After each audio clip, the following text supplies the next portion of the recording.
allowing New Line's status to rise significantly. Because of that, the series became of utmost importance to New Line, even earning it the nickname Freddy's House, referring to the film's main character. Hearing Eric's light praise, Robert Shea couldn't help but beam with pride. Still, it can't compare that to your film. Production cost of only $1 million made $500 million at the box office, returning profits over 500 times the cost. That kind of return on investment may never be matched by any film again. There will definitely be others, Eric said with a smile, recalling a certain film from the past that achieved great success by sheer chance. Still, the undeniable miracle it created lingered fresh in his mind. Chapter 169, Circling. Sitting quietly beside Eric, Aniston began feeling a bit dazed. When she came in, Eric had not hidden the purpose of inviting Robert Shea from her.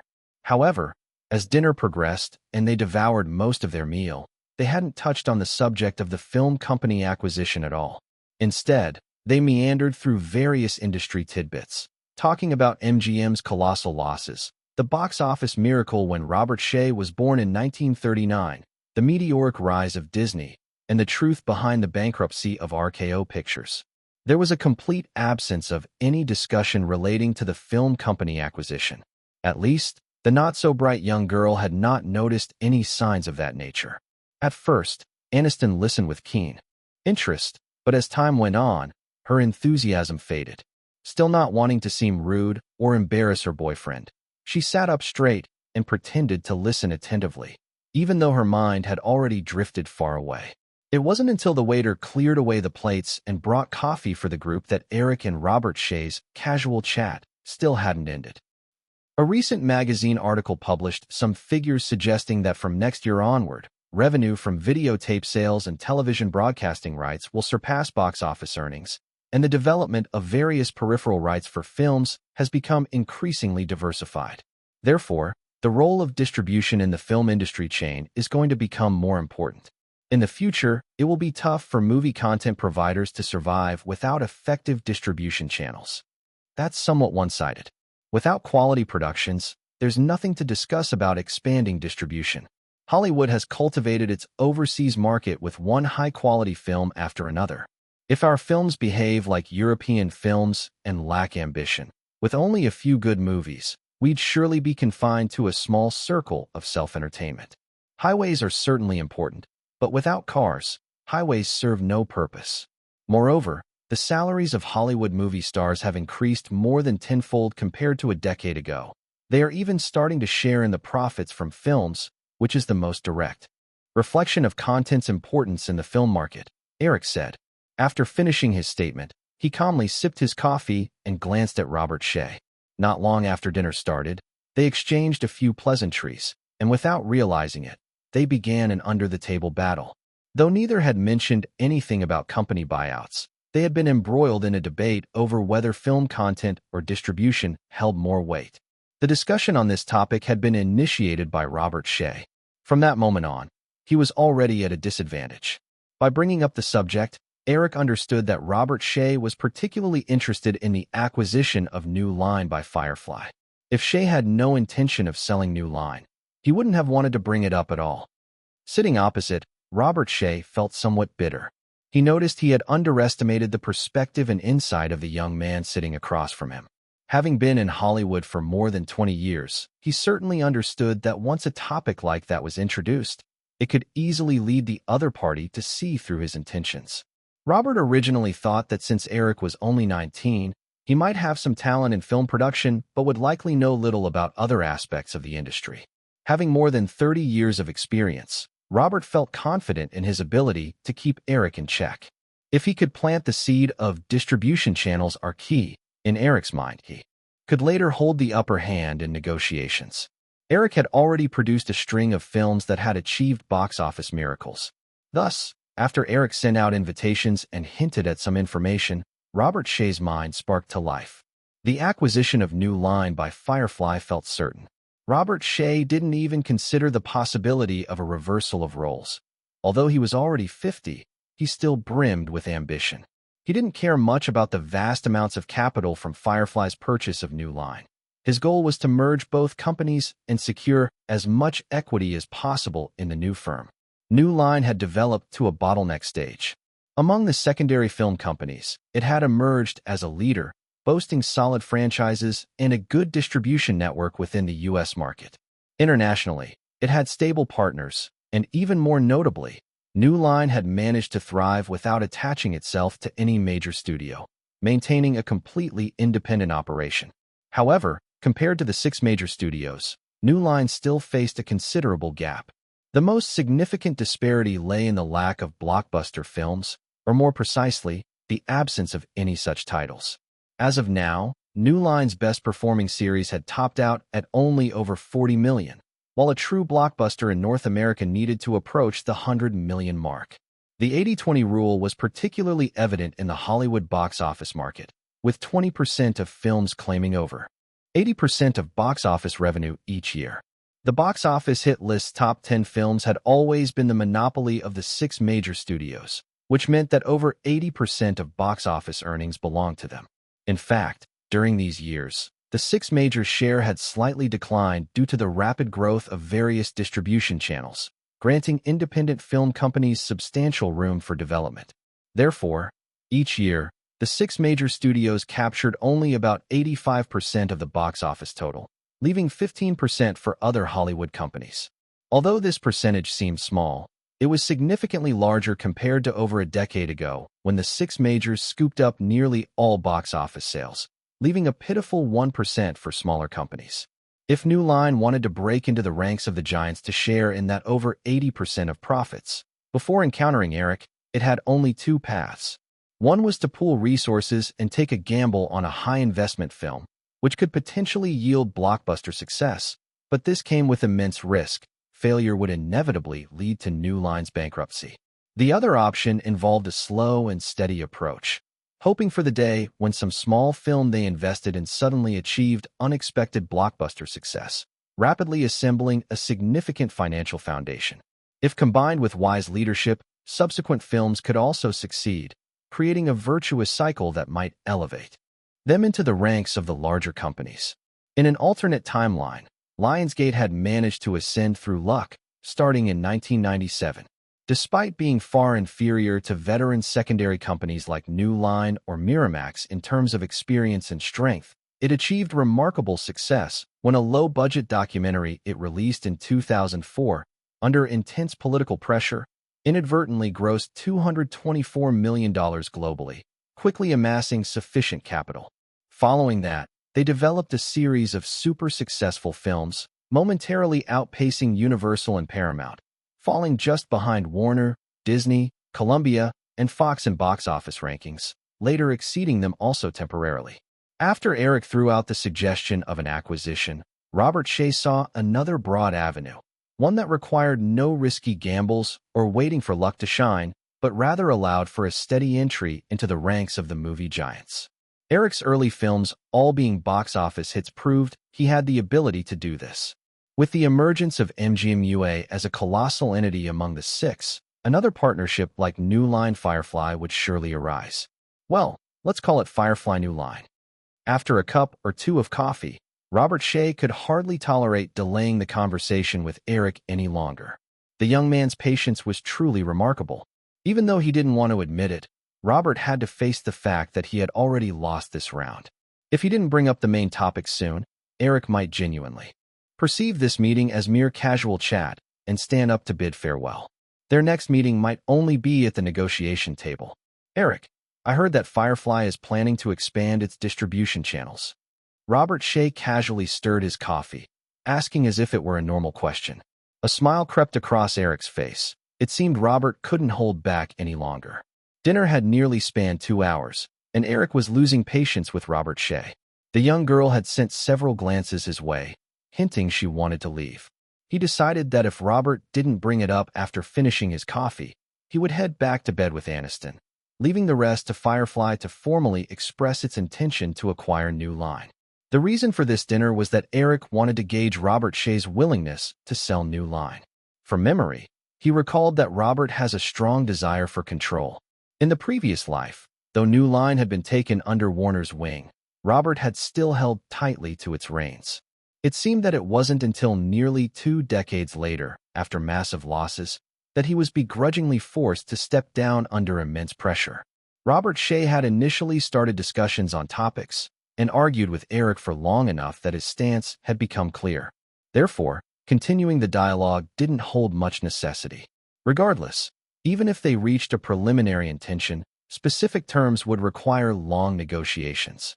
Sony had taken over Columbia after more than 6 months of planning, which combined to take at least a year. While the Firefly New Line acquisition wouldn't be nearly so complicated, it certainly wouldn't be completed in under a month or two. Chapter 170, Bottom Line. Yes, Robert, that's actually why I invited you here today, isn't it? Since Robert opened the discussion, Eric took the opportunity to dive into the topic. Robert Shea chuckled awkwardly, trying to mask the embarrassment on his face.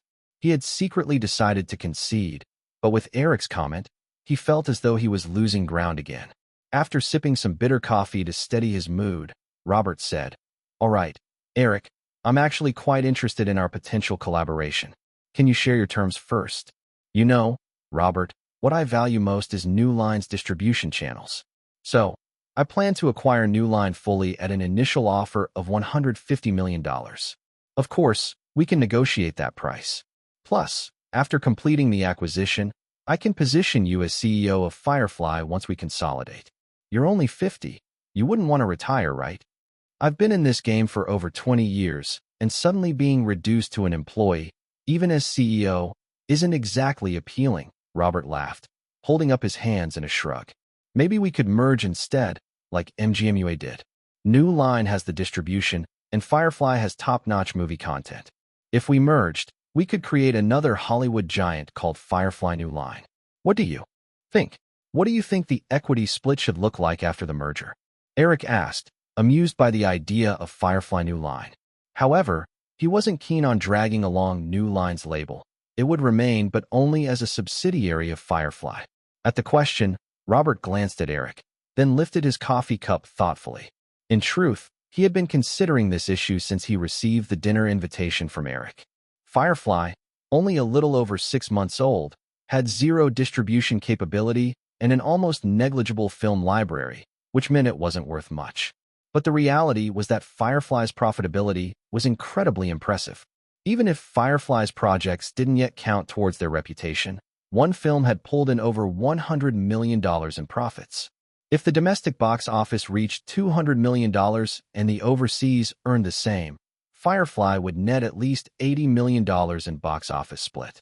Furthermore, Robert had learned that Eric was set to collaborate with Fox on 2 films and had 3 more in production, including one to be directed by Eric with Tom Hanks on board, which would surely be a hit. The other 3 were reportedly low budget in the $10 million range, which Eric's star power would likely ensure would yield a profit. All in all, if Firefly's box office for this year was merely calculated based on profits, it could rival at least the combined profits of 2 major studios, reaching a stunning $400 million. Typically, a company's market value was around 10 times its annual profit. For example, the major studios could earn around $200 million in a good year, pushing their market value to approximately $2 billion. As for Columbia's soaring market value, it had been inflated. Before news of Sony's acquisition, Columbia's value had also been around $2 billion. For New Line, last year it produced 6 films, with only one making a profit of over $10 million.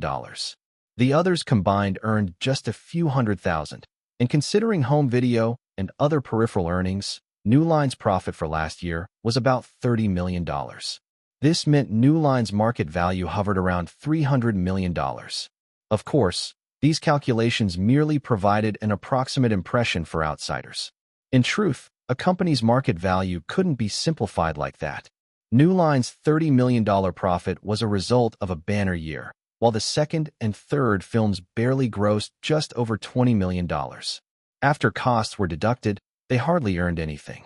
Therefore, Eric had seen that a reputable financial auditing firm had appraised New Line at $150 million, including its film library, franchise rights, and distribution channels as assets.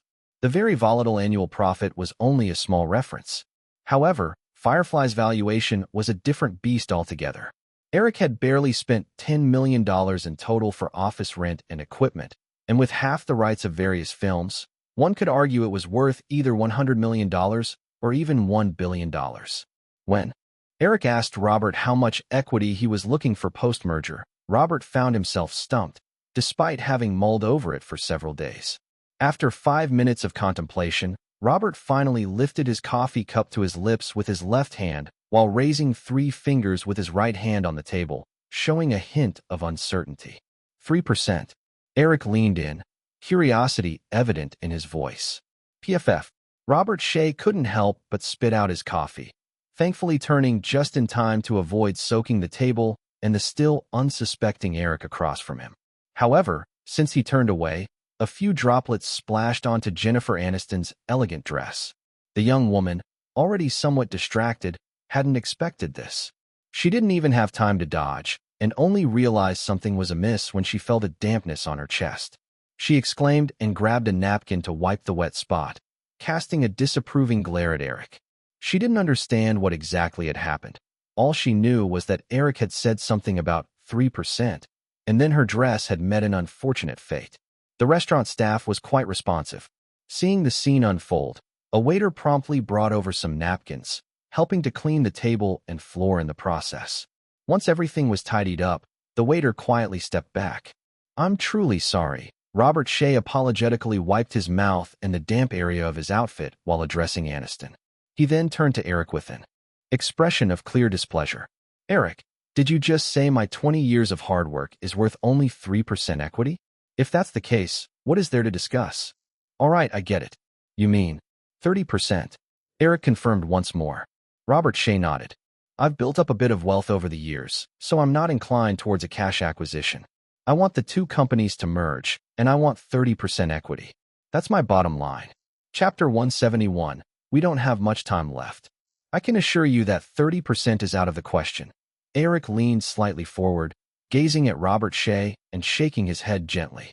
Before Robert could rebut, Eric continued, "If I had to give away 30% of my shares just to acquire a distribution company, then I wouldn't even consider it. That wouldn't be worth it for Firefly. I could easily use that stake to partner with several major studios. With Firefly's current momentum, I'm confident that none of the 7 major studios would turn me down. I could even exchange that 30% for 10% of MGM's shares, the weakest among the big 7. Once Eric finished, Robert Shea immediately shot back. "But, Eric, you won't actually do that. Once Firefly becomes a subsidiary of a film giant, it'll lose any chance at developing into a true competitor. These big companies are notorious for controlling second- and third-tier firms through acquisitions to prevent them from growing large enough to threaten their positions. I've seen it too many times in Hollywood over my 20-plus years. I wouldn't do that, of course. I was merely suggesting a possibility. If I had to give up 30%, I'd rather do a cross-share exchange with the giants. So, I have my limits, Robert. The most I can offer you is 10% of my shares, which is already a tough concession for me. I believe it's quite substantial, considering Firefly will surely bring in more collaborators in the future," Eric stated. 10% is far too low, Robert Shea responded. "New Line has developed under my leadership for over 20 years. I regard it like my own child. If it merges with your Firefly, 30% is still modest. I won't settle for less." Eric almost chuckled out loud. RKO was established even earlier and has since faded away. United Artists also got off to a great start, only to end up as a subsidiary of MGM. Robert, time doesn't say much. In 1981, United Artists was absorbed by MGM due to massive losses. Hollywood was left with only 6 major studios: Warner, Universal, Paramount, MGM, and Fox. But look at us now. Since Michael Eisner took over Disney in 1984, the Big 6 have become 7 in just 5 years. Robert Shea's face flushed slightly, as Eric had subtly compared him to Michael Eisner. Though he recognized that Eisner was more skilled, hearing it from someone 30 years younger stung a bit. In a moment of frustration, he retorted, "Whatever you say, Eric. I'm insisting on 30%. Seeing that Robert was getting anxious, Eric quickly reassured him. "How about this, Robert? Since we're both showing interest, Let's discuss this in more detail moving forward. No need. Robert Shea refused.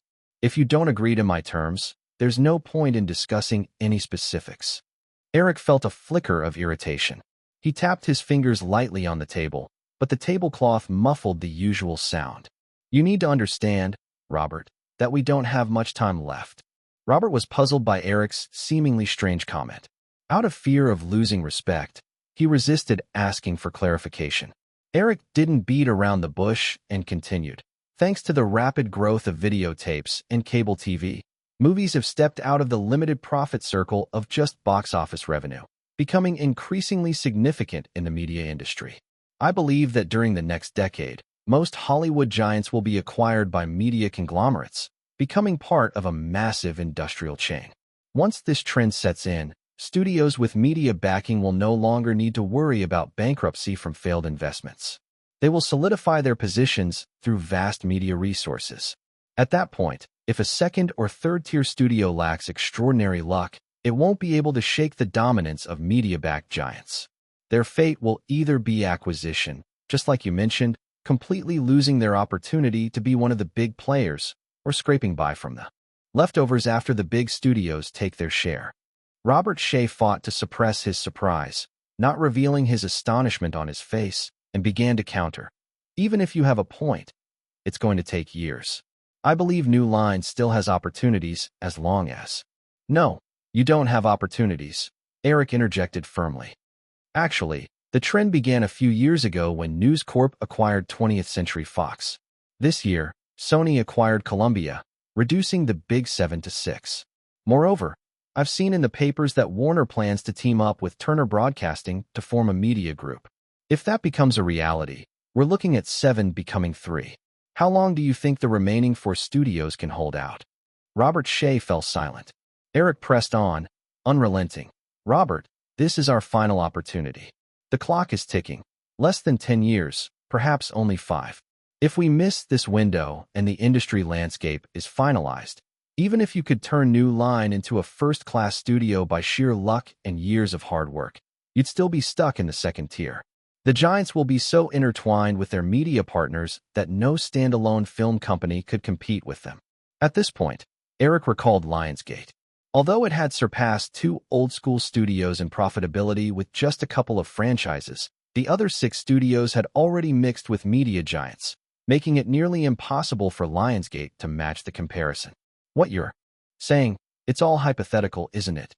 Robert Shea couldn't help but add in. Eric could see that Robert was starting to soften, his tone growing milder. Robert, even if it's hypothetical, with your 20 years of experience in Hollywood, you can surely discern the plausibility of such hypotheticals, right? Robert looked down at his nearly empty coffee cup. But 10% is still too little. Michael Eisner holds less than 10% of Disney shares and doesn't have much more wealth than you. Yet he ranks in the top 3 in Hollywood power, admired and envied by over 90% of the industry. Robert, you've also stated that money isn't our biggest lure anymore. Just think about it. After Firefly acquires New Line, you could be CEO of Firefly. You surely won't doubt the profitability of the films I produce. In a few years, we could make it to the ranks of movie giants. By that time, your 10% could be worth over $1 billion. If you keep managing New Line independently, how long will it take to reach $1 billion valuation? 20%, Eric. I'll go with 20%, and it can't be less, Robert Shea said, moved by Eric's vision. A subtle smile of triumph appeared on Eric's face. Since Robert Shea had finally let go of his rigid insistence on 30%, they could continue negotiations. He snapped his fingers to summon the waiter, slid his credit card to settle the bill, and then turned to Robert. Robert, we can't make any decisions right now, and it's getting late. Let's discuss all this in a more formal setting. The moment Robert said 20%, he regretted it. He realized he had been swayed by this young man, while feeling foolish for momentarily losing his composure. He considered reprimanding himself for that, but it would have been inappropriate at the moment. It seemed like he'd already made several mistakes tonight, which made Robert think twice about underestimating Eric. He resolved that during formal negotiations, he would definitely not confront Eric directly. Perhaps hiring a skilled negotiator would be wise. Noticing that Eric didn't push further to lower his offer, Robert quickly nodded.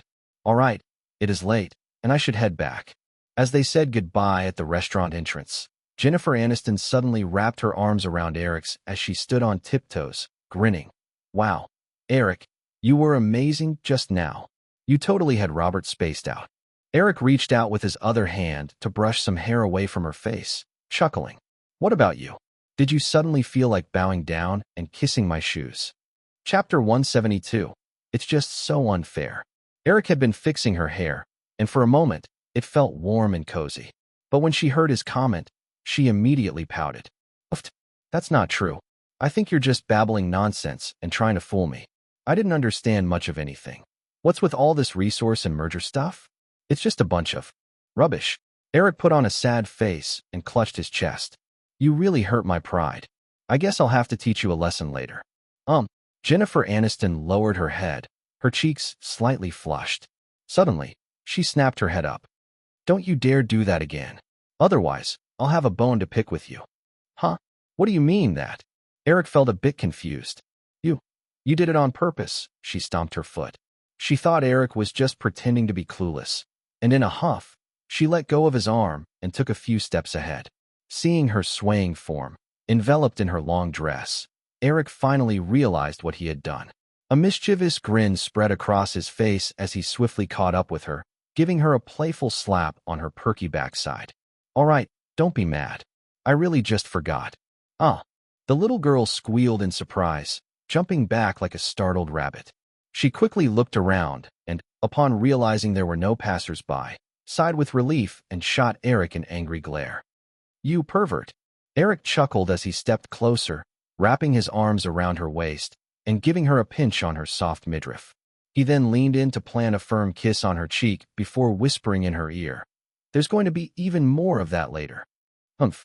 She tried again to wriggle out of his embrace, but after a few playful jabs from him, she lost her resistance and let Eric hold her. Before long, the doorman drove up with Eric's car, and after tipping him, Eric and Jennifer climbed in. "Are we going to my place?" she asked softly after Eric started the engine. "Of course," he replied, steering the car onto the road. Remembering the scene from a few months back, he couldn't help but laugh. Drew must have gone back home by now, unless you want to come over to duel with her again. "Humph." Jennifer turned away in anger, but then suddenly had a thought. "Eric, how's the construction on your Malibu house coming along? With the renovations, we should still need another 2 or 3 months. But if everything goes smoothly, we'll be able to move in by the end of the year. Maybe for Christmas, we could throw a party at the seaside villa." Eric glanced at the road ahead and spoke. The Malibu mansion, inspired by the Iron Man's extravagant seaside estate in his memories, had been under construction for over 6 months. Unfortunately, construction efficiency was notoriously slow.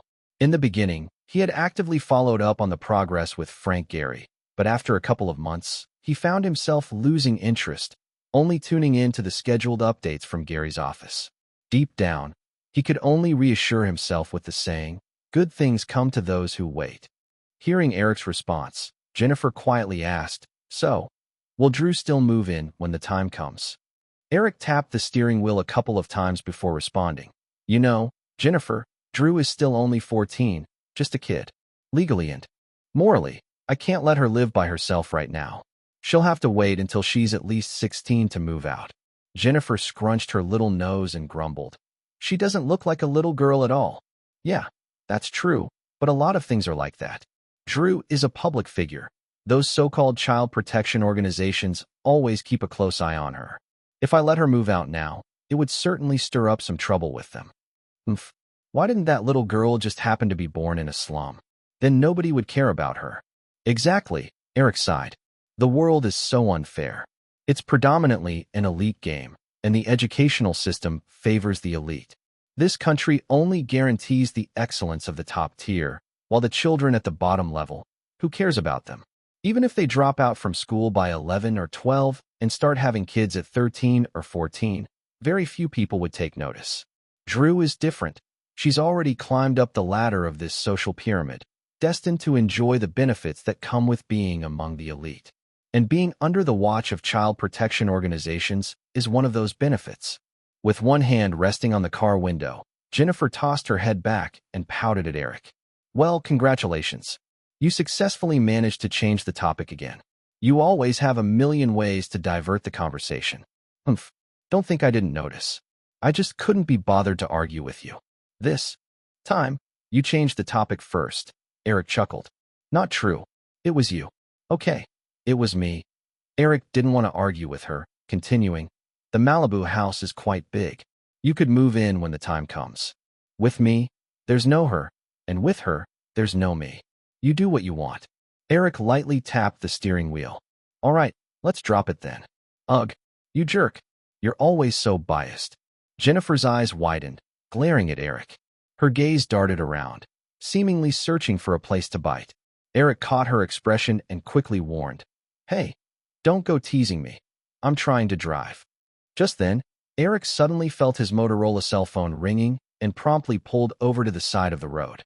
He picked it up, and Drew's excited voice boomed through the receiver. He glanced at Jennifer, quickly stepped out of the car, and walked over to the streetlight to continue the conversation. Watching Eric's cautious demeanor, Jennifer felt both angry and, well, he still cared about her feelings. She comforted herself. Moments later, Eric returned to the car, closed the door, and started the engine. What was that about? After a little while, Jennifer couldn't help but ask. Eric shook his head. I don't know. The little girl was being all mysterious, insisting I come back because she had news to share. Let's forget about it for now and head to your place first. Jennifer fidgeted with her skirt hem, then hesitated before saying, how about you go back and check? Maybe it's something important. Chapter 173, A Small Matter. Eric pushed the door open as he walked into the living room. Hearing the noise, Drew instantly jumped up from the couch, her face lighting up with excitement as she rushed into Eric's arms. But after sniffing a couple of times, her cheerful expression soured. As Eric awkwardly tried to dodge her, the little girl huffed a breath onto his left cheek with a look of disdain, wiped it with her sleeve, and then gave him a smooch. Eric couldn't help but laugh at her antics. He took a couple of steps forward, pulled the girl down from his waist, and tossed her onto the couch before sitting down himself. He then asked, all right, you called me back in such a hurry for what reason? As he spoke, he noticed the conspicuous black folder on the coffee table and picked it up to flip it open, revealing a copyright transfer agreement. Wow, your moves are pretty swift. I thought you wouldn't land the copyright until after summer break, he remarked. Drew, grinning as she leaned against Eric, rested her chin on his shoulder and said, this is Hollywood, you know? Things get a lot easier when there's money involved. How much did it cost? Eric casually inquired, detaching the contract from the metal clip in the folder. $3.5 million, she said, not very confidently, but quickly added. That's for all the rights, you know? Permanently. Even the original music rights are ours now. Eric nodded. If Drew's words were true, then the price was acceptable. Even if it merely enriched the Firefly Films library, who knows, once it became popular, they might even invest in remaking the movie. Although his original intention was to have Drew acquire the rights for 5 years, it was easy to imagine that the company holding the rights would take every opportunity to squeeze out as much as they could from a potential interested party for a 30-year-old film. 5 years. Not happening. If they were willing to buy it, they'd have to take everything, albeit at a steep price. Seeing Eric nod, Drew let out a sigh of relief and began to chatter excitedly. This film was originally produced by an investor named Jerry Wald, who started his own company. But he wasn't very lucky. He actually made a few decent films, but a few years later, he died of a heart attack. The copyrights to his films were sold by his widow to another company, but that company went bankrupt after a while. It changed hands a few times before finally ending up with Fox. Whoa, Eric exclaimed when he saw 20th Century Fox's name in the documents. He was nearly on his feet. Drew, caught up in her explanation, jumped a bit at Eric's sudden interruption, her eyes wide as she asked, What's wrong? Is something not right? Are you saying, we bought this film from 20th Century Fox? Eric asked, holding on to a glimmer of hope, repeating the question. The girl blinked innocently and nodded. Yeah. Eric forced a smile. That's bad news. Fox is definitely going to hate us now. That night, being pestered by the little girl, Eric spontaneously decided to find her a summer job without considering the copyright issues. If it had been with Warner, Universal, or Paramount, companies with whom he had no collaborations. He could have just let it slide. Movies were a business. After all, if they made money, they should celebrate. And if they got burned, well, that was just part of the game. However, he never expected that the movie An Affair to Remember would be under 20th Century Fox's ownership. He was still on good terms with Fox and didn't want to ruin that relationship. That's why when Columbia came knocking, he explained things to Barry Diller face-to-face and offered to compensate with a TV series. Yet, reality often had a way of messing with people's plans. It was as if the universe itself was determined to disrupt their good standing with Fox. If the video of An Affair to Remember was sold like that friend from his past had said, and sold 2 million copies, that would mean $60 million in sales, practically equivalent to a blockbuster film's earnings. Though movie companies always claimed that video sales yielded less than 20% profit, with over 80% going to costs, a little understanding revealed this to be nonsense. Video profits easily exceeded 50%, even outpacing box office percentages. Therefore, based on the video sales, Eric could expect to see at least $30 million from this venture. Eric could already envision how some people would freak out over such a windfall. Drew noticed the changing expressions on Eric's face and curiously asked, "How could that be? We paid $3.5 million. Fox made money, so how could they hate us? Sure, we spent over $3 million, but if within a year we make $30 million from this movie, how do you think Fox would feel about that?" The girl gasped, covering her mouth in shock. When Eric had initially suggested acquiring the film's rights, he said there could be a profit, and Drew thought that even a couple of million would be decent. Hence, when she mentioned the $3.5 million price, she had felt a little nervous, not anticipating that it could truly yield $30 million. However, it seems, "Eric, Fox doesn't know it's us buying it. I purposely hired an agent to handle the purchase so that they wouldn't directly link it to you. Once he got the rights, he transferred them to me. All this time, Fox has no idea we were the ones who wanted to buy the film's copyright." Drew's voice lowered as she realized this. She quickly thought that if the film made a huge profit in the future, as long as Fox had half a brain, they would surely connect the dots back to Eric. Thinking of this, the girl stuck out her tongue. "So, Eric, what do we do now?" Eric rubbed his temples, contemplating.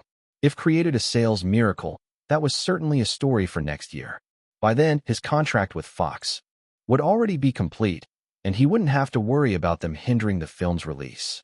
At most, when it came to profit sharing later, Fox might pull some antics to delay things, but Eric wasn't too concerned. The detailed clauses from last year's contract meant that if Fox breached it, they wouldn't stand a chance in court. He wasn't like those other filmmakers who, after a massive box office hit, discovered their share agreement was vague and ended up in a years-long dispute. Let's just go with it. We can't spit out the meat that's already in our mouths. Besides, it was Fox that willingly sold it, and we did offer such a high price. Hee hee, the little girl beamed, snuggling closer to Eric in a playful manner. But Eric, there's still one more small thing. Chapter 174, Unexpected Gains. A little thing. Eric pulled the girl onto his lap, giving her chubby cheeks a gentle pinch. "Did you get yourself into some trouble?" "How could I? I never get into trouble," Drew quickly denied. "Here's the thing. I hired an agent to buy the rights to this movie." "Oh." Eric suddenly understood. "You promised the agent some benefits but couldn't deliver, and this has got to relate to me, right?" "You're so smart, Eric." The girl snuggled into Eric's embrace, looking up at him with admiration. "All right, stop stalling and spill the beans."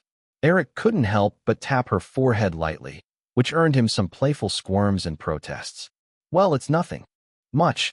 The girl prepared Eric for the news. "While I was looking for an agent, a guy named Lawrence bumped into me at a party with some friends, holding a script. He wanted me to pass it on to you, as they hoped you could invest in it. They couldn't reach me, so they came to you." "That makes sense. But why would they want me to invest? There are so many movie companies. They should have targeted the big seven, or at least some established ones, right?" Drew shrugged, wrapping her arms around Eric's neck. "Because you have money. It's all over the papers that you got a several $100 million payout." Eric shrugged. "You should know that even if I got that payout, to buy a studio and set up distribution channels, it'd be gone in no time. Plus, I need to save for next year's taxes. I'm facing a 35% income tax. When I do the math, I realize I haven't saved a dime this past year. Man, what a waste of time. The girl playfully slapped his shoulder. Don't worry, if you're short on cash, I'll take care of you. If only a woman had said that to me in my past life, Eric mused with a smile. All right, back to your story. What was that guy's name again? Lawrence Bender. I think he wants you to invest because both he and his friend are too young. Even if the script is good, those companies wouldn't want to hand over a movie to them for production. Realistically, even the smallest investment in a legitimate film is in the hundreds of thousands, right? So you. See, and then you agreed, letting him become your agent. But is he capable? Eric had another question. Yeah, he's smart, and he started a production company with his friend. You know, one of those shell companies that only paid a registration fee. They don't actually produce anything. There are tons of those in Hollywood. But a couple of years ago, they made a really low-budget film. Lawrence produced it, while his friend directed and wrote it. But after they wrapped, a fire destroyed the film, and they lost a fortune. That's a bummer. Lawrence Bender, you say? Wait a minute, Lawrence Bender. Eric raised his voice suddenly. Uh-huh. Drew nodded, clearly confused. Can you spell his name for me? Eric set her down and pointed to the coffee table. Though slightly puzzled, Drew complied and walked over to the coffee table. She dipped her hand in her cup a bit hesitantly and wrote 2 words down. It should be spelled like this? After finishing, she turned back to Eric, uncertain. Eric covered his forehead and corrected the in Bender to an E to make it Bender, then gently tapped the girl's forehead. I really want to know what you do in school. How is it that you can't even spell such a simple name?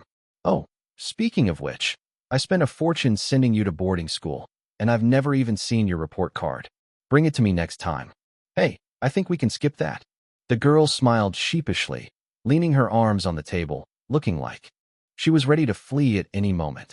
Eric didn't press further, looking at the name on the table which perfectly matched his memory. The reason he didn't react earlier was mostly due to him not realizing sooner, coupled with Drew's accent being entirely different from what Eric had learned, which led him to not immediately connect it to the name he had in mind. Drew, what's the name of Lawrence Bender's friend? Eric asked once more. The girl scratched her head, tilting it as she thought for a moment. I think, maybe, it's Quentin Tarantino. After saying this, Drew noticed Eric's expression change, and she asked, Eric, do you know them? Eric steadied himself, not letting Drew see any further surprise. He quickly thought up an excuse and nodded. I've heard of them. I thought when you said their names, they sounded familiar, like I had heard it in a conversation as a funny story. It's these 2 guys who shot a movie, but the film burned after they finished shooting. Eric didn't specify whom he talked with, keeping it vague, so there was no chance Drew would seek confirmation elsewhere. However, Drew seemed to have no doubts, believing Eric's explanation immediately. So, you're saying they wanted me to invest in their film, and they left the script with you? Eric asked. Drew shook her head. No, I didn't ask for it. I wanted to mention it to you first. If you weren't interested, I would have sent them away. That wouldn't be right. Once you promised, you can't just brush them off. We'll definitely want to expand our production business in the future. Even though there's still a couple of nobodies, if word gets around that you dismissed them, it'll make an impact. Eric replied as he sat back down on the sofa, thinking it through. Let's do it tomorrow. Bring them to the set at noon. There'll be an hour break for lunch during filming. Let them bring the script so I can take a look. Eric, isn't that a hassle? Why do you need to meet them? I think it's a waste of time. That Quentin Tarantino is only in his 20s. What good script could he possibly write? All the famous screenwriters in Hollywood are in their 30s or 40s. If it's that urgent, I could get the script from them for you to read. Is there really a need to meet them? Eric chuckled. Did you forget? I'm also not even 20 yet. Uh-huh. I think you look at least 40. Drew said, moving closer to Eric. That intuition was spot on. Eric patted the girl's hair, but quickly shrugged it off. Given her sharp nature, it made sense that she'd notice his mental age after spending so much time together. Many others had noticed too. All right, that's settled. Bring them over tomorrow, but don't be late. You know I'm busy. Yeah, Drew replied, and then snuggled up to Eric playfully. So, Eric, if I get this done, do I get a reward? Eric patted her back. You got it. I set up a production company for you. But since you're still a minor, I'll keep it under my name until you turn 18. As for the rights you bought, they'll be under this company's name. Wow, tell me, what's the name? The girl's eyes sparkled with excitement as she asked. Flower films. Drew paused for a moment and then pouted. Flower films. That name's so cheesy. Can we change it? Cheesy. Eric stared at the girl's adorable face, knowing she was the one who came up with it in his last life. How could that be cheesy? Give me an alternative. Drew leaned her forehead against Eric's chest and thought for a bit, but looked disappointed when she finally lifted her head, realizing she had little talent for naming things. Fine, let's stick with flower films for now. Eric chuckled and ruffled the girl's hair. All right, it's late. Time for bed. The girl pulled on Eric's arm, stopping him from standing up. No, no, no. Don't rush. Eric, summer vacation still has a month left. Can't you give me a few more tasks, like acquiring some movie rights or something? Let me think. I'll make a list for you tomorrow. Now go sleep. Eric said. No slacking off. I want it tomorrow. Drew insisted. No problem. I'll make sure to get it for you. Eric said as he stood up and headed towards the staircase. He didn't go straight to the bedroom, but went into the study instead. Seeing Drew trailing behind, he told her, Don't disturb me. Go to bed. If you keep staying up late, you'll turn into an ugly monster by 30. Oomph, she pouted, reluctantly turning toward the bedroom. Eric settled at his desk, opening a notebook, and grabbed a pen.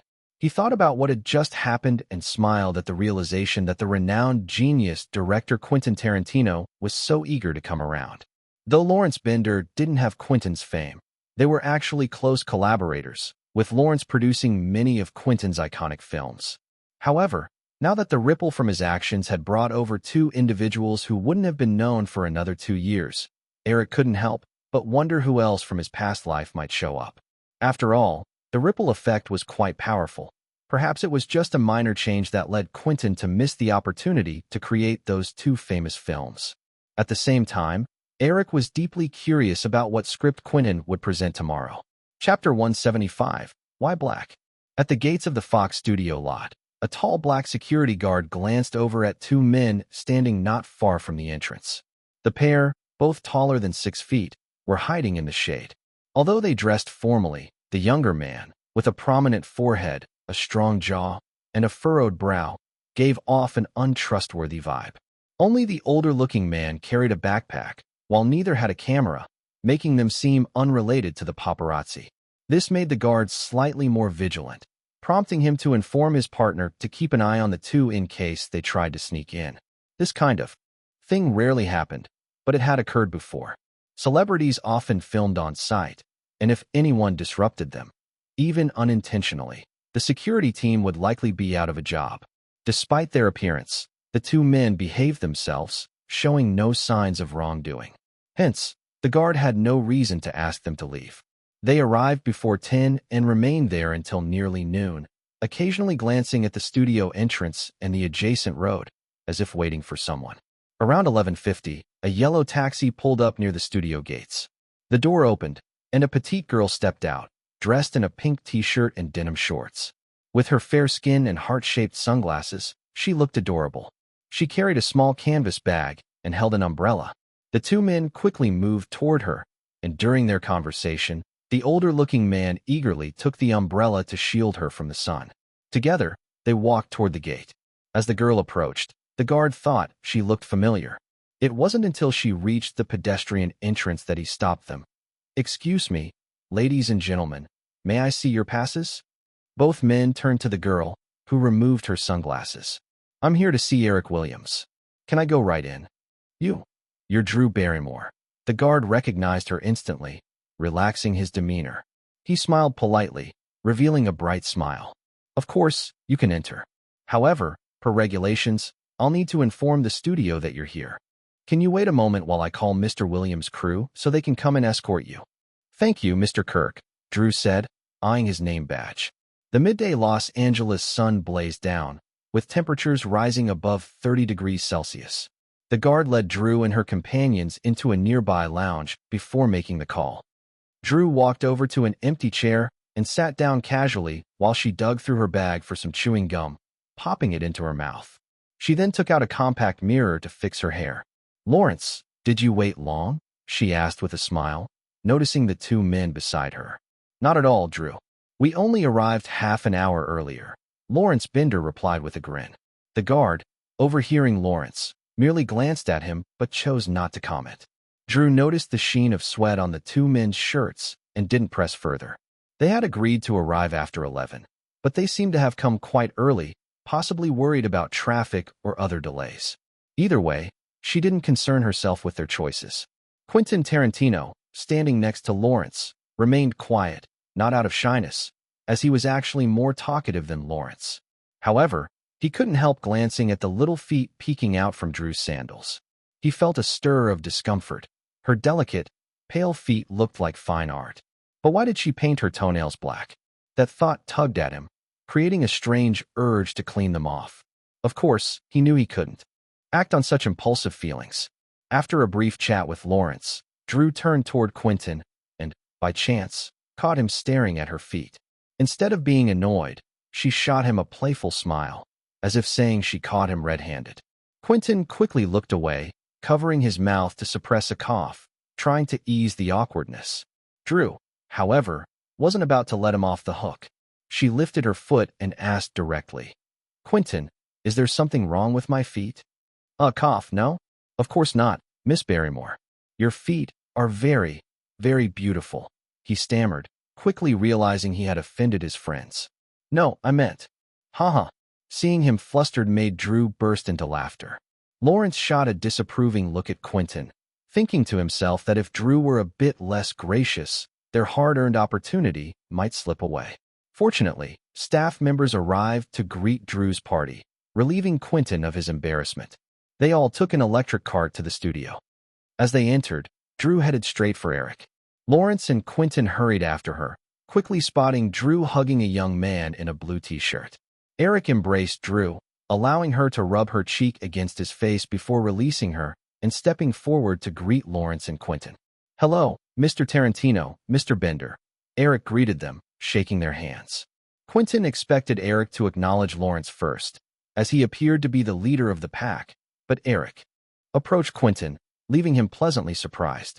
Despite Quentin's usual self-confidence, he felt a wave of inadequacy in the presence of a director who had already grossed over $1 billion at the box office.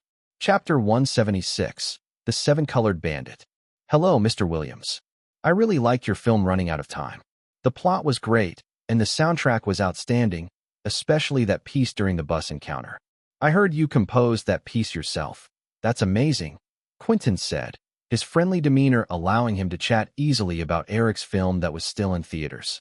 While he admired Eric's success in the industry, he didn't have much of an opinion on Eric's earlier works, aside from this recent one that had a unique style. Eric smiled modestly and replied, "Actually, the composer put in a lot of effort. I just provided some inspiration." "No, you can't say that. Inspiration is the most important thing when it comes to music," Quentin immediately countered. Lawrence Bender, sitting nearby, felt a bit anxious. He knew their meeting was limited to just 1 hour, and observing the crew around them, he realized work could begin at any moment. While discussing music was a nice way to get close, they couldn't waste too much time. Nevertheless, he didn't dare interrupt their conversation and could only discreetly gesture to Quentin. Noticing Lawrence's urgency, Eric decided not to prolong the chat. He said, "Let's go talk in the lounge and grab a working lunch. I noticed you guys haven't eaten yet." "Of course, thanks, Mr. Williams," Quentin replied.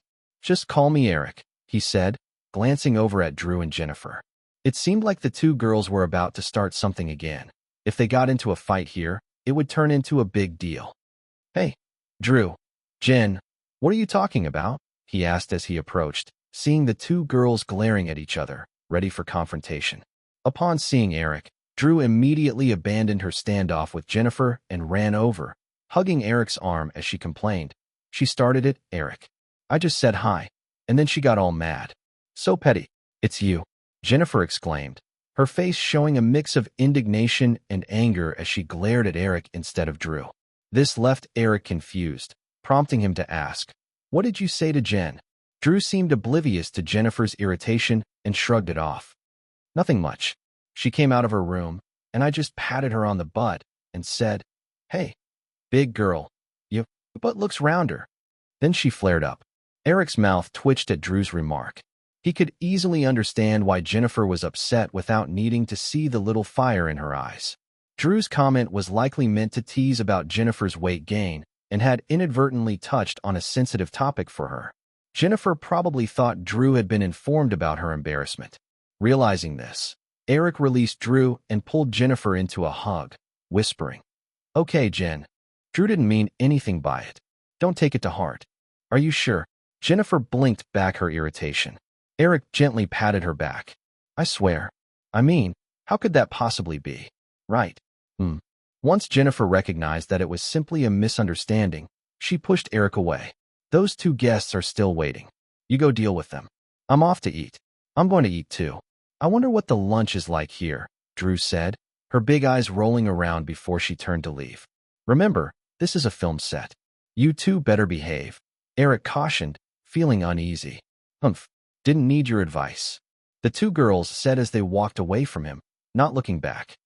As Eric watched them go in different directions, he felt relieved and led Lawrence and Quentin towards the lounge while telling his assistant to bring 3 lunches. "Drew has already filled me in on everything, so can I see the script now?" Once settled at a simple table, Eric began. "Sure thing," Lawrence Bender said, pulling a thick script from his bag and sliding it over to Eric. Eric glanced at the title, not recognizing it initially, but the name intrigued him. That said, it matched a concept from his past life about a group of robbers with color-based code names. He understood that many writers had ideas floating in their minds for years before they wrote them down. Despite time passing, the essence of the story could remain similar. Most people wouldn't appreciate such nuances. But as someone who'd lived through different timelines, Eric found it fascinating. His assistant quickly delivered 3 boxes of lunch and a few bottles of water. "Quentin, Lawrence, you two go ahead and eat. Don't worry about me," he said, watching the 2 men eagerly gaze at him. "Thanks," they both replied, hastily grabbing their utensils and opening their boxes. However, neither had much appetite, resembling anxious students awaiting test results. As Eric buried himself back into the script, their eating slowed down. Noticing their hesitance, Eric didn't encourage them further and simply turned another page. The plot seemed to follow closely what he remembered. A crime boss gathered a group of strangers to rob a jewelry store, only to be ambushed by the police. However, where there were 6 robbers before, now there were 7. From the start, Quentin's trademark verbose style shone through in this script. Soon enough, they detailed the botched robbery, with 2 robbers making a desperate escape. Thanks to his familiarity with the original material, Eric finished reading almost 100 pages of the script in just over 20 minutes. Setting the script down, he glanced at the 2 anxious men. "Not bad. Let's eat." Both Quentin and Lawrence breathed a sigh of relief. Eric's approval increased the likelihood that this film would get made. To bolster their chances, Lawrence had included a budget outline at the end of the script, approximately $1 million. They believed this uniquely styled movie would interest Eric. Moreover, with a budget of just $1 million, investing in this film was a no-brainer for someone with Eric's financial standing. Truthfully, if it hadn't been for wanting to direct the film themselves, they might not have pursued Eric so earnestly. With this in mind, Quentin and Lawrence relaxed and began to eat. After waiting around for 2 hours outside the Fox lot, they were quite hungry. Once they finished lunch, Eric picked up the script again. "Drew mentioned you two were planning to produce this film yourselves?" "Yes, Eric.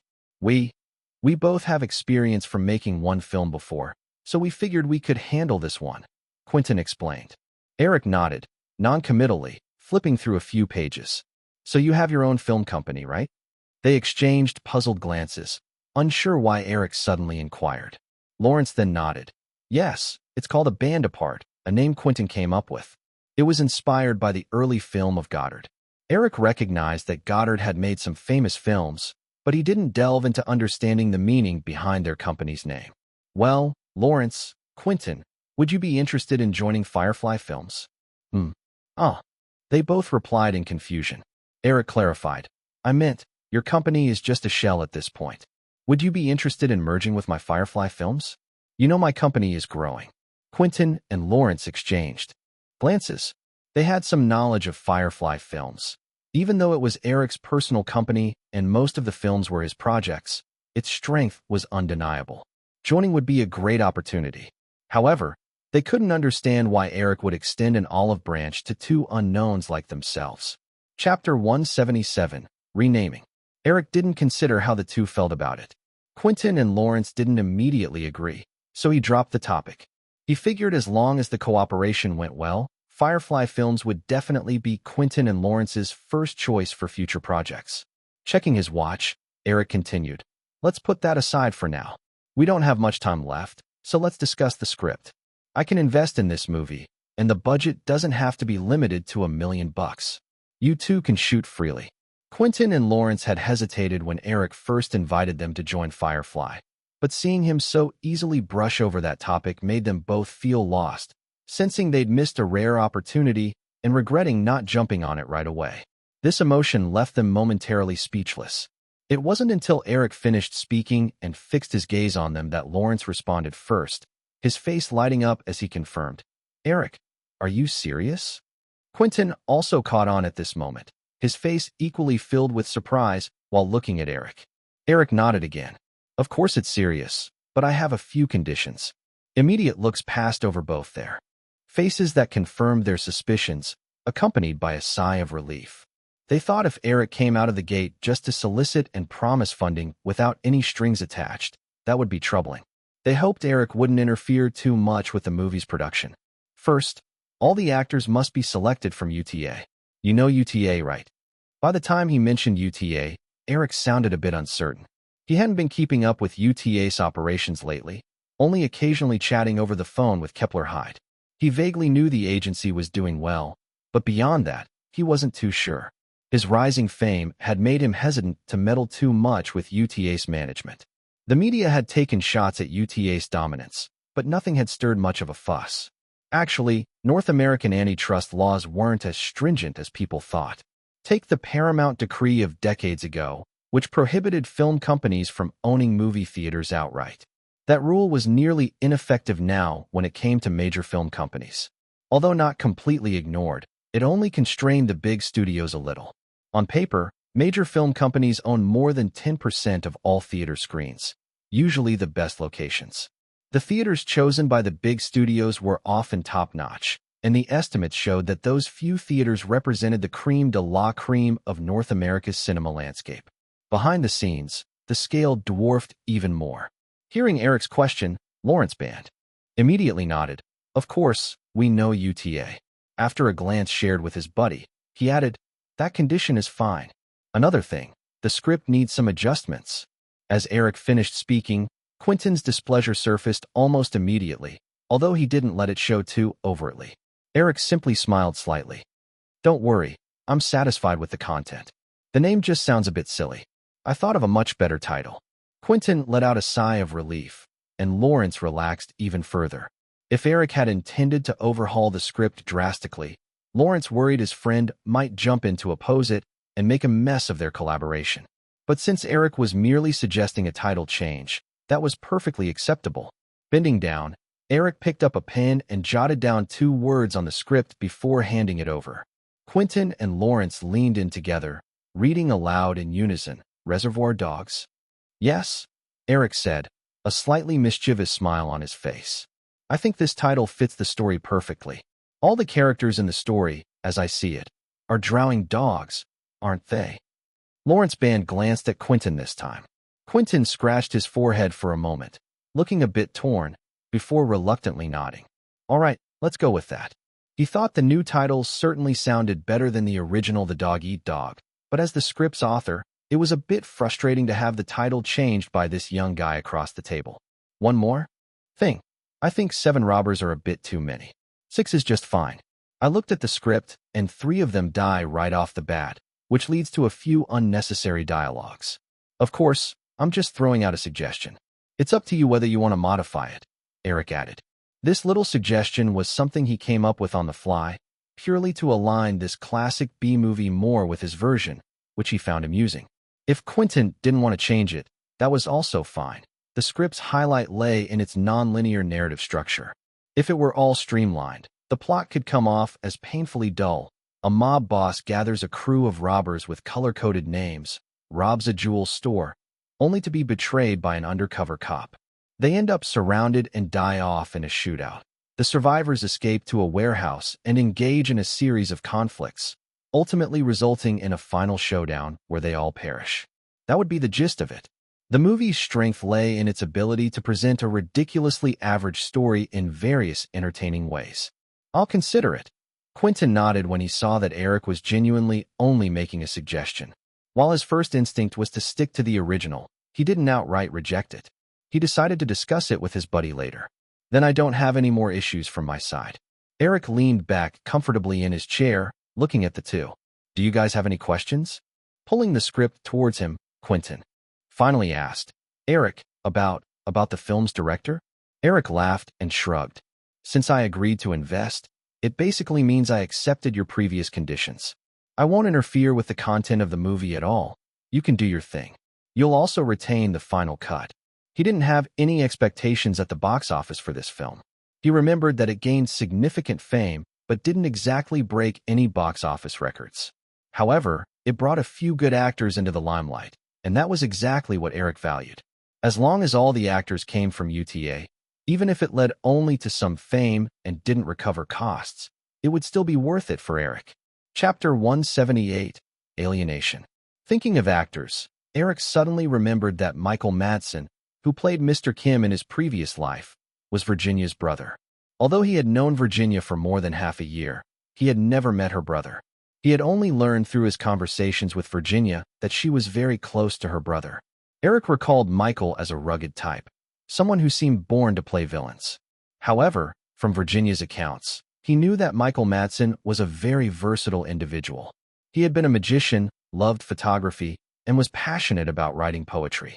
Compared to that, acting seemed more like a side job to make ends meet. Though they had never crossed paths, Eric considered Michael part of his inner circle now that Virginia was his woman. He firmly believed that good things should not be shared with outsiders. After confirming some details with Quentin about the script, Eric said, "Hey, Quentin, I happen to have a great suggestion for the role of Mr. Kim. I'm sure you'll be pleased." Quentin Tarantino noted Eric's smile. Even if he wasn't entirely satisfied, he knew he had to accept it. Still, Eric's previous agreement not to meddle in the film's content already delighted Quentin. Bringing someone into the mix was something he could live with. According to protocol, Eric, as an investor, could pick all the actors without any issues. "No problem, Eric. I trust your recommendation will be solid," Quentin replied with a smile. As they were about to continue their conversation, a staff member knocked on the door. "Director Williams, it's time." Eric glanced at his watch and stood up. "Well then, that's it for now." Quentin and Lawrence quickly stood and shook Eric's hand again. After that, they seemed a little lost. What was next? As Eric was about to leave, he caught sight of the two's expressions and chuckled, patting his forehead. "Sorry, I've been so busy lately that I've been a bit forgetful. Follow me." He called over his assistant, Alan, and briefed him about the two men. Then he turned back to them, saying, "This is Alan, my assistant. He will take you to meet Mr. Jeffrey Hansen. You can discuss the specifics with him." After seeing the two off, Eric planned to return to work when a certain girl unexpectedly approached him. Surprised, Eric asked, "What are you still doing here?" Drew seemed to be in a funk already and retaliated, hands on her hips. "Why should I go? I'm not going anywhere." Shrugging, Eric figured the girl had been pretty well behaved when she had visited the set a few days earlier. "Fine, suit yourself. Just don't cause any trouble." "Eric, I feel like nobody really likes me here," the little girl lamented as she hugged his arm, leading him into the work area of the studio. She leaned in closer and whispered in his ear. Back on Running Out of Time set, she was treated like a princess. Everyone catered to her every whim. Here, however, the staff hardly knew her, and while they were polite, they maintained an aloof distance. Eric called for the crew to start preparing before he gently ruffled Drew's hair, laughing as he explained, "Don't you get it? Jenny's father is the producer of this TV series. Everyone here is hired by John. Jenny is the princess here. If she doesn't like you, then everyone else will naturally keep their distance." "Ugh, that's so snobby." Drew pouted. "It's just a natural reaction for people to avoid danger and seek benefit. It's not even office politics. If they get too close to you, they might face some unfounded backlash." Eric joked as he settled into the director's chair, taking the shooting log from his assistant. The real reason Drew felt alienated was that Aniston had become exceptionally popular on set. Though she had her favorites, the little girl was excellent at making friends, getting along well with her fellow co-stars, and captivating most of the crew. There was also the fact that her father was the producer, adding to the distance the crew maintained from Drew, who was seen as Aniston's potential rival. In contrast, while Drew was also socially adept, she had a quirkiness to her character. Before Eric showed up, she was self-aware enough to grasp that she didn't quite fit in. But now, with Eric backing her, she seemed unleashed, acting like a spoiled little princess. She could waltz around the set with a camera worth six figures while the crew didn't dare send her packing. But Eric didn't worry that this attention would lead Drew to misbehave. He knew she understood what she was doing. The little girl had lacked proper affection growing up, and once she started receiving love from Eric, it made her somewhat greedy, wanting to soak up as much as she could while she could still indulge. "Forget it. I'll just go back," Drew said, using Eric for support as she stood. Since she wasn't welcome, she didn't want to expend energy trying to change that. "Eric, did you complete what you promised me last night?" "What promise?" Aniston chimed in, walking over with a script in hand. Hearing Drew's words, she gave Eric an annoyed frown. "Check the table in my study. I got inspired and wrote a ton. Just pick whichever one you like to try out," Eric replied, giving the little girl a look that signaled he'd explain later. Drew smiled sweetly. Then, as if to tease Aniston, she suddenly leaned over and gave Eric a kiss on the cheek, leaving a bright lipstick mark before she sashayed away. "Dressed like that, she looks like a streetwalker," Aniston remarked with a hint of jealousy as she watched Drew leave. At just over 5 foot tall, the little girl had a slender figure and porcelain skin that many women envied. In this regard, Aniston, with a slightly darker complexion, felt a pang of jealousy. As if sensing something, Drew suddenly turned around at the door of the studio, opened her little sun umbrella, put on heart-shaped sunglasses, and pirouetted in an extravagant fashion, then blew a playful raspberry at Aniston before walking backward with a cheeky grin. This scene not only irked Aniston, but left many crew members momentarily stunned. Everyone present was part of the industry and had seen films directed by Kubrick. Several had seen Drew's playful display. Dressed in a tee and hot pants, revealing her delicate arms and fair legs, along with her black nail polish, she effortlessly blended youthful playfulness with feminine charm, causing a stir among all the men who were still at a normal hormonal state. "This is ridiculous," Aniston exclaimed, her face scrunching up with discontent as she turned to Eric. "Are you sure she's going to that Catholic school and not somewhere else?" Eric laughed and held Aniston's hand lightly, saying, "All right, Jenny. Don't be upset. Drew's just like that. You've seen it before. By the way, what did you need from me?" Aniston pointed at Eric's cheek, saying, "First, wipe off that lipstick mark from your face." Eric felt a bit awkward as he found a napkin and rubbed at his cheek until Aniston was satisfied before she begrudgingly said they could discuss the script. She had some ideas she thought were pretty solid. In the days that followed, filming progressed steadily. Meanwhile, Eric had lunch with the Weinstein brothers from Miramax, discussing acquisition matters. However, given that the brothers had just successfully released a film that Steven Soderbergh directed and won the Palme d'Or at Cannes, they had set a price that greatly exceeded Eric's expectations. Adding to the complexity was the fact that Firefly Films had already begun discussions with Robert Shea about acquiring deals, which caused Eric to temporarily abandon his ambitions of swallowing Miramax. The reason Miramax had thrived in the independent film scene in his previous life, ultimately catching Disney's eye, was largely due to Soderbergh's fame and, more crucially, the acclaim for Quentin's films. The latter proved even more significant. Unexpectedly, Quentin's success propelled independent filmmaking into the spotlight, leading to Miramax's impressive growth. Now, with Quentin on Eric's team, there was no chance he would push Quentin away. Without Quentin, however, the future of Miramax looked uncertain. Though they still had Soderbergh, his shine had dimmed after his meteoric rise. He had spent the subsequent decade in silence, failing to produce noteworthy works, and only began to find success again in the new millennium. Given this scenario, it was unlikely that Miramax could rise along its original trajectory. Eric's initial desire to acquire New Line alongside Miramax stemmed from his appreciation for the Weinstein brothers' talent in awards promotion. In his previous life, they earned a reputation as pushers of Oscar winners, which made him eager to have them under his wing. Fortunately, Eric had an edge in selecting projects since he had a wealth of classic films stored in his mind from his past. Not having acquired Miramax did not concern Eric. History had already shifted, and perhaps with the talents of the Weinsteins, they might still thrive within the independent film scene. But shining as brightly as they once did was no longer feasible because of Eric's presence. Their growth trajectory might mirror New Line's, gradually building up. Thus, even if Miramax prospered for another decade, Eric saw a chance to eventually reel them in to help enhance his own Oscar campaigning efforts. Chapter 179, The Impossible Reality. Vicky, is it the Sunset Tower Hotel across from the Andaz? The rugged-looking white man in the driver's seat, appearing to be around 30, asked as he focused on the road ahead. Of course, are there two Sunset Tower hotels on Sunset Boulevard? Virginia replied from the passenger seat.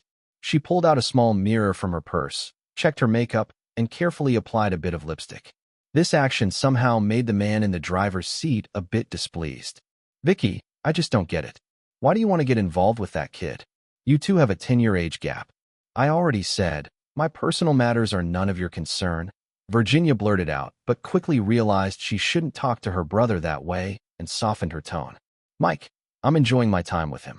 He may be young, but he's very considerate. Michael Madsen frowned even more. That guy isn't going to give you any promises, is he? He's not going to marry you.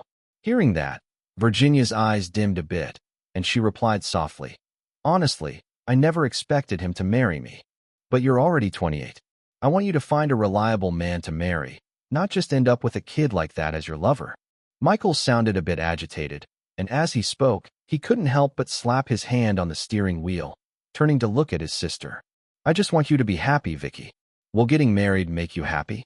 Virginia asked, putting her lipstick and mirror back into her purse.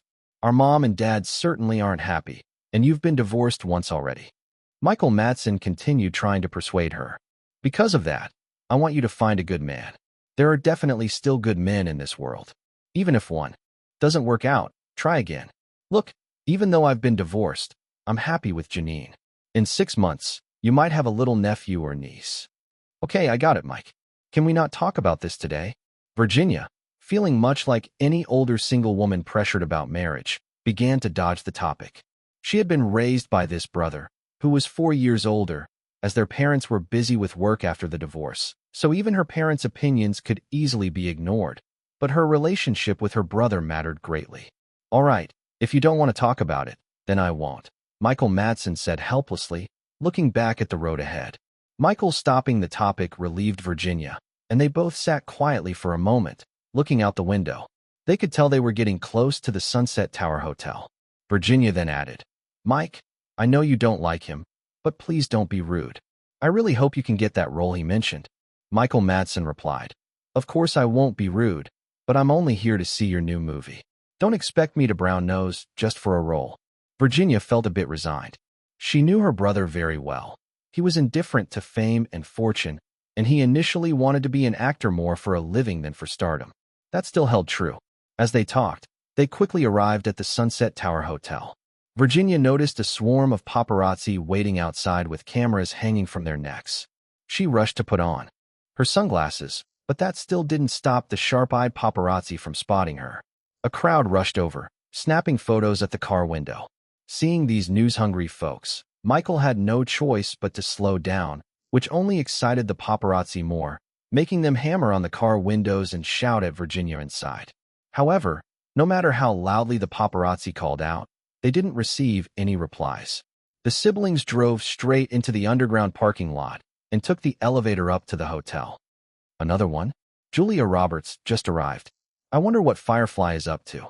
A group of paparazzi was blocked by security and had no choice but to continue waiting outside the hotel, hoping the next guest would give them some juicy details. You just got here less than 10 minutes ago, right, Jake? Several big Hollywood names went in during the last half hour. Oh, Kane, who else has been here? The paparazzo named Jake asked. Kane leaned closer to Jake and whispered, the CEO of Disney, Michael Eisner, a VP of distribution from Warner Brothers, and Paramount's president, Ned Tannen. along with the VP of Columbia, Amy Pascal. 4 of the 7 major studios have already sent representatives. Just wait. I'm sure the other 3 will send someone too. Jake's imagination ran wild at Kane's revelation, and he couldn't help but gasp. No way. Could something big be happening in Hollywood? Kane shook his head. I'm not sure, but it definitely has to do with Firefly. I heard from an insider at the hotel that there's another party tonight. Tonight? Jake checked his watch. It's only 1:35 now. Are you sure about that? If there's a party tonight, why are all these bigwigs arriving now? I can't be wrong about this. My insider works in the kitchen, and they've been tasked with preparing food for the party tonight. Jake asked, Kane, what do you think is going on? Maybe.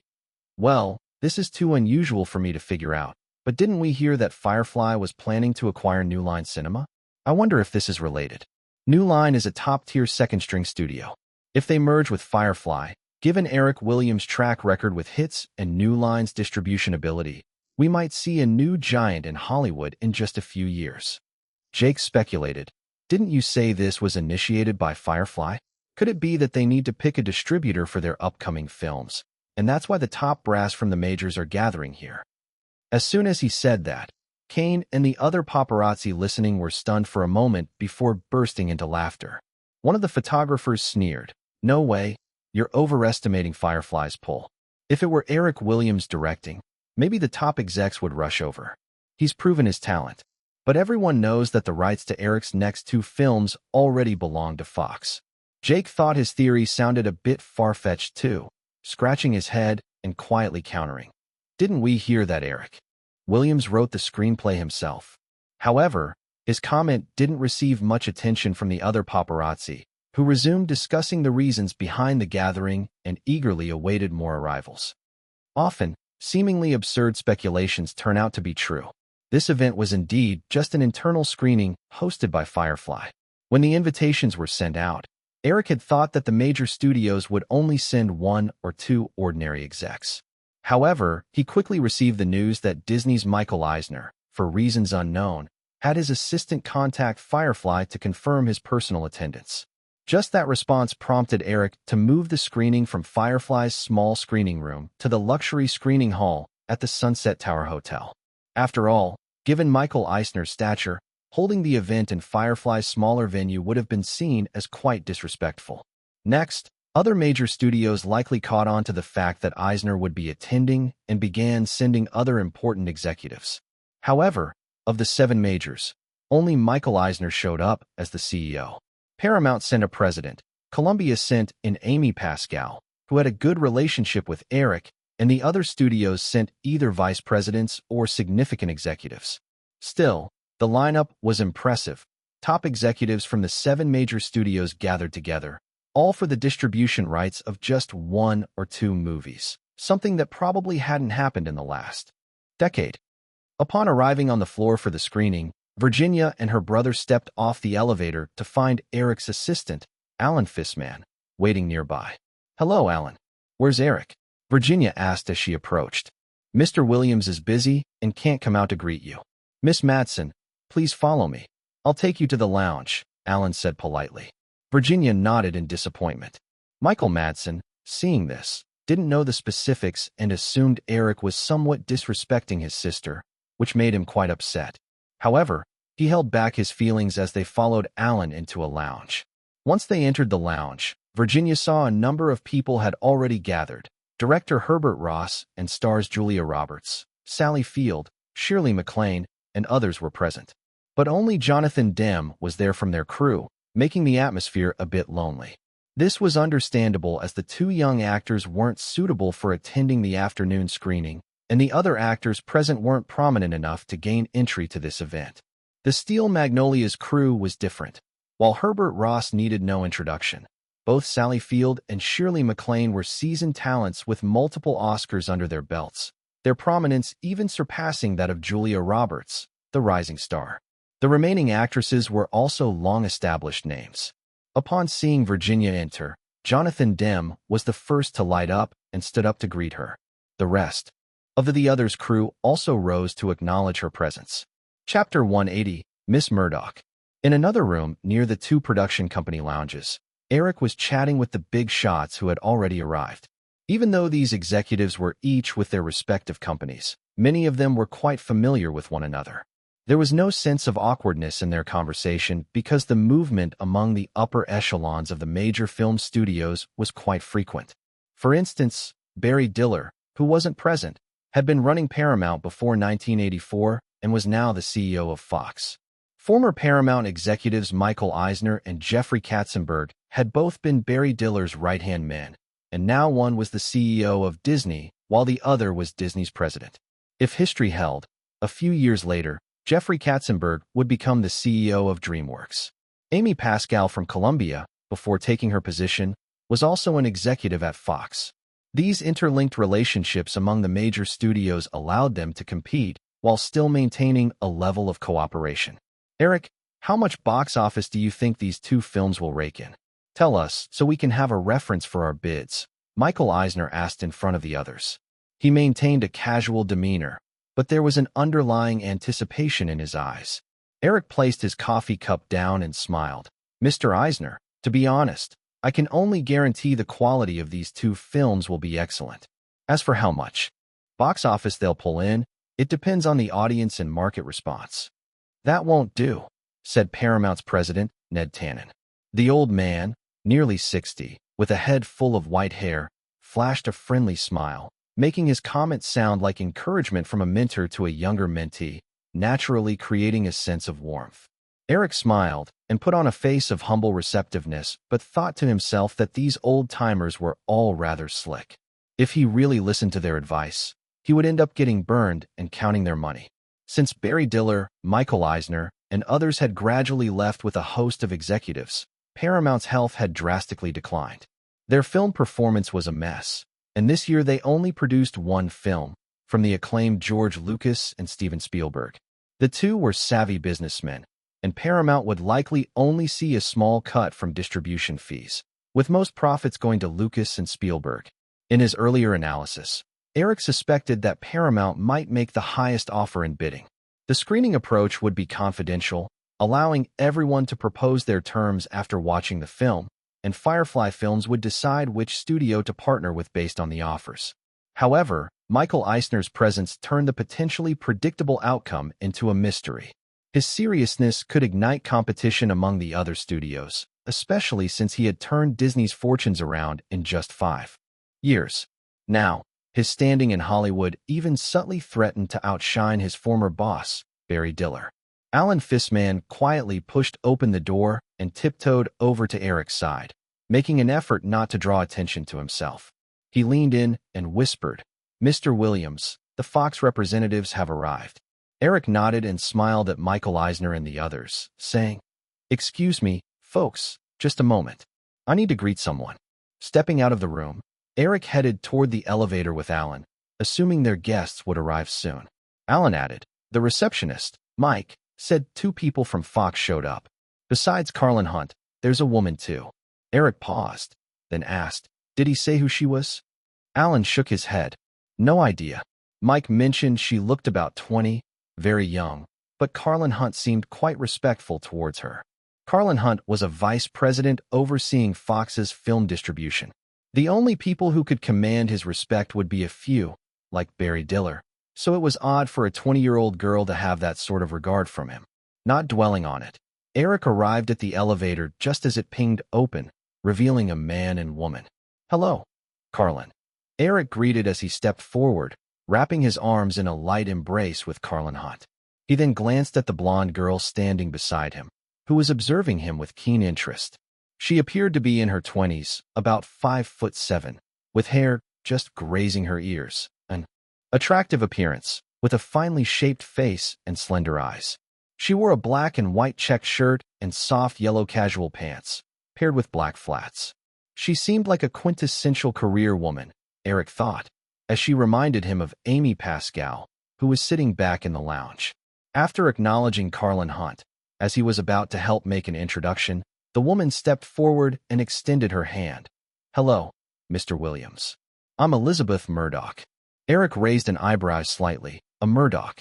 Given Carlin's respectful behavior toward her, he suspected she was a direct relative of Rupert Murdoch. Hello, Miss Murdoch. You can call me Eric. She released his hand and responded with a serious tone. Then why don't you just call me Elizabeth? What a bold woman, Eric thought, remaining calm as he replied. Because we just met, and without permission, it's inappropriate to call a young lady by her first name. Elizabeth Murdoch slightly raised her chin, meeting Eric's gaze. All right then, Eric, I'll allow you to call me Elizabeth. Noticing Eric's awkward expression, Carlin Hunt quickly interjected. Eric, Elizabeth is Mr. Rupert Murdoch's second daughter. She's interning at Fox and is quite interested in your films, so she wanted to come see them. I hope you don't mind. Of course not, Eric said with a smile. Let's head to the lounge. The screening will start at 2, so we still have a bit of a wait. The group walked together down the hallway toward the lounge, with Elizabeth Murdoch choosing to walk closely beside Eric while Alan smartly fell back to follow them. Chapter 181. He's a jerk. Hey, Eric, I've watched all your movies, except for Pretty Woman. I thought the rest were just okay, a young woman said. Thanks for the compliment, Elizabeth, Eric replied. I wasn't really complimenting you, she retorted, a bit annoyed. I'm just curious why those few movies of yours made such amazing box office numbers. It's a really interesting topic, and I plan to use it for my thesis. You're studying media? Eric asked, suspecting based on her background.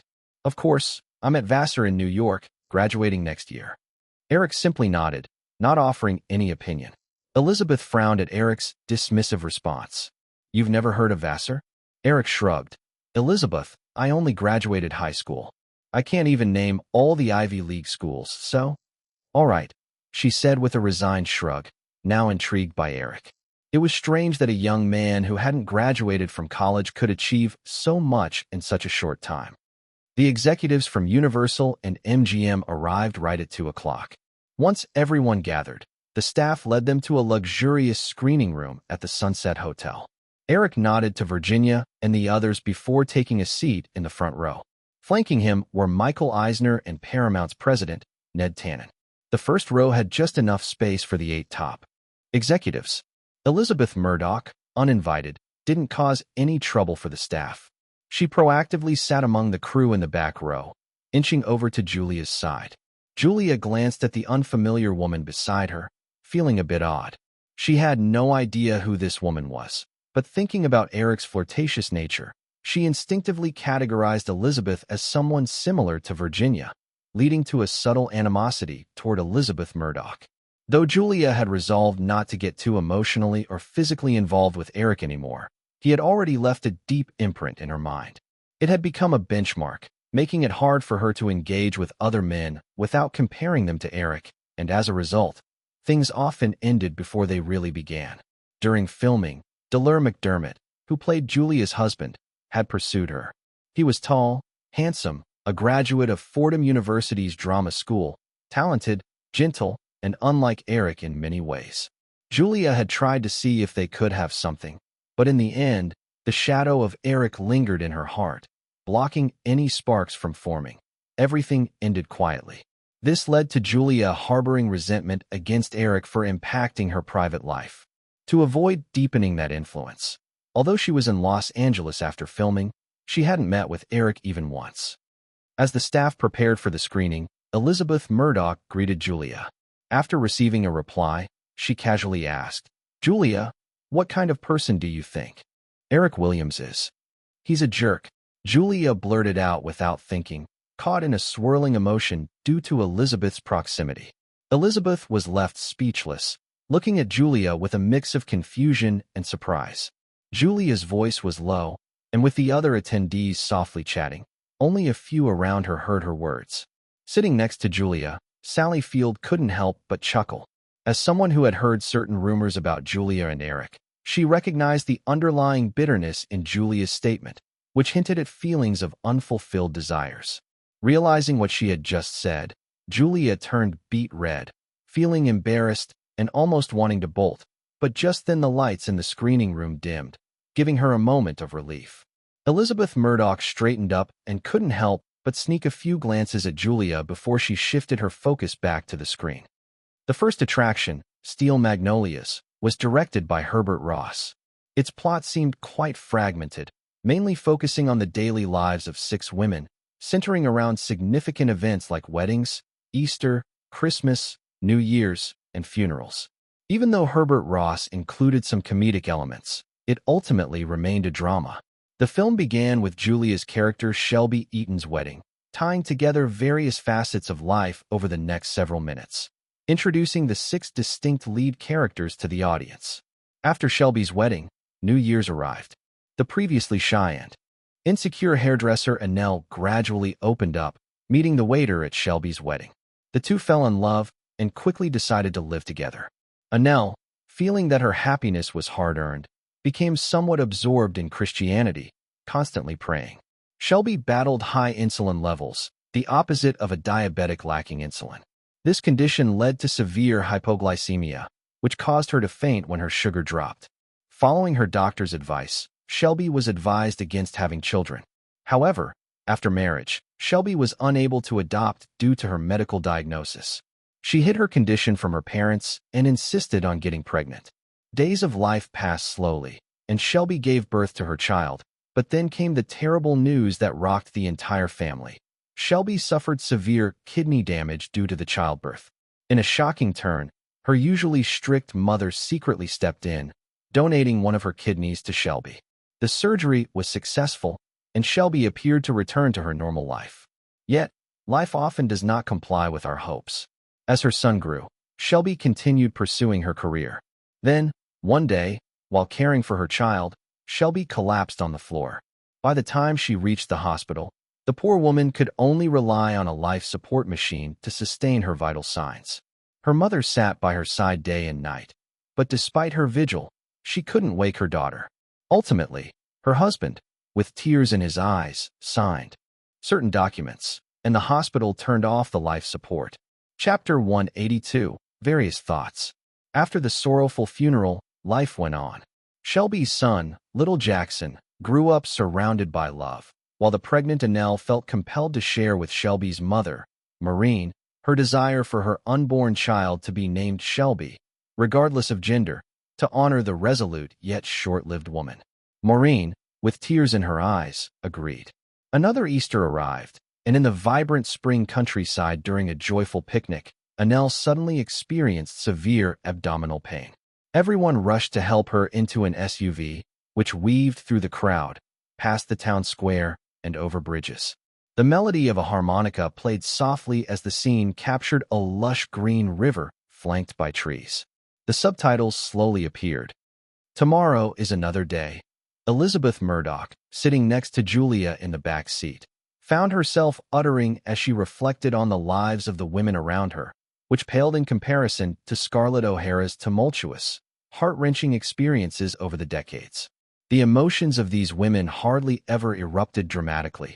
Their strongest feelings were expressed through silent tears.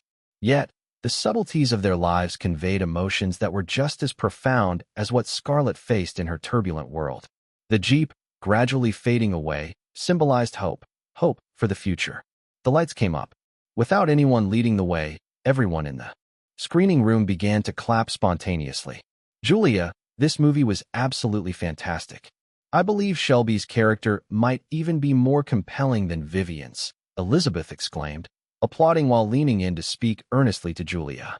Thank you, miss, Julia replied softly, clapping her hands, taking a moment to glance at the striking woman beside her. Elizabeth suddenly remembered she had yet to introduce herself and quickly extended a small hand. Sorry, Julia, I'm Elizabeth Murdoch, but you can call me Liz. Hello, Liz. Julia politely shook her hand, her expression showing little change. Clearly, she was unaware of the significance of the Murdoch surname. Elizabeth didn't mind and quietly asked, Julia, why did you say Eric Williams was a jerk earlier? Oh, what I said wasn't really aimed at Mr. Williams, Julia stammered, trying to stay composed, even though her sparkling eyes betrayed her. It was merely a coincidence. Mr. Williams is a good man.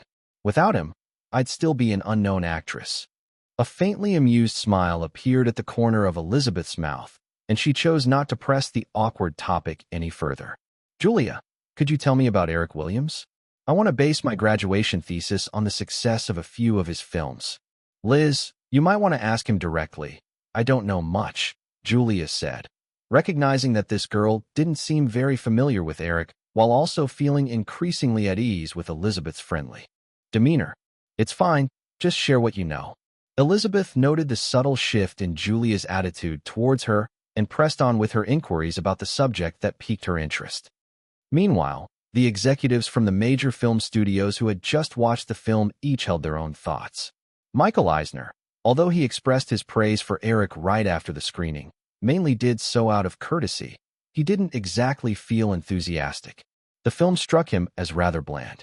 Though it had its bright spots, its plot lacked any significant twists or turns, which didn't appeal to his tastes. Having been an ally of Barry Diller, the proponent of high-concept film theory during Diller's time at Paramount, Eisner had learned to appreciate films guided by this concept.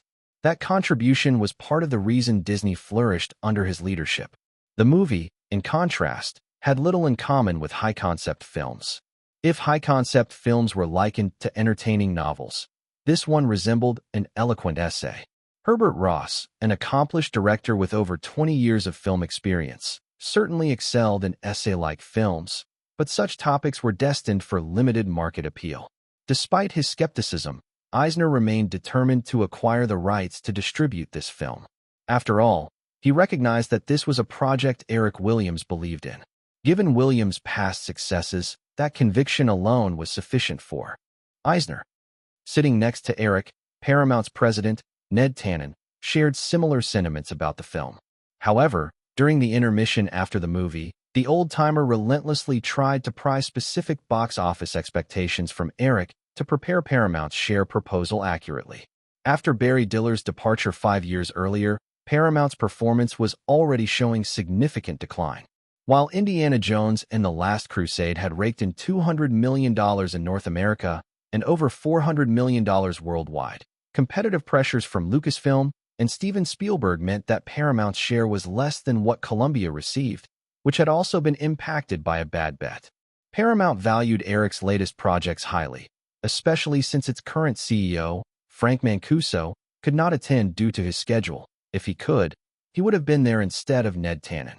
Despite the doubts surrounding the film's prospects, the fact remained that it was one Eric Williams had faith in. Eric's track record indicated that none of his films had grossed under $100 million. Post-screening, Ned Tannen leveraged his career experience to give a quick box office estimate of $30 to $50 million, considering the drawing power of Julia, Sally Field, and Shirley MacLaine, among others, as well as timing concerns. Although Julia had become a strong global box office draw, Ned Tannen didn't hold high expectations for overseas revenues, reasoning that the film's indigenous American flavor might limit global takings to just $30 million, a small miracle, indeed. If the estimates proved accurate, the film would yield a mere $10 million in profit after production and distribution costs, minuscule compared to Eric's other films. Ned Tannen sensed Eric wouldn't be overly excited about this profit margin. Yet, despite his subtle probing, Eric remained elusive, giving the kind of vague, non-committal responses that suggested they would have to make their own judgments. Eric was not disclosing his insights primarily out of caution. He was optimistic about the film, but couldn't guarantee the box office estimates. He roughly estimated that North American revenues would hover around $100 million, especially since this movie had previously garnered over $80 million, and with Julia in the mix now, he figured she might boost it by another $20 million. However, he understood that he could not make such statements openly. If the future box office returns failed to meet his estimates, it would tarnish his reputation. By keeping his predictions close to the chest, if the film didn't hit the big leagues, it would not reflect poorly on him.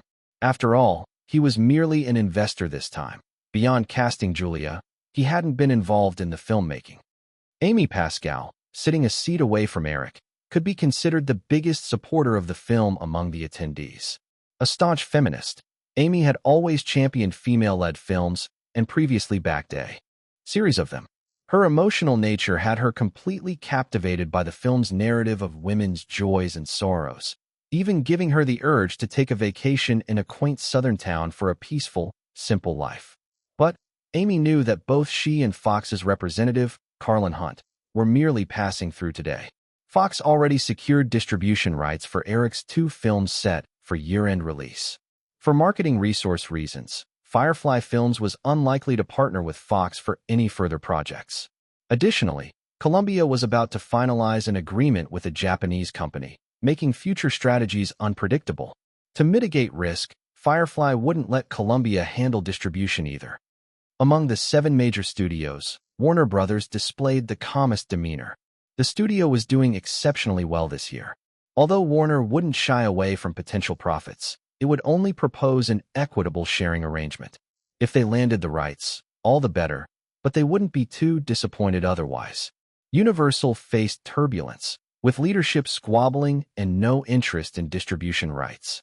MGM had already been thoroughly undermined by casino mogul Kirk Kerkorian, who only paid attention to the company's performance when preparing to sell it off for a tidy profit.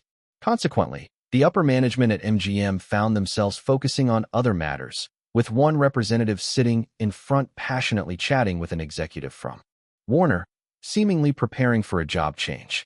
Chapter 183, Exchange. After a brief break, everyone perked up as the second film, The Others, screening was about to begin. Although its star-studded cast, 4 out of the 6 leading ladies had already won Oscars, seemed overshadowed when compared to the first film, the mere presence of Eric's name on the screenplay made it all worthwhile. Before the box office miracles happened, even that star cast hadn't meant much. As the opening credits rolled, Grace's storytelling voice resonated over a comic background. Slowly, the sound faded, and eerie scenes appeared in a scribbled manner, wide-eyed frightened girls, dark shadows reaching for children, and puppets with broken necks.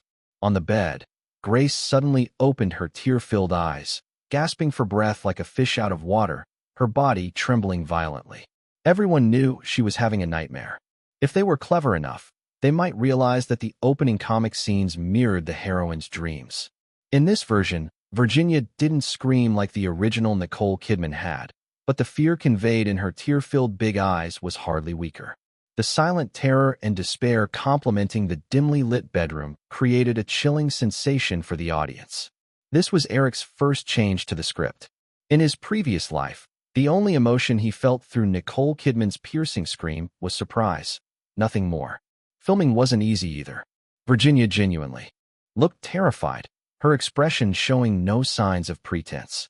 Next to the camera, there were a bunch of cute little creatures like Gizmo and the cockroaches that proved a distraction. Although she had some props to help, Eric believed Virginia's performance surpassed Nicole's by a significant margin. It rang true to the saying that in Hollywood, no one was irreplaceable. Most merely lacked opportunities. Unbeknownst to them, everyone in the screening room became absorbed in Grace's and the children's bizarre behavior.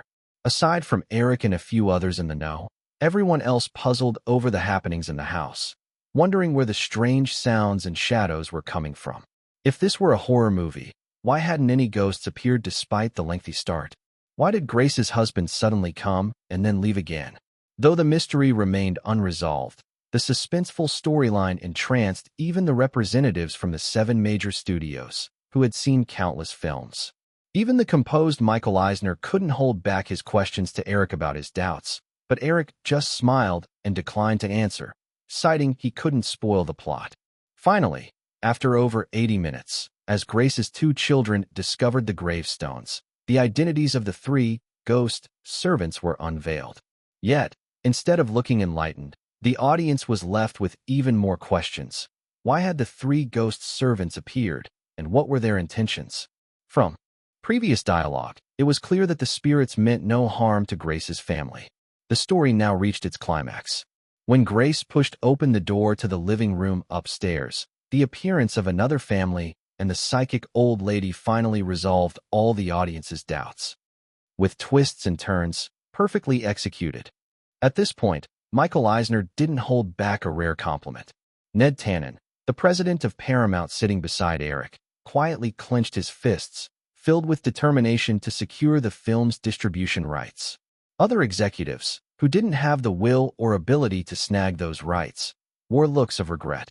Even the usually calm Warner representative couldn't maintain his composure. As the symbolic thick fog lifted with the revelation of the truth, the lights flicked on, and applause erupted, loud and enthusiastic, lasting for several minutes. In the back row, Jonathan Demme witnessed the scene, his lips twitching. Finally, he couldn't contain himself and broke out into a grin, showing his white teeth. He knew he had succeeded. Michael Madsen gently patted his sister's hand, his eyes filled with congratulations. As the applause subsided, everyone in the screening room, guided by the attendants, headed toward the banquet hall below. Eric, who walked at the front, found himself flanked by Michael Eisner and Ned Tannen. The Warner representative, who had been somewhat standoffish, approached, warmly greeting Eric once more. The representatives from Fox and MGM, who were destined to miss out on the distribution rights, followed behind. Elizabeth Murdoch leaned toward Carlin Hunt and whispered, "Carlin, why didn't you go up and negotiate a little?"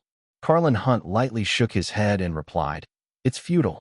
Eric's next 2 films are already with Fox, and they won't give us distribution rights anymore." After a moment's thought, Elizabeth responded, "Why can't we do it this way? We're focused on Eric's sequel by the end of the year. Let's give up the rights to the other film in exchange for this one. I think this horror film is special. It could create a box office miracle, just like that." Carlin Hunt couldn't help but gaze at the girl beside him, genuinely surprised. Initially, he assumed Elizabeth was just a bossy, spoiled young lady. After all, it was quite self-willed of her to insist on attending this screening. However, due to Elizabeth's status, Carlin Hunt reluctantly agreed, relieved that he and Eric were familiar. This knowledge made him inclined to let Elizabeth in. But to his astonishment, after the screening, she promptly formulated a highly feasible solution in such a short time. Though Elizabeth claimed to be interning under the guise of a holiday at Fox, she hadn't really spent any substantial days in her assigned position, nor could she grasp the ins and outs of Fox's collaboration with Firefly Films. Given her piecemeal understanding, to propose something so valid amazed Carlin Hunt. Not long ago, he'd had a similar inkling about securing the film, but couldn't come up with a solid plan. "All right, Miss Murdoch, I'll put this proposal in writing for Mr. Barry Diller. However, I must say, Fox hasn't seen the screenplay for Eric's other film due at the end of the year, so we don't know if we can make a decision before another company snaps it up. After all, it's expected that there will be opposition within Fox to your suggestion. Eric has directed films that have already proven to be box office hits. Even though this one is his screenplay and undoubtedly excellent, many might be hesitant to take that risk. Such a hassle. If I were in charge of Fox, I would just seize it." Elizabeth pouted, revealing her spoiled side anew. This time, Carlin Hunt held no contempt toward her. Instead, he patiently explained the nuances. "Miss Murdoch, this involves too many interests. It's not just a matter of us casually swapping films. Even if we wanted to, would Eric Williams agree? Would the other companies consent? You saw how Michael Eisner and Ned Tannen were present today. Their regard for Eric Williams was clear. We hold no real advantage in this competition." Chapter 184, Anti-War. As more and more people filled the party, Michael Eisner, who had only stayed for a little over 10 minutes, stood up first to excuse himself, saying he had matters to attend to. Eric naturally offered to see him off personally. "Eric, I hear you got nominated for the main competition at Venice?" Michael Eisner asked suddenly as they waited for the elevator. Eric nodded. "Yes, but since it's a horror film, the chances of winning are pretty slim. Sending it to Venice is just to raise its profile, which could help with the release in Europe. I actually think this movie has a good chance of winning, as long as the promotional direction is right," Michael said as the elevator doors opened, and they both stepped inside. Promotional direction? Eric pressed the elevator button while wondering aloud. "Well," Michael explained, "even though it's a horror film, I think there are deeper themes to explore, like a person's attachment to life and fear of death, and a mother's sincere love for her 2 children. Most importantly, the film is set in the aftermath of World War II, so you can use an anti-war angle in the promotion. You can direct this horror film toward the human cost of war. The shadow of conflict has long oppressed the heroine's psyche, leading Grace to commit the desperate act of suffocating her children. Given the current instability in Europe, any misstep could trigger another conflict. If this anti-war message resonates deeply, the Venice Film Festival jury would surely want to make a statement and wouldn't let the film walk away empty-handed. You know, movies and politics have always gone hand in hand. Eric couldn't help but admire Michael's wisdom. He had been stuck in the mindset that horror films were largely disfavored by the festival judges, failing to consider other perspectives. Thanks for the insight, Mr. Eisner. I'll get someone started on that right away. Just being nominated versus actually winning could lead to vastly different receptions from fans. Take the Oscars, for example. Everyone paid special attention to the winning films. As for the nominees, while their quality was often close, they rarely garnered as much attention. As they reached the basement parking lot, the two men walked toward Michael Eisner's car, where his assistant and driver were waiting. Michael climbed in but didn't leave right away. Instead, he waved for Eric to join him. After Eric settled into the seat beside him, Michael Eisner said, "Eric, how about teaming up with Disney next year?" Eric was taken aback. He thought Michael was going to talk about the two films from that day, but he had jumped straight to plans for the next year. "Mr. Eisner, I can't give you an answer right away. My partnership with Fox has been quite pleasant," Eric replied, shaking his head slightly. Michael noticed that Eric sounded somewhat disingenuous. Working relationships between the two companies had always been driven by profit. Mixing personal sentiments would only lead to a fractured relationship. After several interactions, Michael felt confident that Eric wasn't an emotional person. "There's no rush, Eric. Take your time to think it over. The revenue share offer from Disney regarding today's two films will reflect our sincerity," Michael paused before adding. "I also heard that Firefly intends to acquire New Line to establish their own distribution channel. But, I've met Robert Shea a few times. He's very controlling without the matching talent, and his management style is too subjective and irrational. Relying on him to manage the company wouldn't be a wise choice." Watching the Bentley roll away, Eric contemplated Michael's words and connected them to his own memories of New Line. He concluded that Michael's assessment of Robert Shea was quite valid. In his previous life, New Line, buoyed by the success of its franchises, had been reckless under Robert Shea's leadership, pushing forward projects that resulted in massive losses and causing New Line to lose its independence, eventually merging into its parent company, Warner Brothers. But Eric wasn't worried about that right now. If he could successfully acquire New Line, he'd keep Robert Shea in charge of distribution while firmly holding onto the power of filmmaking for himself, ensuring Robert wouldn't overstep. One by one, representatives from other major film companies departed. There were certainly some individual exchanges during that time. Yet, despite the flattery and charm exuded by executives interested in the two films, Eric made no promises. After sending off Amy Pascal, he returned to the banquet hall, which had turned into a gathering of familiar faces. The actors from the two crews who had missed the screenings were now at the party. Additionally, others closely associated with Firefly were present, including Drew Barrymore, who had always been a party fixture. Although she had loved hitting the nightlife scene, since getting involved with Eric, she had seemingly kicked that bad habit to the curb, but she still managed to attend various parties. Spotting Drew in her fuchsia dress, Eric playfully tapped her on the forehead, warning her not to drink. He then walked over to Quentin Tarantino and Lawrence Bender. "Eric, good evening." The two greeted him as he approached. Eric smiled back. "How's the preparation going?" Quentin's voice held some excitement as he responded, "Pretty smooth. Mr. Hansen has made things much easier for us. We've locked down most of the roles, and if all goes well, we'll start filming in September." "Great, then come with me. I'll introduce you to Mr. Blonde," Eric said, gesturing towards another area. "Eric." Virginia stepped forward as he approached, but quickly halted, remembering they were in a public space.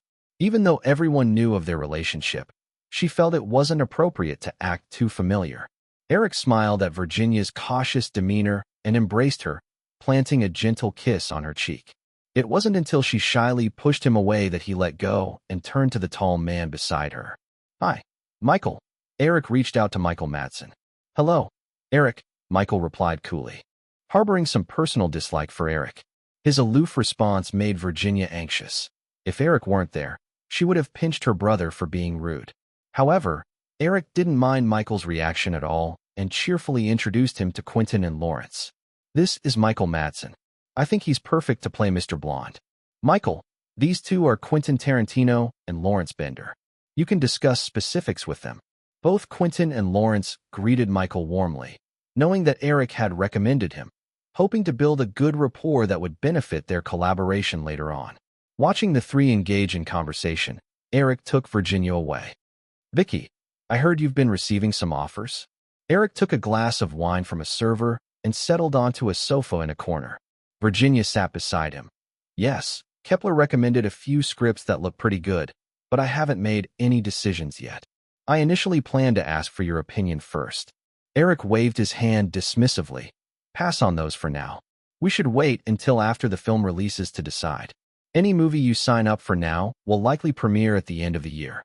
If it flops, it could hurt your reputation, and of course, the pay won't be significant." "All right, I'll take your advice," she nodded obediently. "Eric, Michael's attitude toward you isn't great. I hope you won't take it personally." "Of course not," Eric chuckled. "If someone was monopolizing my little sister, I wouldn't have nice feelings towards him either." "Huh." She lightly laughed and automatically defended her brother. "You're not monopolizing me." "Of course I am, Vicky. You've been mine since the beginning." "Fine," she said, a slight blush rising to her cheeks as she looked down. "Eric, are you coming over to my place tonight? You haven't been there in a while." "Sure," he smirked. "Why don't we leave now?" She quickly shook her head. "Eric, you should mingle with the others. Don't just stay by my side." "No rush. I just sent a group off. I'm tired and need to rest for a bit." On the other side of the party, Elizabeth held a glass of red wine and was chatting with Julia, noticing that Julia appeared somewhat distracted. Until Julia couldn't help but sneak another glance in one direction, Elizabeth followed her gaze and caught sight of the relaxed figure slouching on the sofa, accompanied by a woman in a black strapless evening gown, indeed, the leading lady of the film. "Julia, do you like him?" Elizabeth leaned in close to Julia, whispering. Not really." Julia flustered, realizing who Elizabeth meant. Her first instinct was to deny it, but perhaps due to the pent-up emotions and Elizabeth's skilled social tactics, Julia had begun to treat her like a close friend. After a brief moment of panic, Julia finally admitted, "Actually, I don't even know what I feel about him. He's a very complex person. Come on, let's go chat with Mr. Williams." Elizabeth saw the turmoil in Julia and quickly grabbed her arm, heading toward Eric despite Julia's protests. Chapter 185, Seed. "Hey, Eric." Elizabeth pulled the awkward Julia over to Eric's side. Virginia glanced at the sudden arrivals and decided it was best to excuse herself. Elizabeth unapologetically shoved Julia onto the sofa and sat down beside her. "Liz, why haven't you left?" Eric asked, puzzled. Elizabeth shot him an annoyed glare. "Why should I leave? Are you not welcoming me?" "Of course not," Eric quickly denied. "But I figured you'd find this little gathering beneath you, given that you're the daughter of Rupert Murdoch." "Daughter of Rupert Murdoch?" Julia, overhearing Eric, looked at Elizabeth with renewed curiosity. Eric noticed Julia's bewildered expression and took it upon himself to introduce. "Julia, didn't Liz tell you? She's the daughter of Rupert Murdoch, owner of 20th Century Fox and News Corporation." "Hey, Eric, are you trying to stir trouble between Julia and me?" "Julia's right. You really are a jerk," Elizabeth said angrily as she playfully punched Eric on the shoulder. Julia felt a mix of embarrassment and surprise at learning Elizabeth's prestigious background and wanted to hide her face. "Oh gosh, how could she say that?" Eric paused, then burst into laughter. Julia finally speaks her mind. "No, Eric, I didn't mean." Julia stuttered, her face turning crimson as she waved her hands, trying to clarify. But nothing coherent came out. As the words slipped out, Elizabeth too felt she had misspoken and shot Julia an apologetic look. She discreetly tried to change the subject. "So, Eric, was that woman your girlfriend?" "Yeah," Eric nodded. You really are bold about it," Elizabeth responded, momentarily taken aback. "What about Julia?" At that moment, Julia wanted to stop the girl from being so blunt. However, since the question had been thrown out there, she knew it was too late to intervene. Instead, she anxiously looked at Eric, uncertain how he would respond. "What does that have to do with Julia?" Eric asked, surprised. I don't want to hear your nonsense anymore." Upon hearing Eric's response, Julia felt a mix of relief and a stronger sense of disappointment. She blurted out a quick farewell and bolted from the scene like a rabbit chased by hounds. Watching Julia scurry away, Elizabeth rolled her eyes at Eric. "You really are clueless, Mr. Williams." Eric shrugged, not bothered by the change in how she addressed him. Liz, there are things you don't understand, so it's better to withhold judgment. Oh, I'm getting more and more curious about you, Eric. How about treating me to dinner sometime? I'd like to chat more with you. Not interested. Eric finished the dregs of his drink, stood up, and planned to mingle with others. Hey, wait. You can't just do that, Elizabeth said, pulling at Eric's shirt. Fine, I'll treat you to dinner. Since he wasn't aware of her previous conversation with Carlin, and he had no prior information about her, Eric had labeled Elizabeth as a self-centered socialite based on their brief interaction. Even though she had an impressive background, Eric, given his current standing, saw no reason to cater to an indulgent princess. He tugged a few times to finally wrest his shirt from her grip. Examining the wrinkled hem that had been grasped, Eric sighed and noticed her disgruntled expression. He suddenly grinned mischievously, leaning toward her. Liz, there's one thing I need to remind you. Elizabeth met his aggressive gaze and instinctively leaned back, crossing her arms defensively, stuttering, what? As she recoiled, Eric moved closer, inhaling the faint scent of her perfume, wiggling a finger in front of her. I need to caution you. Never, ever show too much interest in a man. Otherwise, you'll easily find yourself falling for him. Ah. Elizabeth let out a sound, and as Eric dropped that line, he turned and walked away. Coming back to her senses from her fluster, she stomped her foot in frustration. Ugh, who would ever fall for you, jerk? Pervert, egotist. A stream of insults poured out of her mouth. After releasing her anger, she glanced around to see if anyone had noticed, heaving a sigh of relief, and straightened her clothes, lifting her chin back into a proud demeanor. With a glass of red wine, she strode back into the crowd. There were originally no roads in the world, but when many people walked, paths formed. This can extend to many things. For example, some events might not have occurred, but a certain inconsiderate guy inadvertently planted a seed of suggestion, and over time, it grew into reality. Mr. Williams, may I propose a toast? As Eric wove through the crowd, chatting with others, a little girl, guided by her mother, approached him with a cup of juice, wide-eyed and expectant. Of course, Sarah. Eric smiled, bending down to gently clink his glass with hers before downing the remaining wine. The little girl followed suit and took a big sip of her juice, watching him finish his drink. Mr. Williams, thank you for giving me the role of Jenny Stewart. It's nothing. You performed wonderfully, Eric replied. He noticed the little girl, Sarah Michelle Gellar, who was only 12 but was noticeably smaller than her peer, Drew. Perhaps due to family circumstances, he recalled it wasn't the best living situation for Sarah and her mother, which explained her shorter stature at around 5 feet. She had a round, cute baby face. Then, Mr. Williams, can I work in the film you're directing? The little girl suddenly asked, her tone filled with youthful innocence and expectation in her big eyes. Eric assessed Sarah's mother and the girl again, momentarily unsure if this was something taught to her or just an innocent question. For the character of Jessica in Sleepless in Seattle, Jonah's friend, Sarah could have been perfect.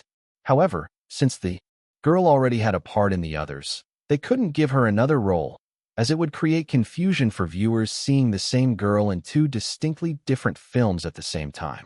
I hope there will be an opportunity, was Eric's diplomatic reply, as he found it hard to turn down the hopeful little girl.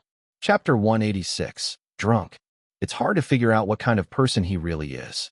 Gentle, domineering, cautious, frivolous, indulgent, fickle, aggressive, cynical, incredibly talented, with a wicked sense of humor. In short, he possessed so many qualities. After spending some time with him, I realized no matter what I did, it was nearly impossible to find any confidence from him. When I first debuted, I thought, I made it. I'm a Hollywood star. I really succeeded, didn't I, Liz? Julia squinted her eyes, looking at the woman next to her with a hint of uncertainty. Of course, Julia, you definitely succeeded, Elizabeth responded, seamlessly taking the glass from Julia's hand while subtly signaling a passing waiter to replace it with a glass of juice, which she then placed in Julia's hands. Even though Julia's true identity had just been revealed by Eric, Elizabeth sincerely apologized to her. Any tension that had developed between them quickly melted away. Julia was feeling quite unhappy due to Eric's words, so she unconsciously drank a bit more, resulting in her tipsy state. Perhaps it was the alcohol. Julia's defenses weakened, and she began to chatter away to Elizabeth about her various past experiences with Eric. Drowsily accepting the glass Elizabeth handed her, Julia took a hearty sip of the liquid, seeming unaware that it was juice instead of wine. With her semi-drunken slur, she continued, I thought I succeeded, you know. Then I started getting all these offers for films, each one worth millions. Millions, Liz. I couldn't even dream of that before. But then that awful jerk canceled them all without even talking to me about it. I stormed over to confront him, and he immediately scolded me harshly, until I cried in front of him before he finally stopped. Ugh, I always wanted to act a bit prouder in front of him, act a little more confident, but he has this way of saying just one line. Even just one look from him can leave you completely unable to hold your head up. Now he's making it so that I can't even date anymore. Whenever I think about going out with a boy, he just jumps into my mind, pointing at the boy and knocking him down, finding fault with everything. Julia took another swig of juice with hazy eyes, suddenly bursting into self-mocking laughter. But then he actually said, "What does this have to do with Julia? What a jerk. What does it have to do with me? What does it have to do with me? All right, Julia, you're drunk. Maybe I should take you home," Elizabeth gently urged, noting the signs of Julia's drunkenness. Generally, it was best to act accommodating with someone who had been drinking so that they would listen. "Yeah, home. I want to go home. I don't ever want to see that jerk again." Julia jumped up suddenly, only to feel dizzy and flop back onto the sofa. Elizabeth quickly supported her until Julia regained her composure before helping her stand again. Alan found Eric chatting with Herbert Ross and whispered a few words in his ear. Eric glanced toward the entrance of the banquet hall, apologized to Herbert, and moved in that direction. "What happened, Julia? Why did you drink so much?" Eric looked disapprovingly at the comatose Julia that Elizabeth was supporting and surveyed the area. "Where's Allison?" Allison was Julia's petite assistant, who sported a sprinkling of freckles across her face. "Why, you don't need to worry about it. I can drink as much as I want," Julia exclaimed dramatically, waving her arms in exaggeration as she raised her voice. "Why do you think you can tell me what to do? Shut up. Do you want the news spreading tomorrow that you got smashed and made a scene?" Eric shot a glare at Julia, aware that their conversation had drawn attention. He quickly gestured to Elizabeth to help Julia out of the banquet hall. They breathed easier once they were in an empty corridor. "Where's Allison?" "I'll have her take you home," Eric asked again. Julia lowered her head, pouting out her lips. Right after Eric's scolding stare had startled her, or perhaps she was regaining some rationality, she replied, "Allison is on vacation. She stayed with me in a small town down south for a few months, and she got sick from the climate." Eric sighed and turned to his assistant, saying, "Alan, can you take Julia home?" Alan was about to respond when Elizabeth interjected, "Let me handle it. This gentleman is a man, and it's a bit inconvenient. Julia's had too much to drink. She'll need someone to take care of her."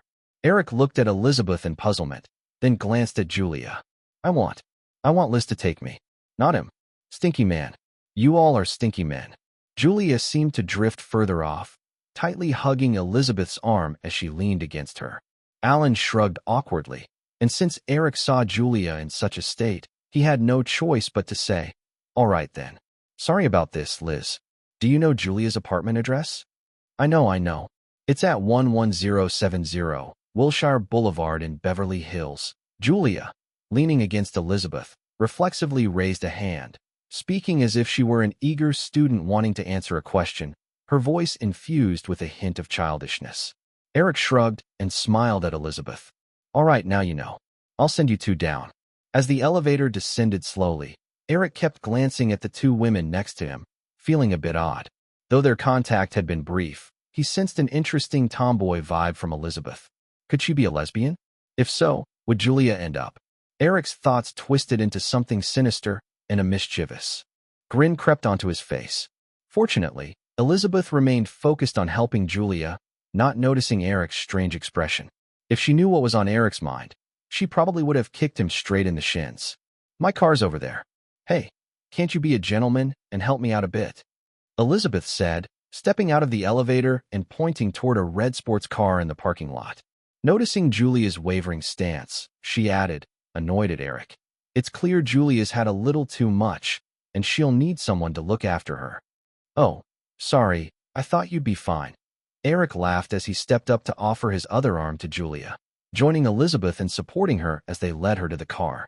After propping Julia against him, Elizabeth had the chance to dig out her car keys and unlock the door. As she opened the back door of the sports car, Elizabeth turned to indicate to Eric that he should help Julia inside. Instead, she found Julia entangled around Eric like a soft vine. Her eyes glazed as she nuzzled her face against Eric's cheek, murmuring incoherently, Eric, I dreamt about you again. Are you going to hit me? You always spank me. It hurts, you know. And I always wake up with my underwear messed up. So embarrassing. Can't you be a little nicer to me? Please give me a kiss. Seeing Elizabeth's stunned expression, Eric innocently raised his hands, letting Julia cling to him while she playfully licked his cheek, weakly defending himself. You know how it is, she's drunk. Elizabeth quickly snapped back to herself, silently pulling Julia off Eric and stuffing her into the back seat of the car. With a loud slam of the door, she hopped into the driver's seat, started the engine, and as she began to pull away, she couldn't resist poking her head out the window, shouting at Eric, who had raised a hand to say goodbye. Mr. Williams, Julia's right. You really are a jerk. As Eric watched the sports car drive away with the raised middle finger, he could only chuckle to himself. I didn't actually hit her, right? Did I hit her? No, I didn't, right? Could it be that I'm getting old and my memory is slipping? Awakening from a hazy dream, Julia felt like her head had been stuffed with a giant stone. She reflexively raised her hand to her temple and looked around. Thankfully, it was her own bedroom. She felt a mix of relief and disappointment. It seemed she had overindulged last night and dreamt about that guy again, rambling on incoherently. Thank goodness it was just a dream. Otherwise, that would be so embarrassing. Propping herself up, the thin blanket slipped away, exposing her pale, soft legs to the air. The cool breeze from the air conditioning made her instinctively cover her chest. Suddenly, she remembered something and quickly threw back the blanket. Oh my God, did that guy do something to me again? The sound of the bedroom door unlocking made Julia scramble to pull up the blanket to cover herself, her eyes widening as she stared at the entrance. A girl appeared at the door, wearing only an oversized button-down shirt and revealing her two long, pale legs. Seeing Julia sitting up, the girl smiled and said, Hi, Julia. You finally woke up. I was about to have to interrupt your beauty sleep. Julia gradually recalled some events from last night, remembering the girl's identity, and managed to force a smile. Liz, good morning. Did you take me home? Sure did. You were quite a handful last night, throwing up a couple of times and getting both of us wet, so I had to borrow a shirt from your closet. I hope you don't mind. Elizabeth tugged at the shirt she was wearing, inadvertently revealing the white edges of her panties. Of course, I don't mind. I should thank you. Julia quickly recognized the shirt as one she had secretly kept from Eric long ago. But Elizabeth didn't seem to realize it was a man's shirt, and Julia had no intention of pointing it out. Chapter 187. I understood. Come on, get up. I made some porridge, and I hope you like it, Elizabeth said with a faint smile before turning and leaving the room. Julia peeked through the slightly ajar door, but she didn't see the girl anywhere. Wrapping herself in a blanket, she timidly made her way to the bathroom. She didn't have Elizabeth's carefree nature and wasn't comfortable exposing herself in front of someone she had only just met, even if that person was a woman. 20 minutes later, Julia appeared in the dining room wearing a loose, light green house dress. Elizabeth had already set out breakfast. When she saw Julia walk in, she merely nodded in acknowledgement, continuing to read her newspaper casually while eating, completely at ease. Julia didn't mind and took a seat at the table. She picked up a piece of toast, spread some peanut butter on it, and took a few bites before trying a spoonful of the plain porridge. Did you sleep well last night? The girl across from her suddenly asked. Of course, Julia quickly replied, feeling inexplicably guilty, though she couldn't pinpoint why. Her memories of the night before had already blurred into a tangled mess. Honestly, I recommend that you avoid having a repeat performance, Elizabeth remarked meaningfully. A repeat of what? Julia blinked at the girl across from her. Getting drunk. Don't drink so much next time. Julia seemed to realize something. Did I do something embarrassing last night? Elizabeth nodded without hesitation. Yes. Oh no. Julia slapped her forehead in shock. This is really bad. What if it gets out? Don't worry, it won't, Elizabeth said, still not looking up from her newspaper as she flipped to another page. I think that idiot wouldn't let it slip, Elizabeth commented nonchalantly. Julia's eyes widened. That idiot, you mean? Eric. Bingo. Julia's heart raced, and she stammered. So, Liz, what did I do? It wasn't too outrageous. You just latched onto that idiot and cried, begging him to kiss you. Oh my God. Julia groaned in utter distress, burying her head on the table. She thudded it a few times against the solid wood surface. Seeing her reaction, Elizabeth couldn't help but chuckle. Careful, don't break the wood. No one's going to mourn for that. After a while, Julia lifted her head and poured herself a glass of cold water from the glass pitcher in the middle of the table, gulping it down. She took a few deep breaths before summoning the courage to ask, Liz, can you tell me what happened last night in detail? Are you sure you want to hear? Elizabeth asked in response. Suppressing her urge to backtrack, Julia nodded. Elizabeth had an excellent memory, and she hadn't been drunk last night. So she began recounting the events, starting from when Julia complained about Eric, adding in vivid details. I said even my dreams out loud. Julia looked like she was about to break down, gazing at Elizabeth with a pleading expression, as if hoping for a denial. Elizabeth replied, lifting her bowl of porridge to her lips. She nodded absent-mindedly to Julia's question. Julia banged her head against the table once more. It's over. I can't show my face in public again. Elizabeth finished the last mouthful of porridge and wiped her mouth, curiosity shining in her eyes as she asked, Julia, does Eric Williams really have that twisted preference? Does he like hitting women? No. Julia mumbled against the table. Elizabeth seemed relieved. So those were your sexual fantasies. I thought he was truly a creep, which would have been revolting. I was somewhat interested in him. Liz, let's not talk about this anymore, okay? I feel like dying right now. It's nothing. Who said women can't have sexual fantasies? But yours are particularly interesting. You actually wished for him to hit you. That was just in a dream. Julia weakly defended herself.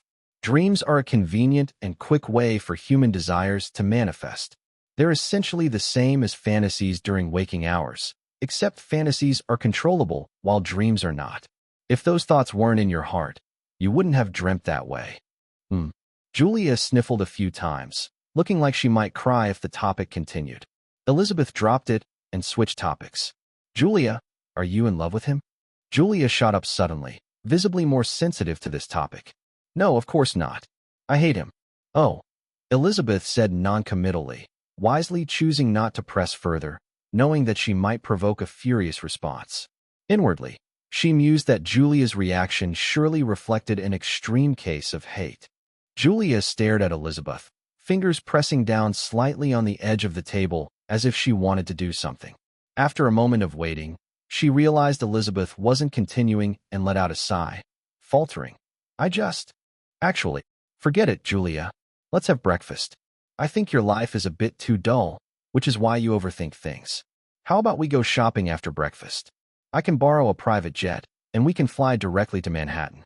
Fifth Avenue is a shopping paradise. In the evening, I'll take you to some parties to meet some young people. They might not be as great as Eric Williams, but their families are surely wealthier. I've come across quite a few of those types at various parties. Either they're too old or just full of themselves, living off their family's wealth. Sometimes I wonder if they'll even be able to afford the inheritance taxes when the time comes. I heard many rich kids had to donate substantial parts of their inheritances because they couldn't pay the exorbitant estate tax. You're talking about a rare few, Elizabeth laughed.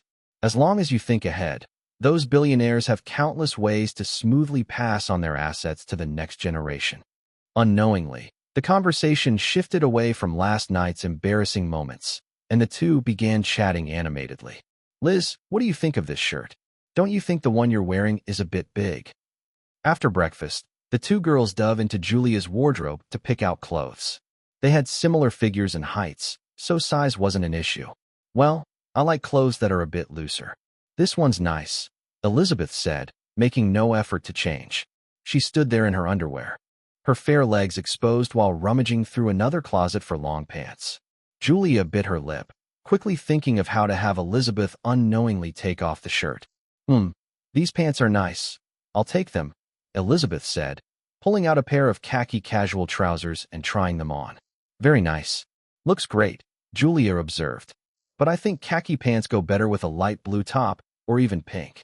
White can be a bit odd, she said, quickly grabbing a couple of small shirts from a rack and holding them up. Look, Elizabeth blinked at the two small shirts, then glanced at the one she was wearing. Suddenly, she lifted the hem of her oversized white shirt and pulled it off, leaving her in nothing but white panties, exclaiming, "Wow, wow, how disgusting. I get it now. This must be Eric Williams' shirt. So gross, yuck, yuck, yuck." Chapter 188, Vigilance. Liz, does it really have to be like this? Maybe. I can just give the shirt back to him. Julia stood in the small yard of her home, gazing at the metal barrel meant for burning trash, her eyes flickering with uncertainty. Elizabeth firmly tugged the shirt Julia had in her hands, slowly pulling it out and stuffing it into the barrel. She struck a match and tossed it in. The flames flared briefly. The pure cotton fabric quickly turned to ashes, leaving only a few stubborn plastic buttons flickering with small embers. She patted Julia on the shoulder, who stared blankly at the little fire. "All right, Julia, if you want to completely get that guy out of your life, you have to go through this process. Hurry and pack your bags. I already arranged for a private jet. We'll go to New York first, and if you're not done having fun, we can fly to London or Paris. I think I should talk to my agent first. I remember I have some engagements coming up. Hey, you're a top star in Hollywood now. Julia, not one of those struggling actors who barely have any freedom because they're held tight by their agents." But Elizabeth interrupted her. "No buts. Where's your passport? If you don't want to pack a bag, just grab your passport and credit card, and let's take a spontaneous trip." An hour later, a private Boeing took off from Los Angeles International Airport. Also taking flight was director Jonathan Demme. Following Michael Eisner's advice, Eric communicated with Jonathan, and the next morning, Jonathan headed off to Venice, Italy. He was preparing for an anti-war advocacy campaign. Although the Venice Film Festival was still more than 2 weeks away, Jonathan didn't know many people in Italy, so he had to navigate everything on his own. Naturally, the sooner he got started, the better. A few days later, Eric happened to reconnect with Kepler and learned through the complaints that Julia had been swept away by the Murdoch family's kid. Aside from some mental images that sparked a bit of jealousy, Eric didn't connect this situation to himself. He actually thought it might be good for Julia to take a breather. Her reaction after that drunken night had left quite an impression on him. By mid-August, the first 2 episodes Eric had been responsible for were wrapped up smoothly. Thanks to his hands-on coaching, the 6 main stars had stepped fully into their roles, saving the next directing team, led by Kevin Bright, a lot of trouble. After the test screening, various studios, Disney, Paramount, Warner Brothers, quickly made their bids, showing keen interest. Michael Eisner was indeed eager, with Disney submitting their offer just a day after the screening for 35% of the North American box office and 10% of the overseas box office. Upon seeing those numbers, Eric instantly felt like he had seen it before. Jeffrey flat out revealed that Disney's proposal was essentially the same as what he had experienced with Fox when he had directed films there. Moreover, the offer was clearly pegged to the standards of movies that grossed over $100 million domestically. Otherwise, Disney would hardly see any profit. If one were to calculate carefully, the terms actually surpassed what Fox had originally offered, since Fox had also secured the video rights and merchandising rights for Eric's earlier films, allowing them to reap substantial profits. This time, Firefly Films had explicitly stated they wouldn't be releasing those other movies' video rights and merchandise, offering only North American and overseas distribution rights. After Disney, Paramount quickly followed with their bid for distribution rights, placing second. Warner Brothers and a couple of others were right behind, while Columbia didn't even bother to make an offer. What genuinely surprised Eric was Fox. On the day after the screening, they sent a representative to grab the script outline, and a few days later, Carlin Hunt from Fox personally approached Eric with suggestions. without even addressing the previous offer. It was apparent that Elizabeth's last-minute plan had caught the sharp eye of Barry Diller. And after assessing the project, Fox clearly saw more potential in it, which led to this unusual twist. Eric didn't know what other happenings had transpired, but he had no intention of accepting Fox's suggestions. Altering contracts required extensive negotiations, and the uncertainties that could arise were unpredictable. Since Disney had already made their bid, Eric had no reason to invite trouble upon himself. With no competition in sight, Firefly quickly signed distribution contracts with Disney for the two films. "Eric, I heard you acquired Pixar?" Michael Eisner asked at the post-signing party. Eric casually swirled the red wine in his glass. "Yeah, I've always had an interest in animated films, so I acquired it for fun." "Really? Young people," Michael murmured, shaking his head, as if remembering something. "So, it was you who initiated the cutoff in cooperation between Pixar and Disney regarding 2D animation rendering. Disney is a major player. Would it really worry about a small company like Pixar? If Disney made the call, I can't imagine how many animation companies would rush to partner with you." Michael forced a smile. Though Disney had its roots in animation, after taking over, Michael Eisner's focus shifted more to live-action films, which drew some opposition from board members. However, as Disney prospered, those dissenting voices gradually faded. Still, it wasn't that Michael undervalued Disney's animated films in Hollywood. His focus was just different relative to his predecessors.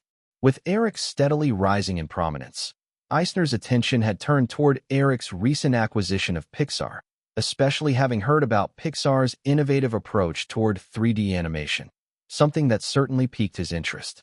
Chapter 189, another film snatched away. Eric's sudden rise in Hollywood was undoubtedly a unique anomaly in the history of the industry, which spanned over half a century. This wasn't to say that Eric's films were exceptionally brilliant. In fact, several of them, upon closer examination, didn't have much artistic merit, nor did they present any groundbreaking innovations. However, after Eric's string of films scored incredible box office success, aside from the media that excitedly dissected why Eric's films were commercially successful, capturing attention to boost sales or ratings, several major studios had convened experts to conduct detailed analyses of Eric's work. Many conclusions from these analyses were likely to begin reflecting in the Hollywood market over the next 2 years. For instance, live-action films targeted at kids would undoubtedly increase. The number of Cinderella-style romance films would rise, and there would be a surge in clever cop versus criminal narratives. Disney was certainly not an exception in analyzing Eric's films. After Michael Eisner reviewed various reports on Eric's work, he quickly understood that the miraculous box office success of Eric's films was not merely due to their alignment with the demands of the children's market or the aspirations of young women for fairy tale romances. The most crucial factor was Eric himself. This conclusion stemmed from the fact that all of Eric's movie projects lacked any common thematic elements. There seemed to be no patterns whatsoever. His films ranged from family comedies to police thrillers. These seemingly unrelated projects had all achieved success, leading to the obvious conclusion that Eric was indeed the most significant common thread among them. All these projects were orchestrated by him, primarily under Fox's banner. If it was brought up now, no one would attribute the success to James Brooks or Penny Marshall. Eric Williams was the key figure behind the films that grossed over $100 million. After arriving at this understanding, Michael Eisner became increasingly attentive to Eric and everything involving Firefly Films, always on the lookout to win him over. If he could pull Eric into Disney's fold, that would be even better. Eisner was an ambitious man, and as Disney continued to grow, so did his ambitions. However, he hadn't yet become the headstrong Disney tyrant who would be ousted in disgrace, as he had accomplished remarkable feats in these past few years, earning unparalleled respect within Disney. It was well known that Disney had built its reputation on animation. Although Michael Eisner emphasized developing live-action films after taking charge, he also understood that animated films were Disney's greatest strength. It was crucial to maintain Disney's dominance in animation in Hollywood. Therefore, while developing live-action movies, Eisner worked on expanding Disney's animated film business, coordinating numerous classic Disney video releases and licensing agreements for merchandise. He achieved outstanding results. When Eric grew increasingly prominent, and after he privately acquired a 3D animation studio, Michael Eisner started to keep a watchful eye on it. For many, the concept of 3D films was entirely new. Just a short while ago, Michael Eisner was scarcely informed about 3D movies. However, due to historical precedents where sound films replaced silent ones and color films overshadowed black and white, he knew he had to pay more attention to this trend. He had a gut feeling that 3D movies could herald a transformative shift in the industry. To this end, he sought out Pixar, which had just won an Oscar for Best Animated Short, collaborating with executives from Disney's animation department to review and analyze it. Despite the infant character's crude execution making Disney's veteran animators scoff, the computer graphics experts brought in from Silicon Valley explained a series of technical points and difficulties to Disney executives. They stated that with ample financial backing, Pixar's technology could absolutely produce a 90-minute-plus 3D animated feature, and its quality would rival traditional 2D hand-drawn animation. As Michael Eisner recalled the computer expert's words, he noted Eric's sly demeanor and realized that Disney's plans to intervene with Pixar would be futile. Establishing their 3D animation division would not be a swift endeavor either. Eric, how about this? Pixar is currently working on an animated feature. Would you be open to letting Disney distribute it once it's done? Unable to work directly with Pixar, Michael Eisner pivoted to seize the distribution rights for the first 3D animated feature, believing this would keep developments within Disney's controllable range. Eric chuckled, "Mr. Eisner, why rush? Pixar's first animated feature won't be finished for at least 2 years. Signing a contract now would carry substantial risk for both of us." Michael Eisner led Eric over to a nearby couch and continued gently. "Eric, you've been in Hollywood for a short time. Many things may not be clear to you. Most big-budget films secure their distributors before filming begins to ensure a swift recovery of funds. A feature-length animated film costs at least $30 million, and I suspect a 3D film will cost even more.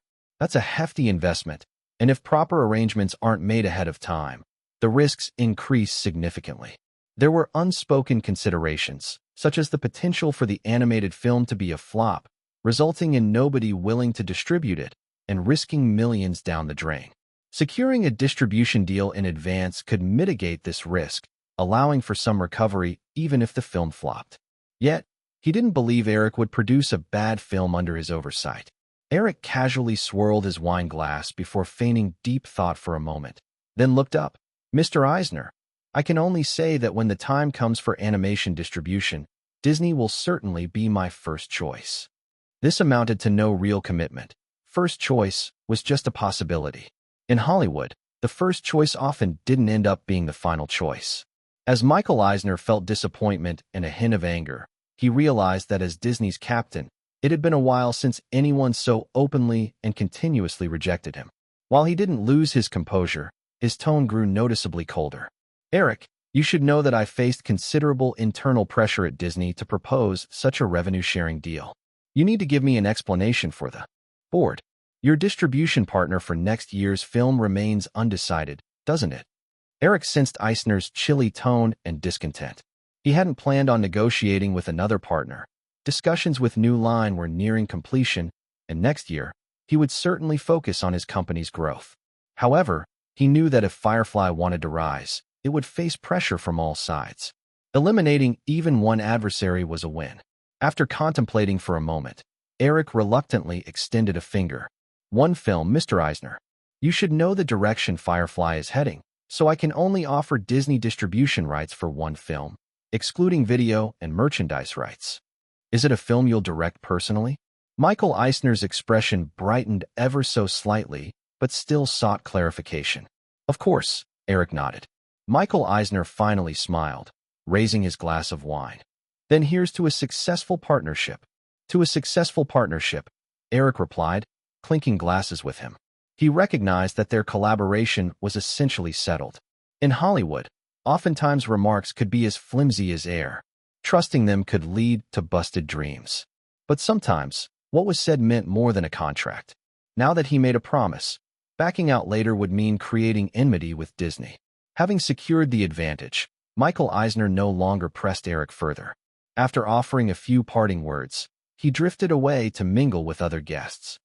Eric watched as Eisner's figure disappeared into the crowd, letting out a light sigh as he took a hefty swig of wine, unsure of the taste. Eric, there you are. I've been looking everywhere for you. Jeffrey rushed over, his hand pressing a handkerchief to his forehead, wiping off beads of sweat. Eric shifted to make room for Jeffrey to sit down and asked, "Didn't you say you were meeting with Robert Shea about the acquisition? Why are you here?" "I finished the talks, but there's really nothing to discuss." Jeffrey shook his head, and upon seeing Eric's still-present disappointment, added, "What's wrong? Isn't Disney's high revenue share a cause for celebration?" Chapter 190, Talk about bad judgment. How could I be happy? I just got tangled up with Michael Eisner trying to extort a movie out of me. Eric sighed. Though Eric didn't explicitly say it, Jeffrey quickly grasped what he meant. "So what conditions did Disney offer?" "Nothing's been negotiated yet." Eric shook his head. "I only made a verbal promise to Michael Eisner." Jeffrey let out a sigh of relief. "That's good. It's just a movie, after all. You crank out films like a hen lays eggs. But I heard some news a couple of days ago. Disney plans to terminate its overseas distribution partnership with Warner Brothers and hand everything over to its subsidiary, Buena Vista International. What does that have to do with me?" Eric dismissed Jeffrey's teasing, too uninterested to think it through after that. "It has everything to do with you. After cutting ties with Warner, Disney is surely going to face a chaotic time in overseas distribution. I estimate it will take Buena Vista at least 6 months to get things sorted. If you agree to have your movie scheduled for early next year, it's likely Buena Vista would use it as cannon fodder to penetrate the overseas market. Waiting until later in the year would be much better." Eric frowned. "It's hard to believe Disney would sacrifice my film like that. Don't they want to make money?" Jeffrey tucked his handkerchief into his pocket and signaled to a waiter for a glass of red wine. "Disney doesn't just look at the box office profits of 1 or 2 films. They care more about expanding their distribution channels. The influence you've built from your earlier movies is a perfect tool for channel expansion. Disney could leverage your film's name while sharing some profits with overseas distributors. This would make many things work out smoothly. Who knows? After releasing one film, Disney might establish brand new distribution channels in several countries. In comparison, a film's short-term profit doesn't matter so much next to those long-lasting, profit-generating channels." Realizing this, Eric nodded slowly. If Disney used his film to break into new markets, they would likely lose a significant overseas box office due to inefficiencies in their channels. Even if Disney managed to expand its reach, both he and Firefly Films wouldn't see any significant benefits. Although the split of overseas box office receipts wasn't large, given the scale of his earlier films, it still amounted to tens of millions of dollars. He wouldn't sacrifice his own gains for Disney's sake unless they compensated him for his losses up front. Having thought it through, Eric then asked, "Jeffrey, I remember you mentioned there's nothing more to discuss with Robert Shea. What did you mean?" "There's just no discussion left," Jeffrey replied. "Robert Shea is adamant about a 15% share and an additional $60 million in cash. He won't budge, which is why I rushed over to you. This decision requires your input as chairman." Eric pondered for a moment before asking, "Are you sure that's his final offer?" Jeffrey nodded. "Absolutely. Robert has made it clear that it's his final bottom line, and he won't retreat another step. Furthermore," at this, Jeffrey flashed a strange smile. "He told me, unless you agree to this price, he won't accept any future meeting invitations from you." That's puzzling," Eric said, scratching his head. Jeffrey didn't allow Eric to be confused for long, laughing as he explained, "When you had dinner with him the first time, you must have left quite the impression. He's afraid that if he gets into another debate with you, he might just back off again. I sensed that's what happened, even though I wasn't there.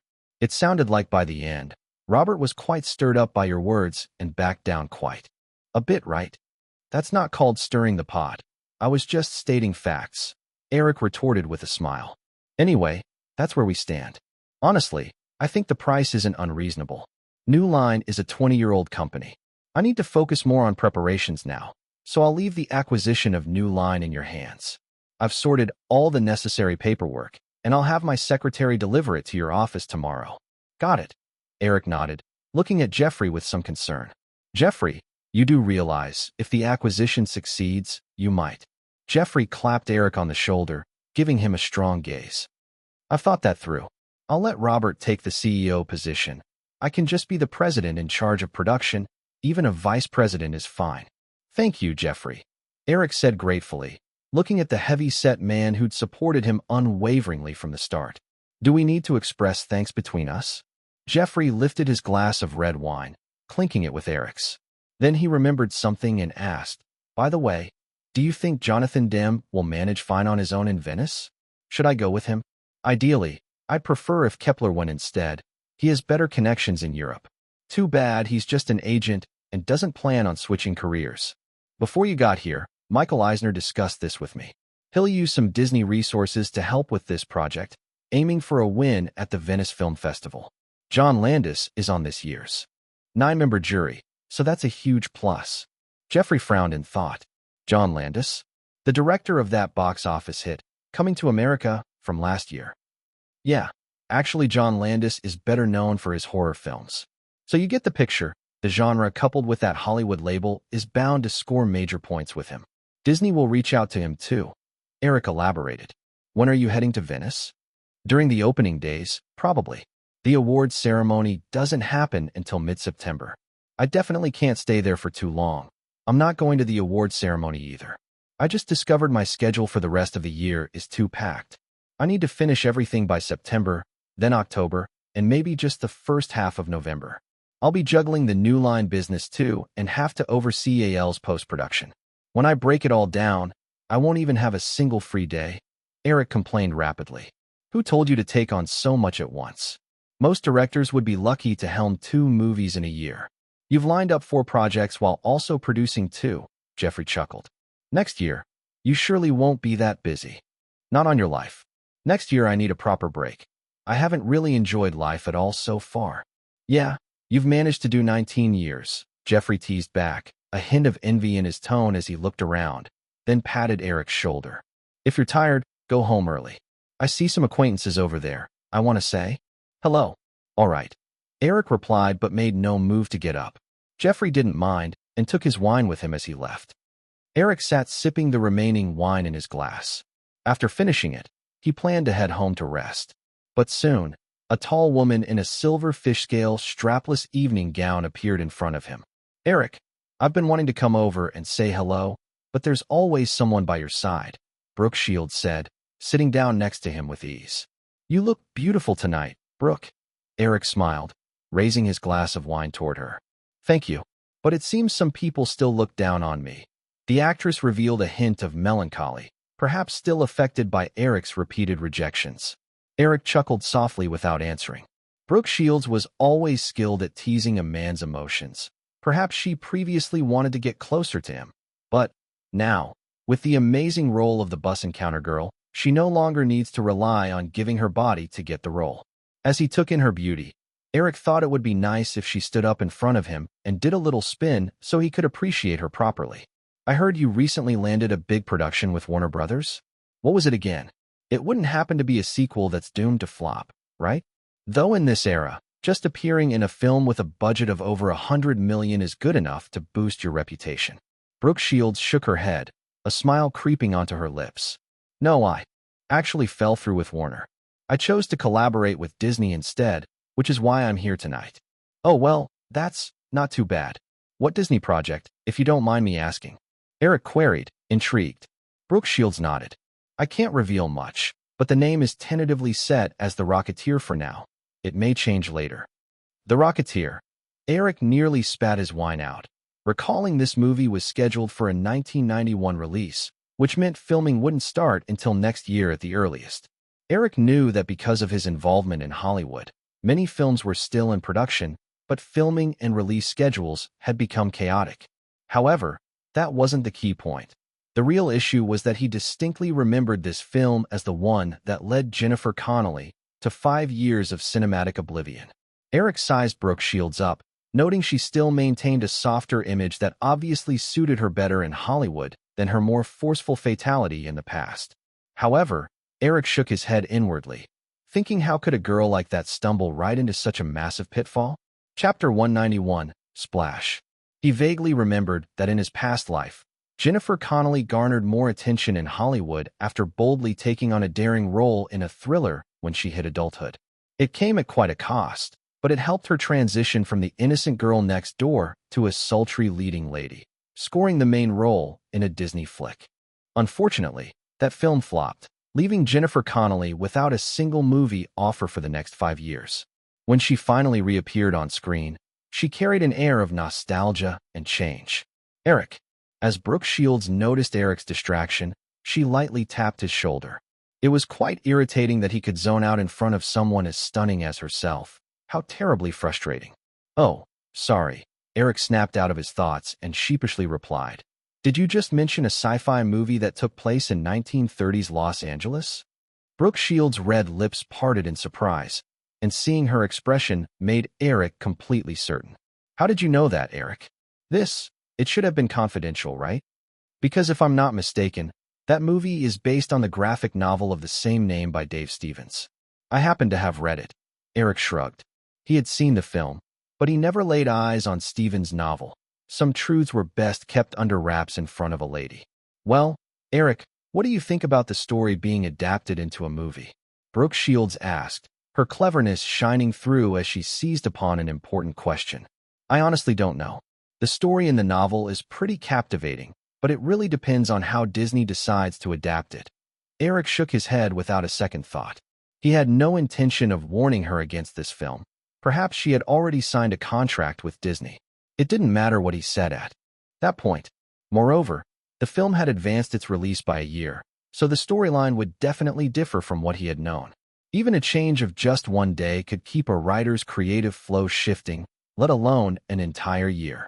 Who knows? The movie in this timeline might catch fire for reasons completely unexpected. If he bluntly advised her against accepting this role, and it turned out to be a massive hit, it would be him blocking her path. Ultimately, he'd have to pay for that mistake himself. It was best to remain silent and just observe. Sipping his wine, Eric was lost in thoughts again. He couldn't help but think of Jennifer Connelly. He wondered where she was now. The taste of her soft red lips was a distant memory he craved to revisit. It seems like I should stop interrupting you. Eric, you always seem so lost in thought, Brooke Shields said with mild annoyance, rising to her feet and shooting him a look of reproach before gracefully turning away. As he watched the curves of her body wrapped in her shimmering silver gown disappear, Eric suddenly imagined her as a mermaid. He envisioned her stripped bare, clad only in a mermaid tail, tossed into a swimming pool. Splash, splash. How wicked of him. Eric shook his head, trying to dismiss those thoughts. He made a decision to head over to Jennifer Aniston's place for some fun instead. Splash, splash. In a dimly lit bedroom, the bed gently rocked. Two bare bodies intertwined, with the girl beneath, letting out lilting sounds of protest that often morphed into moans of pleasure with each passionate thrust. Time stretched on. They lost track of how long their battle lasted until it finally quieted down. Ugh, you jerk. You just keep pushing your way in. Don't you ever think of me? If I get pregnant, I swear I'll bite you. Aniston emerged from the bathroom, soft and fresh, landing on Eric and playfully thumping his shoulder. If you get pregnant, then just have the baby. It's no big deal, Eric said, holding her waist and pulling her close, letting her delicate form rest on him as they savored the contact. Aniston leaned her head against his chest. But I'm only 20. I don't want to be tied down with a kid so early. I wasn't scared at 19. What do you have to fear at 20? Eric chuckled, giving her rear a playful smack. No way. I don't want a kid this early. I'd like to wait until I'm at least 30. And, at this point, her voice took on a serious tone as she looked up into his eyes. And if I did get pregnant, would you marry me right away? Eric's heart raced. He hesitated for a moment, and just as he prepared to respond, she teased him by squeezing his waist gently. Look at how scared you are. Your heart's about to leap out. I knew it. Eric's hand roamed along her smooth back as he spoke softly. Jen, I'm always going to take care of you. But that's not all I want, she murmured, rubbing her cheeks against his chest. I want you to be good to only me. I know that's impossible, but I want to leave you, yet you won't let me, she said, her tone turning spiteful. How can a jerk like you even exist in this world? Eric laughed as he cupped her soft curves. lifting her just a bit to lean in and press his lips against hers, savoring the sweetness before responding. Listen, little lady, you need to remember that all men are jerks. So it doesn't matter which one you're with. So just stop struggling against it. Oh, that sounds so reasonable. Aniston rolled her eyes dramatically. Here you go again, feeding me your bizarre philosophy of life. You're just like an evil cult leader. Only a cultist can live freely. Their beliefs often reflect their desires. Ugh, I'm not listening. You're trying to brainwash me again, she said, shaking her head and playfully covering his mouth to silence him. Amused, Eric caught her small hand and played with it, noting how his own hand had become slightly calloused from a year of hard work. All right, I won't say another word. Even though she didn't look up, her fingers mischievously tickled his palm. Eric, are you going to Venice in September? Yeah, the film festival opens on September 4th. I'll probably be there for a few days, but won't make it to the awards ceremony in the middle of the month. September 4th, Aniston suddenly perked up. Initially, she just wanted to gripe about Eric spending time with Virginia in Venice, but upon hearing the date, she exclaimed while straddling his waist, that means you'll miss the premiere of the TV show on September 3rd. Whether I see it or not, it's the same. After all, I filmed it. How could I not know the plot? Eric replied, puzzled. Aniston's tone grew more animated. It's different. This is our first collaborative TV show. I wanted you to watch the premiere with me. How about I join you for the second season instead? Disappointed, she playfully hit him, turning her head away. Who knows if your dumb TV show will even have a second season? All right. Tomorrow I'll call the Venice people and ask them to delay the opening by 2 days. I need to be there for my girlfriend's TV show premiere. Let everyone else wait. Aniston paused, then burst into laughter. You jerk. Do you think you're God? After she laughed, she realized this was indeed an impossible dilemma. The things Eric needed to do were undoubtedly more important. Fine, I won't bother you about it anymore. But remember to bring me a gift when you get back. No problem. How about a handcrafted gondola? Huh, you're so full of it. If you buy that, where are we going to row it? I want a mask. Eric recalled seeing a friend bring back one of those masks from Venice in his past life. It was adorned in various patterns with feather decorations, appearing both extravagant and eerie. At least, that's how he remembered it. What kind do you want? He asked, recalling the details of Venetian masks. Just pick something. Let's see if you know my tastes, she teased, laughing. Okay. He nodded, playfully smacking her thigh. Babe, look behind you. Confused, she glanced behind, only to spit out an exasperated, ugh, why is it up again? There was a warm, wet little petal brushing against my waist. How could it not be? Eric grinned. Ah, she squeaked, jumping away from him as they both looked at his waist. Instead of noticing his abs, their attention was drawn to a faint wet mark. I just showered earlier. That was water. Yes, it's definitely water. Aniston stammered, trying to defend herself. Eric nodded seriously, pretending to believe her. When he saw her flustered expression, she jumped at him, biting his shoulder lightly. Ouch! Eric yelled dramatically, his tone mockingly pitiful. Don't bite. It's water, water, water. Oh God, when have I ever said it wasn't water? Why are you here? Bright and early, Eric felt refreshingly cheerful as he left Aniston's apartment and arrived at the office. Walking in, he found Drew sitting at his desk, idly fiddling with the computer before her. Chapter 192. I have a big plan. When Eric heard Drew's words, he noticed a glint of concern in her eyes. Staying out late, turning off your cell phone. Who knows if you got lost? People worry about you. Eric pretended not to notice Drew's sudden change in mood.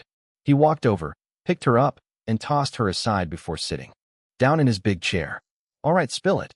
Drew, undeterred by being shoved to the side, casually moved around the desk and pulled out a chair to sit down. Eric couldn't help but notice that she had changed into a more conservative light purple long-sleeve shirt. It seemed she was also wearing white casual pants and some little leather shoes instead of her usual sandals with exposed black toenails. This prim and proper look was oddly out of character for her. Could it be she was turning over a new leaf? As Eric pondered Drew's unusual appearance, she suddenly declared, Eric, I have a big plan. Drew's rare seriousness threw him off, and he couldn't resist cracking a joke. Did you find yourself a wild man to help you wrestle my fortune from me? You're awful.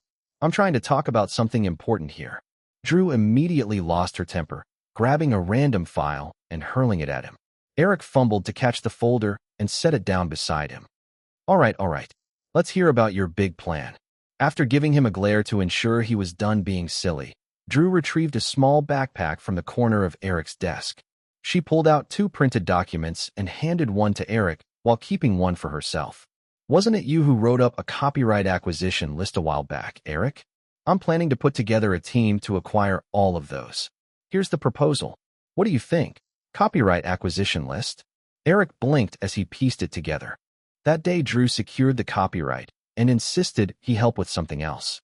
Out of boredom, he had jotted down a list from memory of famous Hollywood films and their original novels or adapted television series, including many classic blockbusters. He even noted a handful that wouldn't be feasible to start filming until a decade later. There were over 20 titles in total.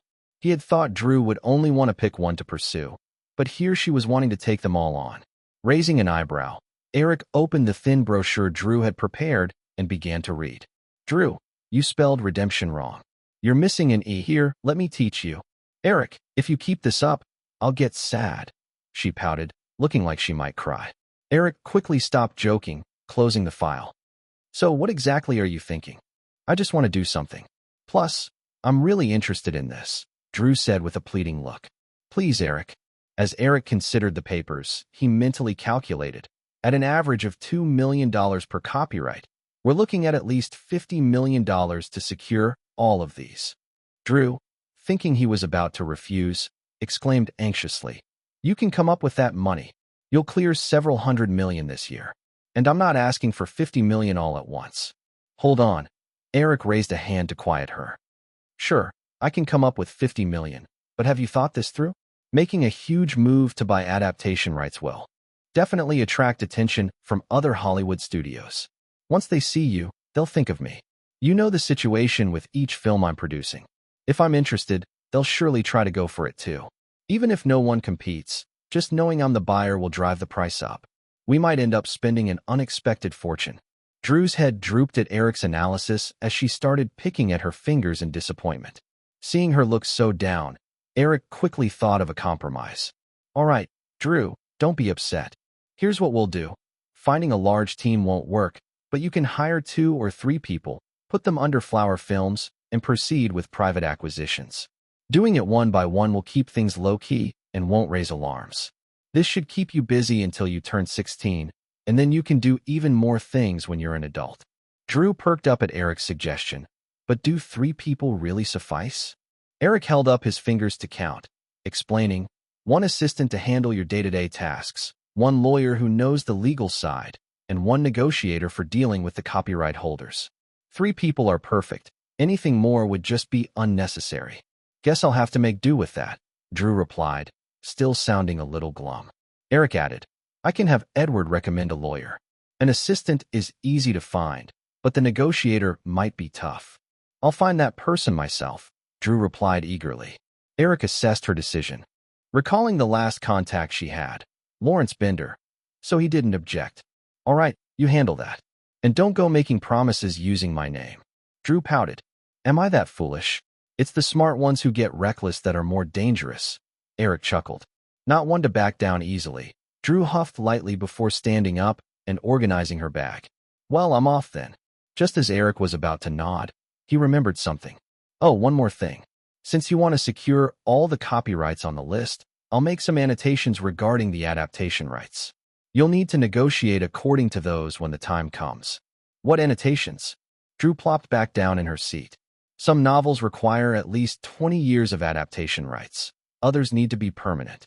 Some TV shows need both broadcast and adaptation rights, while others only require a one-time adaptation right. Eric briefly explained as he flipped to the last page of the plan Drew had just given him. He had compiled a list of his own notes. I'll annotate it tonight and give it to you. You're actually going home tonight. Drew raised an eyebrow, not hiding her usual annoyance, but she quickly stood up again.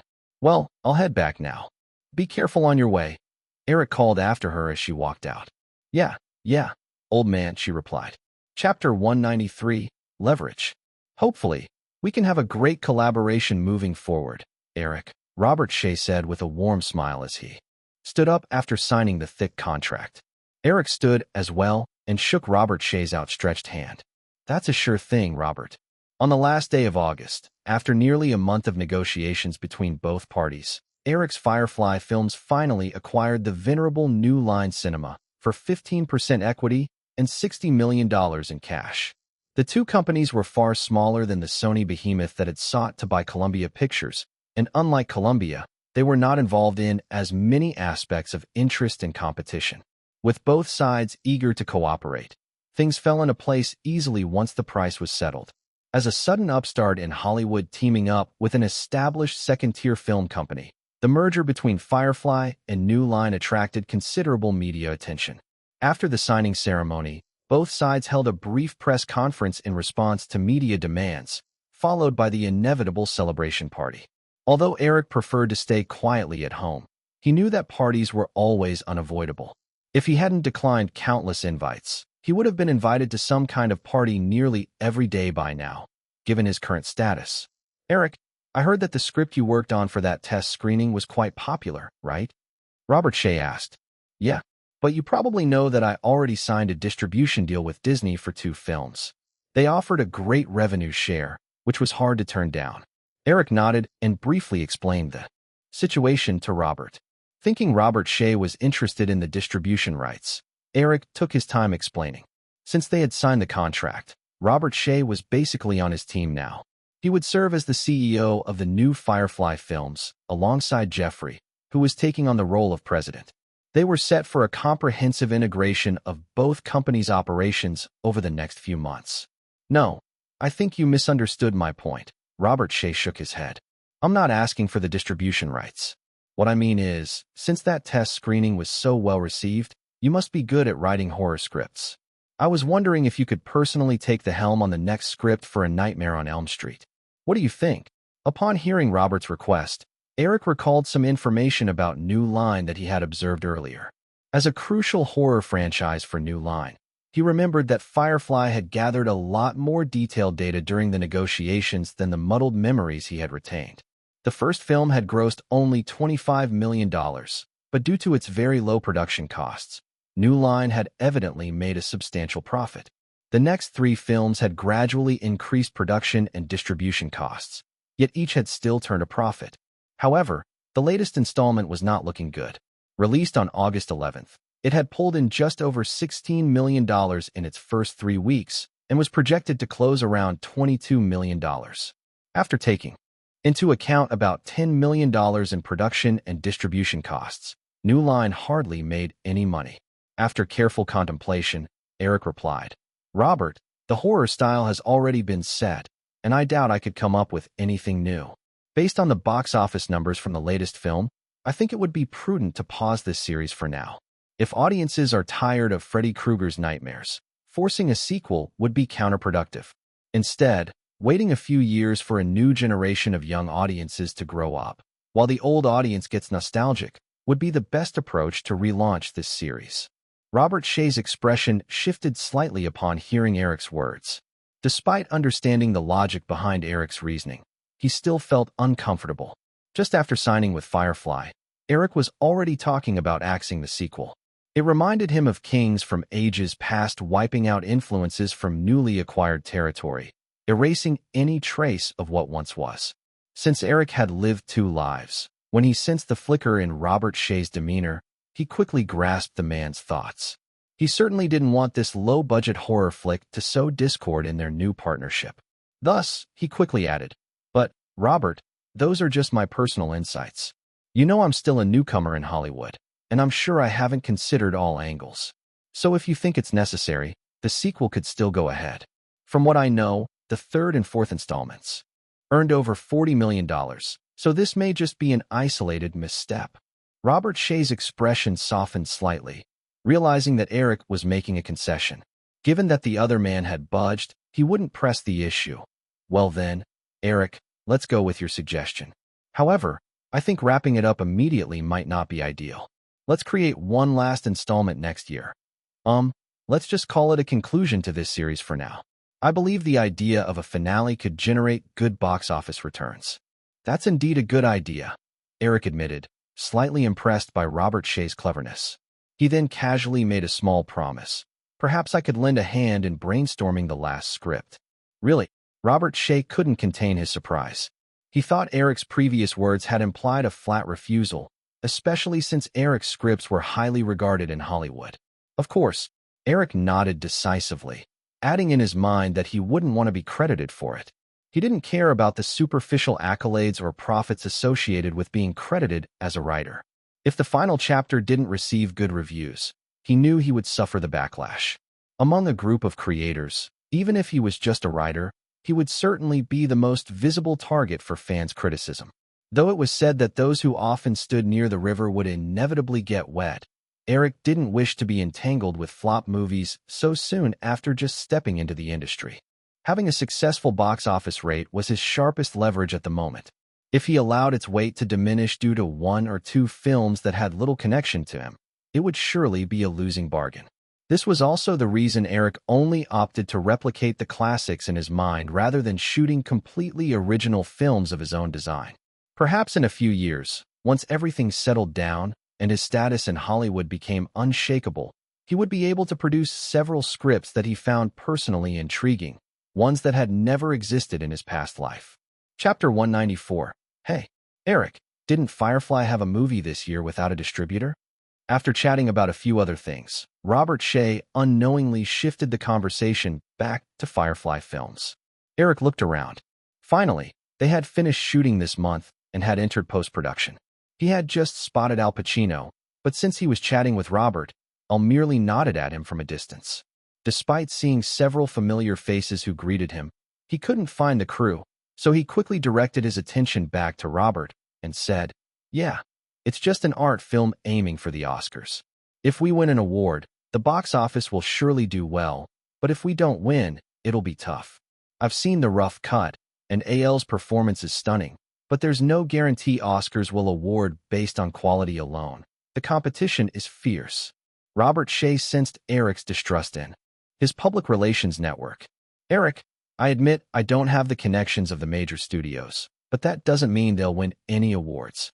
They can leverage their advantages for a few nominations, which may help at the box office and in subsequent video sales. Like last year, you remember how that movie got a slew of nominations, but ended up empty-handed? That was Fox's PR work. True awards have to be earned on merit.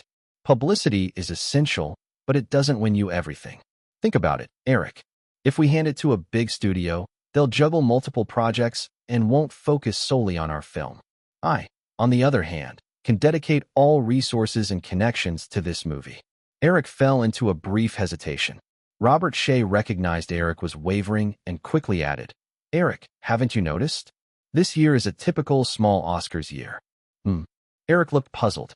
He vaguely remembered something about that, but had only a half-hearted understanding. Robert patiently explained, "Think about it. Last year we had Dustin Hoffman, and there was a series of hot Oscar contenders. The Golden Globes even had a historic moment with 3 Best Actress winners. That was a standard big Oscars year. But this year is different. 2/3 of the year has already passed, and I haven't seen a single Oscar contender on the horizon.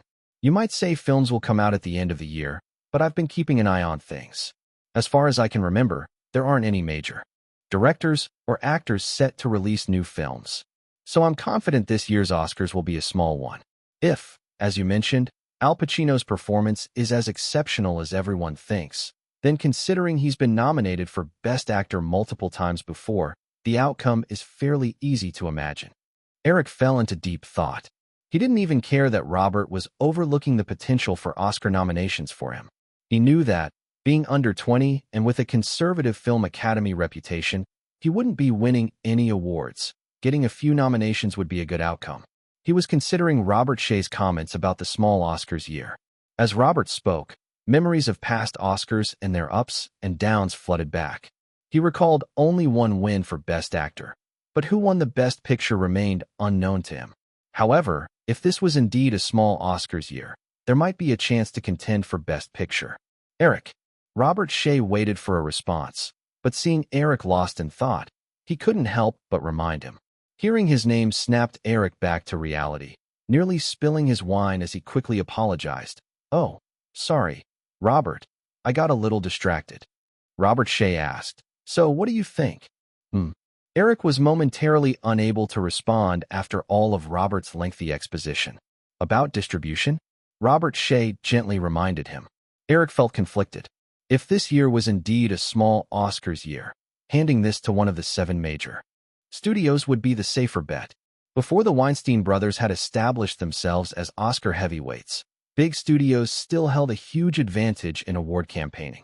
Yet, as Robert had pointed out, none of the studios would give it their all unless he relinquished most of the profits. But wasn't winning an award about reaping those benefits? Eric was about to agree when Al Pacino unexpectedly appeared from somewhere, coming his way. It reminded Eric of the promise he had made to Al.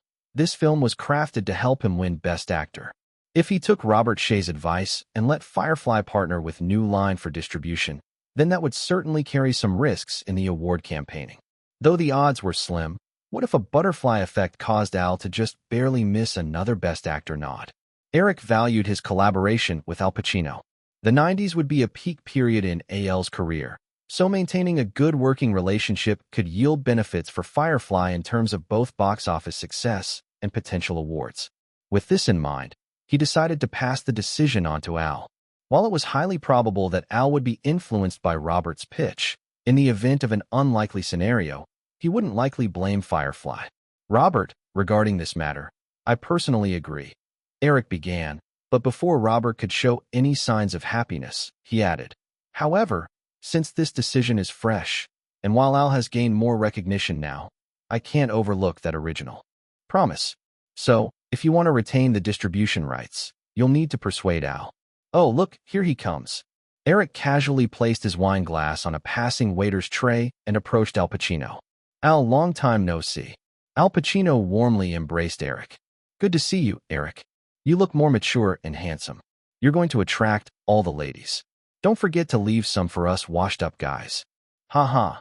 With your charm, finding women shouldn't be a problem," Eric joked back before introducing. "Al, this is Robert Shea." "Robert, this is Al. You don't have to introduce us. We already know each other," Al responded, shaking Robert Shea's hand. "Nice to meet you, Robert. I believe working with Eric will be a very wise choice." Robert Shea smiled slightly. "I hope so too. By the way, we were just discussing your project, so you gentlemen carry on. I'll step out for a second." Eric indicated toward a nearby hallway. I wanted to chat a bit more, but seeing where Eric pointed, he simply nodded. As Eric casually greeted guests, he strolled toward the banquet hall entrance.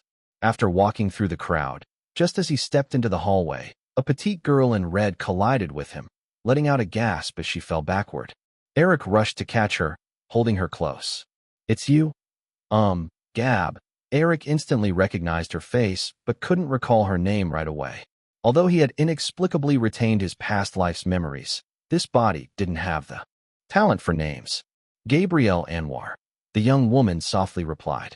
Initially pleased to discover it was Eric holding her, her delight faded upon realizing he didn't recognize her, and she was left feeling a bit let down. She pressed her small hands against Eric's chest, momentarily forgetting to ask him to let go. Then it clicked for Eric. This was the girl he had encountered during the auditions, who had come alone from England to Los Angeles. And she was also the leading lady from that stunning tango dance in his memory. A middle-aged man approached, peeking into the hallway, casting a strange glance at the couple. Hearing the noise, Eric turned to see the man instantly recognized him, chuckled awkwardly, then quickly retreated. Eric recognized him as a Firefly employee. Although the reaction seemed a bit exaggerated, he could imagine that seeing the boss in such a compromising position with a woman who wasn't his official partner would warrant that kind of reaction. "Sorry about earlier, running into you like that, Miss Anwar," Eric said, breaking the awkward moment and gently letting go of the petite actress while subconsciously brushing some hair from her forehead. "No, it's all right." Gabrielle shook her head, her cheeks slightly flushed from Eric's touch. However, Gabrielle soon realized this clueless man offered an apology and was already moving on without her. With a slight stomp of her foot, she called out, "Hey." Chapter 195, A Guest. Appearance. Eric stopped in his tracks and turned around. Is there something else, Miss Anwar? Gabrielle regretted speaking up as soon as she did. She felt she had come off as too eager. However, since she had called out to him, she mustered her courage and said, Mr. Williams, would you like to dance with me later? Eric looked at the petite figure of the girl in her deep red V-neck dress, complemented by her delicate legs in low-heeled shoes. He naturally recalled that stunning tango scene and smiled slightly as he asked, Are you asking for a tango? Gabrielle nodded, her lips curving into a teasing smile. If that's what you want. Okay, just give me a moment, Eric said, pointing toward the end of the hallway. Gabrielle understood and nodded. She watched as Eric turned and left until his figure disappeared behind a door. Then she quickly clutched her chest, taking a couple of deep breaths, while her mind raced with ideas on how to capture this man's attention. Fortunately, after landing the role of the tango dancer, Gabrielle had spent several months in the U.S. The deeper her understanding of Hollywood grew, the more determined she became to stay. The tango scene, though only a few minutes long, took over a week to shoot at a hotel in New York, as Al Pacino was very particular about his work. During that time, the girl stayed glued to the set, and she marveled at the respectful demeanor of everyone, from the director down to the production assistants. Despite being a newcomer who made her share of mistakes, some of them laughably basic, the director Martin Brest and Al Pacino never lost their temper with her. At most, they furrowed their brows in displeasure but quickly returned to patiently guiding her through the nuances of the performance. Initially, Gabrielle assumed that both men had naturally calm dispositions. However, on the third day of shooting, a background actor had spaced out in front of the camera, necessitating several retakes for a complicated shot.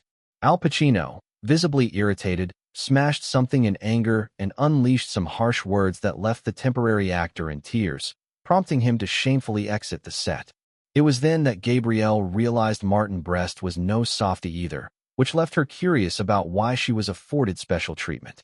A small incident clarified the entire situation for her. A young man named Matt Damon, after spending several days on set with her, developed a crush and attempted to strike up a conversation. However, Al Pacino caught wind of it.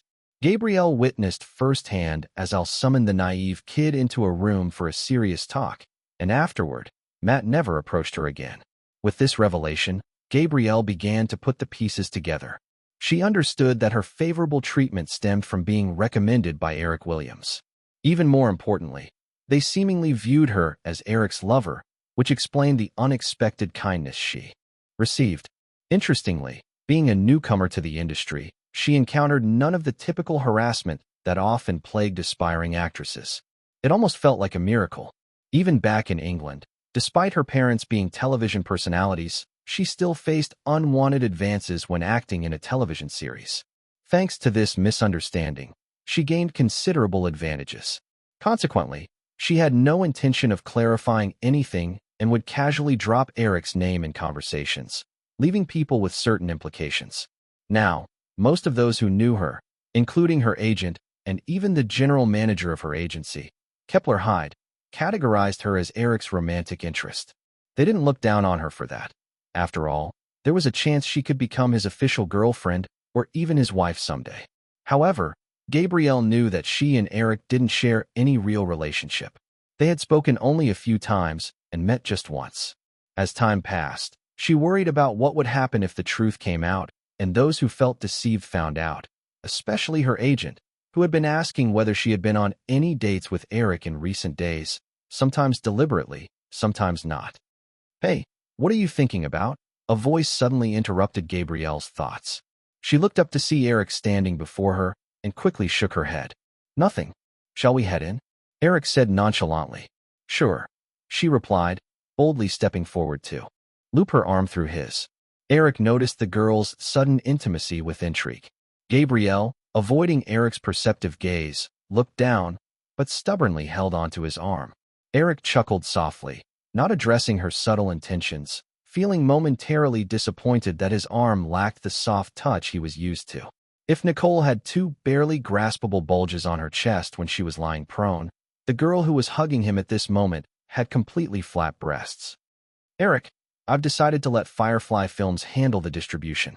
I think what Robert suggested made a lot of sense, Al Pacino said, spotting Eric from across the room with a genuine smile. He approached, glancing at Gabrielle leaning against Eric and playfully exchanging glances with him. Eric had anticipated this outcome. If Robert Shea could persuade him, Al Pacino would be no different. The more eager Al was for an award, the more likely he'd heed Robert's suggestions.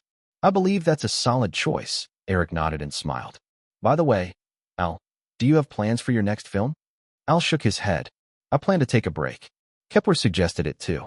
After filming 2 movies this year, Kepler said it's best I wait until after the next Oscars before diving into my next project.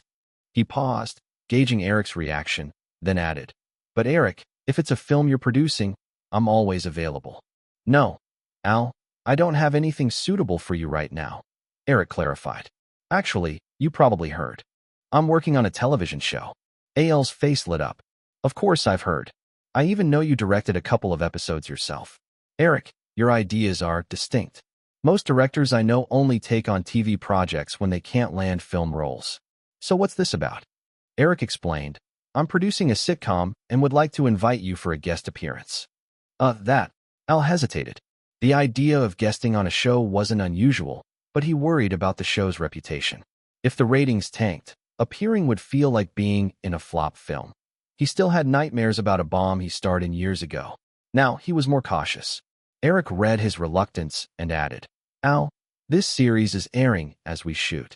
The premiere is on September 3rd on Fox. I understand your concerns. Here's a deal.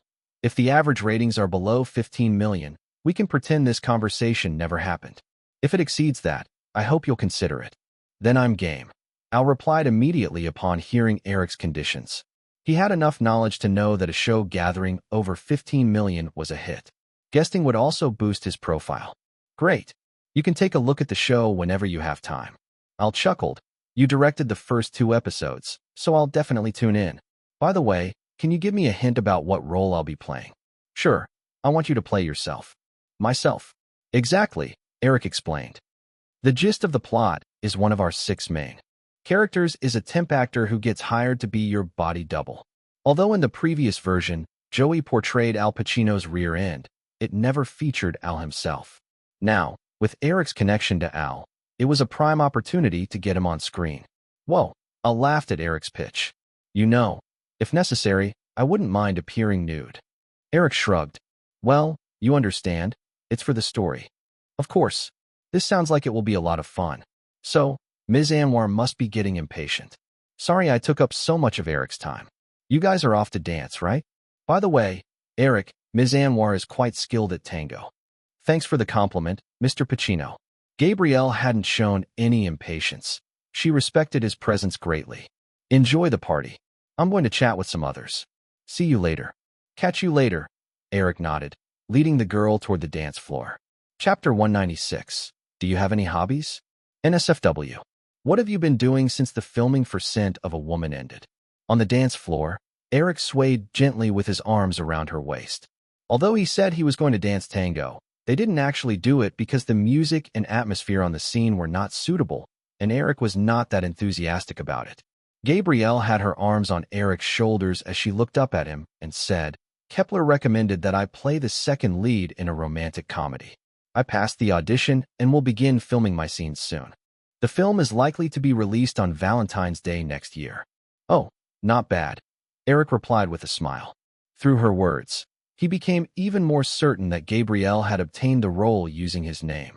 As a result, his large hands that were originally on her waist slid gently along her smooth dress before finally resting on her full, round buttocks.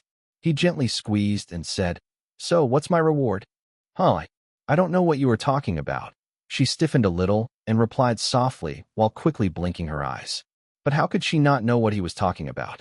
If it weren't for his name, how could she, a British girl who came to Hollywood alone, with no connections or background, and whose acting skills were not that good, get 2 important roles in just half a year? In fact, UTA must have taken special care of her because they misunderstood her identity and got her the role of the supporting actress in the romantic comedy. Feeling Eric's unscrupulous hands on her body, she began to look around worriedly. There were still many people on the dance floor. Although the lights were dim, it did not affect visibility much. With a little attention, anyone could see Eric's hands. How can he do this? Even if he wants to, he shouldn't do this here. Gabrielle anxiously thought, but she could only bury her head on Eric's chest as if she were an ostrich. Fortunately, Eric didn't go too far. After briefly fondling her butt, he quickly moved his hands back up to her waist. However, Gabrielle secretly looked around and was able to see the meaningful and ambiguous gazes of the surrounding people. There were quite a few actresses who were aware of Eric's identity. Seeing the intimacy between Eric and the nameless girl, they felt unconcealable envy towards Gabrielle. If they had the chance, they certainly wouldn't mind being the woman in Eric's arms. That damn little bitch.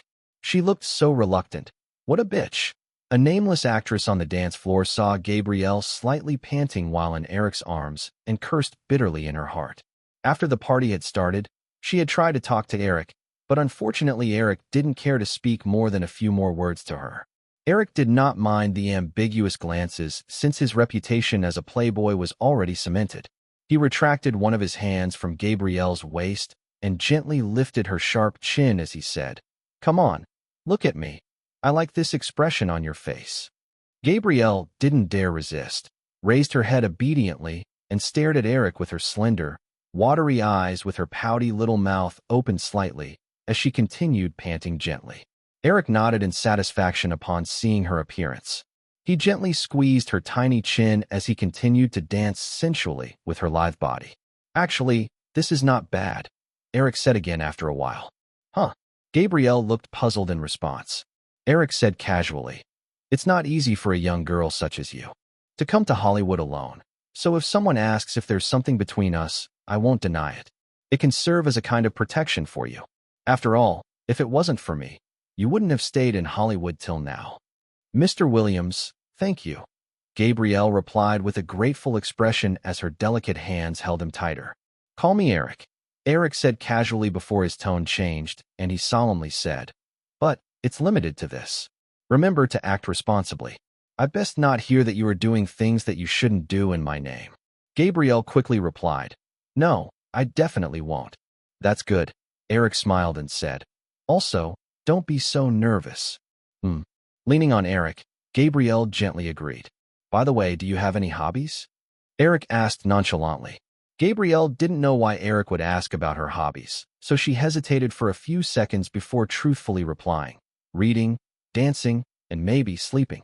"That won't do. Then plant some flowers. That way I can come and give you some advice from time to time." Gabrielle blinked her eyes for a few seconds before she laughed and said in a slightly teasing tone, "I have a cactus in my house. Is that enough?"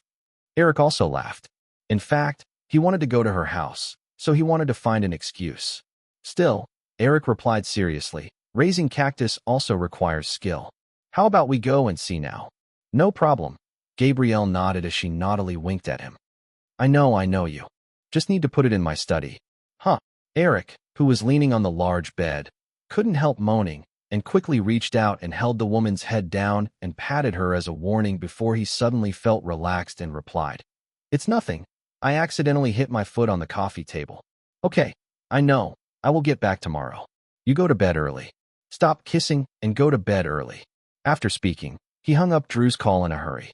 This is an apartment in West Hollywood. Gabrielle could only afford to rent this place. However, despite being small, the one-bedroom apartment was decorated very exquisitely with a hint of feminine touch behind every decoration.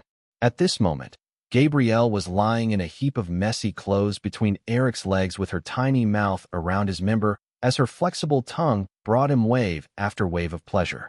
After enjoying the sight of a beauty actress on her knees and the pleasure her skilled fellatio brought him for a few minutes, Eric patted the bed beside him.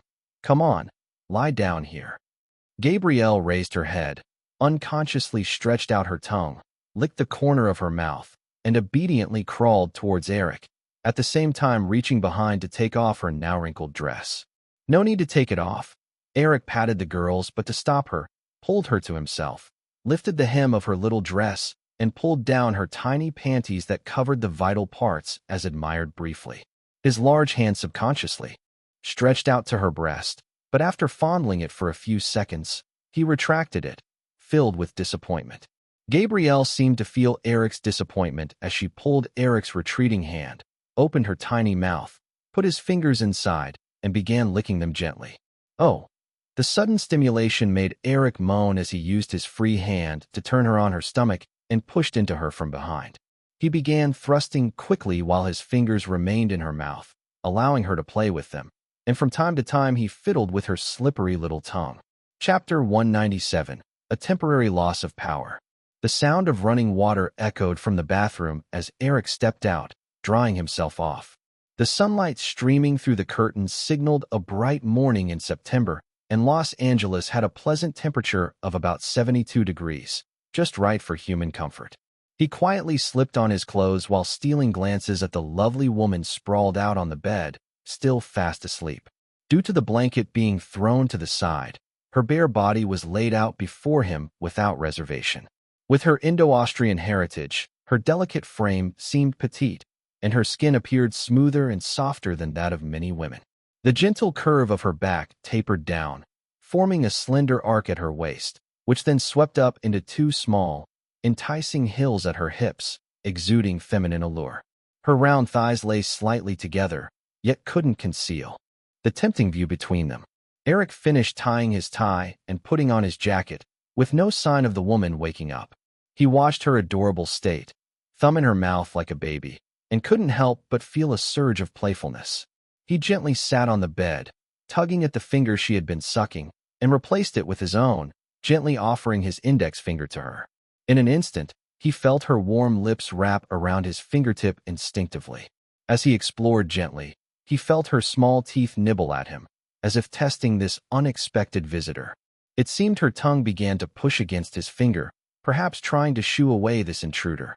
Unfortunately for her, her little tongue could not rival Eric's strength. After a playful exchange, she suddenly opened her eyes wide. Ah! She shot up, pulling the blanket around herself. As Gabrielle recognized Eric's smiling face, memories of last night flooded back, and she sighed in relief. Good morning, Eric," she said, a hint of embarrassment creeping into her voice as she smiled and greeted him. "Morning," Eric replied, waving his moist fingertip playfully. "I didn't expect you to look so cute while sleeping." "Did I really?" Gabrielle asked shyly, lowering her gaze. As soon as her eyes opened, she noticed Eric's finger and recalled some images from the previous night. Eric nodded with a smile. "Absolutely. You're the first girl I've seen who likes sucking her thumb while sleeping." "I didn't even know," Gabrielle mumbled, still casting her eyes downward, glancing around as if looking for something. Understanding her unspoken need, Eric gathered a few pieces of clothing and handed them to her. "No worries. Actually, many people don't even realize they snore when they sleep. Some even deny it when they wake up." As she was about to sneak on her underwear, Gabrielle looked up in shock. "I didn't snore, did I?" "Of course not." Eric quickly shook his head. "I was just using it as an example." "Oh," she replied, visibly relieved. Once Gabrielle slipped on her underwear and a little tank top, she padded over to the wardrobe barefoot. Eric said, "Baby, I think I need to get going." As she paused, contemplating what to wear more beautifully, Gabrielle turned back. "Can't we have breakfast first?" Eric glanced at his watch. "It's almost 8:30. There might be traffic. I'm not sure if I can reach the office by 9. I have a flight to Venice at 2 this afternoon, so I need to handle some urgent matters. At 10, I need to meet with Robert and Jeffrey about the merger between Firefly Films and New Line. My schedule for the new movie has also come in, and I need to review it. I have a lot to take care of in the next 5 hours." Seeing Gabrielle, who looked a bit dejected, fiddling with her fingers while listening, Eric softened his tone, feeling a hint of guilt for being so insensitive. He waved dismissively. "Is there a breakfast place nearby? Maybe we could grab a quick bite together. What's a few extra minutes?" "Of course. I can wash my face first, right?" Gabrielle asked, her face lighting up. Since they were already committed, Eric relaxed about the timeline. "You might as well take a shower, but make it quick. Just wait for me." Excitedly, she chose a few outfits and dashed into the bathroom on her tiptoes. In less than 15 minutes, she emerged, wearing a light blue one-shoulder mini dress that hugged her curves, the black stockings accentuating her long legs. Her hair was gathered into a small bun, and she picked out a high heel from the nearby shoe rack, standing up to Eric. Okay, let's go. The restaurant is just across the street, about 50 steps away. Eric, it's almost 9:30. What happened? Your cell phone was off. Don't you know how tight the schedule is today? Jeffrey asked urgently as Eric arrived at the office. Feeling slightly embarrassed in front of Jeffrey's flustered demeanor, Eric explained. I'm sorry, Jeffrey. There was traffic. That's impossible. There's no traffic from where you live to here. I know that route well. Actually, I came from West Hollywood, Eric admitted, raising his hands in honesty. Jeffrey paused, quickly piecing things together. Realizing he might have overstepped, he acknowledged that Eric was technically his boss. Though Eric always respected him, there was a limit to how often one could chastise without fanning resentment. All right, there are a few documents that need your signature. I had Alan sort them out on your desk. You have half an hour to take care of them. Robert is on his way with his team. I'll go prepare for the meeting. I'll handle it right now. Eric nodded and quickly walked to his office, while Jeffrey went off to prepare. Even though they had already signed the merger agreement, merging the two companies involved multiple logistical issues like aligning business, organizational design, structural adjustments, and personnel consolidation. In reality, it could take several months for the two companies to fully integrate, and both would continue parallel operations for a period. After hastily signing a few documents, Eric's assistant knocked on the door, and he hurriedly set the binder down to head to the meeting room. Inside the meeting room, New Line had Robert Shea and 6 or 7 mid-level managers present, while Firefly only had Eric and Jeffrey, ignoring the clerical staff focusing on minutes. This stark contrast showcased how much weaker Firefly's foundation was. Even though New Line's profitability didn't come close to Firefly's, it had well-rounded operations with departments for production, rights, promotions, and distribution. In contrast, Firefly felt more like a small workshop despite its impressive profit margins. Jeffrey managed operations and served as a producer for Eric's films. While he might occasionally be overwhelmed, he mostly had enough capacity to manage it alone. The 2-hour meeting didn't yield substantial results, as they swiftly reached a consensus about relocating to a shared office space. But the debate over production power intensified. Eric naturally wanted Robert Shea to relinquish that area to focus on distribution. If their distribution capabilities strengthened, coupled with his keen vision for films, Firefly had the potential to become a leading player in just a few years. However, Robert immediately refused that suggestion, which wasn't surprising. After all, it would be a joke for a company head to lack production authority. Eric offered that Robert could helm some low-budget horror films, considering that was his specialty. To his surprise, Robert rejected that too. He wasn't satisfied merely handling smaller productions. He wanted to manage some big-budget films in the future. With the expected revenue from Eric's upcoming projects, Firefly would soon have substantial cash flow. Previously, Robert hesitated to play big at New Line due to the risks involved. Losing money on a major project could devastate the company. Yet now, backed by Firefly's resources, Robert's ambitions soared. Hollywood had few success stories for low-budget films. That was precisely why Eric's achievements felt so extraordinary. To secure consistent high returns, big investments in major productions were essential. Eric could not immediately agree to Robert's vision. While Firefly had some funds to play with, this was not a game. Plus, Eric lacked confidence in Robert's acumen. A look back at New Line's failures suggested a lot of luck played into Robert's productions. However, faced with Robert's insistence, Eric had to make a temporary concession. He understood that controlling the distribution channels was paramount. Hence, fully integrating New Line was the first priority, making a temporary loss of authority unavoidable. Finally, after a round of arguments with Robert, Eric reluctantly agreed to provide New Line with 2 major productions over the next year, each with a total budget under $50 million, placing complete control in Robert's hands. After 2 hours of the meeting, Robert and his team left satisfied. Eric munched on a simple lunch while flipping through documents, needing to wrap up the last of the sign-offs before heading directly to the airport. Chapter 198, Plans. Jeffrey did not leave. Instead, he sat next to Eric on the sofa in his office, eating lunch while discussing a few issues. Eric, apart from the budget for running out of time, none of our films have gone over $25 million. Are you really going to give Robert Shea a $50 million budget for 2 films? Doesn't that seem a bit excessive? Upon hearing this question, Eric's expression tightened.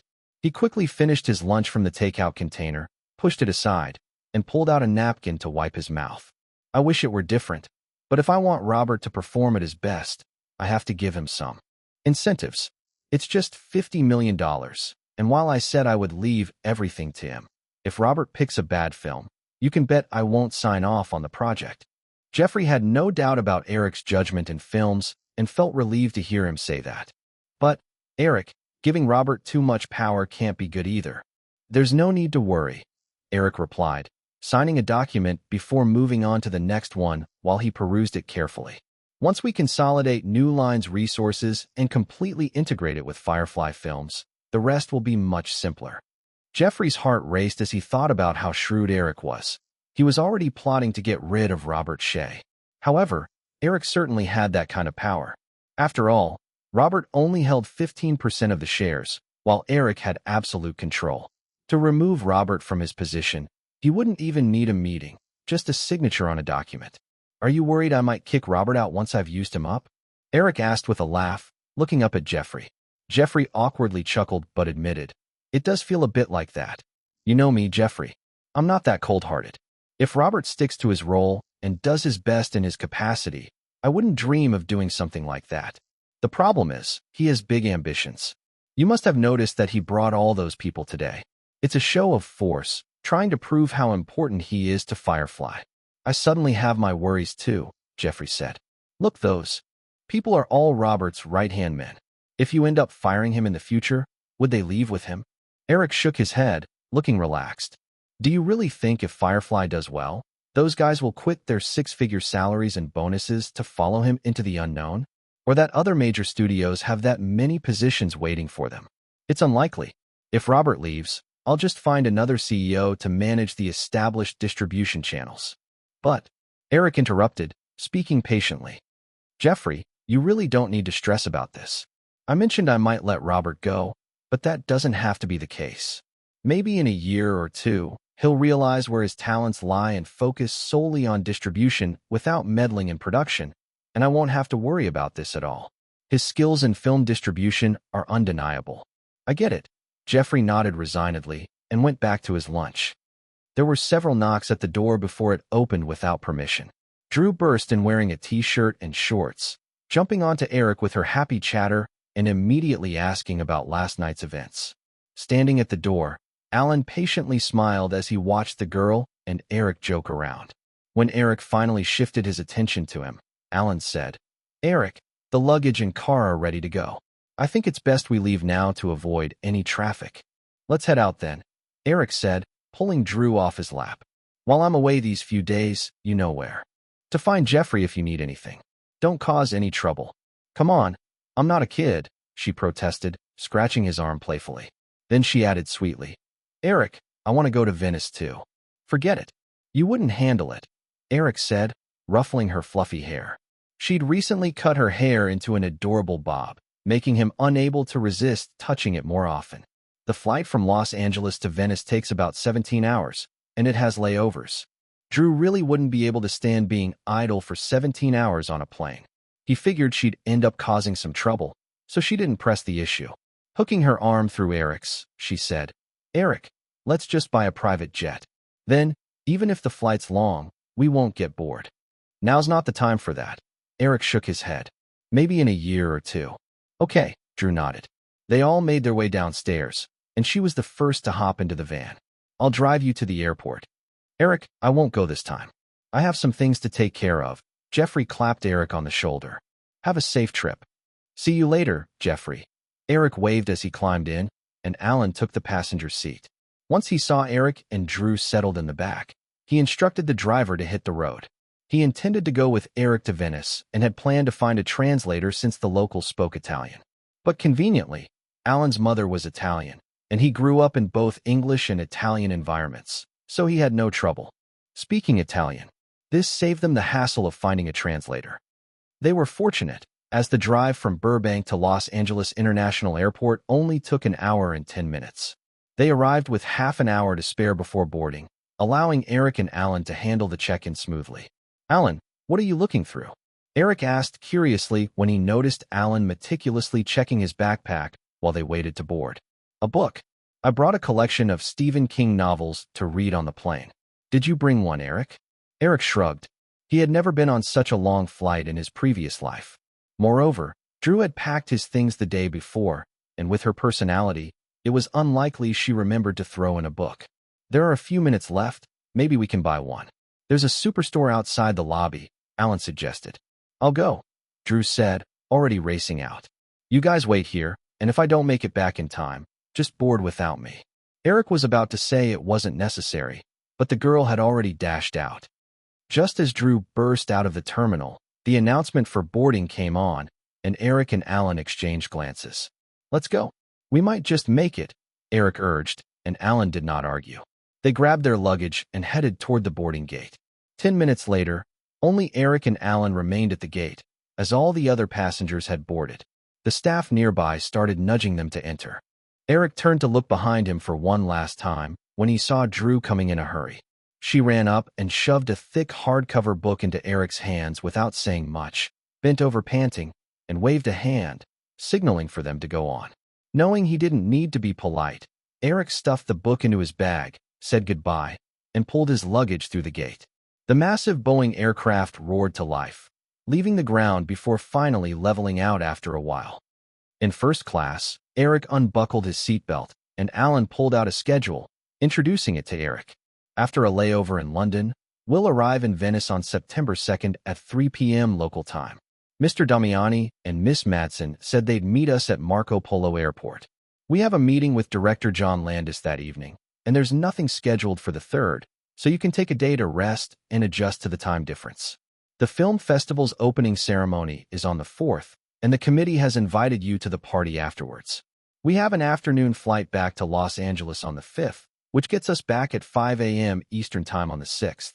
Eric, is there anything else that needs to be noted? After patiently listening, Eric shook his head. No, that sounds good. If possible, he had already planned not to attend the Venice Film Festival.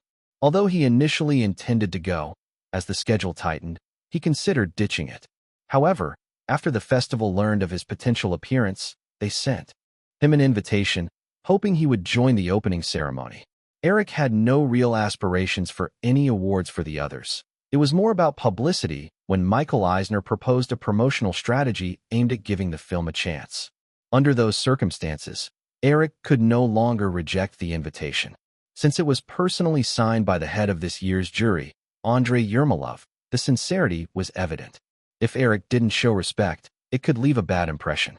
In contrast to the Oscar jury's scale of thousands, the Venice jury only had 9 members who discussed awards in a more intimate setting. Thus, to avoid the others walking away empty-handed due to his personal decisions, Eric steeled himself for the trip. With a weary sigh, he pushed those annoying thoughts aside and grabbed the book that Drew had bought for him. Taking a glance at the cover, he couldn't help but laugh. Walden, what kind of book did this girl buy? Who is reading essays on a plane? Oh well, he mused, it'll just have to serve as a sleep aid. As he unwrapped the plastic covering from the book, he mulled this over. Chapter 199, Award Selection. After changing planes in London and flying for over 2 hours, Eric and his companion finally arrived at Marco Polo Airport in Venice.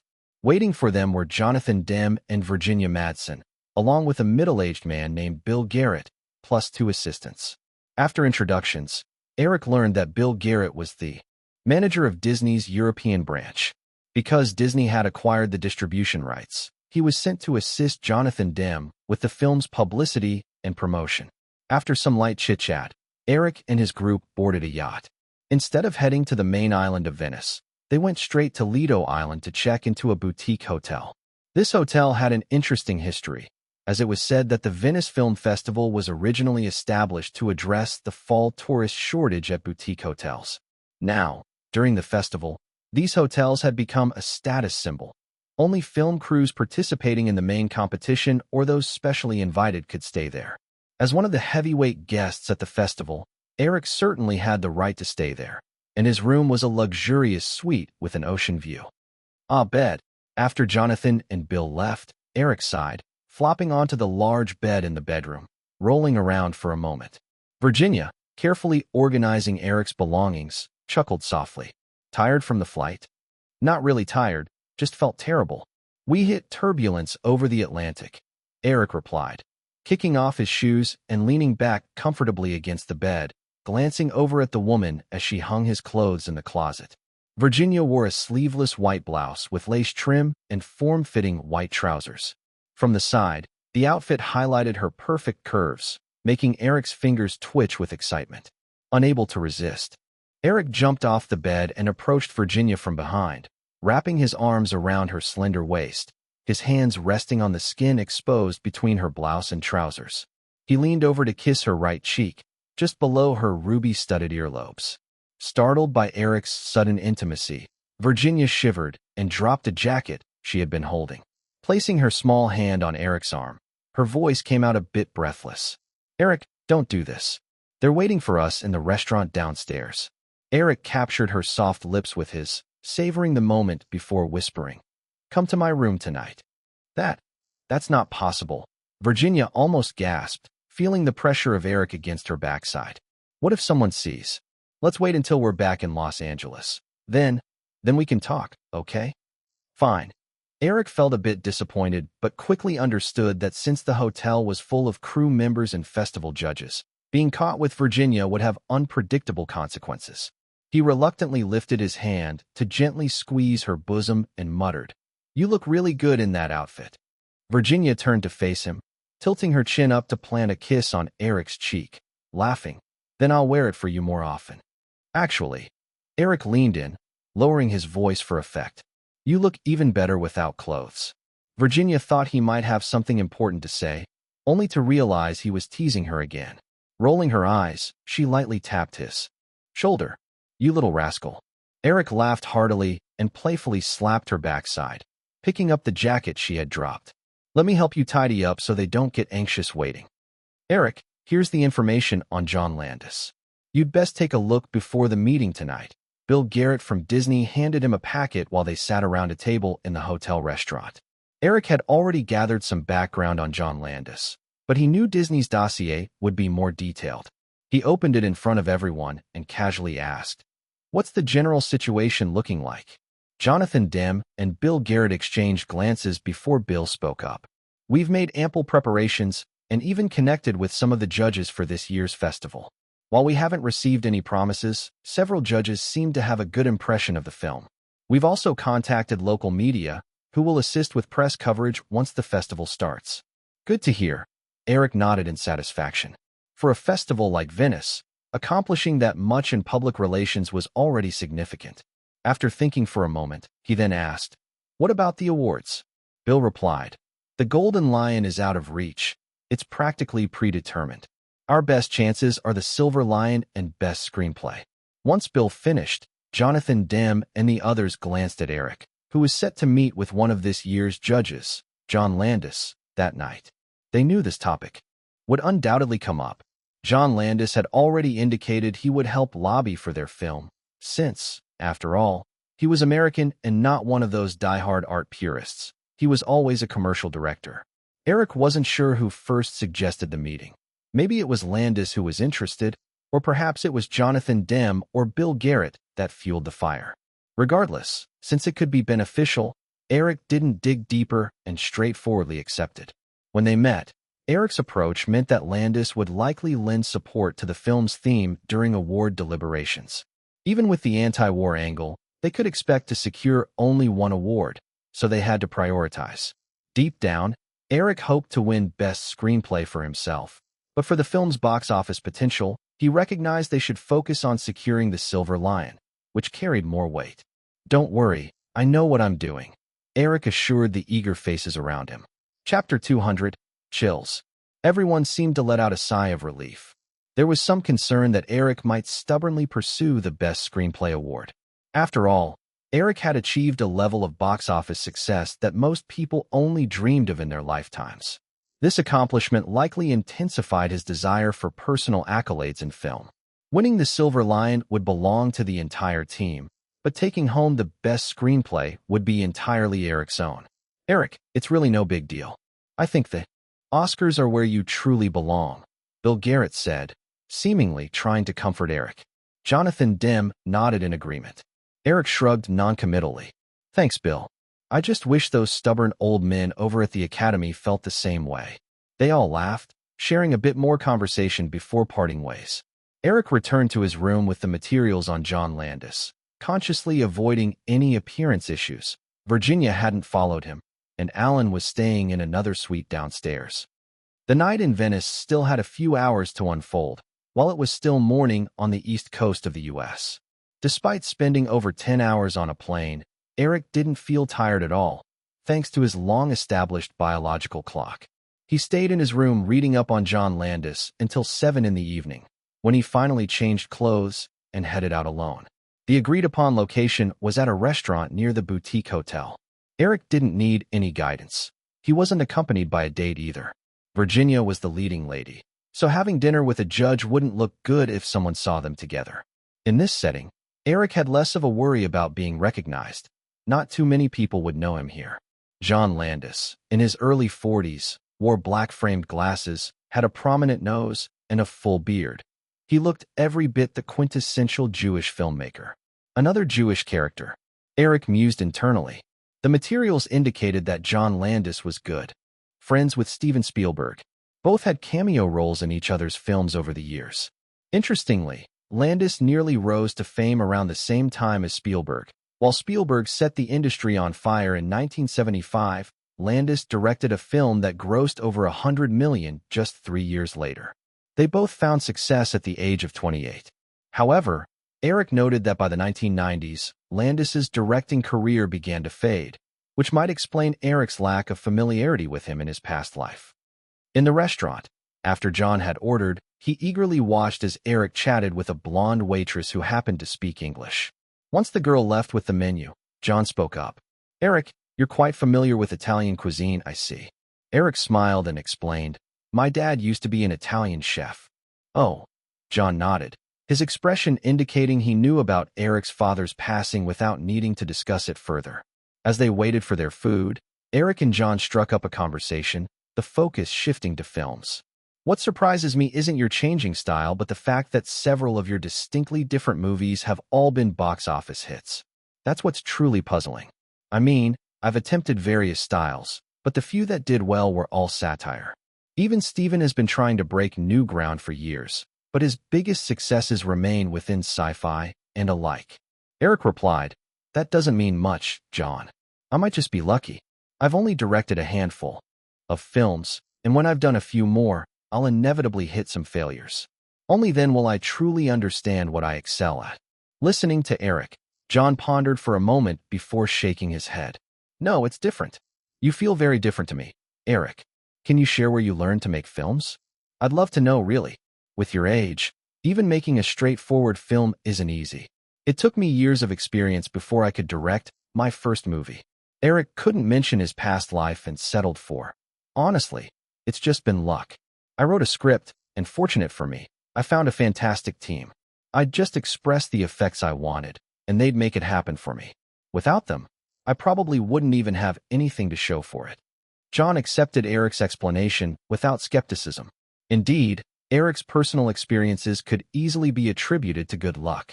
I've watched that kid. What's his name again? Stuart Ronkel. He's really something. If I had the chance, never mind, let's skip that. Eric recognized why John brought that up.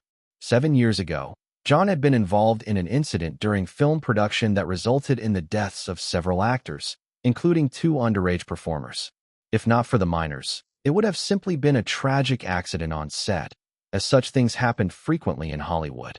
But because of those 2 kids, John was dragged through legal battles for 6 years, finally emerging from lawsuits just last year.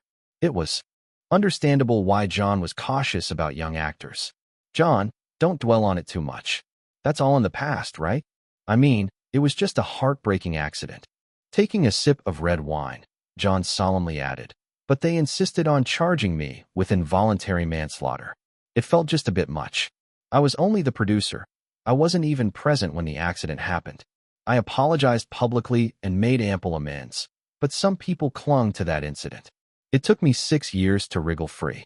There were times I felt so overwhelmed I wanted to escape like Roman Polanski, just disappear abroad. I didn't want to go to jail.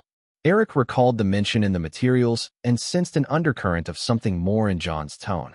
Whether or not Polanski was framed, he certainly had it coming for being caught in the act of assaulting a minor. But John's situation felt tainted with more intrigue and conspiracy. Perhaps someone wanted to take him down, clearing out a competitor to protect box office shares. After all, while John might not have had Spielberg's fame, he had 2 films gross over $100 million and several others that were also quite successful. With that thought, Eric involuntarily felt a chill. John was a Jewish man in Hollywood with a whole community that would back him up. If someone could pull strings to ensnare him in a 6-year lawsuit, imagine what they could do to him. He was quite alone in Hollywood. If anyone tried to take him down, it would spell disaster. Shaking the worries from his mind, Eric reminded himself this wasn't the time for paranoia. He smiled at John. Let it go, John. It's all behind you, isn't it? Look, your success last year was the most direct comeback, really. John smiled at the mention of his recent triumph. Indeed, once it hit theaters, that whole affair came to a close. But if it hadn't succeeded, who knows how long I would have been mired in it. As their conversation shifted, John grew warmer towards Eric. Eric, I've watched your films several times. Both the suspense and the twists at the end had me applauding. In May, Cannes just awarded the youngest Best Director. I believe the Venice Film Festival won't hold back either. Hearing John's comments, Eric understood he might be leaning toward advocating for him for the Best Screenplay award. He quickly shook his head. John, I'm only 19. I haven't thought much about honors, honestly. If I receive recognition too soon, it might diminish my drive for the future, don't you think? John paused. Then realization dawned on him, and he chuckled. I see. Eric smiled back, raising his glass towards John in a gesture of thanks. John raised his own glass in reply, softly saying, Don't worry, I'll do my best. Eric remained silent, finishing his wine in one go. As he set down his glass and was about to delve back into conversation with John, he suddenly heard a somewhat familiar female voice not far behind him, cutting through the restaurant ambience with a few snippets of conversation. That fat guy was hilarious, saying I look like, and claiming he's a director. But you, that's savage. Raising an eyebrow, Eric glanced in the direction of the voice. The sight of a girl with a head full of curly brown hair appeared in his view, and a smile crept onto his face. He couldn't believe Julia had shown up in Venice. The woman sitting across from her, obscured from view, had to be Elizabeth Murdoch, the younger daughter of the Murdoch family. What's this? Running into familiar faces. John followed Eric's gaze, but didn't recognize Elizabeth. If he saw her face to face, he might recall Julia, but from just a profile, he couldn't place it. Eric nodded. 2 acquaintances, though they might prefer I don't say hello. I'll leave them be. John glanced at the 2 girls in the distance and chuckled ambiguously. You've got to make the move when pursuing women. Sitting here passively won't bring any cuties to your doorstep. Chapter 201. Just keep flattering. After dinner, John Landis planned to sit down with Eric and chat over coffee about various topics. However, noticing 2 ladies sitting not far behind Eric, John understood and made his exit. As he left, he winked at Eric and made a thumbs-up gesture, which left Eric both amused and exasperated. He realized that John had definitely misunderstood the situation, but there was no way to explain it without making things worse. Once John was gone, Eric signaled to the waiter, settled the bill, and glanced over at Julia and Elizabeth. He realized that leaving would require him to pass by the 2 ladies, making it nearly impossible to go unnoticed. Remembering Julia's drunken ramblings from that night, Eric felt a twinge of helplessness. He could hardly differentiate Julia's feelings. Was she truly interested in him, or was it a case of Stockholm Syndrome? One thing was certain. Julia clearly wanted to rid herself of those emotions. As for Eric, he didn't lack for female attention. Though he would go to great lengths to keep women he liked close, Julia wasn't his typical type, and he didn't want any complications with her. The waiter brought him his change and receipt. After leaving a tip, Eric stood up and walked over to Julia's table. Since I can't avoid this, might as well say hello, he thought. As Eric approached, Elizabeth was the first to notice him. She paused for a moment, then casually lifted her coffee to hide the surprise on her face. Julia, engrossed, didn't notice Elizabeth's reaction and continued to chatter excitedly. Julia was 3 years older than Eric, but when she was around him, she often acted shy and usually didn't talk so much. This piqued Eric's curiosity about what she was saying. He made a shushing gesture at Elizabeth and tiptoed behind Julia. That producer told me, Julia, we'll shoot everything in studio, even for location scenes. I could use a stunt double. It'll be a breeze to wrap up the film. Plus, if I'm not satisfied with the script, I can personally make changes. I was thrilled. They came all the way to this little southern town to seek me out, offering $5 million. I felt so important.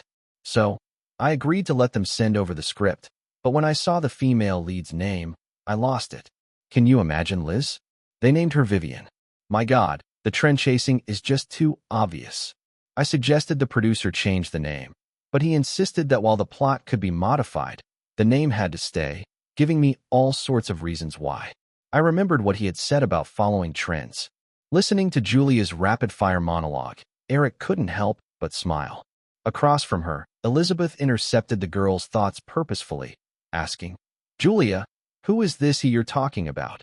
Julia seemed to need a sip of her juice to keep going. Oh, you know who. That jerk.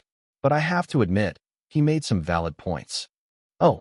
Elizabeth tilted her chin slightly and glanced at Eric, who was standing behind the girls with his hands shoved in his pockets. So, you've completely shaken off his shadow. Of course. Julia waved her hand without hesitation, her voice a little louder.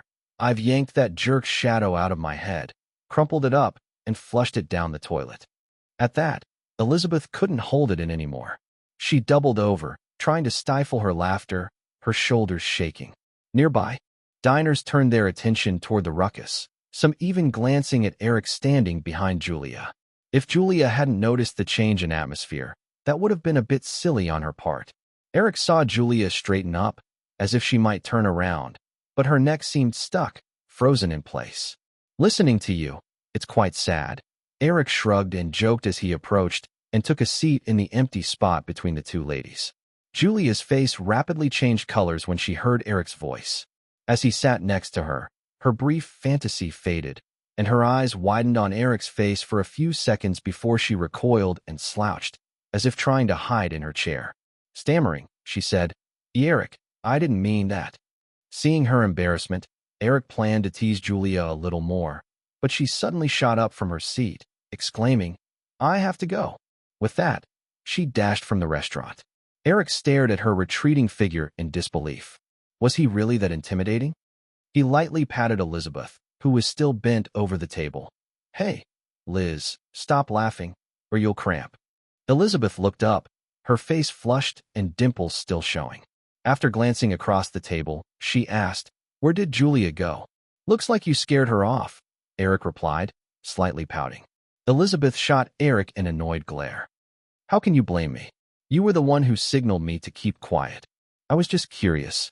I wanted to hear what Julia was saying, and you're the one who pushed her into this. Elizabeth turned to look at the door, not finding Julia's voice, and finally conceded. All right, I'll apologize later. But hey, this is all your fault. I took her halfway around the world, and just when she was starting to forget you, you had to pop up. Dealing with a woman who's all over the place was frustrating for Eric, who finally shifted the topic. Aren't you still in school? It's already September. School should be starting up again, right? I finished all my required courses. This final year is just about writing my thesis and some practical work, Elizabeth explained briefly. I previously mentioned that I'm analyzing your movies for my thesis. What do you say, big director? Can you help provide some insider info? Eric didn't agree right away, instead asking, You should have gotten plenty of material from Julia by now, right? Elizabeth rolled her eyes. I seriously wonder what happened between you two. Julia is completely infatuated and seemingly lost. Though she'd like to bite your head off, she's only saying nice things, which feels unreal. Maybe that's just how it is with me. Eric chuckled. Not a chance. Elizabeth firmly shook her head. Confused, Eric asked, Hey, Liz, are you studying me or my movies? Both. Elizabeth replied openly. I'm interested in everything about you. I remember warning you. Before Eric could finish, Elizabeth interrupted like a cat whose tail had been stepped on, her pretty eyes glaring. Ugh, pervert. All right, Eric threw up his hands in exasperation. I've said my hello. If there's nothing else, I'll take off. Just remember to bring Julia back to LA soon. Kepler has been pulling his hair out because of her. Elizabeth rolled her eyes. What nonsense. As if I don't know that Julia's agent is bald and half gray already. I was just making an analogy. Just keep that in mind. Eric shrugged, standing up. Seeing Eric about to leave, Elizabeth pulled at his jacket. Hey, wait. Why are you in such a hurry? Since we've run into each other, why not sit down and talk about your movies? Eric glanced at her as she gripped his jacket too tightly, so he reluctantly sat back down. Liz, let me teach you something. What you should be doing is a reverse analysis of known results. It's simple. Just shower the movie with compliments, just like the newspapers do, listing the film's numerous virtues and flattery. That'll guarantee you an A. After saying that, Eric recalled those treasure appraisal shows he'd seen in the past. The experts easily identified the value of antiques, building up excitement before revealing the truth. Often, true items received such praise, while fakes were quickly denigrated. Most of the time, they were just fooling the audience for show. Listening to Eric's dismissive remarks, Elizabeth rolled her eyes in irritation. Hey, do you think I'm that shallow? Raising an eyebrow, Eric shot her a "Isn't that the case?" look, which almost made her want to slam her hand on the table. I warn you, if you don't help me, I'll take Julia to an Australian ranch so that you can't reach her for a movie. Hearing her somewhat childish statement, Eric couldn't help but laugh. Go ahead. As long as Julia is willing, that's all that matters. Not wanting to get hung up on that with Elizabeth, Eric simply stood up and moved toward the restaurant exit. Elizabeth immediately waved to the waiter to settle the bill and hurried out after him. Chapter 202. Has she mutated? After rushing out of the restaurant, Elizabeth discovered that Eric had vanished without a trace. Disappointed, she returned to her hotel. Julia, what are you doing? Back in her hotel room, Elizabeth saw a suitcase lying in the middle of the bedroom. Julia was packing her clothes. Julia folded a small t-shirt and stuffed it into the case, then looked up to explain, I'm leaving. I think it's time for me to head back to Los Angeles. Elizabeth stamped her foot in frustration and pulled the flustered girl down into a chair. Look at you. You look like a little creature that's been chased by its predator, desperate to escape. Julia's eyes darted around in panic, and she eventually mustered the courage to complain to Elizabeth. It's your fault. You saw him behind me and didn't warn me. Now that I said those things, that guy is definitely going to come after me. Elizabeth couldn't help but laugh. Huh? How is he going to come after you? Spank you? Come on, Julia, that's all in your head. Julia shivered and retreated slightly. You don't understand, Liz. That guy is really bad news. Elizabeth couldn't make sense of Julia's behavior. After a moment of contemplation, she finally pulled the girl upright. Come on, follow me. Where to? Julia asked as she stood up, still following Elizabeth's lead. We're going to find Eric Williams. Since you're worried, I'll speak to him directly and make sure he doesn't bother you anymore. Upon hearing Elizabeth's words, Julia slumped back onto the chair, refusing to get up. She clung tightly to the armrests and protested. He's never bothered me. Then tell me, what's really going on with you? I'm not quite sure either. I mean, I feel a bit uneasy around him. And after that time I got drunk, and now this. I just don't want to face him, Liz. Can we please just drop it? Julia hesitated, even though she and Elizabeth were already close friends. She still hadn't confided her deepest secret, which only she and Eric knew. And she wasn't certain if her emotions stemmed from some sort of Stockholm syndrome. She had casually read a few books on the topic, but the symptoms seemed different somehow. Had she mutated? Elizabeth paced a few times on the empty bedroom floor in distress, then suddenly clapped her hands. Julia, what if you're looking at this all wrong? Curious, Julia glanced up at her. Elizabeth continued. Maybe it's just that you haven't had many interactions with him, and during the few times you did, he seemed overly dominant, which left you with that impression? Or maybe. Julia nodded, contemplating. It was true. She hadn't really been alone with Eric all that often. Even from the very beginning, they had only slept together once. Although that encounter was particularly memorable, it was still just that one time. Then there were the other impressions. That first night they met, he had looked down at her and said he could take her to the top of Hollywood. While filming, she had given him hints, and he'd said, forget it. I need to get back. During AL's invitation, she had tested him. He had casually remarked, "Go ahead, but don't hold up tomorrow's shoot." In the trailer, he had raised his hand, and she actually felt a surge of anticipation. Then he had swung the door open. After their success together, she had strutted over to confront him, and he had scolded her, saying she was too impatient, asking what she was trying to do. The company had assigned her a driver and bodyguard, and she found it thrilling. She had run over to show off, and he had merely scoffed at her. It felt like from the very beginning, she had always been beneath him, gazing up in awe while he seemed like a god, unreachable and blocking out the sunlight, casting her in his shadow. Elizabeth noticed Julia lost in thought and snapped her fingers in her ear. Huh. Julia blinked back to reality, looking puzzled. Julia, don't you want to change your current situation? How could I change it? It's simple, Elizabeth said confidently. Spend more time with him. I think Eric Williams isn't as scary as you think. He's in Venice right now and isn't busy with filming. You can hang out with him more, get to know him, and maybe you won't be so intimidated anymore. With a flicker of apprehension mixed with hope, Julia finally lifted her head. Can that really work? If you don't try, how would you know? Elizabeth noted Julia's wavering resolve and quickly took her hand. Let's go find him now. Wait, I think I should change my clothes, Julia insisted. Elizabeth looked at Julia's oversized pink sleeveless t-shirt and jeans and shook her head. That's fine just as it is. Besides, it's already past 9, and if you dress up nicely, you'll just have to take it off again. Why make it so complicated? With that, Elizabeth tugged Julia out the door. Eric had just finished showering and changed into some comfortable clothes. He switched on the TV and flipped through the channels a few times. While the hotel had cable from the major North American networks, there wasn't anything interesting. He couldn't understand the local programming either, so he turned it off and picked up the book Drew had given him before getting on the plane. As a middle-aged man with a psyche beyond 40, tangled in life's complexities, Eric found it increasingly difficult to engage with such a light collection of essays. He had skimmed it on the plane, but ultimately dozed off to sleep. Now, looking back at it, it seemed pointless, and he quickly felt drowsy once again. Just as he was about to doze off, the phone rang. It was the hotel front desk saying that someone was looking for him. Come in. What brings you here so late? Eric said, welcoming the two women into his suite. Ignoring Julia, who appeared a little nervous behind her, Elizabeth confidently paced the spacious living room, glancing at the book Eric had left on the coffee table.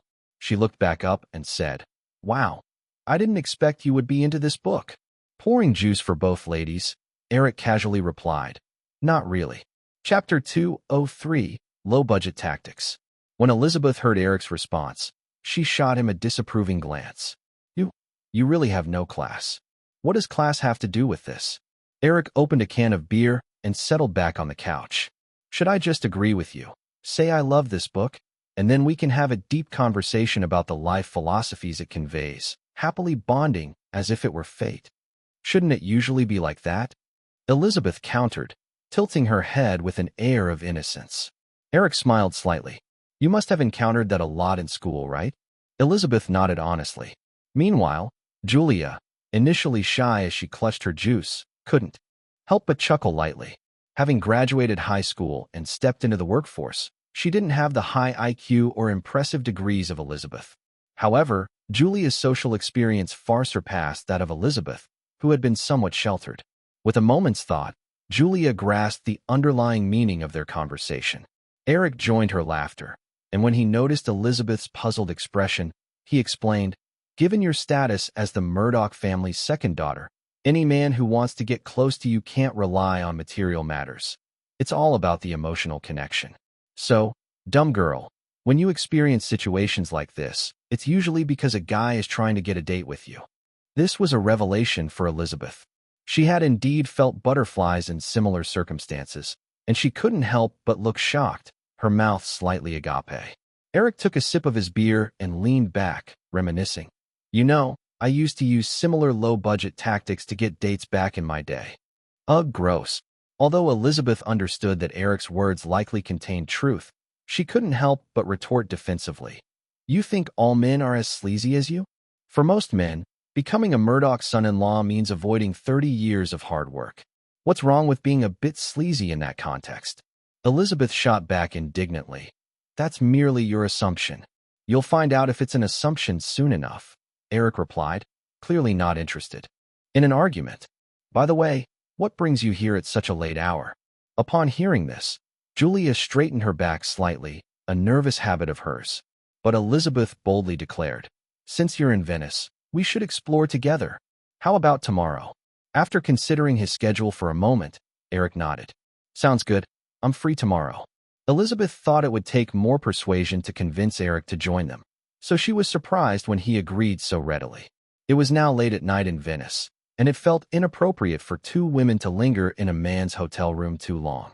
After chatting for a bit, she decided to leave with Julia, who had mostly remained quiet. The following morning, Andrei Smirnov, the chair of the judges, invited Eric to breakfast early on. Although they needed a translator to communicate, they still enjoyed each other's company. It was after they chatted in the hotel's restaurant until after 9 that Smirnov reluctantly left for work. Upon arriving at the designated dock with Alan, Eric noticed that Julia and Elizabeth had been waiting for quite a while. As soon as he appeared, Elizabeth expressed her irritation. Hey Eric, you're really late. Two girls had to wait for you this long. I had things to take care of, all right? Not everyone has the carefree schedule you two do. Eric defended himself before sending Alan off to rent a boat. They were headed to the main island of Venice. After finding a speedboat, Elizabeth dragged Julia onto the cabin but insisted she could speak Italian well enough, so she dismissed Alan, who was supposed to translate. Once they reached the principal island, they switched to a gondola and began to float along the Grand Canal. The warm morning sun gently bathed them as Eric, dressed casually, leaned back in the gondola, taking in the beautiful architecture and snapping photos with his camera. Sitting across from him, Elizabeth conversed enthusiastically in Italian with the gondolier named Loviso, their laughter ringing out. Hey Julia, why are you so quiet? Not feeling well? Eric asked after he snapped a picture of a nearby arch bridge, realizing that Julia had been unusually silent.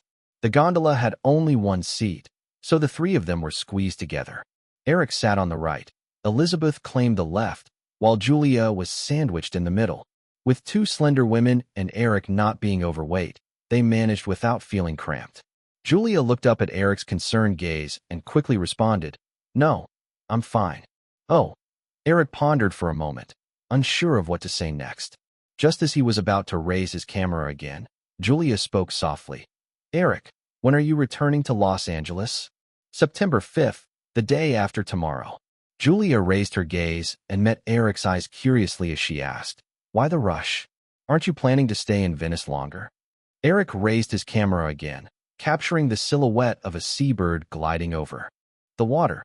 I wish I could rest longer, but I still have 2 films to work on in the next couple of months. Time is tight. Julia nodded lightly, her head lowering a bit. By the way, Julia, when do you plan to head back? After a brief hesitation, Julia replied. Liz originally said she wanted to take me to Australia to see some of their family's mini ranches, but I've decided not to go. You should head back. Steel Magnolias is scheduled for November, and you'll need to start promotional work soon. Plus, you also need to look for scripts for next year's project. Julia gave Eric a complex look, pondering for a moment before saying one word. You. Eric looked down to store the finished film canister from his camera, replaced it with a new roll, then raised his gaze to Julia, quickly understanding what she was hinting at. He laughed. I won't interfere with your movie choices next year.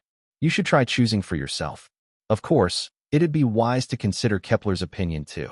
This year, Eric had chosen 2 blockbuster films for her that thrust Julia to new heights. While he could continue guiding her through such success, he thought it best to allow her to experience some ups and downs, especially considering her current impulsive character. Moreover, he wouldn't be working as frantically next year as he had this year. If he kept up this relentless pace, driven by all his hits, there would certainly be powerful industry players who could see him as a threat and might do something drastic. While Eric had always been a little controlling over her choices, now that Julia heard he wouldn't be interfering, she felt a twinge of emptiness inside her. Hey look, the Bridge of Sighs. Elizabeth suddenly shouted from the opposite side, breaking the moment of introspection. Eric looked in the direction Elizabeth pointed, seeing a narrow waterway leading to an enclosed white stone arch bridge looming ahead. The gondolier Loviso smiled as he skillfully maneuvered the gondola into the narrow channel. The Bridge of Sighs, such a beautiful name. Julia, do you know the legend behind it? Elizabeth mused dramatically before turning to Julia for an answer. Julia shook her head, genuinely unsure. Nowadays, with technology at their fingertips, people could easily look up information online, but back then, it wasn't so simple. Seeing Julia's cluelessness, Elizabeth waved her hand boastfully, explaining, "Look, this arch bridge connects two buildings. That's the Doge's palace, and over there is the prison for serious offenders. They say that those brought here after being judged rarely made it out alive, so the prisoners crossing this bridge often sighed in regret, hence the name Bridge of Sighs." Eric snapped a few more pictures, then laid his camera down, chuckling. You know, saying it like that makes me feel this bridge would suit the name Gateway to Hell even better. If this bridge had a heart, filled with the sighs of so many condemned prisoners, it would surely pulse with all sorts of violent emotions. A perfect setting for a classic villain who believes the world has wronged him at every turn. Elizabeth paused momentarily, pondering Eric's point, and while she found his perspective somewhat valid, she quickly rolled her eyes at him. Hey, don't be such a buzzkill. I'm just speaking the truth here. Annoyed, Elizabeth turned away, clearly planning to ignore this irritating guy. She linked arms with Julia and began whispering to her. As the gondola glided gently beneath the Bridge of Sighs, the gondolier at the rear raised his voice slightly, speaking to the three of them in Italian. Eric and Julia exchanged puzzled looks, and Elizabeth, with a hint of pride, translated. Mr. Loviso says if a couple kisses beneath the Bridge of Sighs, they will enjoy everlasting love. Julia, hearing this, cast a side eye at Eric, but as soon as their eyes met, she quickly averted her gaze, feeling shy. But Elizabeth couldn't resist and stood up slightly, glancing between Eric and Julia, clearly eager to see if anything might happen there. Seeing Elizabeth's playful impulse, Eric mockingly crossed his arms, stating firmly, "No way. I am absolutely not kissing you. Please, I wouldn't kiss you even if this bridge were to collapse, you creep." Elizabeth shot back defiantly with her hands on her hips. Suddenly, her big eyes glinted mischievously. Before Eric could respond, she threw her arms around defenseless Julia and leaned down to plant a kiss squarely on her lips. Chapter 204, Impossible. Standing at the back of the boat, the ferryman named Loviso was over 50, gray-haired and bearded. It was evident that he was witnessing a scene of two women kissing under the Bridge of Sighs for the first time. After a moment of stunned silence, he burst into laughter, giving a thumbs up to Elizabeth and Julia. He mischievously winked at Eric and shouted something in Italian. Though Eric couldn't understand the words, he could guess that the old man was mocking him, probably thinking that he was trying to court one of the ladies, only to be thwarted by the other. Eric could only smile awkwardly, unable to explain due to the language barrier. However, the image of the two ladies kissing under the bridge was quite beautiful.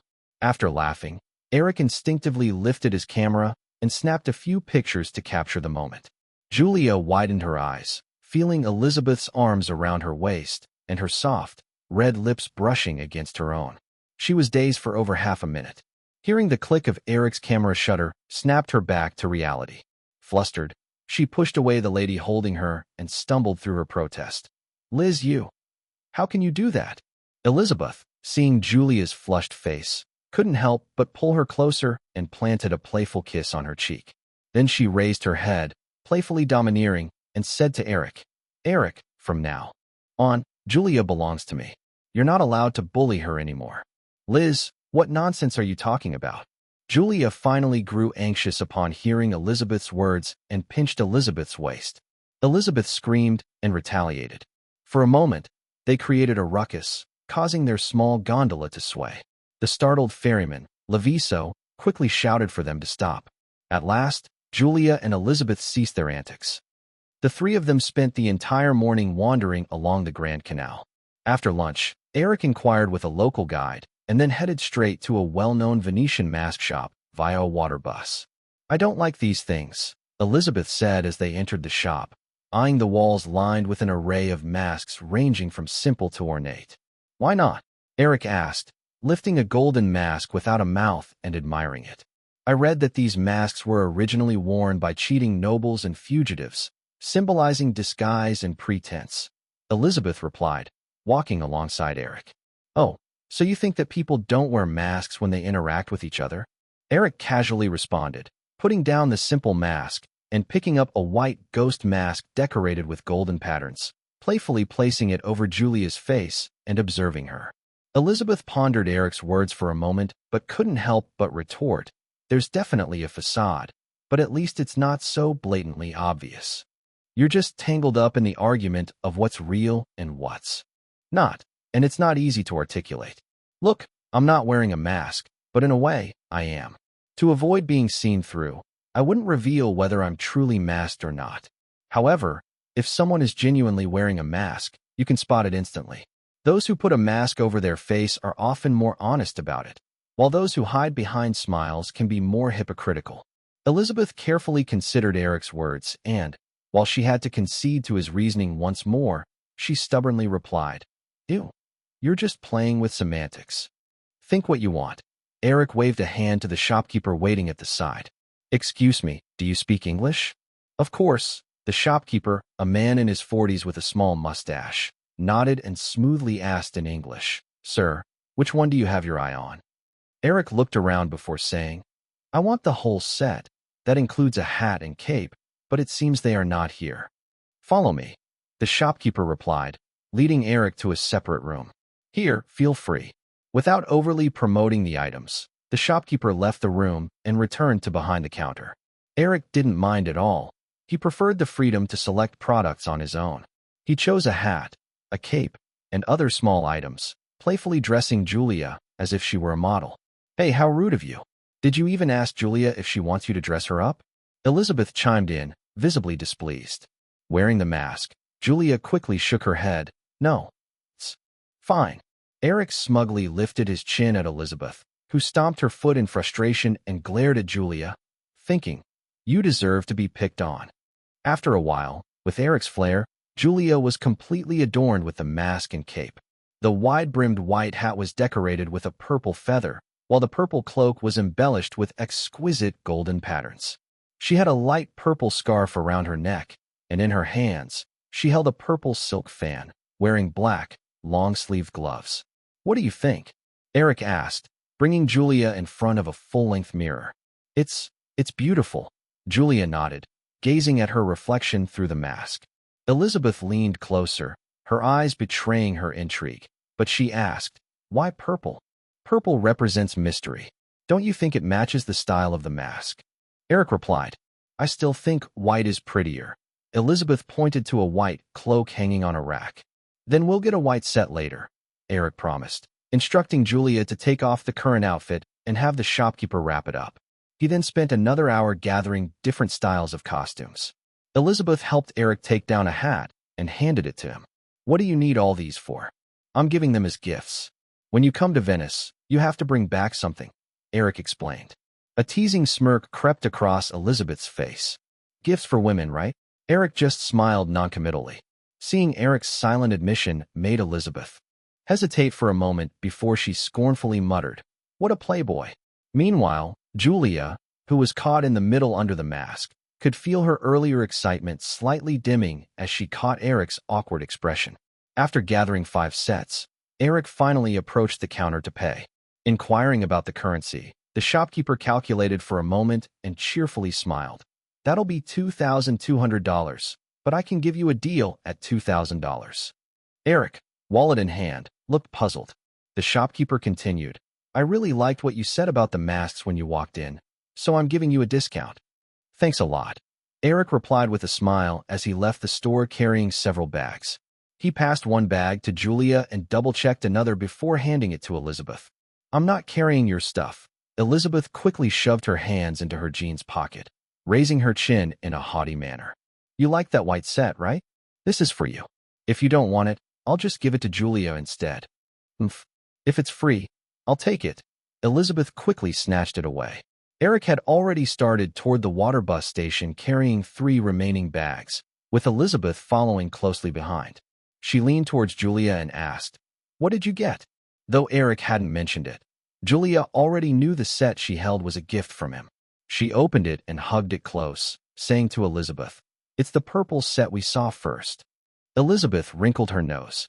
"Why are you holding it so tightly? I'm not going to snatch it away from you." Julia sprinted a few steps to catch up with Eric, ignoring Elizabeth's teasing, which made Elizabeth quicken her pace to keep up. "Eric, are you free to hang out again tomorrow?" Elizabeth asked as they settled on the boat. Julia also turned her gaze toward Eric with anticipation. Eric shook his head. "I have the opening ceremony tomorrow. I probably won't have time. When can you spare some time to talk to me about your movie? I make tens of thousands a minute." Eric feigned a troubled expression when suddenly, a playful pinch on his arm interrupted him. After Elizabeth pinched him, both Eric and Julia were momentarily stunned as they simultaneously looked at Eric's arm. Wearing only a sleeveless black t-shirt, there were faint marks left by Elizabeth's pinch.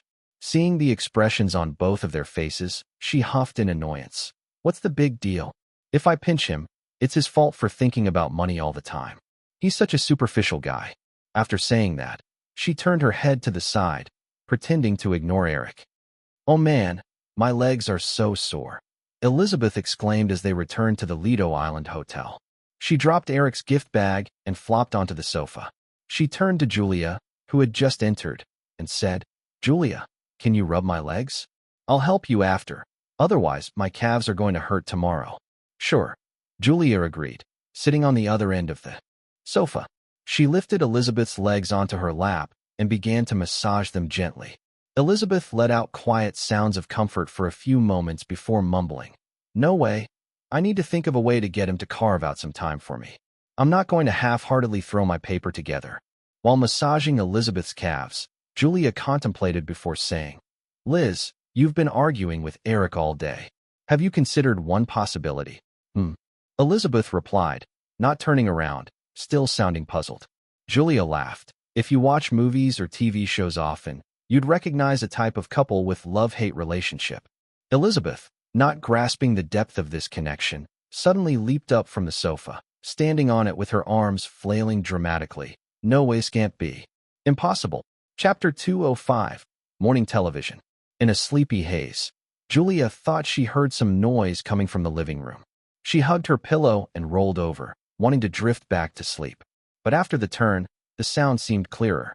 After a long moment, she reluctantly opened her eyes. The curtains cast a faint glow, and when she turned on the bedside lamp to check her watch, she saw it was just past 5 in the morning. She threw off the blanket, got out of bed, slipped on her slippers, and tousled her hair as she made her way to the living room.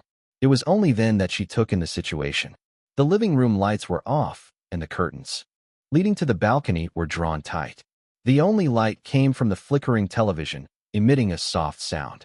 Elizabeth sat cross-legged on the couch, cradling a throw pillow in her arms, completely absorbed by the screen. She munched on a bag of chips, the crunching sound filling the dim-lit room and making her resemble a little mouse sneaking around for a midnight snack. "Liz, what's up? Why are you awake so early?" Julia asked as she settled down next to Elizabeth, pulling a blanket over herself. Elizabeth swallowed her snack before whispering, I just couldn't sleep. I had insomnia." Julia leaned closer, puzzled. "Insomnia? What?" After she asked, she suddenly remembered. "It's not because of what I said last night, is it? I was just kidding around, and you took me seriously?" After a few stammers, Elizabeth leaned closer and whispered into Julia's ear, "Julia, do you think that jerk has been trying to seduce me covertly?" Hearing Elizabeth's words, Julia blinked quickly before bursting into laughter. "Liz, you've been up all night worrying about this nonsense." In the dim light, Elizabeth's cheeks flushed red from Julia's laughter. She playfully scratched Julia in discontent and said, "How can you laugh? I was seriously asking you about this." After Julia calmed down, she was about to respond, but seeing the seriousness on Elizabeth's face made her smile again. Hey, I'm angry." Elizabeth pretended to jump up, but Julia quickly held her down, shaking her head. "No way. You don't even know that guy." Once Elizabeth saw Julia wasn't laughing anymore, she steadied herself but felt dissatisfied with Julia's reply. "Oh, and you do know him?" "I don't really know much about him either," Julia said as she shook her head again. But I do know one thing. Hmm. Elizabeth grasped Julia's arm eagerly. Spill it. Don't keep me in suspense. As Julia looked at Elizabeth's lively face framed by her golden hair, she couldn't help but think that even after a night without sleep, Elizabeth looked remarkably fresh. When it comes to women, he has always been very ruthless. If he wants a woman, he wouldn't bother with any subtlety. He'd more likely drag you into a room and throw you on the bed, Julia said, remembering that night and the imposing jerk who had toyed with her, a slight heat creeping into her thoughts. Elizabeth opened her mouth slightly, then responded, "He wouldn't dare do that to me. If he did, my dad would make sure he pays for it." "Maybe," Julia said softly in the dark. However, deep down, Julia was somewhat skeptical of Elizabeth's confidence. With Eric's wealth and status, if he did manage to get this girl into bed, Rupert Murdoch might actually endorse it. For a newspaper group still developing its foothold in the TV and movie industry, Eric would be a perfect match. Elizabeth didn't catch the underlying tone in Julia's voice and continued. "So, you're saying he really isn't interested in me?" "Right. Of course." Julia nodded with a smile. Elizabeth let out a sigh of relief, as if she had finally put her worries to rest after a restless night. But moments later, she suddenly pouted. "How could he not be interested in me? Am I not pretty enough?" "Ha!" Julia laughed out loud again. Realizing her faux pas, Elizabeth quickly became flustered and reached out playfully at Julia. "Hey, stop, quit it," Julia begged, catching her breath. "I just remembered something that guy once said to me.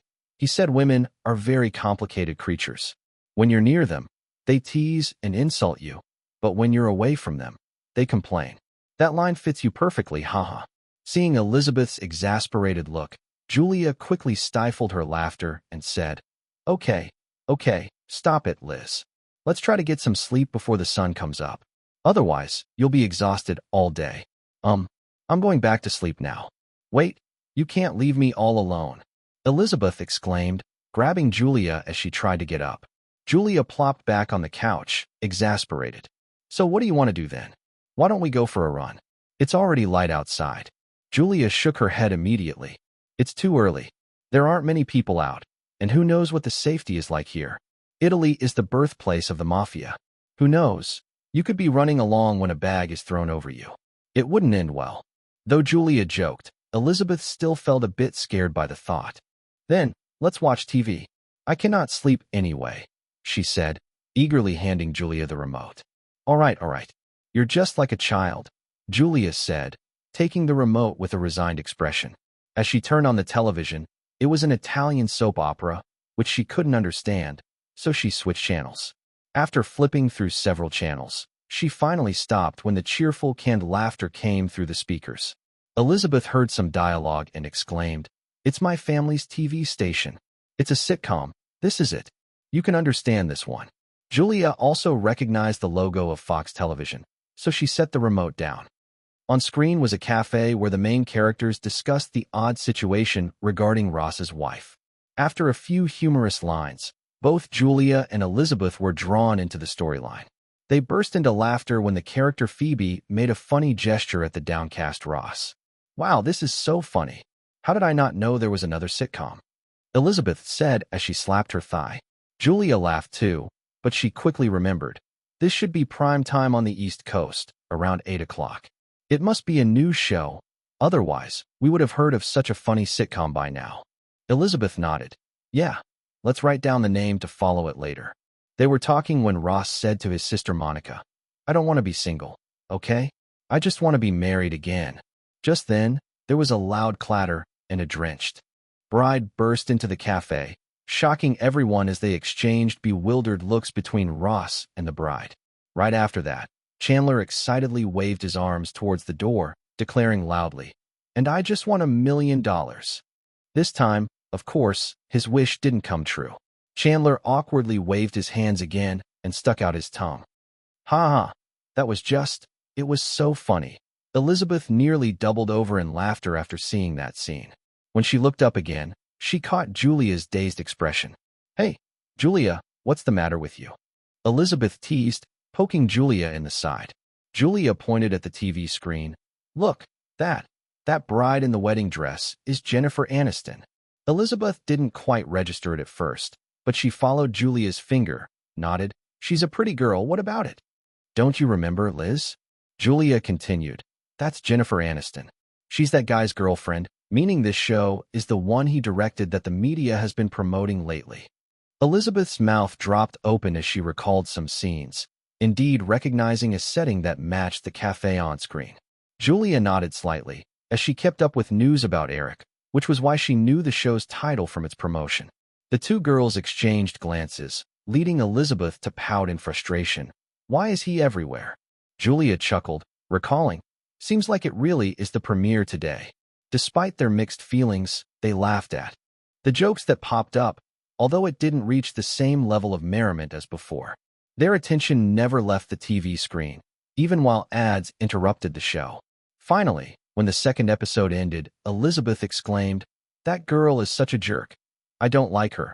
As Rachel, played by Aniston, called her maid of honor, wishing for her ex-fiancé's child to inherit his ugly features. Chapter 206, A Major Shift. Julia didn't know how to respond to Elizabeth's comment. Although the girl's tone was casual, as if she was simply evaluating the characters in the show, Julia could detect a hint of jealousy in her voice. In truth, Julia felt a tinge of jealousy herself. Although she had only seen 2 episodes, she could tell that, based on the quality displayed, this series was bound to be a hit. Jennifer Aniston's charming portrayal of Rachel would definitely make her the most beloved character among the 6 friends. The impact of this show would surely surpass that of even a blockbuster movie. Eric was truly wonderful to her, Julia thought to herself. The television had already started airing commercials, and the two of them finally realized that daybreak had arrived. Julia stood up, stretched, and hurriedly washed up before exiting the bathroom. Liz, do you want to go have breakfast at the restaurant downstairs? Elizabeth shook her head. I'm a little tired and don't want to go out. Julia, could you bring me back a fruit salad? Julia nodded, got dressed, and stepped out of the hotel room. Inside, Elizabeth stared blankly at the TV screen for a moment before remembering something and picking up the phone.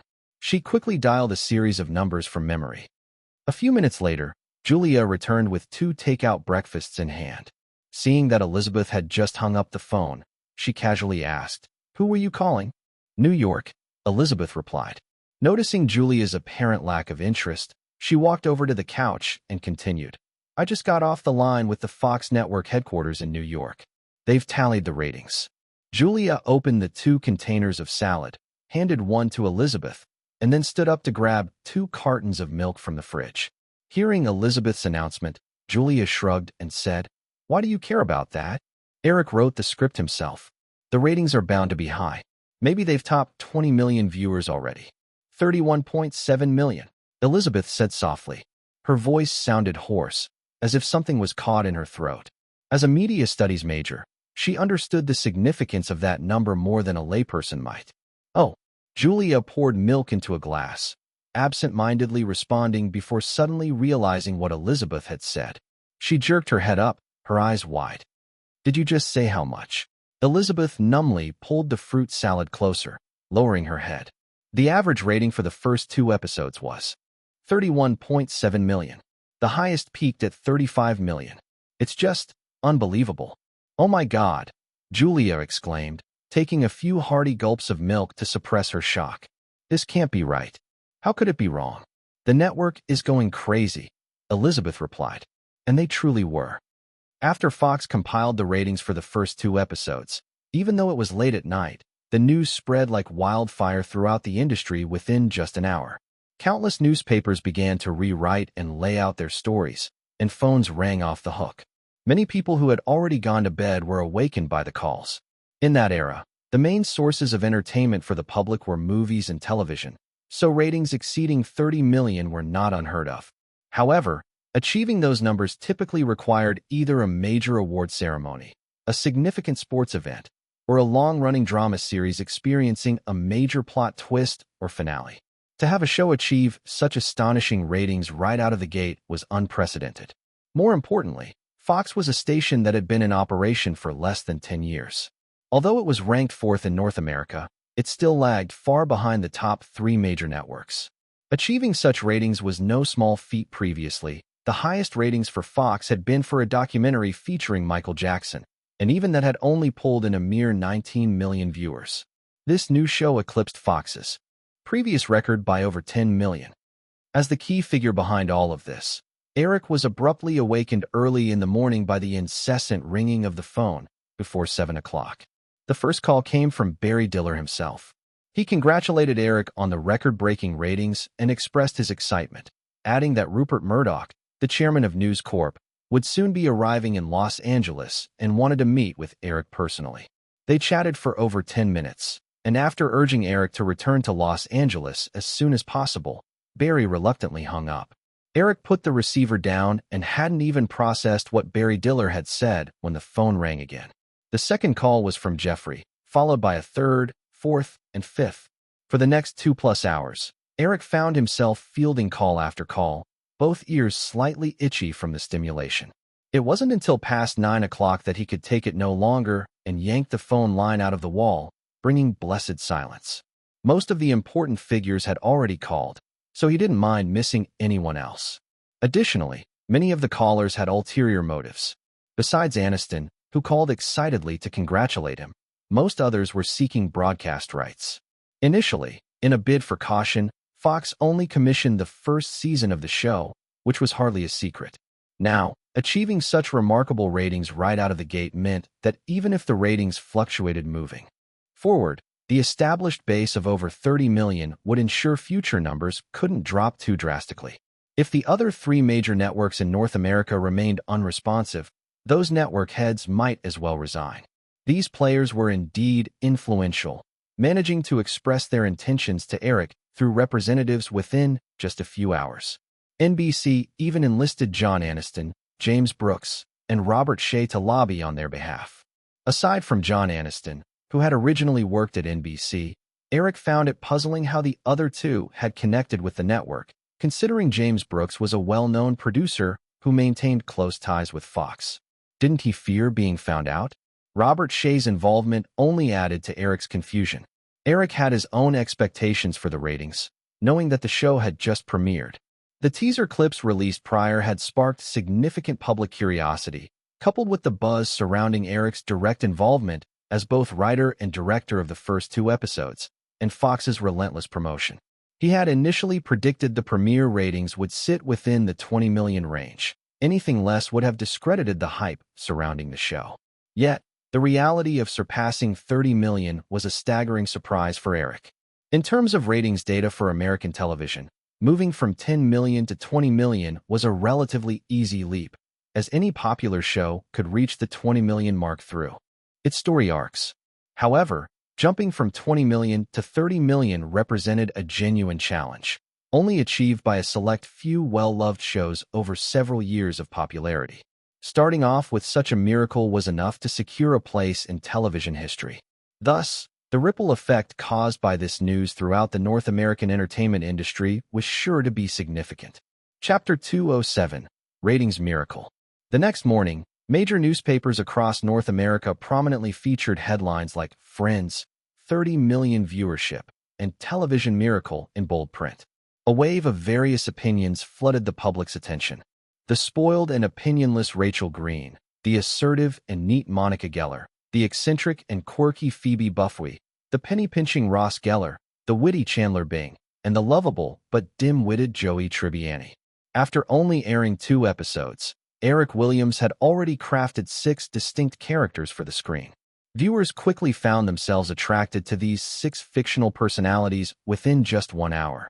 The relatable and humorous plot drew the audience in even more, evidenced by the 31.7 million premiere ratings.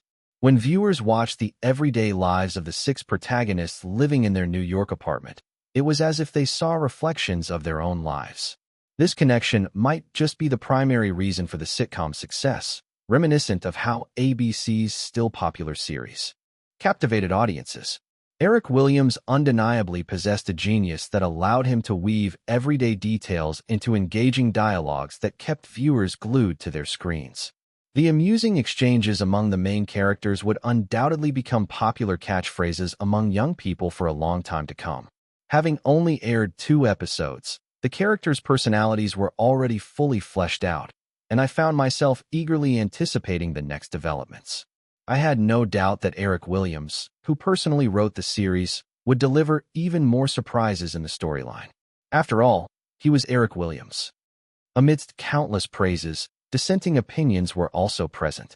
Following a brief survey where random audience interviews were conducted, it turned out that fewer than 60% of viewers were very satisfied with the plot. Over 20% expressed that it did not meet their expectations, while the remaining 20% thought the quality was average. Therefore, the commentators concluded that the astonishing viewership of over 30 million was primarily the result of prior hype. The survey results indicated that the quality of the show fell short of what many hopeful fans of Eric Williams had anticipated. A significant drop in ratings was almost certain to follow. This skepticism about future ratings was echoed by multiple news outlets. However, such claims typically existed to sensationalize and mislead the general public, those with even a bit of professional knowledge. Understood that while the miraculous ratings benefited from the hype, a show could not achieve an average of 31.7 million viewers without solid content. Having already aired just 2 episodes proved its popularity potential. With a viewership base surpassing 30 million, even if significant declines occurred later, ratings would likely still exceed 20 million. For a television series, over 20 million viewers was considered a massive hit. The traditional powerhouses of North American television, ABC, NBC, and CBS, had generally disregarded Fox Network. ABC, the youngest of the three, had been around for half a century, while NBC and CBS had even longer histories. Over the years, numerous media groups had attempted to challenge the dominance of the Big Three, but all had met with failure. Even when Barry Diller, known as a rising star in the media industry, was brought in by News Corporation to oversee their television network operations, Fox remained seen as a newcomer in the North American television landscape. Despite Fox's rapid growth, they did not have any standout television programs to show for their expansion. Previously, Fox's highest rating never exceeded 20 million viewers, whereas the Big Three, who rotated the broadcasting rights for the Super Bowl, boasted ratings exceeding over 100 million for their top programs. On average, they could effortlessly produce several shows with ratings over 20 million. Thus, while News Corporation made waves in North America and Rupert Murdoch sought American citizenship to gain the authority to establish a television network, the Big Three maintained a skeptical stance towards this upstart from Australia, waiting for him to fail like all past challengers. The emergence of over 30 million viewers startled the upper echelons of the Big Three networks. They realized that, unbeknownst to them, the Fox network, a mere few years old, had over 100 affiliate stations covering more than 90% of the United States. Their immediate reaction was to ensure they would not allow Fox to continue its growth. After all, the domestic television market was finite. If Fox rose, it would mean a significant reduction in the market shares of the Big Three networks. In a rare move, executives from the Big Three held an emergency meeting. After hours of discussion, they devised a primary strategy. At all costs, they needed to wrest the broadcasting rights for future seasons away from Fox, even potentially taking the remaining episodes of the first season. They were willing to pay hefty penalties to Eric Williams. Without this, Fox's expansion would surely slow down, giving the Big Three ample time to deal with the encroaching outsider. What the Big Three executives considered, so did Barry Diller of Fox and Rupert Murdoch of the News Corporation. Although Eric's films had brought immense profits to Fox, Murdoch had not previously invested much focus on Eric, seeing him merely as a fresh director, partnered with Fox. However, this time was different. Murdoch's newspaper group had reached a zenith and his primary ambition was in television, finding Eric's rapid expansion of the network a pivotal opportunity. Plus, with the Big Three poised to act, it seemed necessary for Murdoch to personally appeal to Eric. Thus, on the evening of September 4th, when Eric attended the opening ceremony of the 46th Venice Film Festival, a private Boeing plane, enormous in size, landed at Venice Marco Polo Airport. Chapter 208. Back to L.A. Thanks. The slender blonde flight attendant smiled as she handed a perfectly mixed cocktail to Eric, who quietly expressed his gratitude while sitting beside the small bar. At that moment, He was on a private jet belonging to the Murdoch family. Before this, Eric had never anticipated that Murdoch would be so eager as to personally send a private plane to Venice to fetch him.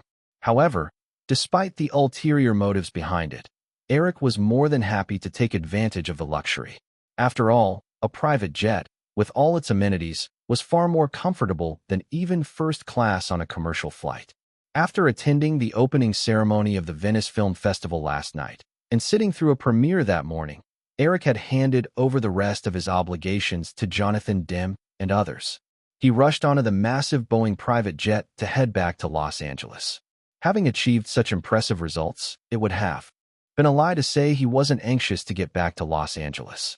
Besides his assistant, there was a vice president from Fox Television accompanying him, along with two young women quietly chatting on a nearby sofa, Julia and Elizabeth. Alan and the manager wisely stayed in another lounge. "What are you chatting about, Julia? You look so happy," Eric casually asked, leaning against the bar, making small talk. Julia was about to respond when Elizabeth shot her a glare. "What's it to you?" Ever since they learned of the ratings miracle, Elizabeth's attitude toward Eric had become even more hostile, though he wasn't sure why. "If the topic involves me, then it surely concerns me." Eric laughed, raising his glass as he stood and walked over to the sofa, casually sitting next to Julia. Seeing Eric sit beside her, Julia lifted her body slightly as if to move away but quickly relaxed. Elizabeth persisted. "Hey, who invited you to sit here?" "Liz, I'm a guest." "You can't be this rude," Eric replied. "Being a guest means you should act like one," Elizabeth countered sharply. "You're really not very hospitable, Liz. It seems that when we get back to Los Angeles, I'll have to mention this to Mr. Murdoch. Maybe you should sign up for a ladylike etiquette class or something." As Eric spoke, he unintentionally adopted a tone akin to that of an elder, which only fueled the already smoldering irritation within Elizabeth. After glaring at Eric for a moment and struggling to find a sharp retort, Elizabeth suddenly stood up. "I'm going to rest. Feel free to do whatever you like, Mr. Guest." With that, the young woman clicked her heels and headed toward the bedroom. At some point, both flight attendants had quietly left, leaving just Eric and Julia alone in the cabin. Julia glanced at Eric, who was comfortably resting with his eyes closed. She straightened up but chose not to leave, instead sitting quietly next to him, subconsciously beginning to enjoy the tranquil atmosphere. During their few days in Venice, it had been the longest stretch of time Julia had spent with Eric outside of a work setting. She noticed that compared to the demanding and controlling man he could be while working, Eric was generally laid back in private. Even though Elizabeth always engaged him in verbal sparring, Eric had never lost his temper. In fact, it was usually Elizabeth who found herself at a loss for words after a few light remarks from him.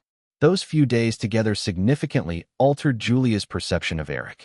He was no longer the imposing figure she once thought him to be. Time slipped by, and Eric showed no signs of moving. Julia took the opportunity to discreetly observe the man beside her. After days of travel and the toll of jet lag, Eric's youthful face displayed clear signs of fatigue, and stubble had begun to appear on his chin. Yet, this slightly aged and rugged look stirred something in Julia. She felt an urge to reach out and touch his face. However, she didn't take that step. Instead, she gently sighed and picked up the empty glass that Eric had set down, placing it aside before sitting back next to him, her mind drifting back to the comments Elizabeth had made after hearing about the miraculous ratings. She knew Eric was immensely talented. His films had consistently achieved remarkable box office success, and when he had ventured into television, he easily created a ratings sensation. But just how impressive were his achievements?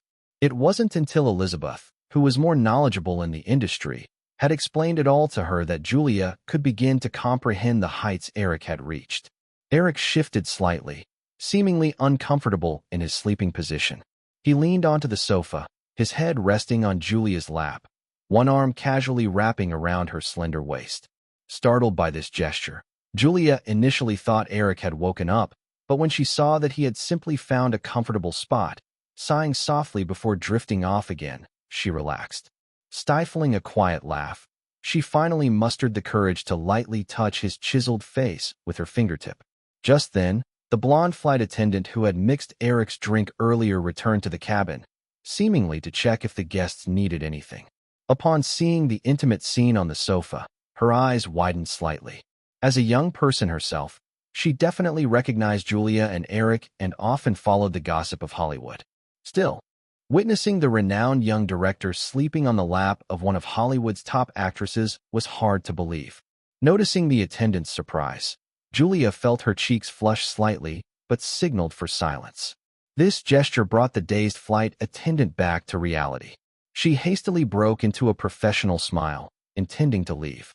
However, Julia stopped her with a wave and motioned for her to grab a blanket, which the flight attendant quickly did, gently covering Eric with it. Once the attendant left, Julia finally relaxed, gazing down at Eric's sleeping face, her thoughts swirling. Eventually, she thought to herself, he's resting on denim. I hope this rough fabric isn't bothering him. Because Venice was 9 hours behind Los Angeles, after a lengthy flight of over 10 hours, they arrived in Los Angeles, and it was still not even 8 p.m. local time. The summer evening had only recently begun to darken. Many people awaited Eric's arrival at the airport, having learned of the time he was landing. Fortunately, since he had flown back on a private jet, his return was relatively discreet. Had he followed the original plan to take a commercial flight, he would have surely been swarmed by a horde of press anticipating his landing. As soon as Eric stepped off the plane, he was approached by several groups waiting outside the airport. These individuals had initially been strangers to one another, but quickly understood each other's intentions upon witnessing the chaos and hurriedly moved closer. Mr. Williams, I'm Mr. Murdoch's assistant. Mr. Williams, Mr. Eisner sent me to wait for you. Eric, we met during recording. I'm the manager of CBS Los Angeles. Eric smiled as he shook hands with each of those clamoring to introduce themselves. Once there was a moment of relative quiet, he finally said, I'm truly sorry. I just arrived back in Los Angeles and am still adjusting to the time difference. Can we discuss everything tomorrow? Of course, the crowds were not about to disperse at Eric's mere suggestion. They pressed on, continuing to speak until Eric began to walk away, not wanting to engage too deeply. Eric had anticipated this scenario but hadn't expected so many people to try to catch him as he exited the airport. He hurried into a black car that Jeffrey had sent, and once Alan had stowed the luggage and joined him in the back seat, Eric bid farewell to the crowd outside, consciously waving to Julia and Elizabeth, who stood a bit farther away. Watching as Eric's car drove off, the onlookers felt a wave of disappointment as they dispersed to their own vehicles. While the others left without much issue, Elizabeth certainly didn't mind. Yet, noticing that the assistant sent by her father seemed ready to leave without acknowledging her, Elizabeth felt a spark of indignation. She crossed her arms and called out, Hey, Vincent, am I invisible or something? Apologies, miss. Vincent, the assistant, had focused entirely on Eric and truly hadn't registered Elizabeth's presence. He hustled over. I'm sorry, miss. I didn't realize you were here. I couldn't catch Mr. Williams before he left, and I'm not sure how to explain this to Mr. Murdoch. Elizabeth dragged Julia toward a luxurious Bentley, fuming, I don't care how you explain it. Just take us back to Beverly Hills. However, Vincent hesitated, trying to keep up with them. Miss, I really need to report back to Mr. Murdoch soon. He's waiting at Century City headquarters. This late at night, you expect us two girls to catch a cab back? What if something happens to us? Elizabeth stated, forcefully handing Vincent their luggage as she whisked Julia into the Bentley and closed the door with a decisive thud. Vincent sighed, shaking his head in resignation. He had no choice but to converse for a moment with the Fox vice president who had been sent to fetch Eric, quickly stowing the suitcases in the trunk before taking a seat in the front passenger side, instructing the driver to proceed while reaching for his mobile phone to dial a number. Chapter 209, each with their own thoughts. As the car sped down the road, Eric reflected on the recent events and remarked, I never imagined that besides a few major networks, even cable channels like HBO would be involved. But what's the deal with Michael Eisner sending someone over? Having achieved impressive results, and riding the high from having recently escaped a crowd, Alan, Eric's assistant, felt a rush of excitement. He thought for a moment and replied, I think Mr. Eisner must be representing ABC. Eric immediately recalled Disney's acquisition of ABC from his past life. While he couldn't remember exactly when that had happened, it was clear that it happened many years after this moment. Why would Michael Eisner be representing ABC now? Noticing Eric's puzzled expression in the rearview mirror, Alan offered an explanation. Disney and ABC have always had a close relationship. I grew up watching Disney cartoons on ABC. Eric's confusion cleared a bit, and he said, Alan, over the next couple of days, please compile some information on the relationship between Disney and ABC.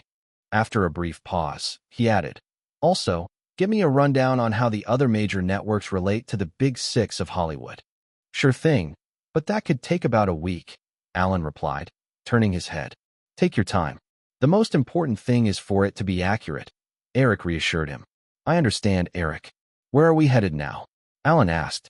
When in public, he referred to Eric as Mr. Williams, but privately, he was instructed to call him by his first name. Despite being nearly 10 years older than Eric's current form, he felt it would be awkward to maintain an overly formal address. Without hesitation, Eric said, Home. It's evening now, and there's no rush. We don't need to disturb anyone at this hour. I'll just call Jeffrey and the others when I get back. Upon arriving at the Beverly Hills mansion, Alan and the driver helped Eric bring in his luggage. A young girl, who had eagerly awaited Eric's return, rushed toward the pile of bags to search for gifts. Eric fondly tapped her on the forehead a few times before sending Alan and the driver on their way. Regarding the arrangements for the next few days, if it's an invitation from Fox, find an excuse to turn it down. If other networks reach out, schedule some time to meet. Eric instructed Alan by the car at the mansion's entrance. Alan understood well. Eric was playing hard to get among the major networks. However, he couldn't help but ask, what if Murdoch personally comes knocking? He won't, Eric replied confidently. Those little stunts he pulled, sending a private jet to Venice to pick me up, were just Fox trying to express their sincerity for the negotiations. It really came off a bit desperate. If old Murdoch can't contain himself and shows up in person, I won't hold back from giving him a slice of reality. Eric, are you considering switching networks? Alan asked with a smile, immediately regretting the sensitive nature of the question. Eric certainly wouldn't reveal his intentions to Alan. Although Alan was diligent, there was always the chance he might leak information, tempted by potential benefits. To keep someone loyal, the key was not to give them enough leverage to betray you. If the competition learned about Eric's plans through Alan, it would be difficult for him to maximize his gains. Still, he sensed that Alan hadn't meant to pry. With a smile, he replied, That all depends on the offers. We will definitely choose the highest one. Alan nodded, choosing not to press further, and soon took his leave. Back at the mansion, Eric found the phone already ringing, and Drew had picked it up. So, he had to make a round of calls for the next couple of hours, just like that morning when the viewership numbers had come out. This time, Rupert Murdoch himself called, inviting Eric to lunch the next day.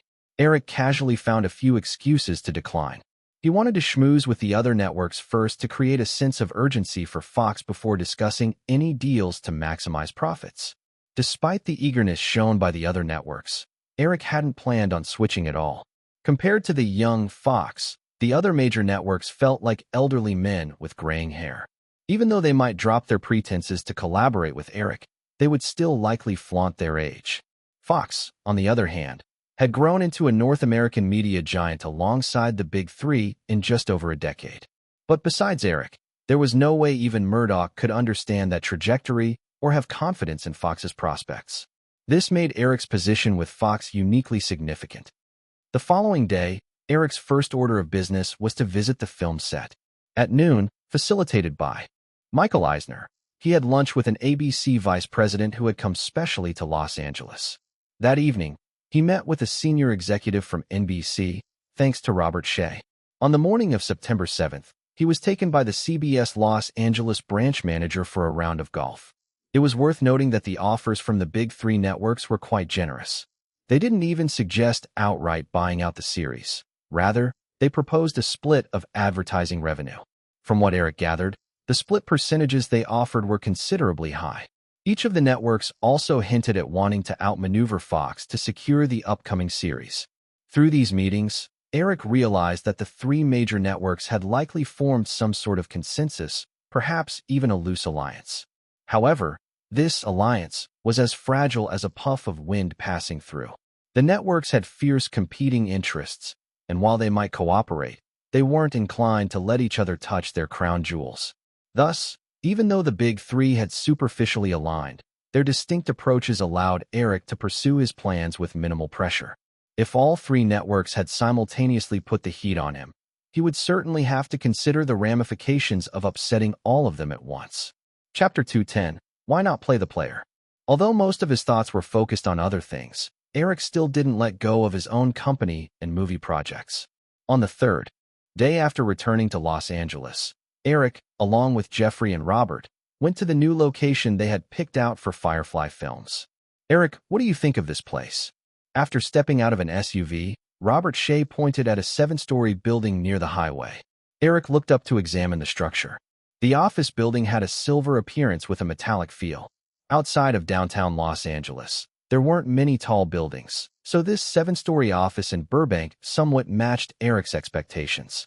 After a moment, he pointed to the bustling traffic on the highway behind him and asked, "Robert, will it be too noisy being so close to the highway?" "No." Robert Shea shook his head. "Jeffrey and I checked every floor before. The soundproofing inside is excellent. If we close the windows, you won't hear any traffic noise from outside at all. Plus, look over there, the land to the north of this building, we could acquire that too. It's about 10,000 square feet.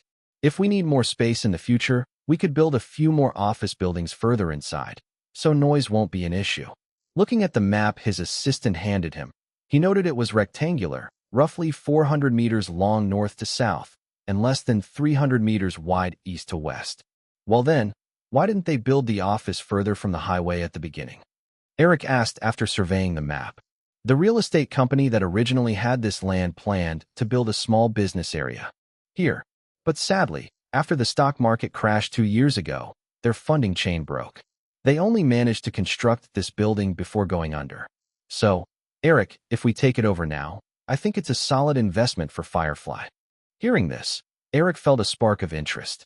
Buying this place would mean Firefly would have its first piece of real estate. More importantly, real estate had always been a lucrative investment up. Even though the market had experienced some turmoil, like the subprime mortgage crisis, it still generally trended upward. How much would it cost to take the whole thing? Eric finally asked. $20 million, Robert Shea replied, seemingly worried Eric would find it too expensive. He added, "Eric, this price is definitely acceptable. Look around. You won't find a plot of this size in Burbank. Plus, the transportation is so developed, with the highway right next to it." Eric smiled and turned to Jeffrey beside him. "What's your opinion, Jeffrey?" "I agree with Robert. I suggest we acquire this land entirely. It's definitely perfect for Firefly's new headquarters. Robert and I have thoroughly checked everything. Within 5 kilometers, we have Disney's headquarters, Warner Brothers Studios, Universal Pictures, and several other studios. And there's even a small park nearby." Jeffrey pointed to the hills to the south and added, "Look there, over that hill is the Hollywood sign." Eric followed Jeffrey's gaze, but he didn't see the famous Hollywood sign due to the hill blocking his view. "It's probably obstructed by the hillside, but it's right there," Jeffrey explained. "I heard the previous owner of that hill was the famously ambitious Howard Hughes. Now, I'm not sure which real estate company ended up with it." Eric gazed dreamily at the hillside again. Seeing Eric somewhat entranced, Jeffrey and Robert stood on either side of him, also gazing at the hill. Howard Hughes, after all, was a man with some ambition in Hollywood. Perhaps all aspiring men in the industry dreamed of being the next Howard Hughes. "All right, let's go for it." Eric finally returned to reality and decisively stated, "Let's go check it out." Robert Shea looked pleased as he followed Eric. This land had been introduced to him by a friend. While Robert wouldn't make any commissions from the deal, it would earn him a favor from the New York real estate investor. Of course, the price of $20 million was fair, and being a shareholder in Firefly, Robert wouldn't let himself get shortchanged. In fact, this property, boasting such a prime location, would have plenty of buyers, and it might even fetch a higher price. However, no one else could pay off the entire amount up front like Firefly could, and the seller was urgently in need of cash to resolve a financial crisis. After the group explored the area, they sat down on a bench by a patch of grass to rest. Jeffrey then asked, "Eric, are you really not planning to attend the celebration dinner tonight?" Robert Shea looked over with curiosity as well. Eric shook his head, then nodded. Seeing their puzzled expressions, he quickly added with a smile, "I'll go. If I delay any further, Murdoch is sure to notice something." Jeffrey chuckled. "Haha, you've been avoiding everyone for a few days.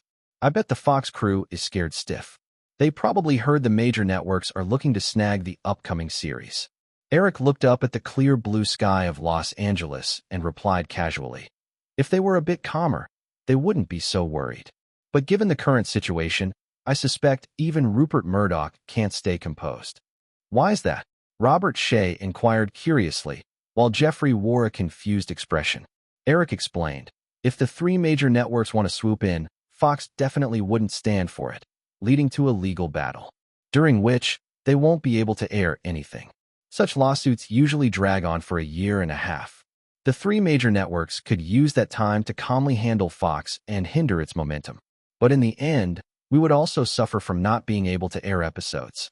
When the lawsuit is over and the dust settles, who knows if the major networks will even keep their initial promises to us." After hearing this, Robert Shea suggested, "Then let's hold off on the first season and give the airing rights to other networks." I had someone estimate it. With the scale of the three major networks, the ad revenue share could be at least increased by over 10%. Eric turned to Robert Shea and said, "Robert, why don't we look a bit further down the line? Even if we get a higher cut, we will still be playing a pawn position. So since this opportunity is so good, why not strive to be the player instead?" Robert Shea stared, and then a bitter smile appeared on his face, a thought springing in his mind. Am I getting old? Or is this kid's ambition just that grand? On the coastal highway, a purple Lamborghini Gallardo was clearly being moderated in speed as it weaved through traffic. Sitting in the passenger seat, wearing a fitted white gown, Aniston frequently took out a compact mirror to check her makeup. "Eric, can you help me check if my makeup looks okay?" she asked, adjusting her side-swept bangs before turning to Eric. Eric glanced at her, and then quickly turned away. "You look great. But, Ginny, did you choose that dress yourself?" "Yeah, isn't it beautiful?" If they weren't in the car, Aniston would have surely stood up to show off to Eric. Eric held back for a moment before saying, "I'll call Kepler tomorrow and have him find you a good stylist. You're a big star now. You need to learn how to dress yourself well." "Uh-huh." Aniston perked up at the mention of being a big star, but she wasn't naive. Quickly catching on, she asked somewhat uncertainly, "Are you saying my outfit has issues?" Eric gently nodded and used as soft a tone as possible to respond. "Well, it's not that. There's a huge problem. It's just that this gown is more suited for an awards ceremony red carpet than a party." "Wow, you're right. That might be true." "No, Eric, you need to turn around. I have to go back and change." Looking down at her sweeping train, Aniston scrambled to pull on Eric's arm. Hey, not so fast. I'm driving here." Aniston quickly retracted her hand and insisted, "Turn around. I've got to change this outfit. This is my first party with you, and I don't want to be laughed at." Eric checked his watch. "There's no time. If we go back now, we'll definitely be late." "Ugh." Aniston pouted, then glared at Eric. "You noticed the problem right away, didn't you? Why didn't you say anything on the way here?" "I didn't realize right away. I just thought you looked beautiful." What do we do now?" Eric looked at the road signs outside and said, "Well, there's a way. We're pretty close to Virginia's villa. If you want, we could go see if she has a suitable gown. I have keys to her place." "No, I'd rather be laughed at." Aniston immediately turned her head away. Eric shrugged in defeat. "Then forget it. Just be careful at the party, and don't trip over that gown." The celebration party didn't take place at any hotel, but was hosted in Rupert Murdoch's estate located in Malibu. As they arrived at the estate, Eric handed the keys to the valet and walked in with Aniston. Upon learning Eric had arrived, Rupert Murdoch and Barry Diller, who had arrived early, both came out to greet him. To Eric's surprise, he saw Elizabeth, whom he hadn't seen in just a few days, walking in alongside old Murdoch. Although the lady wore a very ladylike smile, Eric could see a hint of reluctance on Elizabeth's face. Chapter 211, A Miscalculation. Eric subtly scrutinized Rupert Murdoch, who was just shy of 60, and the first impression that struck him about the media mogul undeniably stemmed from the sensational phone tapping scandal from his past life. Perhaps due to the scandal, Eric recalled only the unflattering photos of Murdoch from the media, yet at that moment, the mogul appeared vibrant, his thinning hair neatly combed, sporting rimless glasses, and a warm smile gracing his lips. While Eric took in Murdoch, the older tycoon assessed the young man before him, who was barely 20. This moment did not last long, and both men stretched out their hands at the same time. "Hello, Mr. Murdoch. I'm Eric Williams." Eric introduced himself, even though Murdoch had surely seen his face in photos. Out of courtesy for their first meeting, he felt the need to introduce himself. "Eric, it's great to meet you," Murdoch responded, shaking Eric's hand before turning to Jennifer Aniston. "You must be the lovely Miss Jennifer Aniston. Your performance was truly outstanding." Being praised in front of her boyfriend was a new experience for Aniston. She blushed slightly and replied, "Thank you, Mr. Murdoch."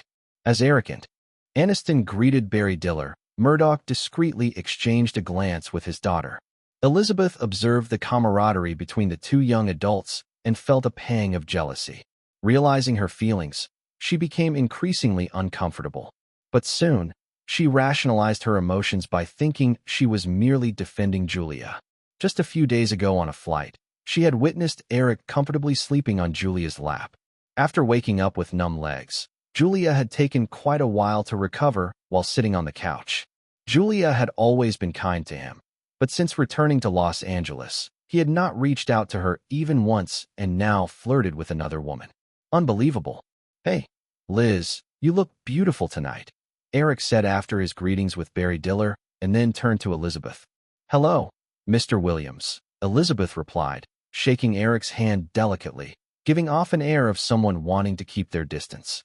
Soon, though, she brightened with a dazzling smile and pulled Aniston close. "Miss Aniston, nice to meet you. I'm Elizabeth. Wow, that dress is stunning. Come on, let me take you inside." As Elizabeth spoke, she took Aniston by the hand and led her away. The young woman glanced back at Eric, who sensed Elizabeth's ulterior motive in her compliment about Aniston's dress. Still, in such a social situation, Eric was sure Elizabeth wouldn't be overly rude, so he merely nodded to Aniston, who then obediently followed Elizabeth inside. Elizabeth's behavior contradicted what her father had asked of her, leaving Rupert Murdoch feeling both angry and helpless at the same time. Though busy with his empire, Murdoch was still attentive to his children. At nearly 60, he needed to consider a successor for his media empire, especially since his eldest daughter lacked interest in business, and his two younger sons were hardly ready. Elizabeth, however, undoubtedly stood out for her capabilities. In school, she had successfully founded a small local cable station. Yet, her stubborn and prideful nature often clashed with her father's wishes. Watching his daughter casually greet Eric and drag along his girlfriend, Murdoch could only apologize to Eric, saying, "Sorry, Eric, Liz is still a bit immature. Let's go inside." "Of course, no problem at all, Mr. Murdoch. I actually quite like your daughter's straightforwardness," Eric replied courteously, as the three made their way into the villa hosting the party. Once inside, around 20 guests had already arrived, and more continued to trickle in. Besides actors and crew members, Fox had extended invitations to several Hollywood stars for support. Even though Murdoch had felt anxious over Eric's urgency, he knew he could not pull the young man aside for serious discussions right away. After casually chatting with Eric for a few moments and reminding him to enjoy the party, Murdoch and Barry Diller seamlessly mingled with other guests. Finally having some free time, Eric scanned the crowd and quickly spotted Aniston, drawing in a sharp breath. Elizabeth was definitely being intentional. Just look at the group of women gathered together, seemingly in good spirits. Julia Roberts, Brooke Shields, Gabrielle, and even Nicole Kidman were present. Upon closer inspection, Eric was shocked to see Drew too. Wasn't she supposed to be away at boarding school? Seeing this scene unfold, Eric instinctively turned to leave, wanting to keep his distance, but was caught by Nicole, who had spotted him. A moment later, the woman in a black pencil skirt and high heels approached Eric, standing less than a foot away from him. "Good evening, Eric," she said, leaning into him, casually lifting her glass of red wine. According to social norms, a personal space within 45 centimeters usually signified a close relationship. Anything beyond that indicated mere friendship. Not realizing this theory, She nonetheless positioned herself very close to Eric, causing several people nearby to glance over at them. Eric, unaware of the theory either, instinctively felt uneasy and took a small step back before asking, "Nicole, what are you doing here?" Noticing Eric's retreat, she wore a somewhat sulky expression but didn't move closer. "I'm Australian too." Eric quickly recalled the Hollywood-Australian connection, known for being a tight-knit group. However, seeing as it was still the late 80s, they hadn't yet made waves. The likes of Hugh Jackman, Russell Crowe, Cate Blanchett, and Nicole herself were still relatively unknown. Therefore, he was sure Nicole's presence had nothing to do with their shared nationality. Though she didn't express it directly, Eric suspected there was more to the story. He thought about Gabrielle, who had managed to swim through Hollywood on the wings of a few rumors, landing a role as the second lead despite being a newcomer. With Nicole as the lead in his upcoming film, and with her far more cunning demeanor in comparison to Gabrielle, it was certain that she had been adjusting quite well in Hollywood even if she hadn't made a big splash yet. Having concluded this, Eric chose not to dig deeper. As long as Nicole remained tactful in his presence, that was all he cared about. "Nicole, what were you just talking about?" he inquired, gesturing toward the group of women. She chuckled lightly, a teasing glimmer in her eyes. "Don't worry, Eric, nobody was discussing Miss Aniston's dress. We chatted about, well, let's just say it was the theme for tonight. Also you've caught the interest of Murdoch's daughter." At her last comment, Nicole winked playfully. Eric couldn't help but take a sip of red wine to mask his awkwardness, prompting him to ask, "Anything else?" "Nothing of importance," she shook her head, then added with a flirtatious whisper, "But, Eric, you definitely won't be climbing into someone's bed tonight. What about joining me? You really are up to no good." Eric squinted at her playfully. Aniston usually adopted an ostrich approach to his flirty rumors, but with so many women he had connections to around her tonight, she'd surely be feeling anxious. If he dared to leave her for another woman, a storm was certain to follow. "Seriously, do I seem like that bad girl to you?" Nicole shot Eric a mildly indignant look. Had it not been for the flicker of mischief in her eyes, Eric might have believed her. "Do me a favor, Nicole," Eric said after considering his request carefully. Seeing her interest piqued, he continued, "Keep an eye on Jenny. She's rather innocent, and I'm sure you can easily make her happy." "Ah," Nicole gasped, her eyes widening in protest. "Not a chance." Eric shot her a serious look, no refusing.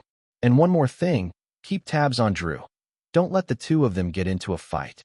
Thinking back to the hectic moments when the two girls clashed was enough to make Eric uneasy. When they fought, their behavior resembled a kind of regression to more primal instincts. In simpler terms, that meant they liked to scratch, and if one of them happened to claw at a face, it would be disastrous. Having spent enough time at Eric's villa, Nicole was too familiar with Drew's capricious nature. That little girl was as sharp-witted as anyone. If she started tussling with Aniston, stopping it would be next to impossible.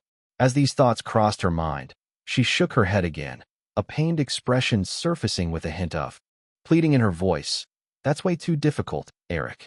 Eric casually took another sip of his wine and replied in a tone that brooked no argument. "Just go. If those two start causing trouble tonight, you can forget about being in the movie." Hearing Eric's serious tone made her sigh internally, feeling somewhat unfairly treated. However, seeing no room for negotiation, she turned and quickly walked away in her little heels. Chapter 212, Trap. "Mr. Williams, you really are something else." Elizabeth's voice chimed in next to Eric as Nicole just walked away. Eric turned to look at Elizabeth's delicate face and shrugged. "It's just a little punishment for women who like to play games." "So, Liz, this story tells us that honesty is the best policy. I was really hurt when you spoke to me so coldly right from the start today. Have you forgotten the wonderful time we had together in Venice?" Elizabeth's face flushed slightly as if she recalled something, but she forced a laugh and, with a hint of provocation in her tone, retorted, "Huh? Are you going to punish me for that, Mr. Williams?" Eric stroked his chin as if deep in thought before saying, "Perhaps I can increase the terms of engagement for the deal and explicitly tell Mr. Murdoch that this is a punishment for Miss Elizabeth's coldness toward me." Elizabeth's expression instantly soured as she glared at Eric, recalling her father's warning that if she continued to act stubbornly, he would cut off her credit card. angrily stomping her foot. She thought that if Eric actually said something like that, it would be more serious than just freezing her credit card. The more she thought about it, the more wronged and furious she felt. Finally grit her teeth and spat out, "Eric Williams, you are such a jerk." Eric had only meant it as a joke, but he was surprised by her strong reaction. Seeing the tears welling up in her eyes made him quickly explain, "Liz, don't be upset. I was just kidding." She looked like she wanted to turn and walk away, yet her feet felt glued to the floor, her expression still frosty despite Eric's attempts to smooth things over. Coldly, she said, "Mr. Williams, my father asked me to invite you to talk. I don't know if you have time." "Of course, will you take me there?" Elizabeth nodded slightly and turned to head for the stairs, with Eric hurrying to follow. When they arrived at a room on the second floor, Elizabeth knocked on the door and, without waiting for a response, walked right in, gesturing Eric to enter after her. Stepping inside, Eric scanned the room. It was a simple meeting space, with a row of bookshelves, a few sofas, and a coffee table in the center. Only old Murdoch occupied the space, with even Barry Diller absent. "Eric, come in, have a seat." Murdoch smiled as he stood up and motioned for Eric to sit on the sofa across from him. "Liz, make Eric a cup of coffee." Elizabeth nodded at Murdoch before walking away to prepare the coffee, her demeanor calm and collected. Eric noticed Murdoch smiling warmly at his daughter's back while she made coffee, admiring how the red one-shoulder dress accentuated Elizabeth's figure perfectly. "Eric, you're 19 this year, right?" Murdoch unexpectedly asked. Eric nodded. His birthday was on May 16th, and he had celebrated it while busy shooting, with no parties, just a simple dinner with a few close friends instead. "Well, Liz is only 2 years older than you. I still remember how she looked as a kid, but I've been so busy that I haven't had much of a chance to connect with my children. It feels like just a moment ago she was this shy little one, and now she's grown into a young lady, though her personality still seems childlike." "Dad, I'm not a child anymore." Elizabeth finally chimed in, dissatisfied. She handed cups of coffee to Eric and old Murdoch before sitting down beside him. She considered leaving, but Murdoch had already sternly warned her, and while she often enjoyed opposing her father, she was cautious when he truly got angry. Murdoch chuckled a few times, and then said to Eric, "See, look how easily she gets worked up and still claims she's not a child." Eric chuckled awkwardly, realizing what Murdoch's intentions were. He had no plans to marry this princess, as it would ruin any chance of having a good life ahead. Just as he thought Murdoch would change the subject, Murdoch said, "So, Eric, when are you starting to shoot?" That was a good topic. Eric felt relieved and quickly answered, "Yes, the latest start date won't exceed a week from now. It's already September, and I need to complete 2 movies simultaneously, which is a tight schedule that might require overlapping shooting and post-production." Murdoch sighed dreamily. "I have some understanding of film production, but it's rare to see someone shooting so quickly. I'm very curious about how you make films." Even if it was flattery, Eric found it quite gratifying. He responded easily, "Haha, if possible, I welcome Mr. Murdoch to visit the set." "That's definitely not going to happen," Murdoch replied regretfully. "I'm quite busy as well. But Eric, what do you think of Liz?" Eric said, puzzled as the topic suddenly shifted to Elizabeth. Murdoch, unfazed, continued, "Well, Liz just finished all her university courses and needs an internship. You certainly know Liz's major, right? So, how about having her as your assistant on set? It would be a good opportunity for her to learn from someone as talented as you." In a flash, Eric felt a strong urge to curse. So this was the trap set for him. He glanced at Elizabeth beside Murdoch. She was shyly fiddling with her fingers, embodying the image of a compliant daughter who let her father decide for her. "Mr. Murdoch, the team is going to be running all over New York, Seattle, and Chicago. Being my assistant would certainly be both tedious and boring. Elizabeth would surely struggle with that." To his surprise, Elizabeth, perhaps driven by a competitive streak, shot back, her eyes wide. "Why would you assume I couldn't handle it? Do you look down on women?"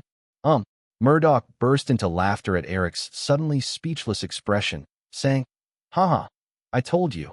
Eric, it's settled then. What can I say?" Eric thought as he wanted to argue again, but Murdoch didn't give him the chance to refuse and clapped Elizabeth on the shoulder. Liz, you can step out. I have some things to discuss with Eric alone. Elizabeth nodded, flashing a warning glare at Eric before turning to leave. Chapter 213. Nobody owes anyone anything. Once Elizabeth closed the door, Murdoch leisurely poured himself another cup of coffee and made a casual gesture toward Eric. Eric shook his head gently. It's not a good habit to drink too much coffee at night. Murdoch chuckled. You young folks don't know. When you reach my age, you'll have to drink more coffee just to stay alert. There are much healthier ways to maintain your energy, you know. Murdoch didn't want to continue down that path. Instead, he said, Eric, speaking of which, your first movie 17 again was in collaboration with Fox. Our partnership has always been quite pleasant, hasn't it? Of course, I never expected it to gross over 100 million. Eric shrugged, subtly indicating to Murdoch that his emotional appeal wouldn't work on him. He indeed owed his entry into Hollywood to the opportunities given by Fox. However, he didn't owe them anything. He had generated more than 100 million in ticket sales for them.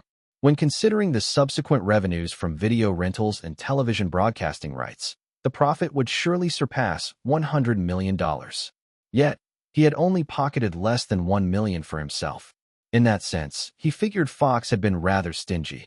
After the film had finished its run, he didn't even receive a bonus for its box office success. Eric thought this might stem from Fox's own miscalculations. Although they had initially declined to benefit from the blockbuster, they would likely take their frustration out on him. It was the same old story. When someone made a mistake they couldn't bear, they often lashed out at others instead of reflecting on their own actions. As Murdoch tried to get close to Eric, he was quickly rebuffed. Even his usually composed face showed a hint of embarrassment. Eric, I heard that other networks have been in contact with you.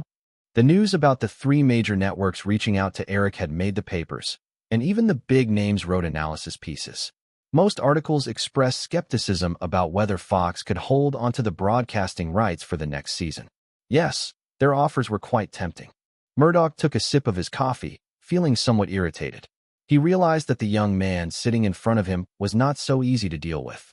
If he continued with this idle chat, this little guy would surely drag it out with no end in sight. Putting down his coffee cup, Murdoch decided to get straight to the point. Eric, how about this? Fox will raise the advertising split for Firefly to 70% in exchange for first-run rights for the next 4 seasons. As long as he secured the rights for the first 5 seasons, Murdoch believed Fox could solidify its footing in North America over the next 5 years, thanks to the impact of the hit series. After 5 seasons, Fox would have the leverage to renegotiate the split based on viewership ratings. Eric lifted his head to stare at Murdoch. Mr. Murdoch, is this really the extent of Fox's sincerity? Doesn't this reflect Fox's sincerity? Murdoch shot back. Eric quickly shook his head. Under normal circumstances, that split would indeed have been quite generous. The television industry was different from the film sector. Television networks were not constrained by any antitrust laws, allowing them to produce programming in-house. Consequently, networks typically held a strong position regarding the independent production of TV shows. Most of the time, networks bought broadcasting rights with a fixed payment, and even major players like Warner would only get advertising split shares that topped out at around 40%, often resting around 30%. But this time was entirely different. For the nascent Fox network, the soaring viewership was merely a starting point. The crucial factor was its potential to rapidly enhance its popularity and cultivate a viewing audience. Mr. Murdoch, previously, Fox's average viewership was only a few million, less than 1/10 of the fixed TV audience in North America. Even considering the chance to bring in over 20 million views during broadcasts, finishing this season alone would at least raise Fox's average figures to over 10 million. Given all that, doesn't your opening offer seem rather insincere? Murdoch's gaze intensified as he replied. Eric, you must know that the offer I just made is nearly double what other producers get as splits. Under the scrutinizing gaze of the media mogul, Eric showed no sign of backing down. Instead, he lightly chuckled. Mr. Murdoch, I'm sure you've done your research, so you should know that the offers from the 3 major networks to poach me aren't significantly lower than yours. Someone even calculated that if I aired on a few veteran broadcast networks, the advertising revenue could increase by over 10%. With that 10% boost factored in, it would be roughly equivalent to what Fox is offering. Compared to Fox, collaborating with those established networks would yield far greater benefits. After finishing his point, Eric once again cupped his coffee, averting his eyes from Murdoch's reaction. He believed that the supposed 70% advertising split was merely a test from Murdoch. Eric, let's talk about your terms. What must Fox do to secure the first-run rights for the series? Chapter 214, Share Swap? Eric gently set down his coffee cup and looked up. Mr. Murdoch, I'm sure you know a bit about me. I'm a very stubborn person. If you let me speak, the conditions I lay out will have no room for negotiation. If Fox can't accept them, then things will surely get quite unpleasant between us. So, why don't you go first? If Fox's terms can satisfy me, I promise I'm not an unreasonable person. Murdoch silently cursed under his breath at this slick operator. This wasn't greed, but after a moment's contemplation, Murdoch spoke up. Eric, the collaboration between Fox and Firefly has always been quite pleasant. So how about this? I offer you 5% ownership in Fox Film Company in exchange for a proportional share in Firefly. You know Fox's market value. Firefly stands to gain quite a lot. This can further tighten the cooperation between our two companies.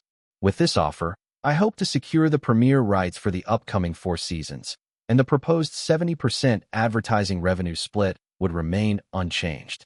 How does that sound? At first, Eric felt some interest from Murdoch's proposal, but after a few seconds, that feeling vanished.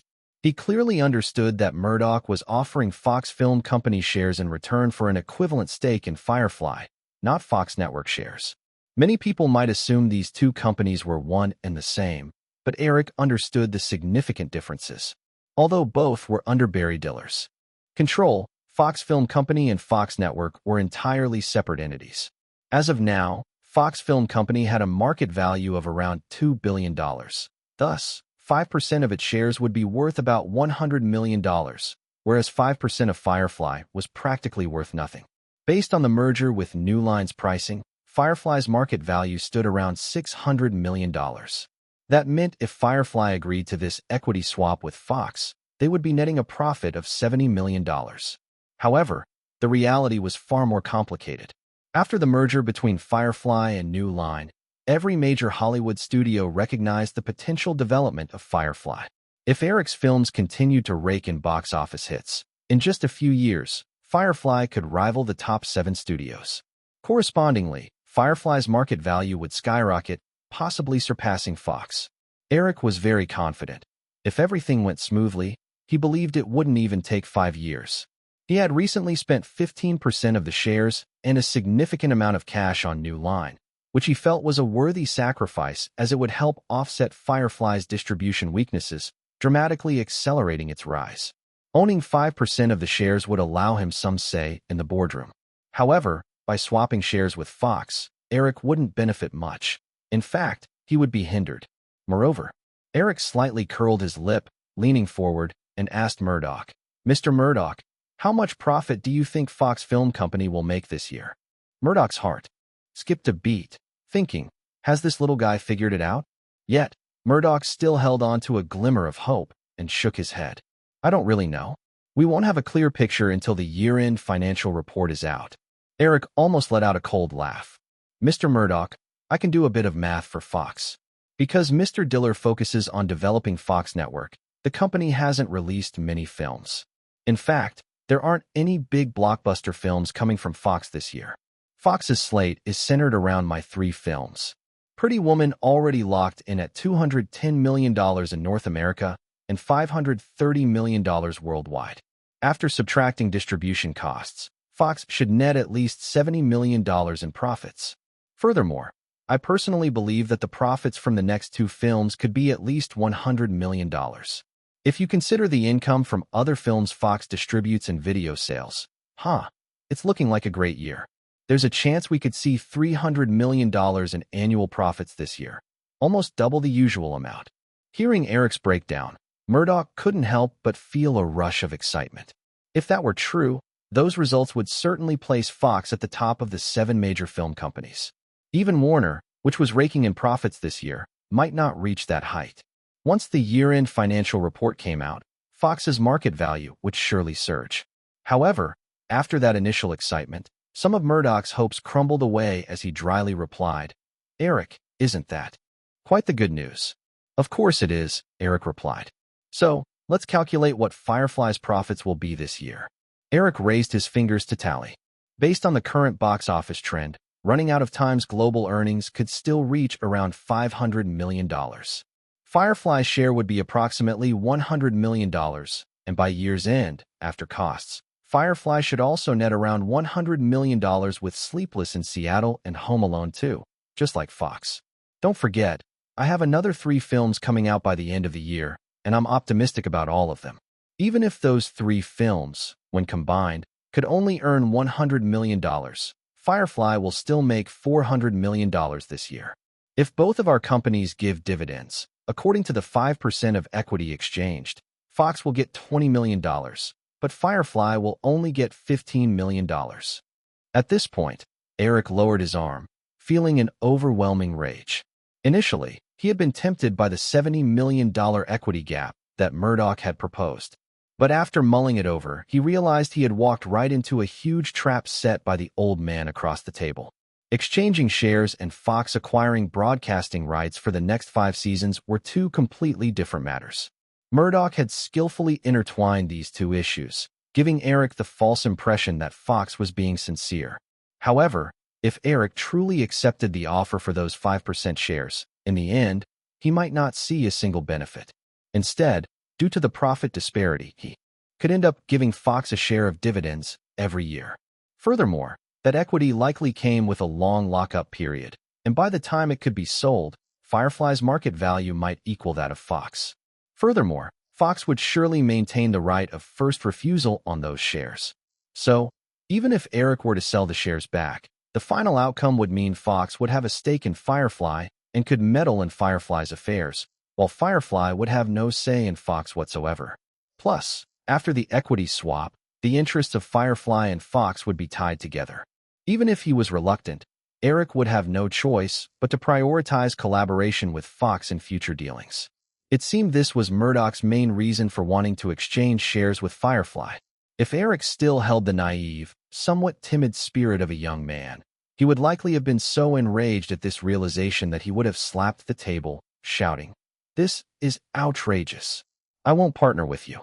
To be honest, Eric might have felt that surge of youthful impulsiveness due to the lingering thoughts of the original soul. Yet, the soul that occupied this body now belonged to a more grounded man in his 40s. Given the unique experience of reincarnation, Eric had grown indifferent to many things. Losing his temper over money simply wouldn't happen. Of course, Eric still felt incredibly angry. "Mr. Murdoch, it seems Fox doesn't really intend to showcase any good faith, so—" Murdoch offered a faint, weary smile. "Eric, hear me out. How about we—" "No." Eric immediately interrupted Murdoch, uncertain if the old man would have yet another trap waiting in his next proposal. If he didn't catch on, things could turn sour. "Let me talk.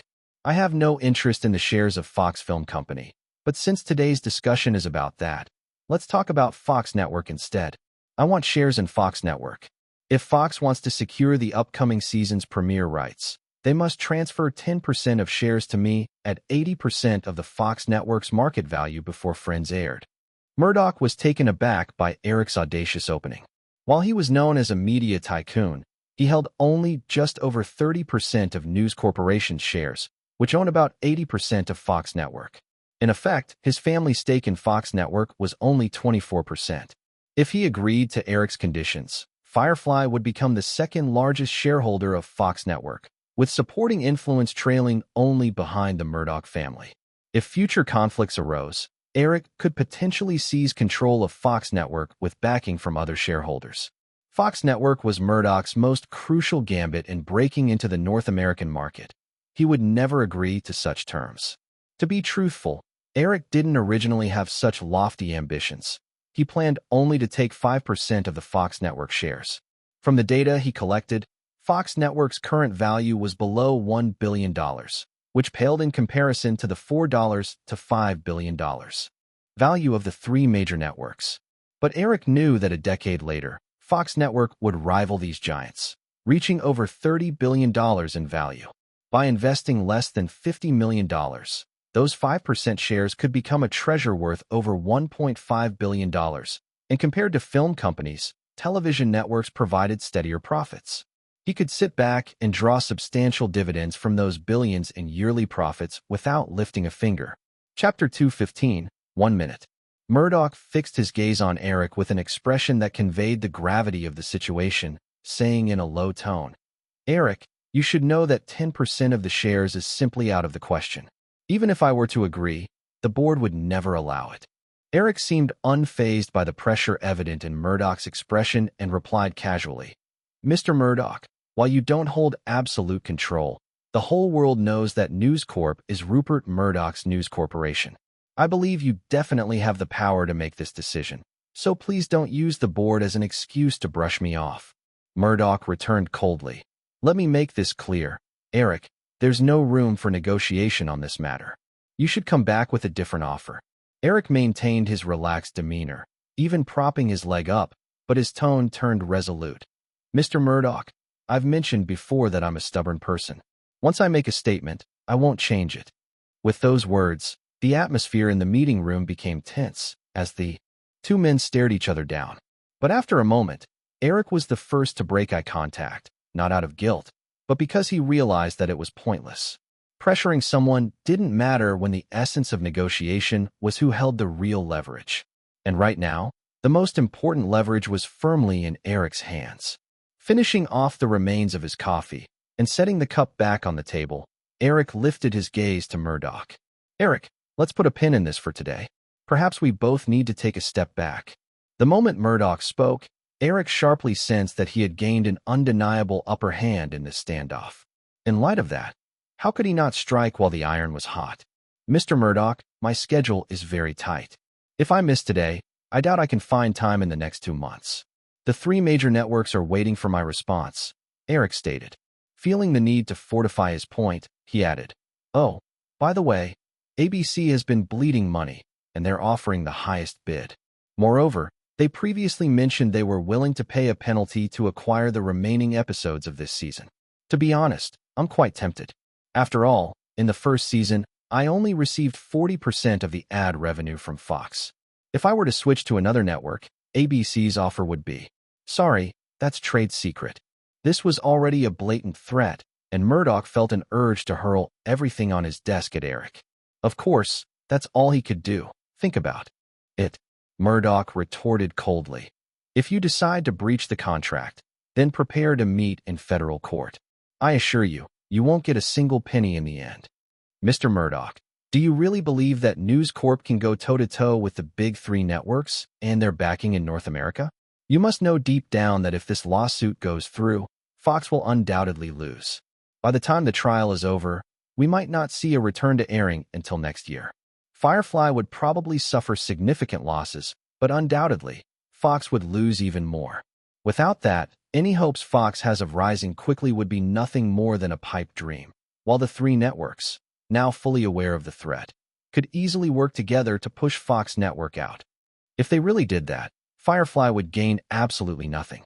Eric, don't forget that in the major English-speaking countries like the UK, Australia, New Zealand, and even home turf in the US, News Corp wields significant media control through its newspapers and TV stations.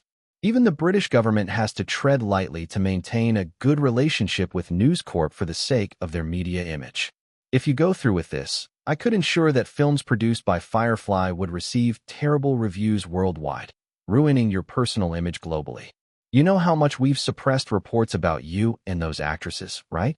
Some of those were handled by me personally.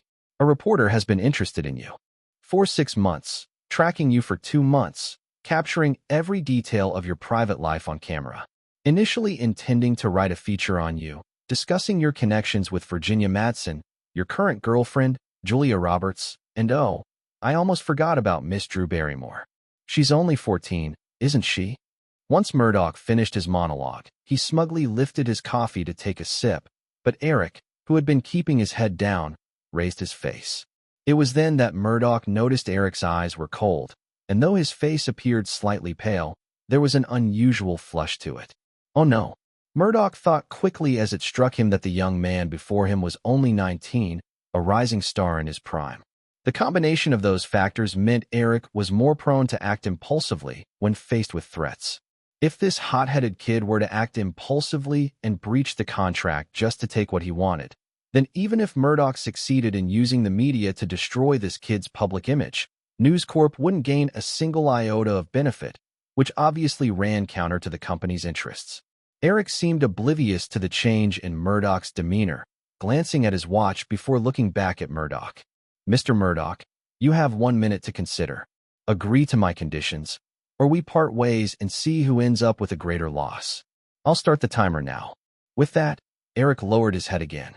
Murdoch panicked. It seemed the kid had indeed lost some of his rationality. "Eric, please don't do this. You are an adult now," Murdoch said helplessly, a trace of reproach in his tone. Yet Eric appeared to ignore Murdoch and continued counting down to himself. 55, 54, 53. Seeing that Eric was not responding, Murdoch leaned back on the sofa, slightly squinting as if assessing whether Eric would actually count down to the end. He had seen Eric's profile before and knew this young man possessed a maturity and steadiness well beyond his years.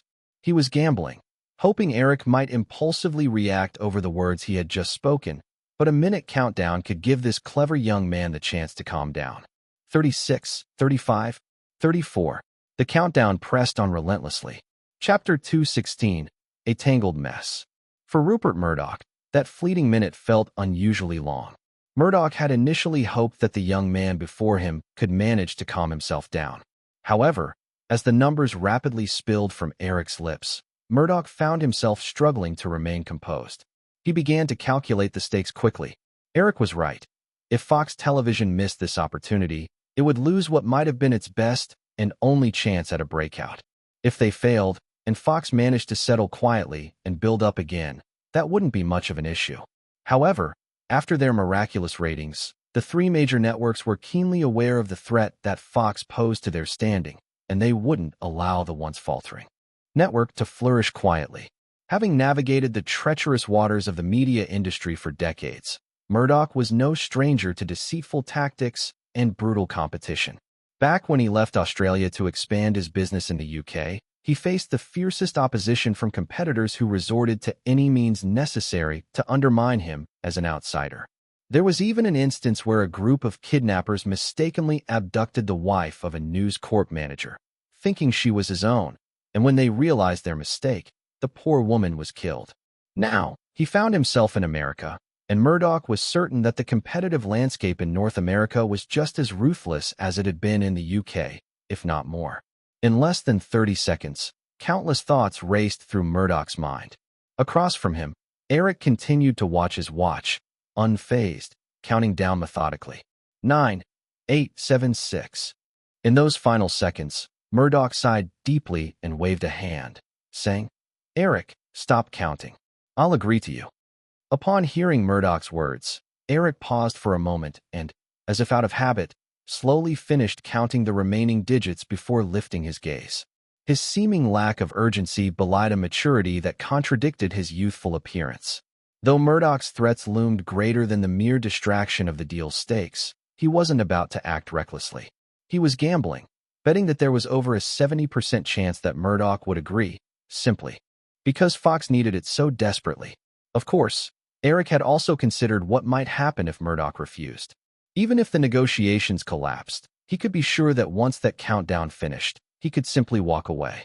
Murdoch would certainly come back to him because he couldn't genuinely cut off ties with Fox Television. After Fox's overtures, Murdoch would inevitably come back to the table for renegotiation. However, if that happened, it would give Fox insight into his bottom line. At that point, the chance to obtain a 10% stake in Fox would be lost forever.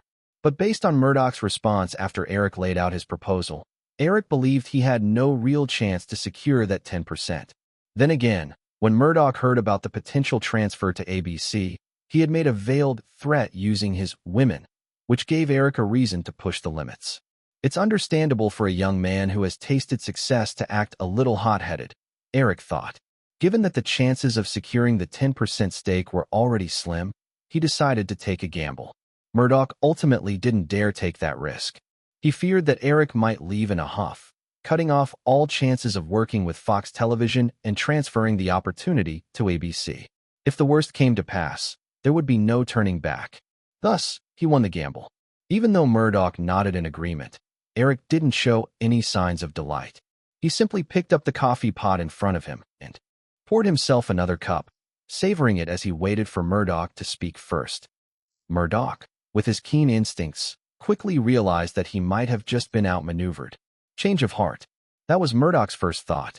If earlier, Eric had been pretending to be angry to exert pressure on him, then if he immediately reversed course now, Eric might really walk out. After battling in the media landscape for over 30 years, losing to a punk was not something Murdoch would accept. Since he couldn't afford to turn against Eric immediately, Murdoch would need to try to salvage the situation. Eric, I can give you a 10% stake in Fox Television, but you should know that if you take this TV series and try to negotiate the same deal with the big three networks, they might throw you out of their offices. So, one show is far from enough. You need to, Murdoch paused, then continued. You need to provide 2 more excellent shows for Fox. Of course, I'm aware that achieving such a level is tough. So as long as those 2 shows average a rating of 15 million viewers, I will agree to transfer the shares to you. Upon hearing this condition, Eric nearly burst out laughing. If Murdoch had proposed something else, it might have been a challenge, but when it came to high-rated dramas, Eric could not only deliver 2 shows, he could easily sum up 20. However, Eric also picked up on another issue buried in Murdoch's words. Murdoch had clearly stated that he wouldn't transfer the shares until Eric provided 2 high-rated shows for Fox.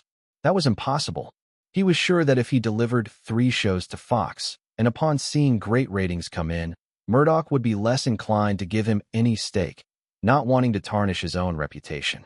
By then, with the shows aired and achieving high ratings, Fox would have built a ready audience, and the next steps were clear: discard the weak links. Mr. Murdoch, I can bring Fox 2 more shows, and I am confident about exceeding 15 million views as I have several excellent ideas. However, I don't engage in these word games. Today is the 8th, and the 10th is the re-air date.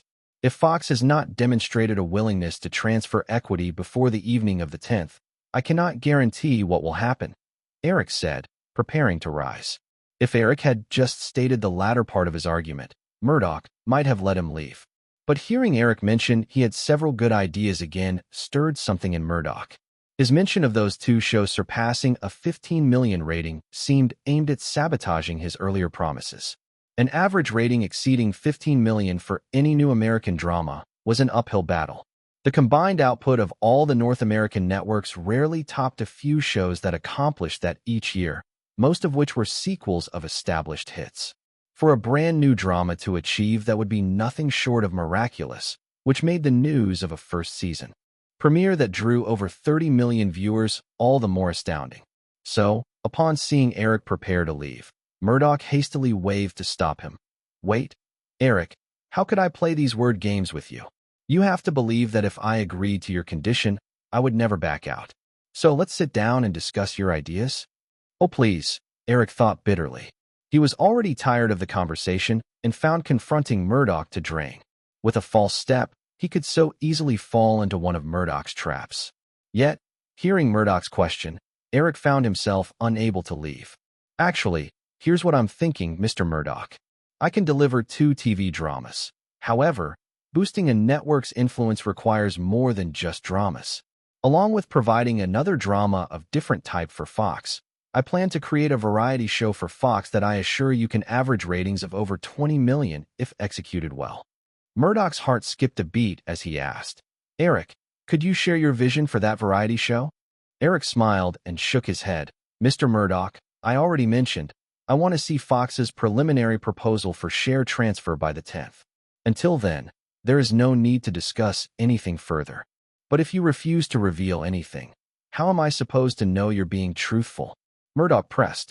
Eric rubbed his palms together, feeling a bit anxious, and reminded him, Mr. Murdoch, don't forget, you agreed to transfer shares in Fox entirely to keep up this conversation, which is independent of any details regarding the other 2 shows, so you must choose to trust me. How about this, Eric? I can transfer the shares to you initially for a year, with the condition being that if you can't achieve that average of over 15 million ratings for both shows within that year, for every show that falls short, you would have to return 5% of your shares back to me. What do you think? Eric snorted. Mr. Murdoch, inflating ratings is 100 times easier than faking movie box office numbers. So the outcome could easily be whatever Fox says it is. Do you really think I would agree to that? Chapter 217, The Decision. Murdoch smiled sincerely and said, Eric, everyone knows that ratings are calculated by Nielsen. Nielsen is a commercial market research company, and its primary goal is to make money, isn't it? Eric retorted without hesitation. If it was a commercial entity, it wouldn't be hard to manipulate the data for the right price, especially in those days when television ratings were still measured in fairly primitive ways. This meant there was plenty of room for tampering. Mr. Murdoch, since you just agreed to my terms, why not be more straightforward? This way, we can enjoy a more pleasant collaboration in the future. Murdoch cursed under his breath.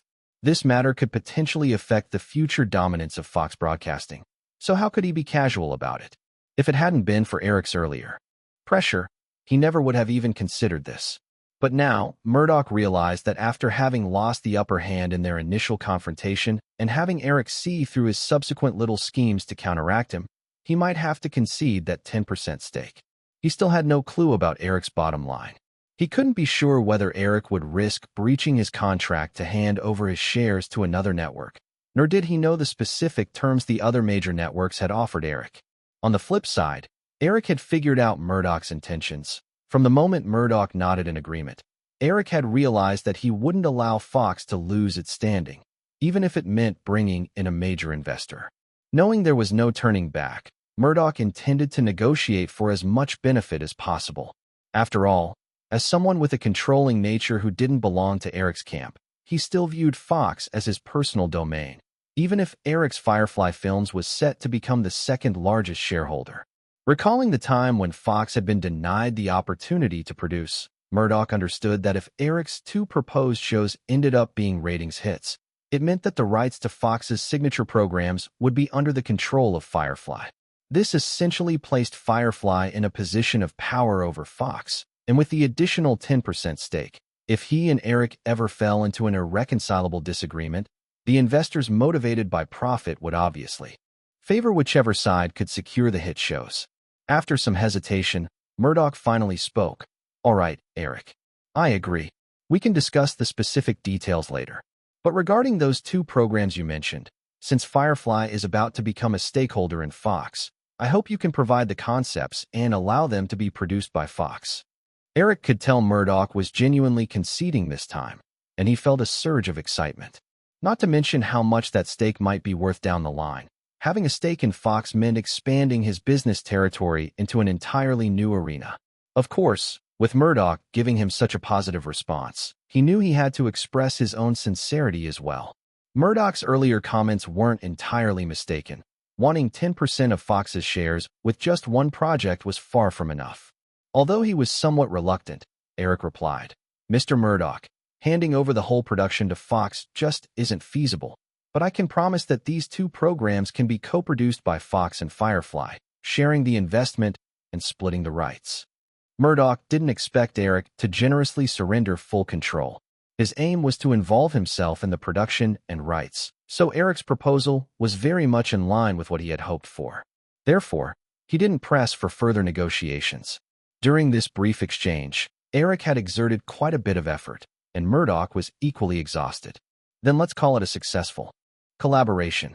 While there were bottles of wine in the cabinet nearby, Murdoch had lost the energy to retrieve any and instead raised his coffee towards Eric. Here's to a fruitful partnership. Eric lifted his coffee in response. The older and younger of them shared a subtle smile, resembling close friends despite the previous arguments, threats, and confrontations that seemed to fade into memory. After discussing a few more matters, they exited the meeting room, and nearly an hour had passed. As the cool breeze wafted down the hallway, Eric felt a refreshing chill, taking a few deep breaths of the slightly salty air before turning to the staircase and making his way back to the party on the first floor. It was already after 9 in the evening, and the party was in full swing. Countless men and women moved to and fro, and the hall was filled with a lively buzz of conversation that was hardly disruptive. To the sounds of the band, couples swayed together on the dance floor. As Eric intended to look for Jennifer Aniston, Robert Shea, and Jeffrey Hansen, who had anxiously waited for an hour at the staircase, pulled him aside. "Eric, how did your meeting go?" Robert asked first. Although there was a significant gap in shares, he had become the second largest shareholder of Firefly, so whatever happened directly affected his interests. Jeffrey, although equally concerned, wasn't as eager as Robert. Eric wore a rather serious expression and said to Robert, "I have some not-so-good news for you."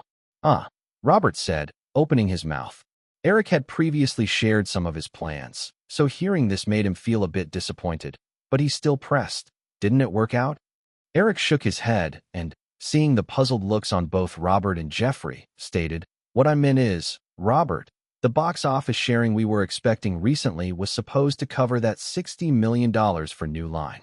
However, it seems that money will have to go elsewhere now." In an instant, Robert and Jeffrey understood that Eric was just teasing them, meaning the deal had definitely gone through. Pretending to be annoyed, Robert playfully punched Eric's chest and said, "You little brat, stop beating around the bush and just tell us the truth." Eric spread his right hand, opening all 5 fingers in front of them, and replied, "Murdoch agreed to give us 10% of Fox Broadcasting for 80% of the pre-launch price." Both middle-aged men widened their eyes in disbelief. Robert swallowed hard, both desiring this to be true and instinctively doubting it. How could he believe that they were to secure a 10% stake in the 4th-ranked network in North America, especially one showing signs of growth? "Eric, this isn't funny. How much stock does the Murdoch family even have?" Jeffrey, having known Eric for a while and witnessing several miracles unfold thanks to him, needed only a brief moment of surprise to almost fully believe it. "Eric, you're not joking, are you?" Eric grabbed a champagne glass from a passing server and lifted it toward them. "Absolutely, gentlemen. We're about to become significant shareholders in Fox Broadcasting." At this point, neither Robert nor Jeffrey doubted him anymore. They both lit up with joy, and Robert excitedly downed his glass of red wine. Even though he only held 15% of that 10% stake, as CEO of Firefly, this meant he would wield the influence granted by 10% of Fox's shares. He had never thought he'd find himself in such a position. Since becoming a millionaire, Robert's thirst for money had waned. He was now more focused on power. His ambition was to become a leading figure in Hollywood like Michael Eisner. Michael Eisner didn't own much stock in Disney either, yet he still commanded significant authority within the company. However, there was something Robert Shea failed to realize or chose to ignore. That was the fact that while Firefly had Eric, Disney did not. After the brief thrill of excitement, Eric picked up the earlier topic again. "So, Robert, while it's possible for Firefly to scrape together $60 million to pay you, it'd certainly stretch our financial resources. So, I was wondering if we could defer that payment until the end of the year. Don't worry, for the time delay beyond the contractual payment deadline, I'll pay you interest at the bank loan rate." Robert laughed heartily and patted Eric on the shoulder. "Of course, no problem. We're family now, so why even bother with such formality? From the reports I've seen, Firefly won't have much cash to spare by the end of the year anyway. After all, the remaining films are all slated for release at year-end, and the profits won't come in until mid-next year. So, paying me back then is fine." After finishing his statement, Robert casually added, "Actually, Eric, you could skip the repayment altogether, and we could just convert that amount into Firefly stock instead." Eric chuckled, pretending not to notice Robert's latter comments. He smoothly changed the subject, chatting for a bit before Robert, satisfied, left with his wine. However, Jeffrey, who had picked up on Eric's hints, was a step behind and lingered. Chapter 218, Producer Shares. After Robert Shea walked away, Eric turned to Jeffrey and said, "Jeffrey, you can see that because of this, Firefly Films is facing an additional outlay of nearly $80 million this year. Funds are going to be very tight. So how about we convert your producer's share for the year into company stock at the end of the year?" Jeffrey paused for a moment, then smiled. "That's something I would gladly accept. But Eric, are you really planning to dilute Robert's stake so soon?" "Of course not," Eric chuckled. "If I did that, Robert would probably be ready to kill me.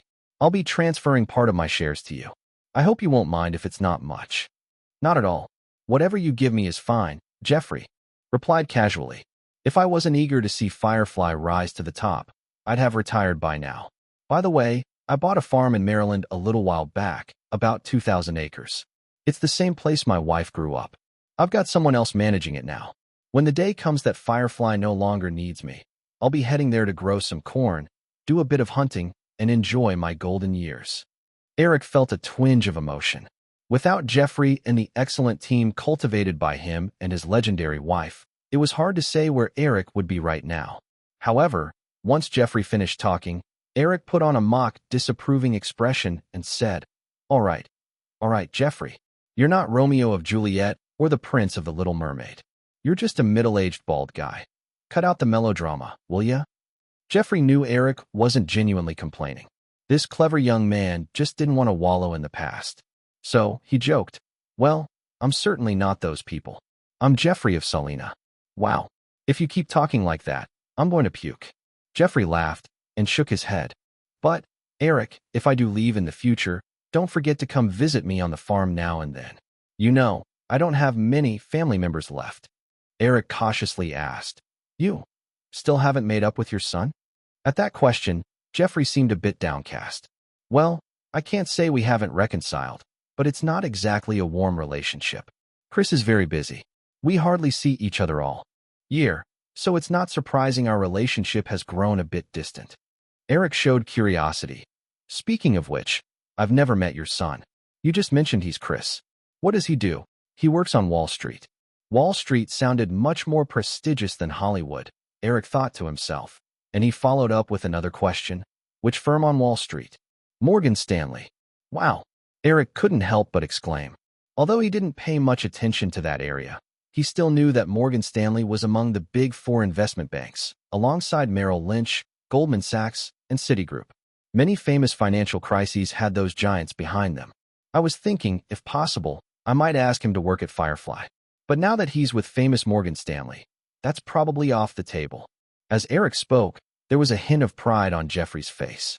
Even if their father-son relationship was somewhat strained, no father would fail to take pride in his son's accomplishments.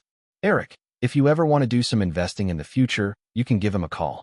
While I'm not too clear on what he specifically does, Chris is certainly very qualified. He had a full scholarship at the University of Pennsylvania, and I never had to pay a dime of tuition. Hearing Jeffrey's words, a lot of ideas flashed through Eric's mind. However, he quickly suppressed those immature thoughts. He hadn't even met Chris Hansen yet, so he certainly couldn't make any decisions based on a few of Jeffrey's remarks. Still, in the back of his mind, Eric quietly noted the name Chris Hansen. As Eric and Jeffrey were talking, Barry Diller approached. Besides Robert and Jeffrey from Firefly, Barry Diller, as the head of Fox Broadcasting, was also one of the most concerned about the situation. He noticed Eric as soon as he came down. However, he initially wanted to wait for Murdoch to come down so he could directly ask him about the outcome. But for some unknown reason, even after Eric had been down for a while, Murdoch still hadn't shown up, and Barry Diller couldn't wait any longer. He walked over. Mr. Hansen, Eric, hello. Barry Diller greeted Eric and Jeffrey with a smile. After nodding to Diller, Jeffrey recognized that Diller wasn't interested in him. He wisely said, Eric, you two catch up. I'll step over to say hi to an old friend. Watching Jeffrey walk away, Barry Diller didn't get straight to the point. Instead, with a knowing look, he quietly asked, Eric, you were the one who had the rights purchased, right? Knowing he couldn't hide anything from someone as astute as Barry Diller, Eric smiled and nodded. I initially didn't pay the sale of rights any mind. It wasn't until I read the script that I connected the dots, Barry Diller continued, feigning a look of discontent. Eric, this was completely unnecessary. Our collaboration has been pleasant, right? If you had brought this up yourself, Fox might have sold you the rights for $1 million. Even I think the $3.5 million price is too high. Eric could only manage a dry laugh in response, thinking ahead to the sales figures in the millions. All right. He couldn't even imagine Barry Diller's expression, but the manager who made the decision to sell those rights was certainly going to have a rough time. Barry Diller, of course, couldn't see through Eric's current thoughts. He interpreted Eric's expression as awkwardness and patted him on the shoulder reassuringly. Forget it, it's all in the past. Just remember, if you ever need help in the future, make sure to reach out to me, all right? Of course, I will. Eric replied earnestly, nodding in agreement. He pretended to raise his glass in gratitude, clinking it with Barry Diller's. Meanwhile, Eric made a mental note to remind the young lady that she needed to secure all copyrights related to Fox in that agreement he had offered by the end of the year. Once this year passed, it would be nearly impossible to negotiate anything out of Fox again. Chapter 219, Pursuits of Life. After some small talk, Barry Diller finally inquired about the recent discussions between Eric and Murdoch. Eric didn't hold back and revealed the details about Firefly Films acquiring a stake in Fox Television Network. Barry's reaction upon hearing the news mirrored that of Jeffrey and Robert. After confirming the facts with Eric multiple times, Barry's expression shifted several times, and eventually he silently patted Eric's shoulder before walking away with a look of disappointment. Eric understood how Barry felt. Fox Television Network had been in development since 1986, and in just 4 short years, it had become the 4th largest commercial broadcaster in North America, largely thanks to Barry's efforts. However, despite all that, Barry held less than 5% of management stock in Fox, while Eric, simply due to one television series, could potentially acquire 10% of Fox Television Network. No wonder Barry felt a sting. Yet, Eric had no sympathy for Barry. The world was never fair. Often, those who contributed the most didn't get the most in return. As Eric navigated through the crowd, after dealing with greetings and a few pickup lines from others, he finally spotted Jennifer Aniston. The young actress was chatting enthusiastically with Nicole Kidman. "Hey Jen, what's got you so happy?" Eric asked, giving Nicole a nod before wrapping his arm around Aniston's waist and planting a gentle kiss on her cheek. In public, Eric's affectionate gesture made Aniston pull back a bit, slightly bashful, as she teased, "We're just talking about girl stuff. Why do you want to know? Come on, I'm really interested in girl talk. Tell me about it," Eric jokingly replied, playfully squeezing Aniston's waist through her light dress, which elicited another delightful protest from her. Nicole watched the affectionate exchange with a smile, but felt a twinge of jealousy. At that moment, Eric turned his head and noticed Nicole looking a bit aimless. "Hey, Nicole, I'm feeling a bit hungry. Would you mind grabbing me some food?" Perhaps due to her time as Eric's housekeeper, Nicole instinctively nodded. After a moment's hesitation, she smiled and headed toward the nearby buffet. Seeing Eric treat Nicole like a servant struck Aniston as rude. She swiftly freed herself from Eric's embrace. "Eric, you can't treat her like that. Hey, Nicole, wait for me. Don't listen to this guy. Let him starve," Aniston called out as she hurried after Nicole. Eric stood dumbfounded for a moment. Just an hour had passed since they met. Hadn't she always disliked the leading ladies in his films? Clueless girls can be so naive. "Eric, you should cut ties quickly. If things keep going like this, even with your high IQ as a foundation, her genes might balance you out and produce an idiot."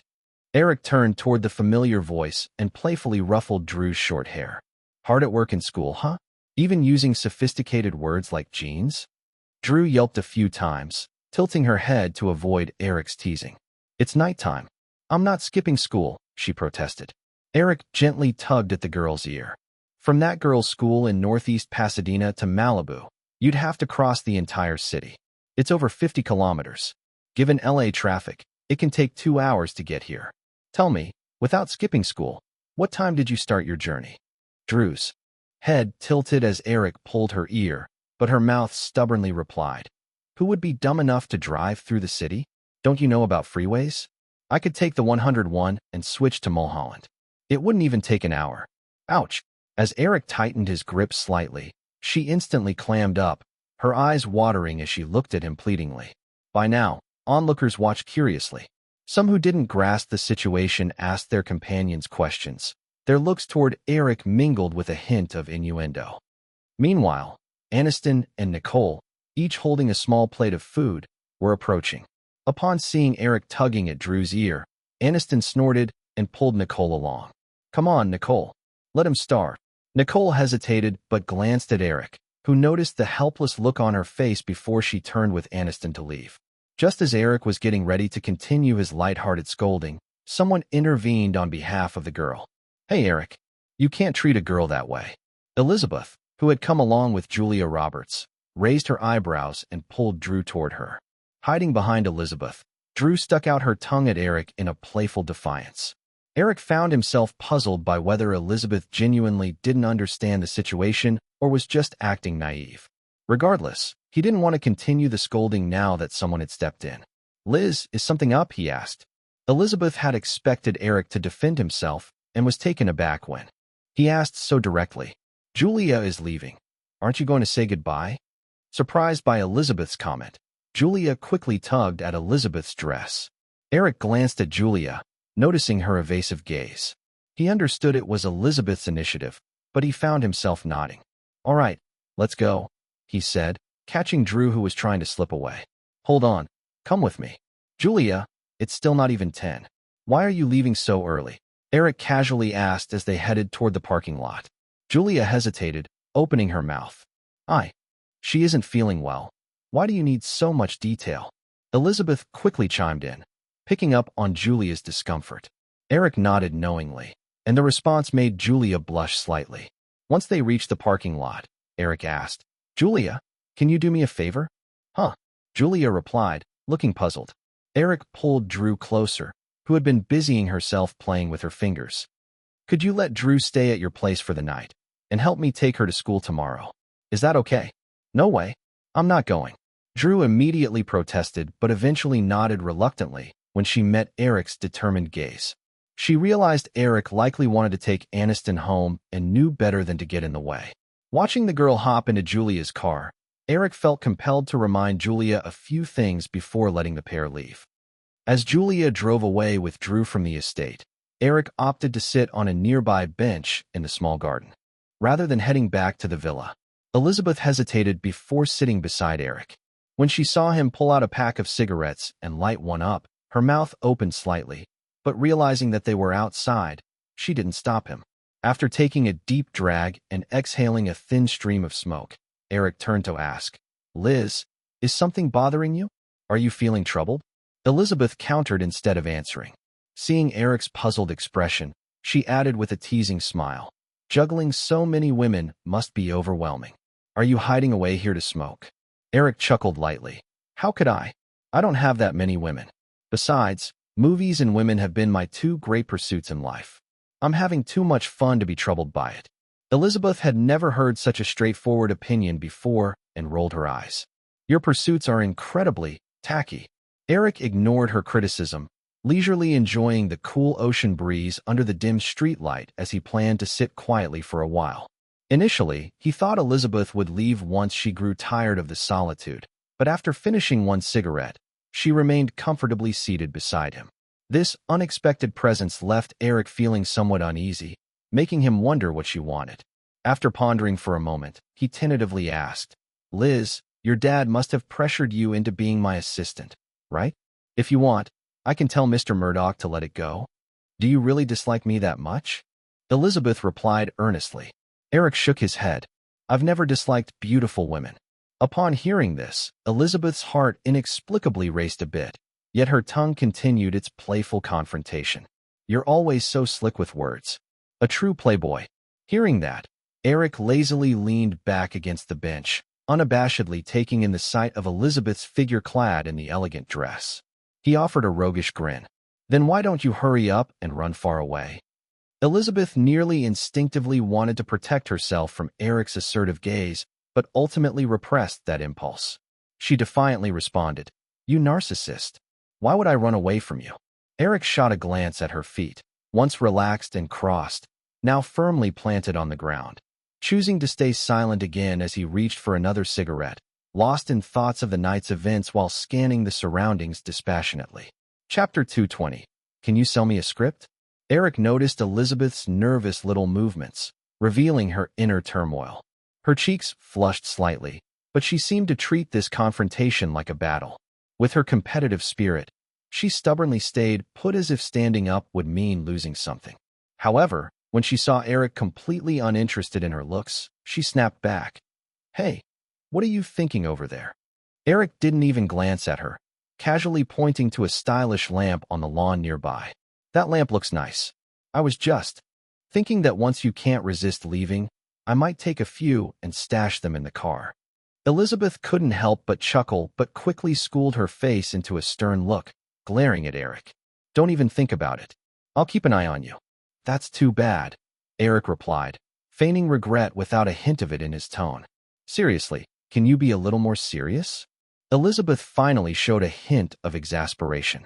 Eric stubbed out his cigarette and tossed it into the trash can beside him before saying, All right, Liz, what's the deal? Just tell me directly. Elizabeth hesitated before continuing. I wanted to remind you not to forget my paycheck. Eric felt baffled. For being your assistant director. Even though my dad pushed me into this, don't think I'll work for free. I want to achieve financial independence as soon as possible. Then, my old man won't be able to threaten me with freezing my credit card anymore. Eric laughed lightly. You really want to be an assistant director, Liz? We both know what your dad's intentions are, but neither of us is interested in that. So can we drop it?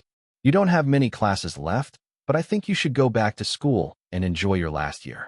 Once it's gone, you can never get that feeling back. My future is none of your business, she shot back, sounding displeased. Then she added, I've got a plan for where I want to go. I want to be a film producer, so of course, I need to get familiar with the industry. Oh, what about News Corp? Didn't you major in media to take over your father's business? Hearing Eric's question made Elizabeth a bit melancholy. Even though Dad never said it outright, I know he hopes my brother will take over. Your dad seems pretty traditional. Eric hadn't expected Murdoch to have a preference for sons, which strangely made him feel a bit connected.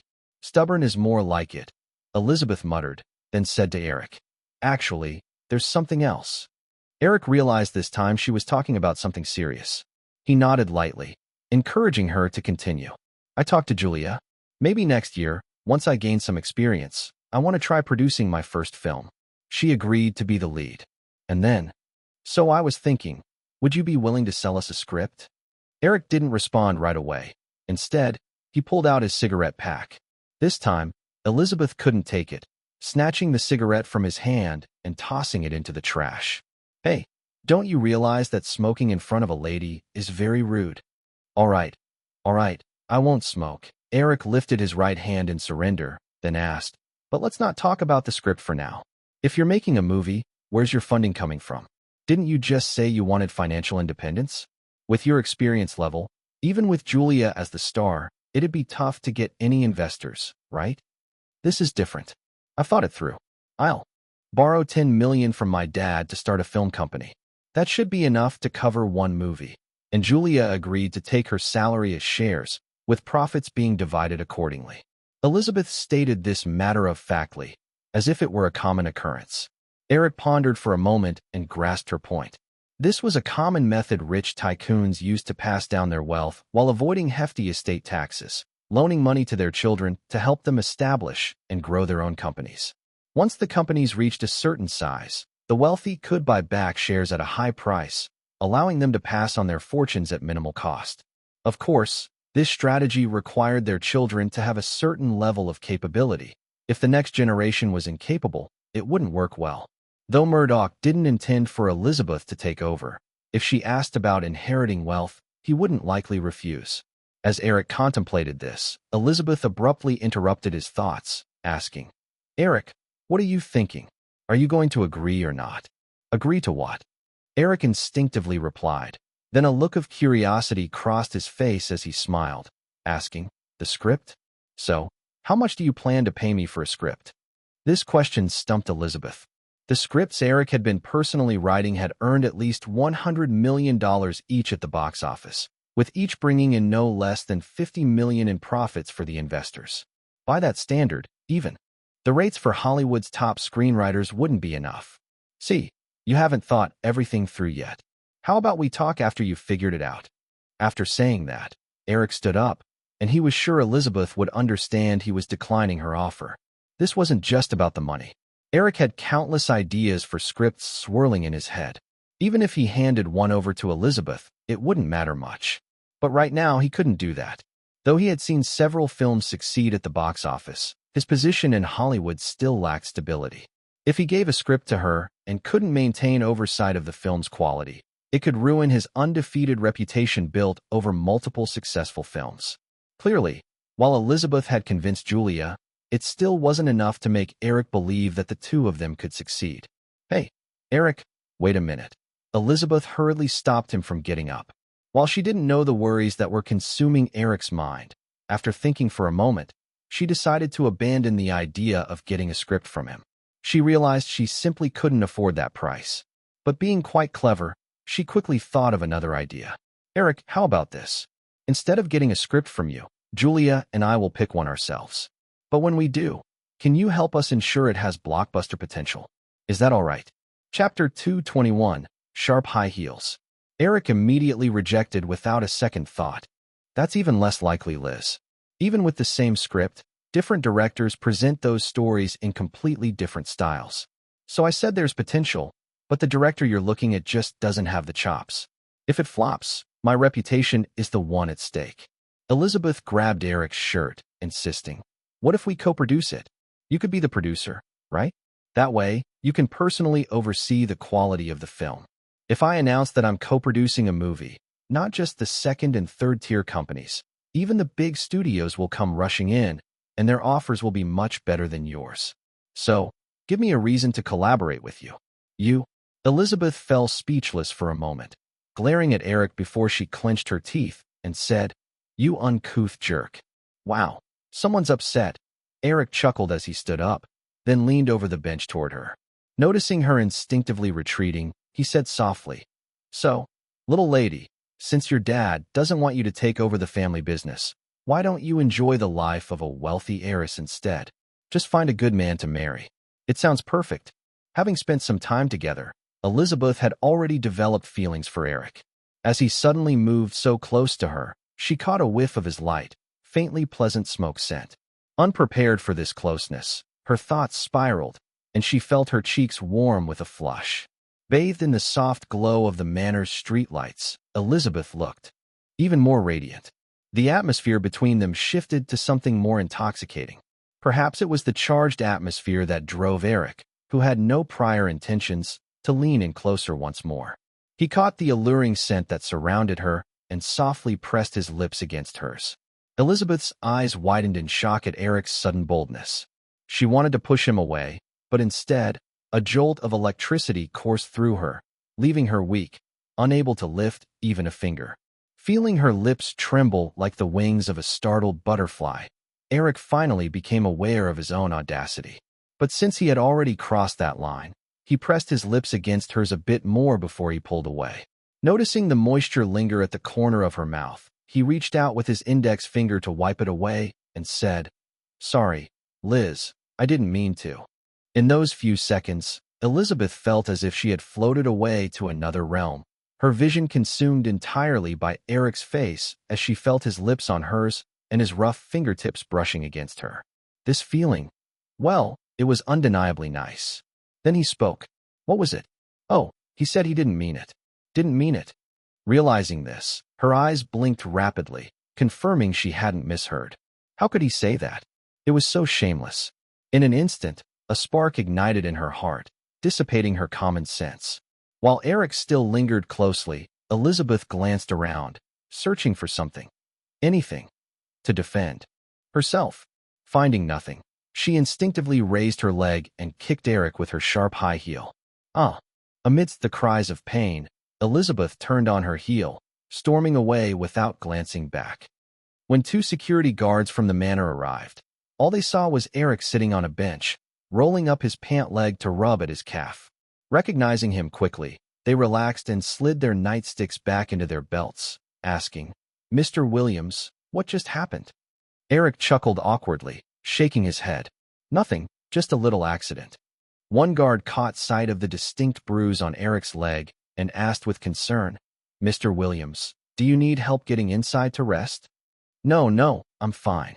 I just need a moment. I can walk back myself.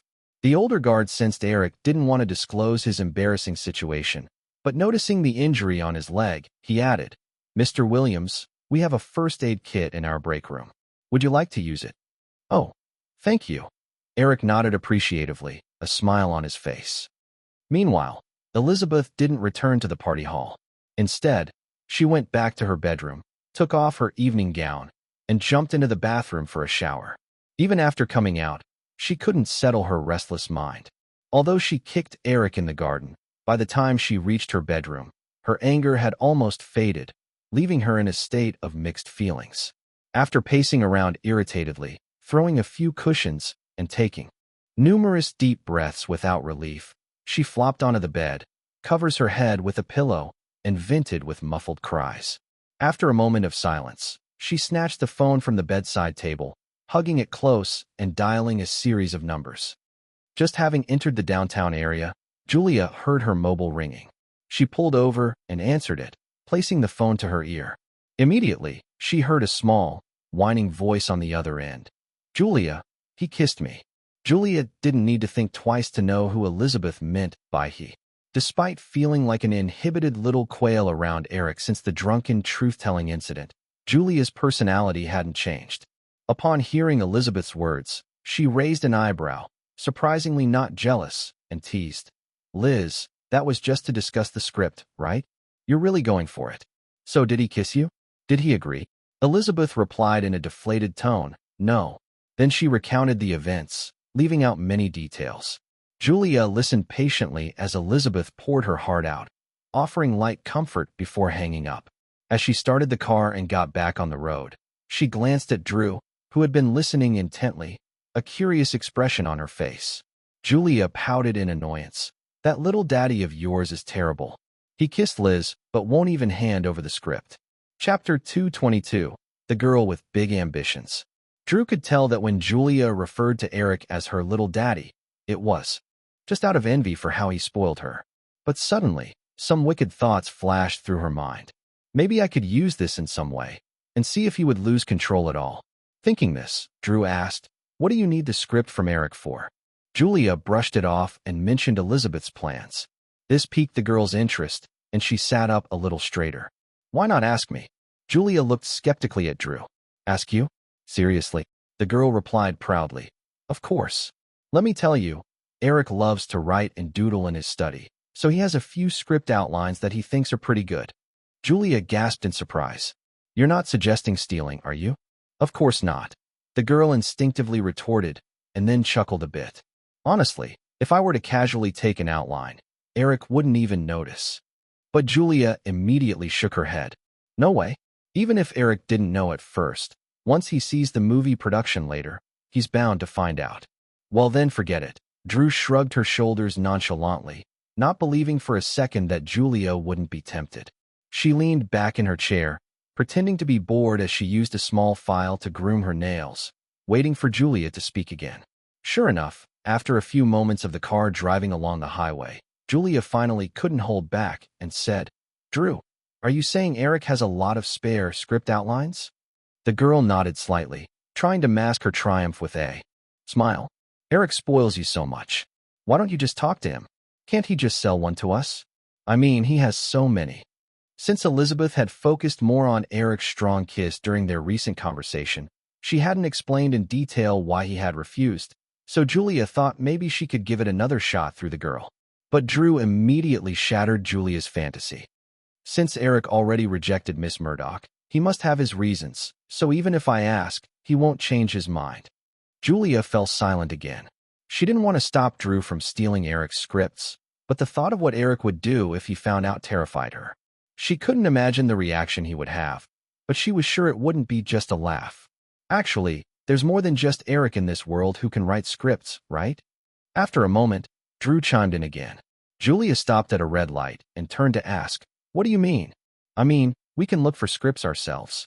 Then I can show them to Eric and see if they have potential," Drew quickly said, with some of her ideas actually aligning with Elizabeth's. But this time, Julia picked up on something else in the girl's words. Confused, she asked, "Did you just say, we?" "Yes." Drew didn't hide her intentions anymore. "Julia, look, since Elizabeth is planning to start a film company, why don't we invest in it? Then the three of us can be producers together. I'll handle the scripts, you can be the star, and Elizabeth can take care of distribution. How does that sound?" Upon hearing this suggestion, Julia felt intrigued yet surprised. She looked again at the girl, who appeared 17 or 18 but was actually just 14. Among the few women who were somewhat close to Eric, Julia had connected the least with Drew, so she didn't know much about her. Hearing the honking of the car behind, Julia realized the light had turned green. She quickly pressed down on the accelerator while asking, "Do you really think Eric would agree to this?" "We just won't tell him," Drew replied matter-of-factly. "Then, what about money? Where are you getting the money to invest in the film company?" Drew immediately fished a VIP card from her bag and waved it in front of Julia. "This card has over 10 million on it." Julia felt a wave of disbelief wash over her as she realized Drew's comments about Eric funding her, and she thought it was beyond comprehension that Eric could give such a large sum to this girl. Even though she had become a top star in Hollywood thanks to Pretty Woman, her assets were still under 10 million because she had achieved fame so recently. This shocked Julia greatly, and the girl had achieved her aim. Once the credit card was safely back in her possession, Drew continued, "For my share, I won't ask for too much, just 30%. The rest you two can discuss between yourselves. Don't think it's a lot, though. Just think, I can get Eric to help us pick the right scripts, which is worth at least 30%. If you choose the wrong script, it's like starting off on the wrong foot. No matter how hard you try later, you'll never succeed. Plus, Elizabeth's family has ties with 20th Century Fox, so distribution won't be a problem. But during production, we'll definitely run into issues. And if Eric knows I own a stake in this by then, he'll feel obligated to help out, right?"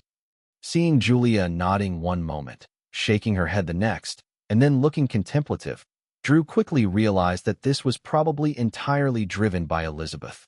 Julia was likely just going with the flow. Realizing this, the girl decided not to waste more breath, proposing, "Julia, how about we call Elizabeth Murdoch and discuss this together?" Julia lifted her hand to check her watch. "Isn't it too late?" "Hey girl, time is money," Drew said, taking Julia's phone from the dashboard without waiting for permission. "Just give me her number, and I'll call her." With a sigh, Julia pointed ahead. "The phone book is over there." Drew grabbed the phone book from the front and started flipping through the pages. An hour later, Elizabeth indeed arrived at Julia's apartment. One was focused on surpassing Eric, while the other aimed to surprise him. After a round of discussion, Elizabeth and Drew struck a chord. The ambitious young woman and the not-so-young girl gathered around a small coffee table in Julia's living room, plotting their plans to establish a film company. As for Julia, she had completely downgraded to the role of making tea and pouring drinks. Eric, of course, was unaware of any of this. After the security guards brought him a first-aid kit, he treated his wounds and rested for a while before carefully returning to the party. The pain in his legs made him not want to stay any longer, and with Friends still in production, many people started leaving to avoid delaying tomorrow's work. Eric found Aniston and planned to head back to Beverly Hills together. "I'm going to Nicole's," the girl said, staying close to the tall woman next to her. "Plus, I don't want to keep bothering my dad, so I'm planning to move out tomorrow. Nicole has agreed to roommate with me." Eric was momentarily stunned, making sure he hadn't heard incorrectly as he looked at Nicole standing innocently beside Aniston. He thought to himself about whether this was what they called being caught in one's own trap. Since Friends had become a huge hit, Aniston had once again become a target for paparazzi, so she couldn't live in her small apartment in Burbank anymore. She didn't want to move in with Eric and Drew either, so until she found a new, safer place to stay, she planned to temporarily stay with her father. "What am I supposed to do?" Eric asked, raising his hands helplessly. The girl paused for a moment, seemingly feeling a bit conscientious, but she quickly raised her chin and said, "I don't care about you. I have shooting tomorrow, so I'm going back with Nicole. You can go back to Beverly Hills yourself." Even after Aniston and Nicole disappeared, Eric was still a bit confused. He had just asked Nicole to calm the girl down to prevent her from clashing with Drew, and he hadn't expected it to end this way. He couldn't believe this was Nicole's doing, as it seemed to benefit her nothing. But he also firmly didn't believe Aniston was some simple-minded little girl. After a while, he finally understood the cause of the unexpected friendship between the two women. It can only be said that this happened because the status of Jennifer and Nicole are too far apart. Nicole was wholeheartedly trying to please Aniston to secure her role, which ultimately broke down the girl's defenses and made her start to open up. However, Eric was sure that Nicole wouldn't do anything to harm the girl, so he decided to let it pass. After experiencing so much that night, Eric felt tired and didn't even have the energy to drive home. Instead, he went right to Virginia's villa to rest for the night. The next morning, Julia groggily got up, grabbed her hair, and stumbled into the bathroom to brush her teeth and wash her face. But as she filled her mouth with foam, she suddenly remembered that there should be 2 other people in the house, right? After quickly tidying herself up, Julia walked into the living room. At that moment, the living room was a complete mess. The A4 papers she had bought to print scripts were scattered all over, covered in all sorts of scribbles and drawings. Elizabeth and Drew were still huddled together, excitedly discussing something. Julia picked up an A4 paper and looked at it, but couldn't understand the jumbled drawings. She casually asked, "Did you 2 stay up all night?" The voice finally made the 2 slightly dazed girls look up. Drew shook her head and exclaimed, "Oh wow, it's already bright outside." Julia rolled her eyes. It was pretty obvious. The girl let out a huge yawn and said to Elizabeth, "Liz, this is enough for now. I'm going to sleep."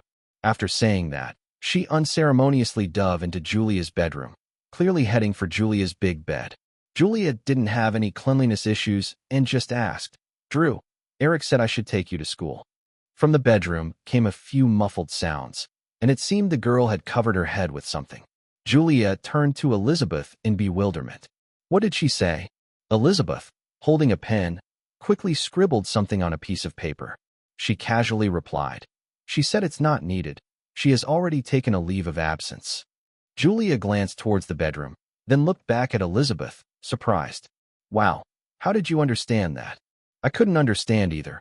I just guessed." Just when Julia felt a bit speechless, Elizabeth held up a paper, gesturing to her. "Julia, look, how do you like the name of our film company?" "This is what?" Julia stared at the 2 ambiguous letters on the paper. "TG Film Company?" "TG stands for 3 girls," Elizabeth answered. "You 2 stayed up all night and came up with just that name?" "Of course not. We discussed a lot of things. By the way, Drew proposed 30% of the shares for herself, and the rest give you 30%, and I'll take 40%. What do you think?" Though in her past life, Julia had been among the first Hollywood stars to establish personal production companies, she had only become famous for a little over half a year now, and her thoughts were still largely focused on film. So as soon as Elizabeth mentioned it, Julia agreed by nodding.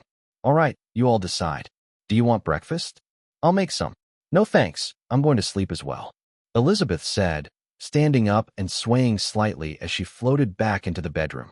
Seeing this scene, Julia felt a bit uneasy and followed her into the bedroom, finding Elizabeth and Drew occupying either side of the big bed, already fast asleep. After pulling the curtains and kindly covering the 2 with a blanket, Julia began tidying the messy living room. Amidst the chaotic morning, in a half-awake state, the now famous TG Film Company was born. Chapter 223, Impact. The day after the Friends ratings celebration party, Rupert Murdoch eagerly took to News Corp's media outlets to announce that Firefly Films would be taking a stake in Fox Television, while also confirming that Friends would continue airing on Fox. Furthermore, he indicated that both companies would engage in closer collaboration. As soon as the news broke, most media outlets, which were previously pessimistic about Fox's ability to retain Friends amidst the competition among the 3 major television networks, quickly changed their tune, expressing optimism about Fox's future prospects. Aside from Murdoch's revelation about Firefly's closer cooperation with Fox, the retention of the hit series Friends alone was a strong indicator that Fox could solidify its 4th place standing in North American television. If Fox seized this opportunity to produce higher quality programming to build a loyal viewer base, surpassing the original 3 major networks over the following years was not out of the question. Thanks to this positive news, Fox's market value, which had been under $1 billion, began to soar. The transfer of stock within a television network was not something that could be completed overnight. After Fox's announcement, instead of conceding defeat in their pursuit of Friends, the 3 major networks stepped up their attempts to engage with Eric Williams more frequently.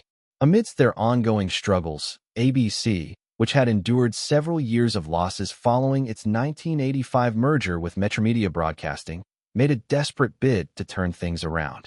ABC's CEO, Tom Murphy, even offered a stake in exchange for collaboration. However, he only received authorization from the board for a 3% stake transfer.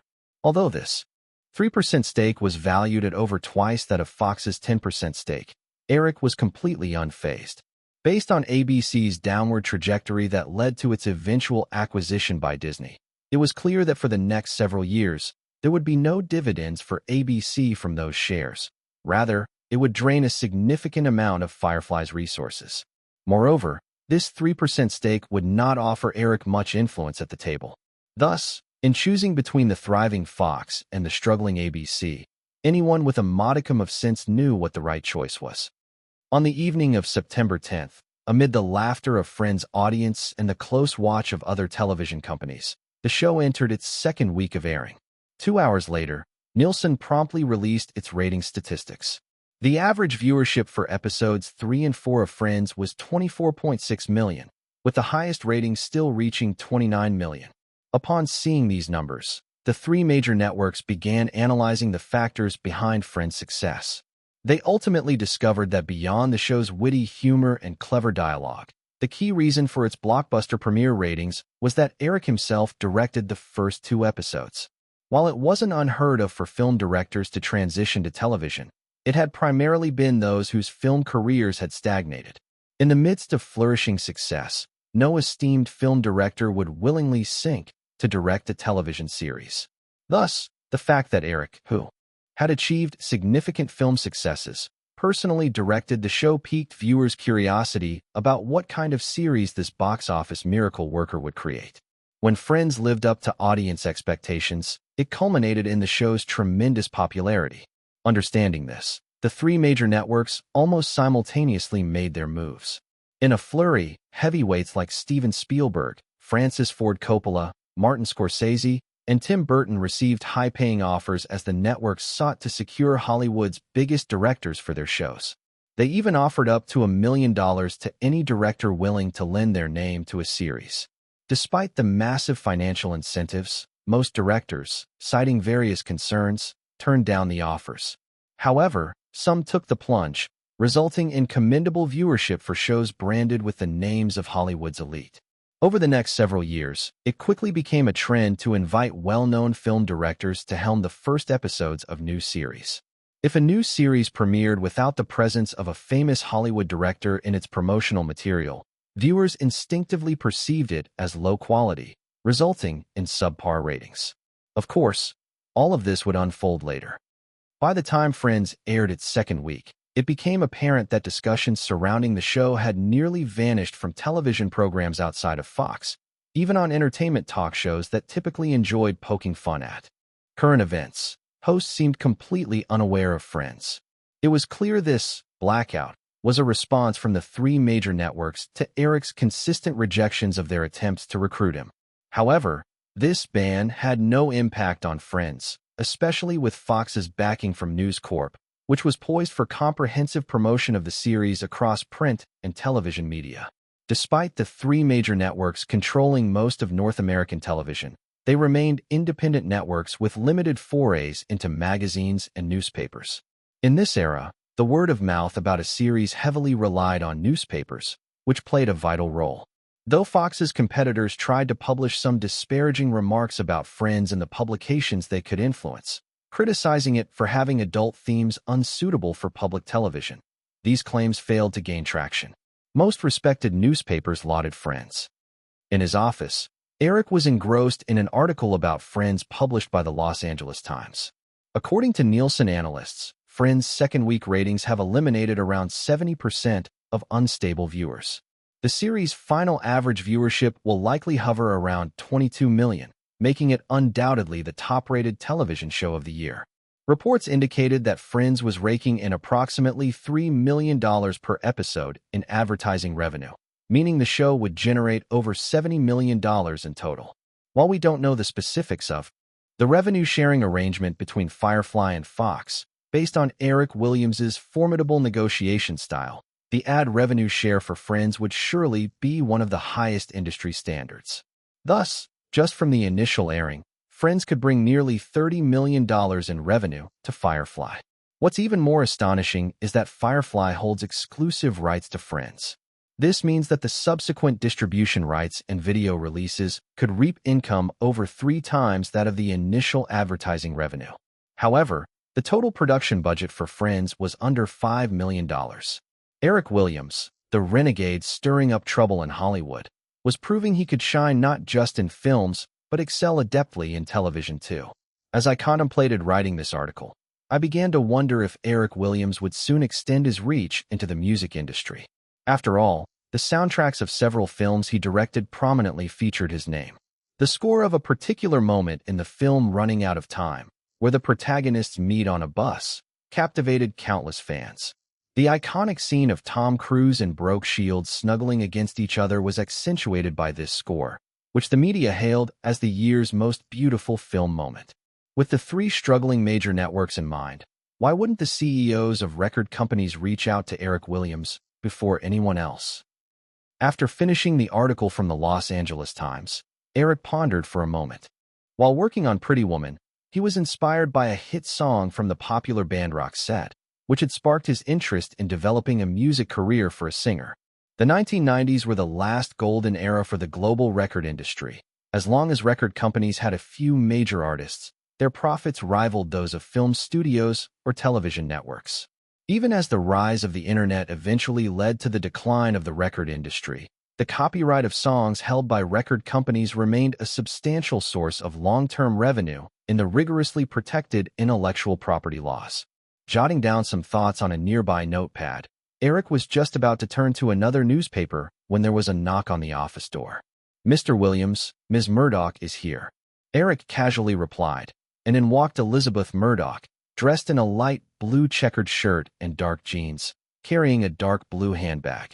She boldly took a seat across from Eric, exuding the same carefree demeanor that made it clear the strong kiss they had shared was far from fresh in her mind. Removing her handbag and placing it on her lap, Elizabeth glanced at Eric's copy of the Los Angeles Times and smirked. "I can't believe you're so vain, sneaking off to your office to read flattering articles about yourself." Eric brushed off her sarcastic tone. If he were merely a film director, it would be easy to ignore everything else and focus solely on making films.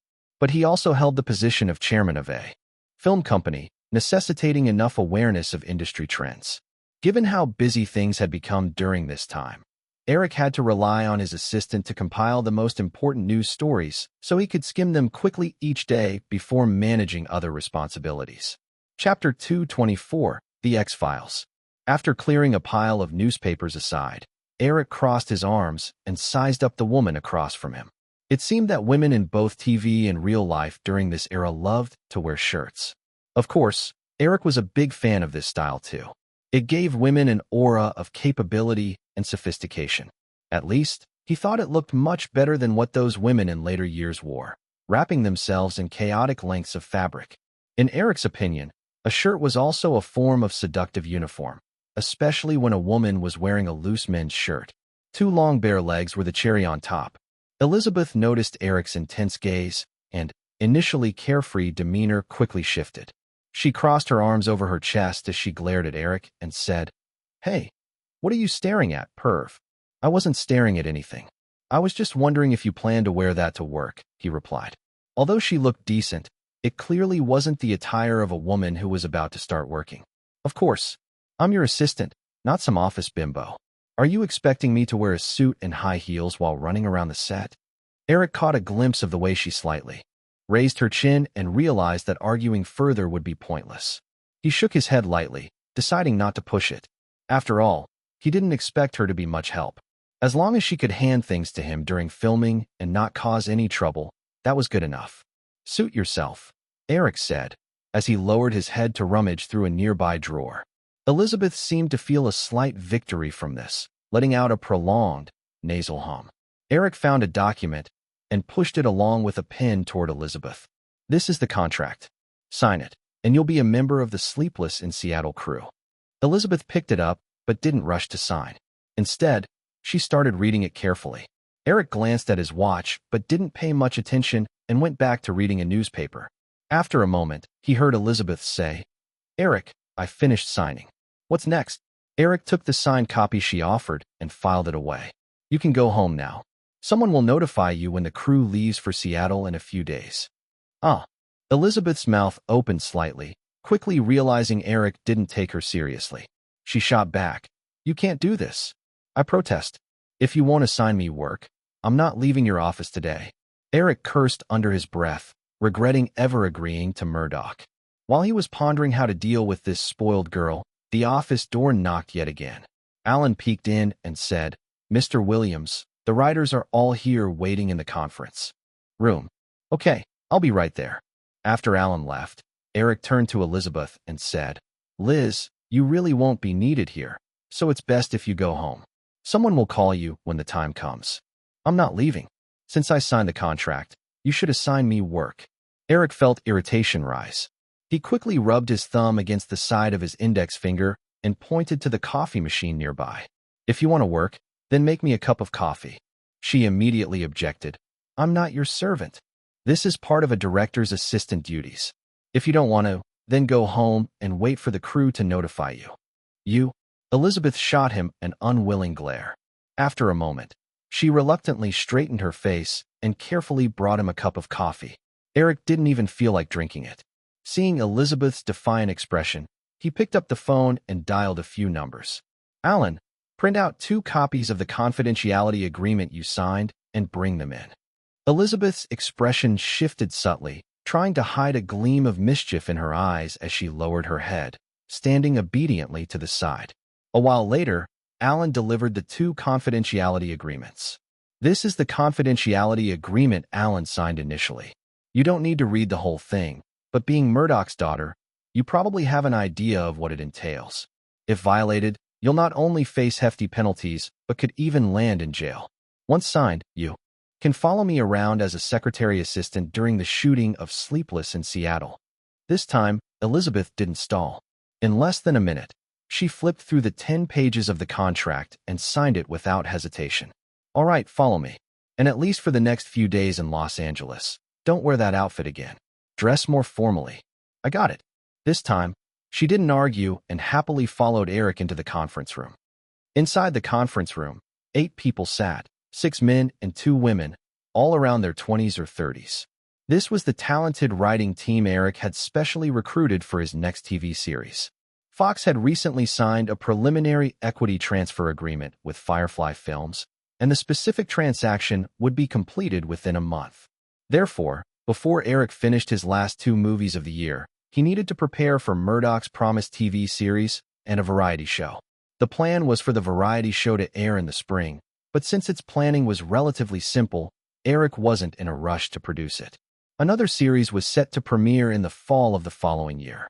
Even with Eric at the helm, Fox suggested a shoot-and-air model, considering that the average production cost for this show could reach $2 million per episode. However, Eric disagreed. He was confident about the series and felt that a hurried production would compromise quality, given the subject matter. Neither side wanted to budge. Initially, Eric even declared that if Fox didn't want to take the risk, Firefly could pursue independent financing, but they couldn't expect to split the rights. This proposal had Barry Diller hesitating to agree. Who could guarantee that this series wouldn't blow up like Friends? After a few days of stalemate, Murdoch personally made the call. Since Eric was so confident, the well-established Fox wouldn't shy away from this risk. Even if the series performed poorly, they would only be losing about $20 million. Even with Fox receiving Friends unexpectedly this year, their end-of-year report would still show a loss of tens of millions. What Eric was set to produce was the Fox network's gem from the 90s, The X-Files. In Eric's memory, this was almost the only standout series the network had to showcase in the entire decade. However, the ratings for the first few seasons weren't great. Without the loyal fanbase supporting it, it likely would have been canceled after its first season if not for the enthusiastic response online that boosted the show's ratings upon rebroadcast. Though The X-Files had a unique style in its early seasons, it was the ratings of the 4th and 5th seasons, after a change in approach, that truly soared. Eric believed the initial lack of ratings was primarily because the story lacked a main plot line. While each episode presented a novel monster or supernatural event, this disjointed format made it tough for viewers to stay. engaged. It wasn't until the fourth season that the creator, Chris Carter, began weaving together the chaotic threads from the earlier seasons into a cohesive sci-fi narrative. The sci-fi series was initially underestimated by Fox since North American networks had tried producing such dramas but had seen just a handful of successes. Eric figured the father of the X-Files, Chris Carter, may not have even had a solid main plot in mind when he began, likely evolving as time went on. Before deciding to make this series, Eric had reached out to Chris Carter, hoping to have him lead the writing. After all, many brilliant ideas had come from him. But when Eric's contact met Chris, Carter expressed a disinterest in sci-fi TV shows. Thus, he turned down the offer. This illustrated the remarkable power of the butterfly effect. The original creator of the X-Files had no interest in a sci-fi series. It was truly fascinating. In the conference room, Eric pointed to an empty seat at the end of the table for Elizabeth to sit down, while he took his place at the head.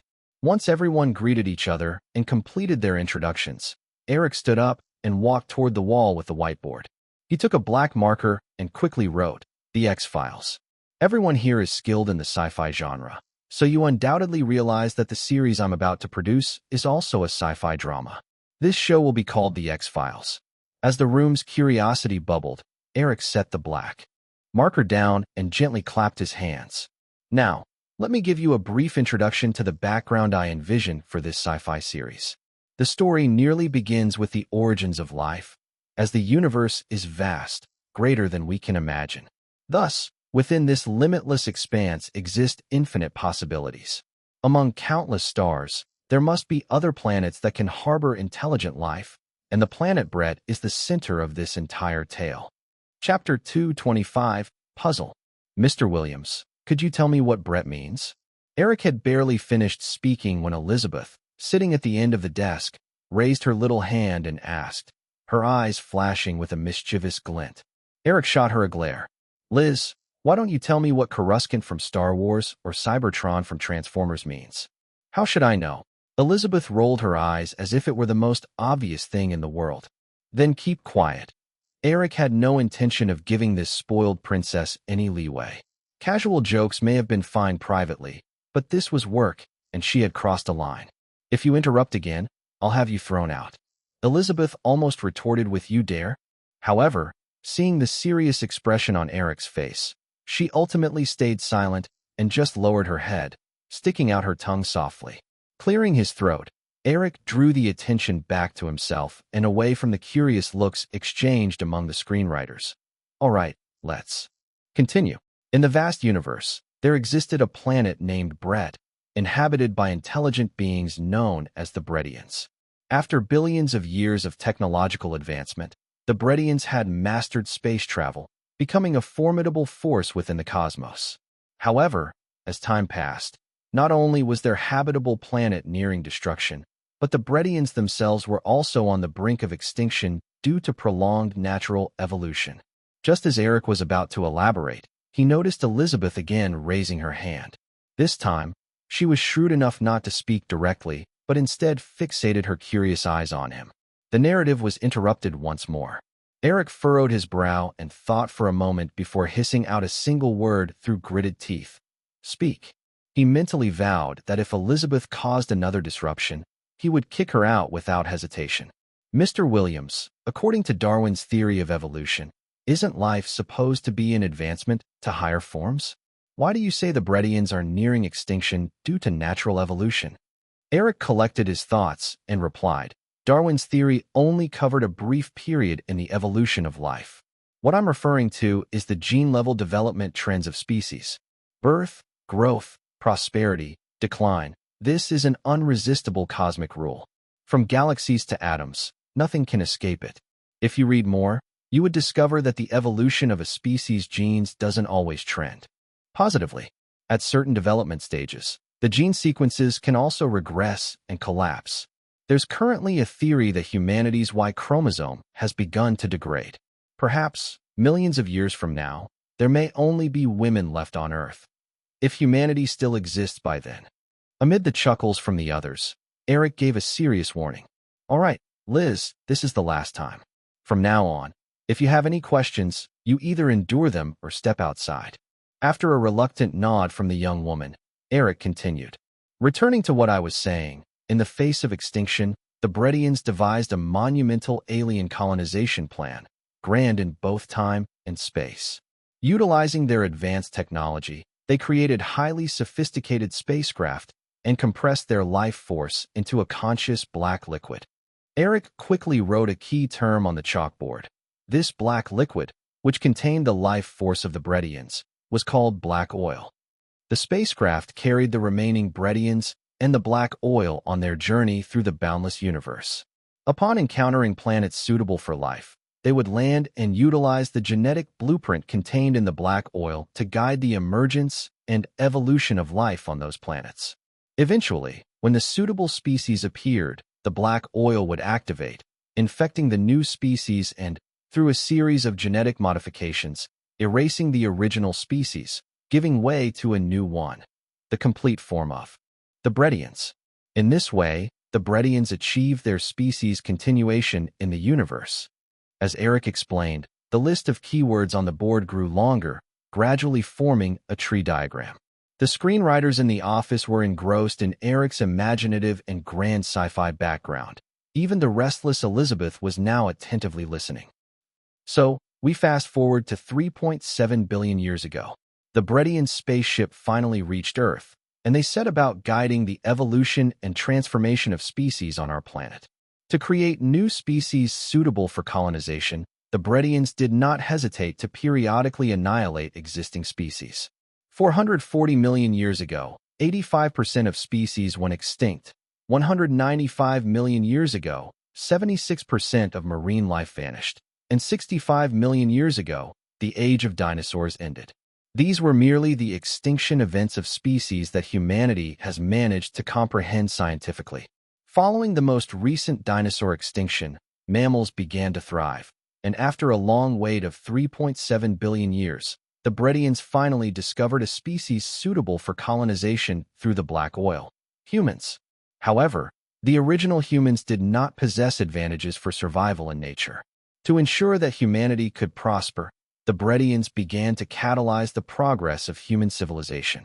Consequently, humans learned to use tools, learned language, and acquired various skills.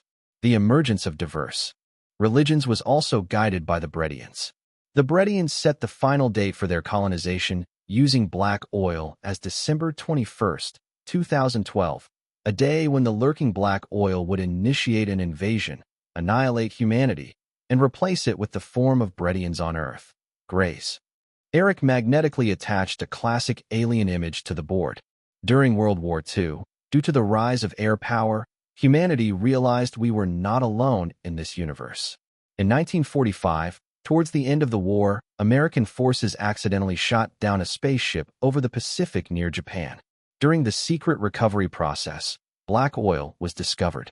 Then came the famous Roswell incident in 1947. The federal government not only recovered the alien spaceship, but also obtained alien corpses. By conducting a series of studies on the data from the alien spaceship, the potential for alien colonization was revealed.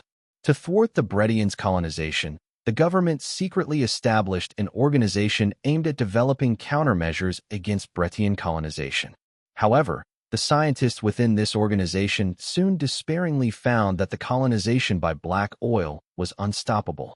Thus, to ensure their survival, along with their families after December 21st, 2012, most members of this secret organization betrayed humanity, siding with the aliens. They forced the aliens to agree to their conditions through nuclear annihilation. After colonization, they intended to continue their existence as hybrid beings of aliens and humans. This organization is referred to as the Syndicate. After writing the Syndicate at the end of the tree diagram, Eric turned around. Now, the story of our sci-fi series officially begins. Our protagonist, Fox Mulder's father, William Mulder, was originally a member of the Syndicate. However, he left when he vehemently opposed siding with the aliens. Despite this, the aliens kidnapped William Mulder's daughter, Samantha Mulder. Young Fox Mulder happened to witness this scene. Years later, through deep hypnosis, he recalled the event. Thus, Fox Mulder developed a keen curiosity about supernatural phenomena, never giving up on finding his sister. After graduating from Oxford's psychology department, Fox Mulder joined the FBI and soon transferred to a specialized unit for studying supernatural phenomena, the X-Files.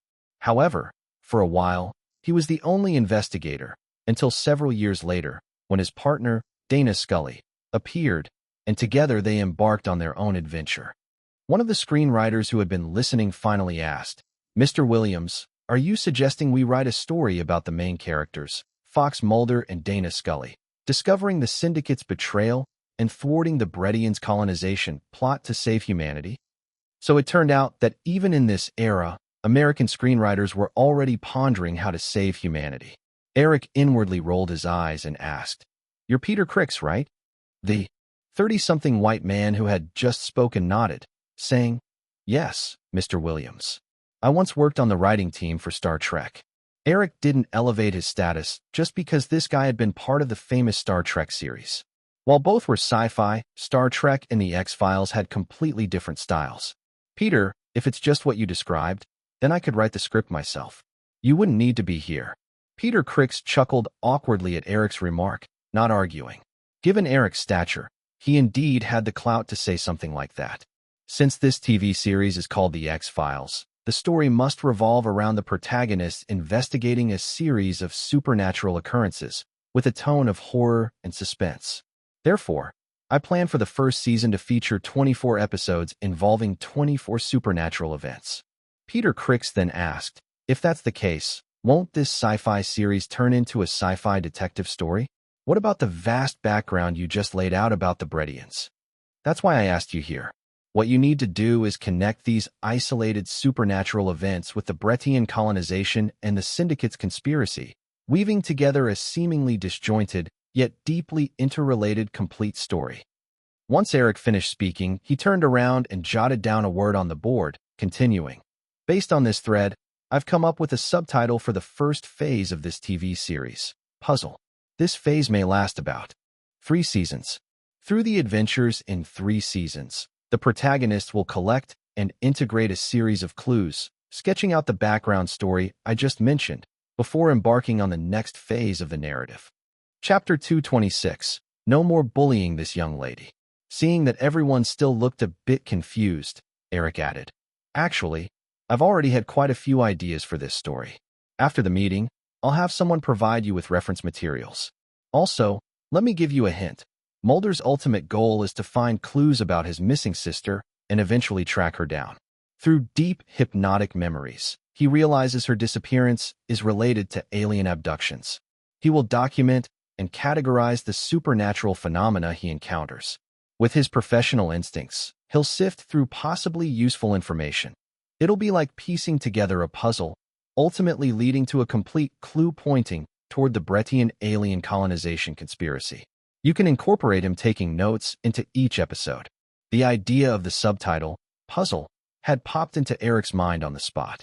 Originally, it was Dana Scully who often recorded the supernatural phenomena in the original version, but Eric hadn't noticed any particular significance to Scully taking notes in the episodes he had watched. With that in mind, Eric figured it was best to put this idea onto the male lead. Plus, the puzzle concept could spark fan speculation and curiosity. This type of suspense had always been a surefire way to draw in viewers for American TV shows. Once Eric finished speaking, the screenwriters raised no further concerns. After all, they were the cream of the crop sci-fi writers brought in jointly by Fox and Firefly Films. Eric not only provided a general background, but also offered his own plot ideas for reference. If these 8 gifted writers couldn't craft a script, they wouldn't deserve their reputation. After another half hour of discussing details, Eric summarized, "So, you all have 2 months to come up with a script that satisfies me. By the end of the year, Firefly and Fox will co-produce the pilot episode. I hope you all won't disappoint the audience. If there are no other questions, let's wrap this up." Everyone began to leave, while Eric and Alan discussed matters quietly, swiftly organizing the materials before them. When Eric looked up, he noticed Elizabeth still sitting at the end of the long desk, her chin resting on her right hand, staring at him with curiosity. "I'm heading to the CAA headquarters next. Want to come?" Eric asked tentatively. "Huh." Elizabeth came to her senses, glancing at her watch. "It's almost 11. We're due for lunch soon. We'll grab lunch over there. If you're not going, you can head home. I'll go, she replied reflexively, mentally muttering that he couldn't shake her off. She trailed after Eric as they got into the car. Elizabeth sat beside him in the back seat, continuing to steal glances at him, her eyes betraying her curiosity. Eric, initially focused on reviewing documents, was puzzled by her gaze and couldn't help but ask, "What are you really trying to say?" "I'm just curious about how you came up with those ideas. Bred aliens, syndicates, all that." Eric closed the binder and placed it on his lap, turning to gaze into her eyes with a hint of mystery in his voice. "Actually, I'm a time traveler from the future, back from after December 21st, 2012. Elizabeth blinked a few times, not catching on. Eric leaned closer, lowering his voice. "Everything about the Bred aliens is true. After December 21st, 2012, the Black Oil launched an invasion, and 99% of humanity was infected. The remaining humans formed a resistance. I was one of them, but our fighting force was too weak to combat the Bredians. Just when they were on the verge of wiping us out, we used their technology to invent a time machine. My comrades sent me to this era, hoping I could sabotage their plans before they initiated colonization. But now, I'm all alone and can only subtly reveal the truth to the public through the X-Files. The Bred aliens must have sent a robot named T-800 after you, right?" Elizabeth shot him an unimpressed look and pushed him away. "Don't think I haven't watched The Terminator." Amid the light laughter of the driver and Alan, Eric shrugged. "See, I tell you the truth, and you don't believe me. So, stop asking so many questions." Elizabeth was not satisfied with Eric's vague attitude. "You're just talking nonsense." Shaking his head, Eric intended to focus on the documents again, but Elizabeth couldn't hold back and asked, "Hey, what are we going to CA for?" "You'll find out when we get there. Don't interrupt. Let me finish this." Eric waved his hand, dismissing further questions. Elizabeth huffed in annoyance, but didn't press the issue, turning her head the other way. As they entered a meeting lounge at CAA, a small figure ran up to Eric. Eric picked up Stuart Ronkel, spun him around, and set him down, ruffling the little guy's hair with a smile. "You've grown quite a bit. You are still the same as ever," Stuart said, looking up at Eric and sizing him up. "Eric, it seems you're done growing." Eric chuckled and ruffled the little guy's hair again. "Don't act like a little adult. An 8-year-old should behave like an 8-year-old. What's an 8-year-old supposed to be like?" Stuart asked with an exaggerated expression. Spotting Elizabeth next to Eric, the little guy's eyes lit up, and he eagerly approached her with a childlike grin. "Hi there." Elizabeth had thought the little guy looked somewhat familiar and finally registered who he was. Overwhelmed by maternal instincts, she squatted down to pet Stuart's head, her face lighting up with surprise. "You're Kevin, from Home Alone. I'm Stuart Ronkel, but you can call me Stu," he introduced himself, and then he feigned innocence, asking, "Miss, you're really pretty. Can I hug you?" "Of course," Elizabeth said without thinking, smiling as she moved in to hug the little boy. After saying hello to Stuart's parents and his new agent, Brian Kuzman, Eric turned and caught the end of the little guy's innocent request for a hug. He couldn't help but smile ruefully as he extended a hand to lift Stuart back up. "Stu, no hugging the girls. It's only been 6 months since I last saw you, and you've turned into a little wolf." The boy squirmed a little, escaping Eric's grasp. "Come on, Eric. I'm just a kid. Even if she's your girl, a hug won't cost you anything. All that stuff can wait until you're 18. For now, do what you're supposed to do at your age." Stuart was about to retort when Mrs. Ronkel stepped in, worried about her son aggravating Eric. She quickly moved to pull Stuart away with a nervous smile. But having heard their brief exchange, Elizabeth was already caught in thought. Was this really an 8-year-old kid? The lounge was quiet as Eric led Alan, Charlie Ronkel, and Stuart's new agent into a small meeting room next door. This left only Elizabeth and the Ronkel mother and son duo in the lounge. The atmosphere was tranquil. Stuart seemed oblivious to what was happening around him and climbed onto the sofa, pulling out a Rubik's Cube from his backpack and engrossing himself in it.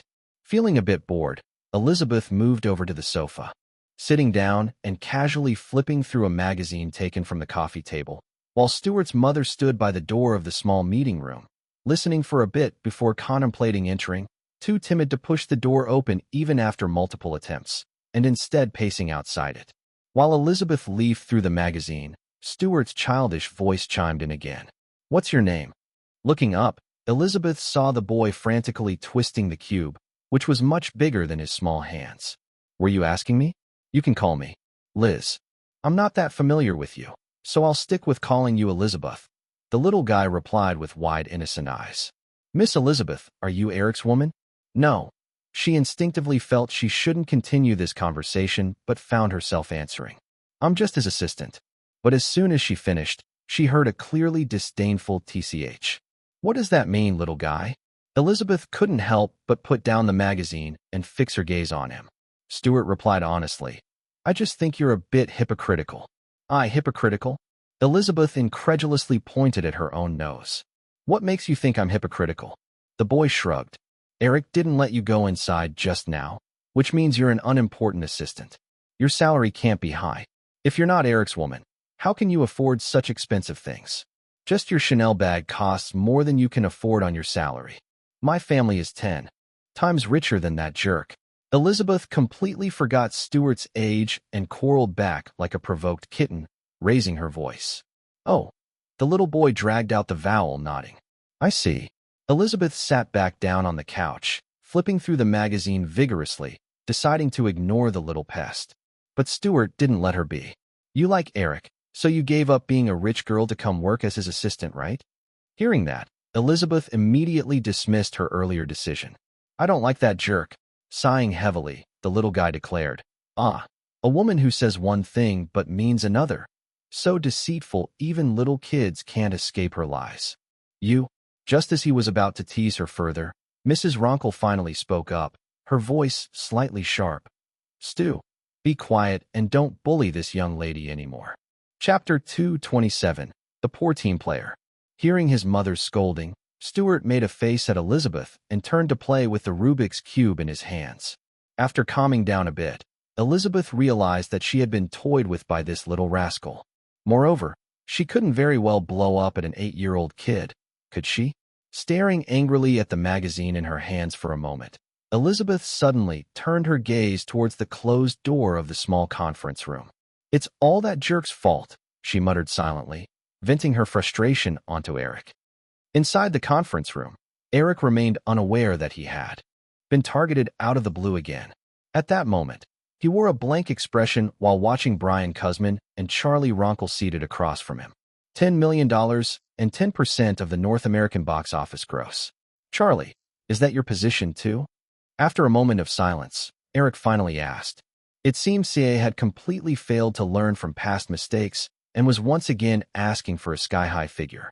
In their earlier negotiations, CAA had solely aimed for a high percentage of profits, and while box office splits and profit shares were just a matter of wording, the difference in outcome reached the tens of millions of dollars.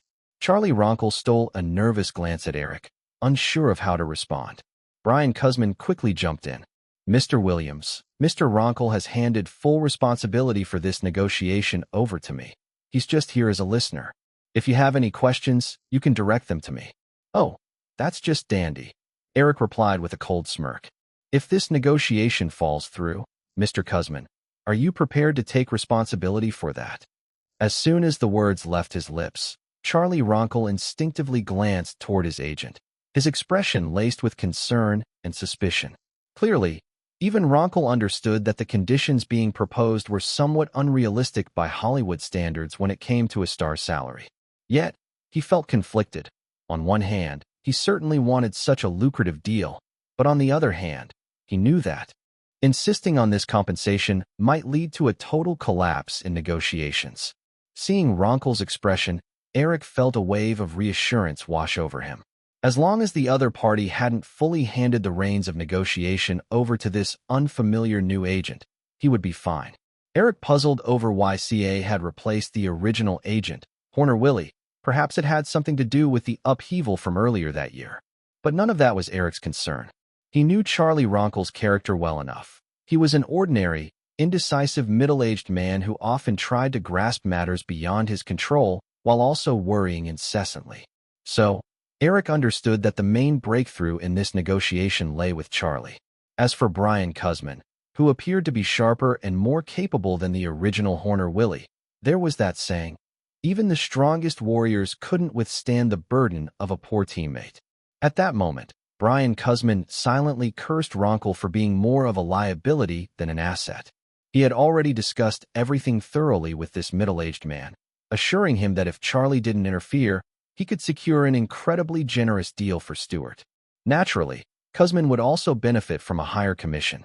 Unfortunately, this couple was still reluctant to fully hand over their negotiating power to him. Right then, Eric was merely testing the waters, and this incompetent middle-aged man had unwittingly revealed their hand. Cusman realized that if Charlie Ronkel stayed put, their negotiations with Eric would continue to worsen. "Mr. Ronkel, if you trust my judgment, maybe you could step out for a bit," Cusman said, smiling at Charlie Ronkel in order to not let him disrupt his plans. Eric seemed to ignore what Brian said to Charlie. He made no effort to intervene with words or gestures. Since he had already planted a seed of distrust in Charlie Ronkel's mind, it would be strange for him to leave now. Sure enough, when Charlie heard Brian's suggestion, he wriggled in his seat without standing up and said, "Brian, I think I'll stay right here. You all talk, and I promise not to interject." Brian Cusman's fingers clenched around the top of his desk instinctively, but he maintained a smile on his face and turned back to Eric. "Mr. Williams, we all know you've signed a distribution agreement with Fox that includes the rights to distribute Home Alone 2. I imagine even if you wanted to, Fox wouldn't let this negotiation collapse, would they? Well, you should also know that the box office for Running Out of Time has surpassed $200 million, and that was originally distributed by Fox, but ultimately taken by Columbia. So it's not a big deal.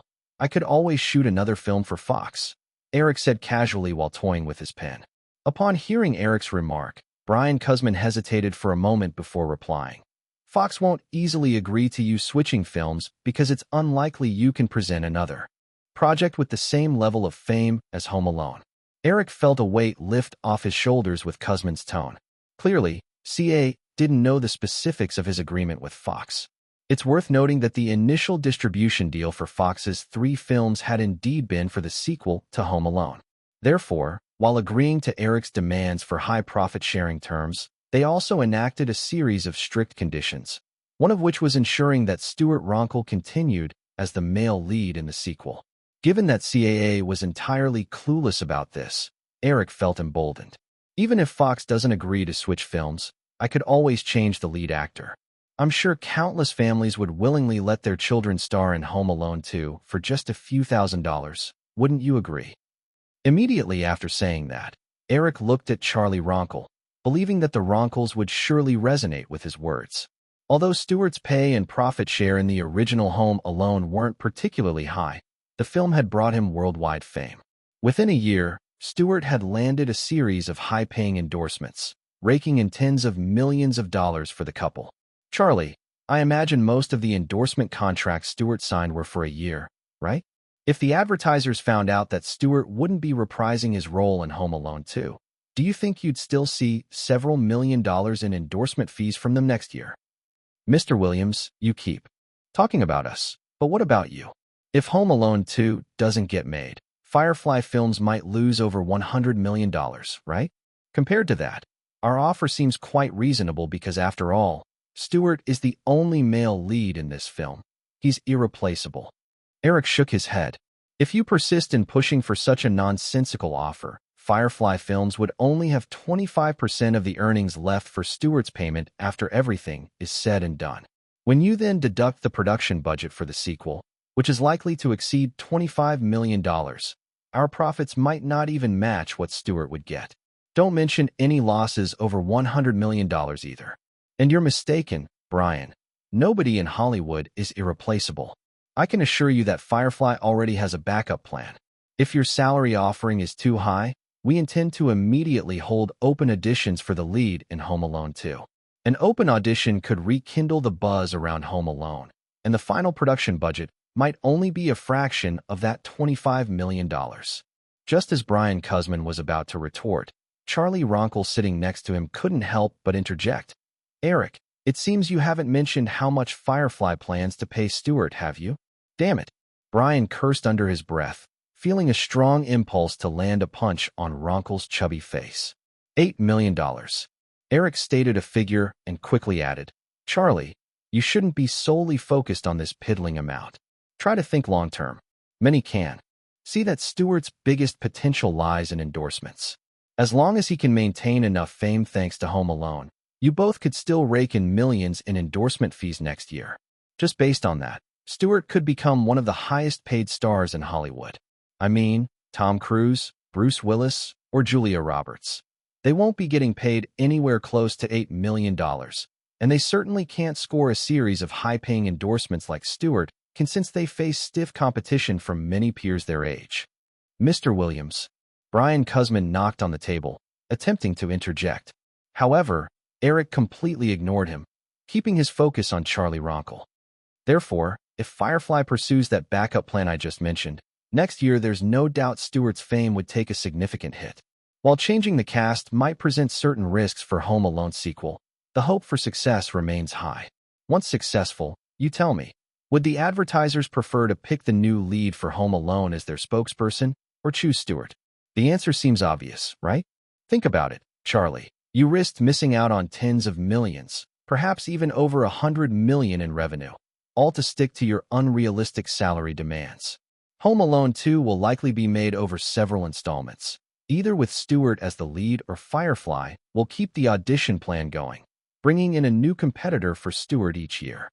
As Eric finished his argument in one breath, sweat beads appeared on Charlie Ronkel's forehead, while Brian Cusman slumped back in his chair, knowing that their negotiation had completely failed. Because Charlie Ronkel had been utterly swayed by Eric's words, it would be nearly impossible for him to regain the upper hand now. Chapter 228. A Typical Woman. The conference room door swung open, and Mrs. Ronkel peered in, her gaze landing on Charlie Ronkel, who had just stepped out behind Eric. After receiving a slight nod from Mr. Ronkel, Mrs. Ronkel displayed a pleased smile. Mr. Williams, you're a remarkable person. I hope we have the chance to work together in the future. Now that everything was settled, Brian Cusman no longer regarded Eric as a negotiating rival. He extended his hand toward Eric with a calm demeanor mixed with a hint of respect. I think we will, Eric replied with a smile as they shook hands. Cusman's decorum was genuinely admirable. Had it been anyone else facing Charlie Ronkel's antics, they probably would have stormed out in anger. But Brian Cusman didn't linger too long. After exchanging a few polite words with the Ronkels, he made an excuse to take his leave. Eric thought that while Stu could bring a hefty income for this agent, Brian Cusman would inevitably give up his position representing young Stu, as working with a nearly uncooperative and incompetent client is intolerable for any capable agent. Checking his watch, he realized that after more than half an hour of negotiation, it was just past noon. Charlie, how about we grab lunch together? Eric hesitantly suggested to the whispering Ronkel couple standing nearby. Charlie Ronkel looked up, seeing Eric still wearing a friendly expression. It faintly reminded him of that high school neighbor he once knew, but Charlie could never view Eric as that young boy again. He figured it would take a long time to shake off the memory of Eric's commanding presence from their earlier meeting. No, thank you, Eric. We have other matters to attend to. Charlie responded politely. No, I want to go. Hearing his father refuse, the young boy immediately protested, wanting to rush over to Eric. However, Mrs. Ronkel pulled him back tightly, giving him several warning glares. Eric understood that the rift between them, born from conflicting interests, would be hard to mend. Therefore, he didn't press the point further. He reassured the boy for a moment before leaving with Elizabeth and the others. At a restaurant near Century City, Alan and the driver sensibly took a seat at another table, leaving Eric and Elizabeth sitting across from one another. After ordering, Elizabeth eagerly inquired, "So, Eric, did you finalize everything that quickly? How long did you think it would take?" Eric countered. Elizabeth pondered a moment and replied, "I remember that Tom Cruise and Dustin Hoffman's Rain Man took over 6 months to negotiate, and it nearly fell through. And then there was running out of time. You guys were at a standstill with CAA for quite a while, right?" Eric chuckled slightly. "This situation is different. If I were negotiating with an agent from CAA, it might take some time. But I spoke directly with Charlie Ronkel." The young lady nodded, a little uncertain, and then asked, How much is that young lad getting paid? 8 million plus 3% of the North American box office. That's quite high, isn't it? It's too generous to that little creep, Elizabeth said half-jokingly. Eric mused that during his negotiation with the Ronkles, the girl must have been bullied by the little guy. It's not too high, and Stu is worth that amount. If it were with CAA, the final price would certainly have been even higher. Unfortunately, that couple aren't clever enough and don't trust others, so ultimately, they'll be the ones losing out. You really have no compassion. Didn't they used to be your neighbors? Elizabeth immediately shifted her stance upon hearing that.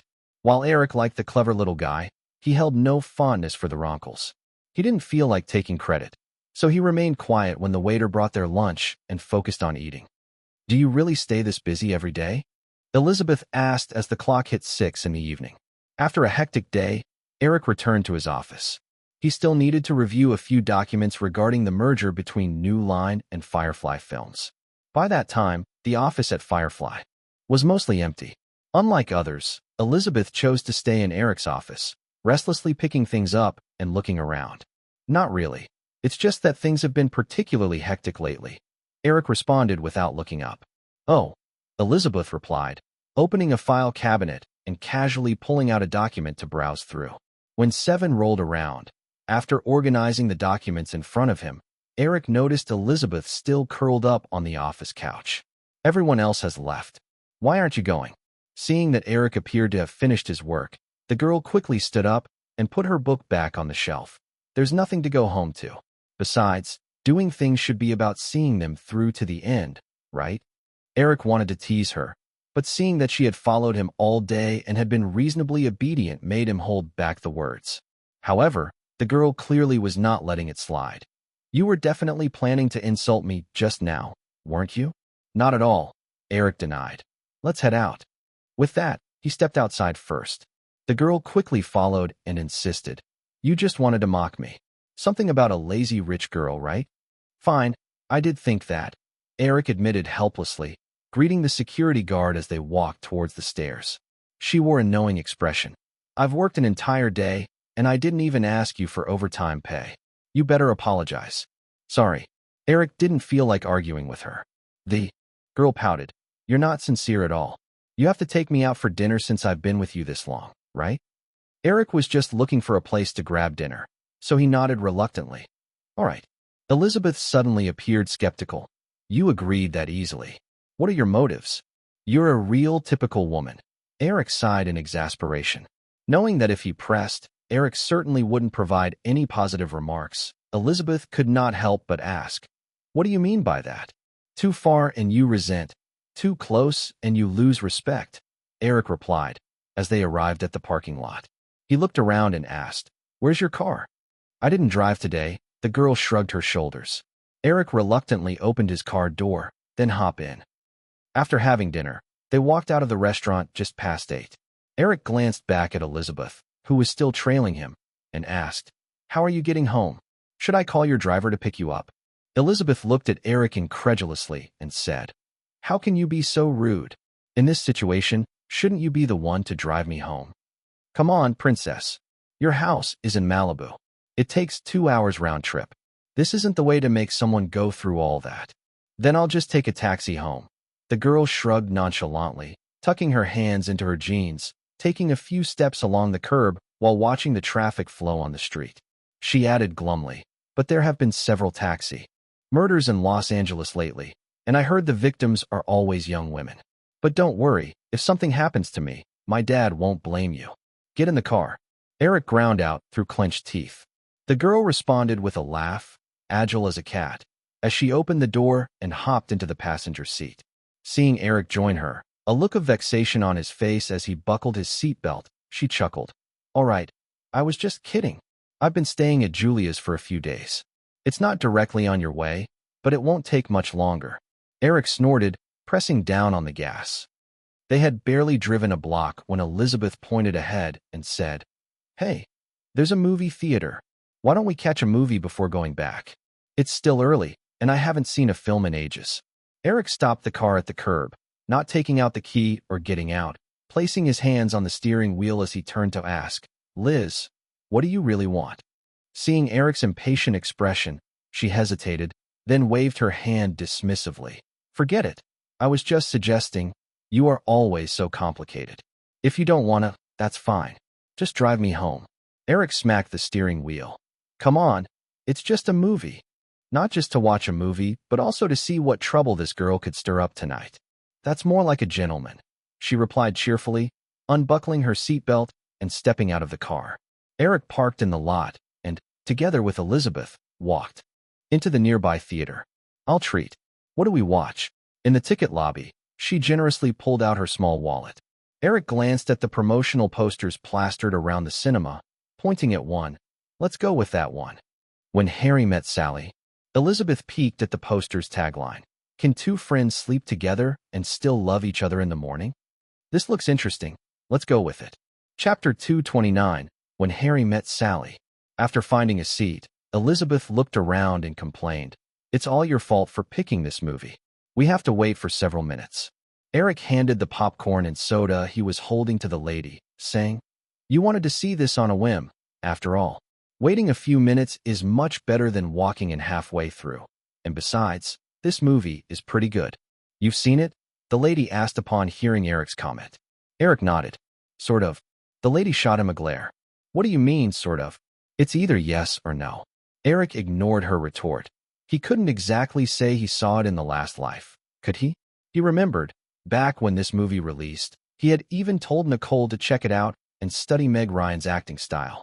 While sitting there, idly pondering a few minutes before the film began, Eric noticed something interesting. The screenplay for When Harry Met Sally was written by Nora Ephron. Although this woman, who was both a screenwriter and director, had produced a number of highly successful works, her fame was surprisingly low. For most movie fans, when mentioning her work, they often thought of the filmmakers who starred in the films, without realizing the contributions of this director and screenwriter. Of course, that wasn't the interesting part. What Eric observed was that at least in the Nora Ephron films he had seen, the female leads shared a very common trait, sweetness. Meg Ryan earned the title of America's sweetheart largely because of Nora Ephron's When Harry Met Sally. Furthermore, in Ephron's other works, the female leads were also endowed with a sweet attribute. Aside from Meg Ryan, the poised Nicole Kidman became sweet in the film Bewitched, and the ordinary-looking Lisa Kudrow transformed into a charming character in Lucky Numbers. Even Meryl Streep showcased her sweet side in one of Ephron's early works, Heartburn. One could say that this screenwriter, deep down, was likely a romantic at heart, granting this same characteristic to various actresses who had completely different styles. As the lights dimmed in the screening room and the silent subtitles rolled, the film opened with a striking scene. A gray-haired elderly couple recalling how they came together many years ago. Though the elderly couple were actors, their stories were based on real interviews Nora Ephron conducted with couples in real life. Eric was engrossed, while Elizabeth beside him seemed perplexed. Eric, what's going on? Just hang tight and watch, he replied. As he spoke, the scene had already shifted to the campus of the University of Chicago, where the young male and female leads were meeting for the first time before heading out into the world. Carpooling to New York, they stubbornly clung to their beliefs, arguing back and forth without any one of them being able to convince the other, each displaying their last ounce of youthful arrogance until they parted ways ungracefully. 5 years later, they crossed paths again. The female lead had found love, and the male lead was about to marry. Perhaps feeling at peace with their futures, they decided to explore a friendship. Another 5 years passed, and the male lead was divorced, while the female lead had broken up. Fate, with its twists, brought them together once more, and they forged a true friendship, at least in their eyes. This time didn't rush away, it slowed down. As they spent more time together, they forged a bond as best friends, introducing each other to their closest friends in hopes of arranging romantic matches. They succeeded, at least partly. Their friends became a couple, fell in love, and were on the verge of getting married. While offering their congratulations, the stubborn pair clung to their beliefs, thinking that since they had started as friends, they ought not to disrupt that relationship. By coincidence, or maybe due to the inevitable chemistry, they found themselves in bed together. The next morning, they woke up panicked, full of hesitation, starting to avoid each other. On a lonely New Year's Eve, the male lead finally confessed his feelings, and they shared a passionate kiss through tears. The camera lingered on a classic-style sofa, no longer occupied by the gray-haired elderly couple, but now by the married couple, chattering away, naturally with arguments included. 12 years and 3 months, beautiful youth burned out, and it was time for a new partner. The lights came on, signaling the end of the movie. The crowd clustered together like conjoined twins, whispering to each other as they exited the theater, while some couples remained in their seats, kissing as if no one was watching. Elizabeth, holding a bucket of popcorn she had barely touched, got bumped by people passing by. Finally, she joined Eric and broke the silence. That movie was really good. Yeah, the director shot some fantastic scenes, especially the seasonal imagery. The one with Billy Crystal and Meg Ryan in the woods is beautiful. The falling maple leaves symbolize life's grand finale. Oh, and their eyes. Who knows if this was deliberate? They always had such clear, expressive eyes. After all, the saying the eyes are the windows to the soul isn't just a cliché. The camera could unknowingly communicate a lot of emotions to the audience. Maybe I'll use that in my film someday. As they left the theater, Elizabeth, for some unknown reason, suddenly became furious. She dumped a large portion of her popcorn into the trash can with a loud clatter, gaining the attention of those around them, cutting off Eric's analysis mid-sentence. Seeing her action, Eric shrugged, choosing not to continue his pointless chatter. After getting into the car, he noticed Elizabeth silently fastening her seatbelt. "You going to Julia's place?" he confirmed. "Yeah," Elizabeth nodded, then added, "It's still a bit far from Julia's. Why don't we swing by your place first? After you get out, I can drive back myself. You probably have more than one car, right? You can just use another one for work tomorrow." "No problem." Eric calculated the travel time. It seemed most convenient, so he agreed and started the car. By the time they reached the entrance of Eric's mansion, after over 30 minutes on the road, the usually talkative Elizabeth remained uncharacteristically silent. "Well, see you tomorrow?" Eric asked as he stopped the car and unbuckled his seatbelt. Elizabeth huffed, glaring at Eric as if she were trying to burn him with her gaze. The tension hung in the air for a few seconds. Eric turned off the engine and all the car lights, reaching out to gently pinch Elizabeth's pointed chin in the dark. "Okay, how about this?" Chapter 230. Even if you bite it off, you can't eat it, in SFW. The sudden darkness frightened Elizabeth to scream, but Eric's next move caused her scream to be cut off halfway. "Hey, you can't, In the dark, Elizabeth briefly managed to free her lips from Eric's, but before she could say much, her pouty little mouth was blocked again. At the beginning there was a loud sound of fabric rubbing against each other, but in less than a minute, the rustling sound became very faint and was soon covered up by the sucking sound of lips and tongues. After an unknown amount of time, Eric finally released Elizabeth's lips and sat back in his seat. He asked softly, "Should I turn on the lights?" "It's a free country," replied a slightly panting voice. Elizabeth's face had reddened, and she was still breathing heavily, but she still refused to quit her quips. Eric smirked and moved his hand to lightly pinch her chest, causing her to squirm and let out a tender moan. "You bastard. Let go," said Elizabeth, but Eric felt her soft hand gently press his hand, as if indicating him to continue. He smiled and slowly increased the strength between his fingers. After a while, Eric heard some muffled moans and asked in a husky voice, "Do you want me to continue?" Elizabeth asked as she lightly gasped, "Why? Are you scared?" "Wow. So you're provoking me," said Eric as he pushed back both his and Elizabeth's seat before he pushed her down. Pressing her soft body underneath him, Eric ripped off her shirt and threw it aside. Although the car was dark and locked, they were still outdoors. Elizabeth, who suddenly felt her back touch the leather seat, asked, "Hey, you bastard. You're not going to do it here, right?" "Don't forget, you asked for this," said Eric before he unhooked Elizabeth's bra and began to grope her breasts with his cold hands. Feeling the breasts directly was definitely much better than feeling them through a layer of clothing.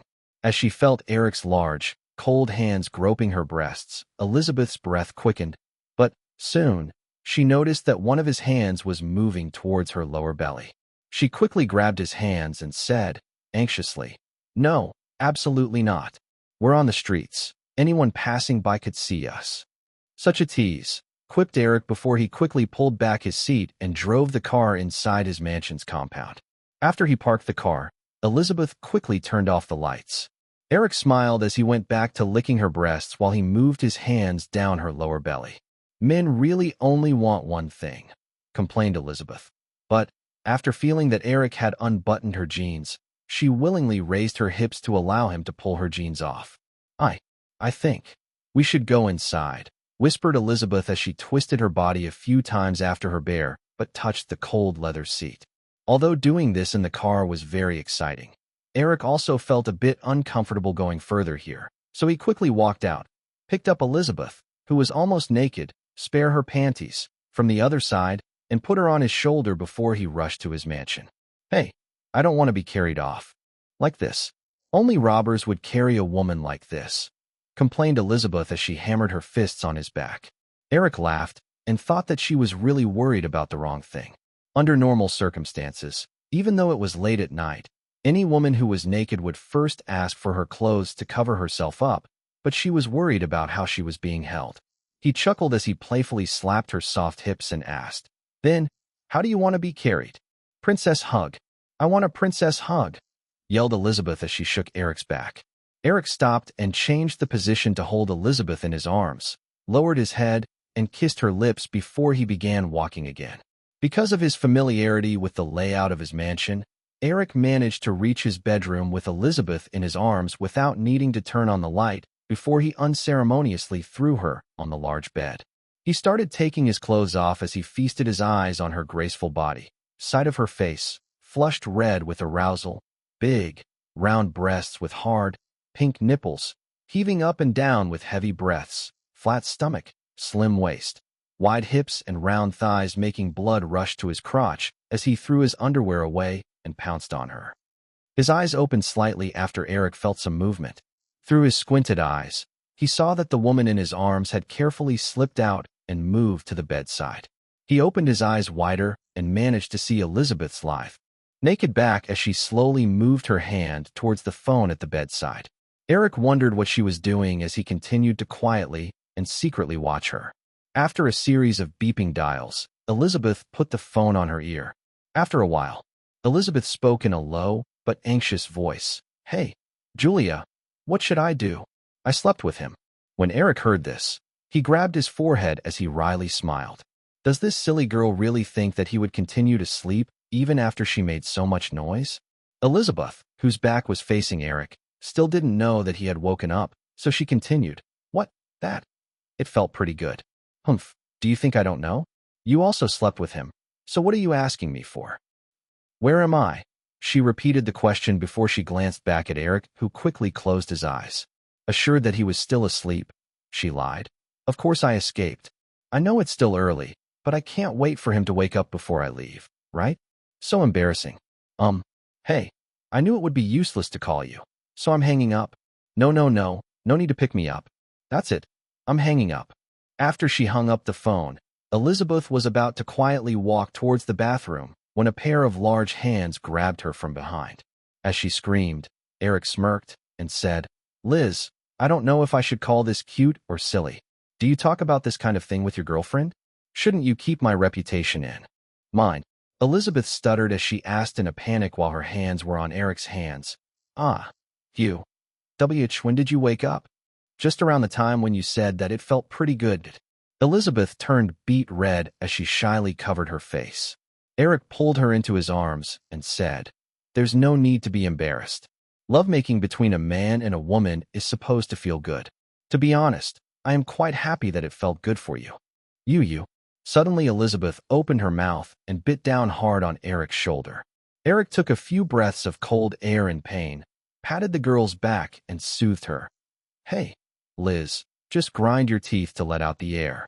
Don't be so hard. You can't eat it even if you bite it off." Puff. The girl laughed out loud at Eric's last words, pinched Eric a few times, then broke free from the man's arms and quickly fled into the bathroom. Chapter 231. You Have to Marry Me. Eric leaned against the headboard, watching as Elizabeth escaped to the bathroom like a naked mermaid.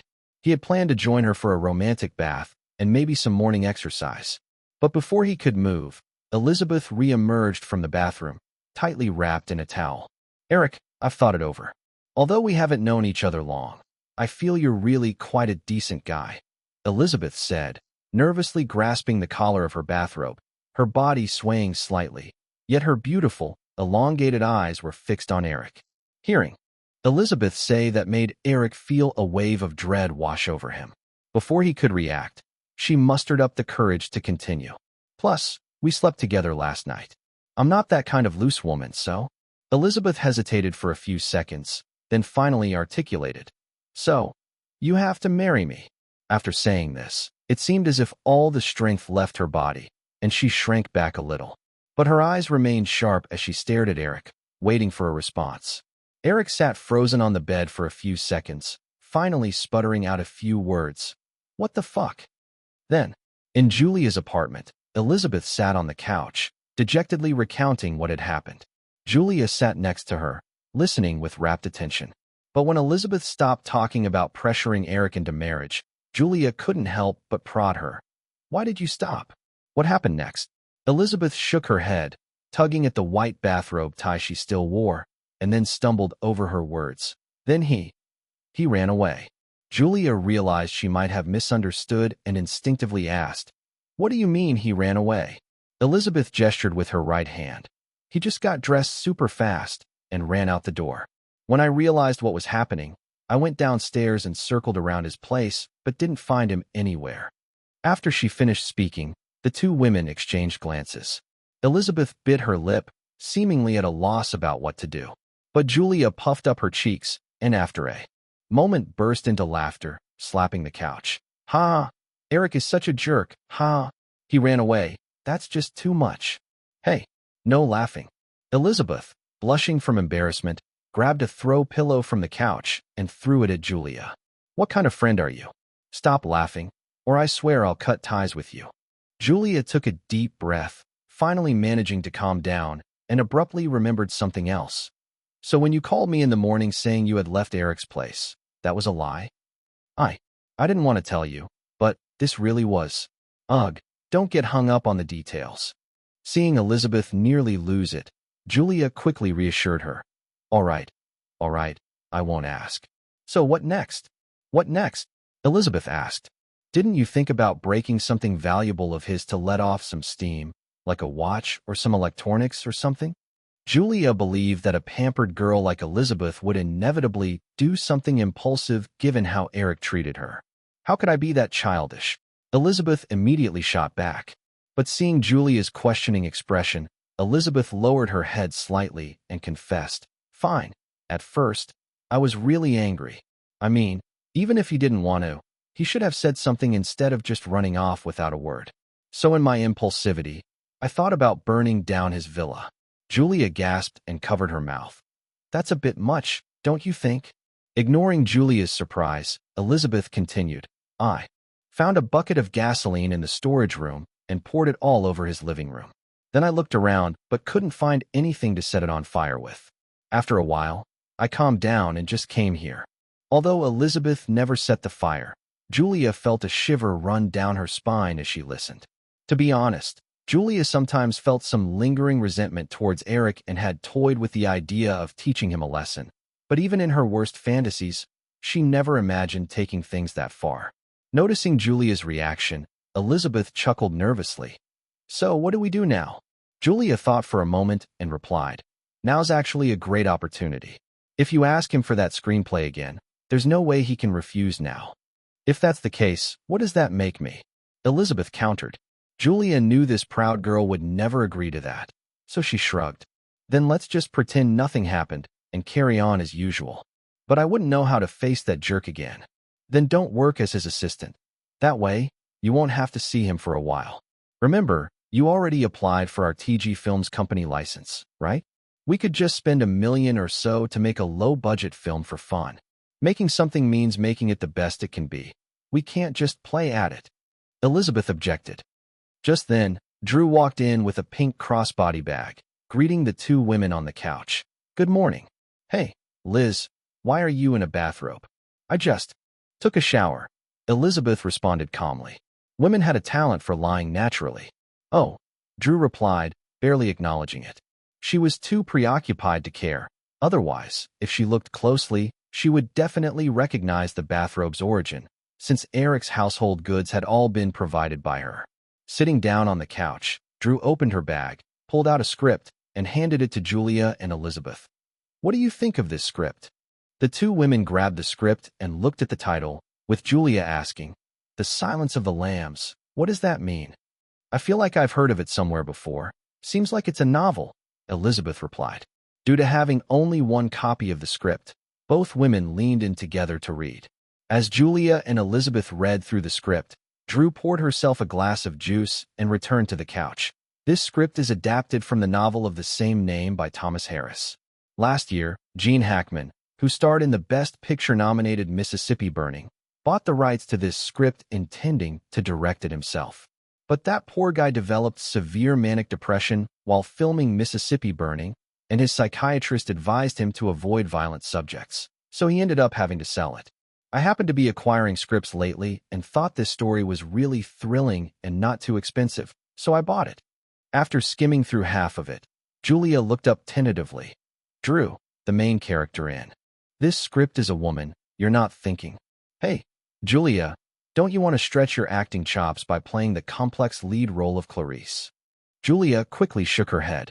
She felt that the character she played in Steel Magnolias was already challenging enough. No way. I just read part of the story, and it was terrifying. Who knows, after performing in this, I might end up with some kind of psychological trauma. As she spoke, she seemed to think of something, her face turning slightly red as she lowered her head discreetly. At that moment, after skimming through the story, Elizabeth also looked up. Drew, I also think this isn't a good idea. This is definitely a script that'll get in our rating. Perhaps it'll spark some controversy once filmed. That way, it could seriously affect the image of our film company. After all, TG Films is run by the three of us girls. My thoughts are the opposite, Liz. Drew immediately countered after hearing Elizabeth. Exactly because TG is our company, I think we should attempt some more unconventional film genres, so people won't think we're just playing around. Hearing this, Elizabeth and Julia exchanged glances, with Julia immediately retracting her neck. I'm not acting, and my agent would definitely disagree. My image is mainly in romantic comedies. I heard the screenwriter who adapted this script wants Jodie Foster to play Clarice. Julia, don't you want to compete with Jodie Foster? Compete in what? Julia blinked, a hint of smugness in her tone. If we're talking about salary, even though Jodie's won an Oscar, her entire filmography doesn't come close to the box office of My Pretty Woman. But as an actress, don't you want Oscar validation? Not really, Julia replied, lifting her chin slightly. She had barely been famous for a year, so she hadn't experienced the Oscar buzz yet, and her words were genuine. Though Drew was a half-cycle younger than Julia, her experience in Hollywood surpassed that of the actress. Hearing what Julia said, she wore a frustrated expression. If Eric heard you say that, he would regret letting you star in Pretty Woman. You're just disappointing him so much. Why should I care about that jerk's disappointment? Julia replied airily. Drew threatened. Would you dare say what you just said in front of Eric? Julia then turned her head away, adopting a I'm not going to argue with a child expression. Chapter 232. Of course, it's different. All right, stop arguing, Elizabeth said after a moment of thought. I think we should give it a shot. The little girl chimed in immediately. This is the script selected by a Best Picture nominee for the last Oscars. It has to be good, and if you all agree, I'll ask Eric to take a look at it. When Julia heard Drew say that, she quickly suggested, Drew, didn't Eric help you acquire a bunch of adaptation rights? Why not pick one from there? Those were all his choices, so they have to be better than this one, right? No way. The little girl shook her head. Those rights belong to My Flower Films. Don't you also have stake in TG? Julia asked, feeling discontent. Drew replied, Of course, it's different. Flower Films was given to me by Eric. Julia paused, feeling a bit envious, but she didn't know how to counter that. All right, Julia, I think we've made our decision. Let's go ahead and make our debut film The Silence of Lambs. Julia grabbed a cushion and hugged it to herself, curling up on the couch. Anyway, I'm not playing the lead. Elizabeth and Drew exchanged glances, silently communicating. Elizabeth then said, In that case, let's vote. Who agrees that Julia should play the lead? The little girl and Elizabeth immediately raised their right hands in a theatrical manner. You guys. Julia rolled her eyes in exasperation. Elizabeth looked at Julia's stubborn expression and, with a gleam in her eye, suggested, "By the way, if you disagree, Drew and I will find someone else to convince you." Julia immediately thought of Eric's annoying face. She jumped up, tossing the cushion aside in anger. "You, how can you bully me like this? So, does that mean you agree?" Elizabeth said with a victorious grin. Julia sulked. "I have to ask my agent first." Elizabeth reassured her. "The Clarice character isn't a villain or a fool. I'm sure Mr. Hyde will agree. Besides, don't think we don't know. In Hollywood, once you reach your level, agents can only suggest. They can no longer control your script choices. You're obviously trying to dodge the issue. Why bother asking your agent? I'd say that guy has better taste. We could consult him." Fine, I agree. Is that enough?" Julia finally relented. "Then I'll have Eric take a look at the script for us tonight," Drew said, flashing a triumphant smile. Just as she was about to tuck the script away, Elizabeth suddenly put her hand on top of it. "Let me do it. I'll be filming Sleepless in Seattle soon, so I'll have more time for him to help us out." "You?" Drew looked at Elizabeth curiously. Did she see a hint of hesitation? "Didn't you say Eric didn't want to help you choose scripts?"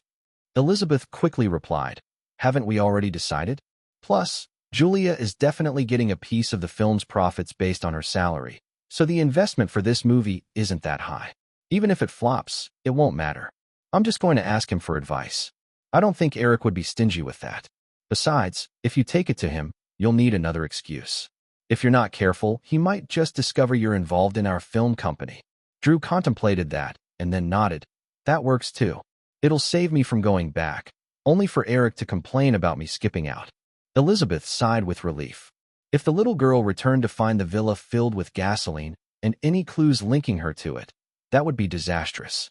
She wasn't really worried about how Drew would react. She simply didn't want this embarrassing situation to become public. If it weren't for the fact that she had been out all night, Elizabeth wouldn't have shared any details with Julia. With that settled, the little girl glanced at Elizabeth's robe, suddenly inspired. She stood up, took off her t-shirt, and puffed out her little chest, saying, "Since we're doing this, I'll also take a shower. If only I could rent a place of my own. The dorms are just uncomfortable. Julia, why not get a bigger villa? You can afford it." "No way. A bigger place would feel too empty. You guys wouldn't stay long-term, so this size is just right." Julia immediately refused. The little girl shrugged and didn't say more as she walked away. Once the bathroom door closed, Julia quietly asked, "Hey, Liz, are you still going to see Eric?" "What else am I supposed to do?" Elizabeth shook the script. "I can't let Drew go back and find the villa filled with gasoline, can I? Besides, if anyone should feel guilty, it should be that jerk. Isn't he the one trying to run away? I'm going to stick close to him and make sure he can't relax." Julia couldn't help but envision Eric's frazzled state when faced with Elizabeth, and she teased, "Liz, you're so wicked." Elizabeth tossed her hair over her shoulder without a hint of shame. Of course. Even so, it wasn't until the next afternoon that Elizabeth finally made her way to Firefly Films' office. The staff there all knew she was Eric's new assistant, and her relationship with him was more than casual. So, Elizabeth had no trouble reaching Eric's office. After hesitating for a moment, she raised her hand to knock, but then reconsidered. Instead, she gently turned the door knob and tiptoed inside. "Jeffrey, I've reviewed the set photos. The indoor scenes are fine, but there's one thing missing in Jonah's room, a pod chair. Just tell the props master the name, and that'll do." "All right, I'll sketch something and fax it over shortly. The indoor setup is no problem. However, the exterior of the cabin feels a bit empty. Just placing a single set of chairs underneath the eaves makes it look lonely. Let's add a couple of large flower pots there, wooden ones, too." Eric was deep in conversation when he noticed something out of the corner of his eye and instinctively looked up to find Elizabeth standing there. He dropped the microphone in shock, which clattered to the floor. Feeling a mix of nerves, Elizabeth saw Eric's stunned expression as he regarded the microphone he'd just dropped, and she felt a wave of relief wash over her. She pulled up a chair and gracefully seated herself in front of Eric, noticing him glance around nervously. With a smirk, she asked, What happened? Are you planning to escape through the window this time? It's not like this building is too high, but a fall could still crush some bones, right? Eric managed a weak smile, bending down to pick up the mic and hold it to his ear. Jeffrey, it's nothing. I just dropped the microphone. Yeah, I have something urgent to handle, so I'll call you back later, all right? Let's just leave it at that. After hanging up, Eric found himself at a loss for words. What had happened the night before was supposed to be just a one-night stand, but now the girl was on the verge of marriage. The thought horrified him. Even if he had gone through everything in his previous life, he was still under 20 in this life. There was no way he should be getting tied down in marriage this early on. Even though the culture was quite open before marriage, both the societal climate and public opinion demanded strict fidelity from married couples. If he were single, maintaining relationships with multiple women would only earn him some teasing, but no one could really do anything about it. However, if he were married and did the same, he would be hit with public scorn. As someone hoping to live the life of a playboy, Eric certainly didn't want to go against public opinion. That would be utterly foolish. Thus, he had no thoughts of getting married anytime soon, which is why he had fled that morning. While it was a bit cruel, he had no other way to deal with a woman fixated on a certain idea. Why is it so quiet? Elizabeth eyed Eric, her confidence rising. What should I say? Eric chuckled awkwardly. I can't exactly thank you for not burning down my villa yesterday, can I? Elizabeth huffed. Humph, I just didn't find the lighter. You got lucky this time. While Elizabeth cornered Eric, she had no intentions of pressing too hard. After all, she didn't want to linger on that topic herself. What were you doing just now? Noticing her attempt to change the subject, Eric quickly replied. Nothing. I was discussing the set for Sleepless in Seattle with Jeffrey. I have so many things on my mind that I had to leave these details to him. He's currently making the final arrangements in Seattle.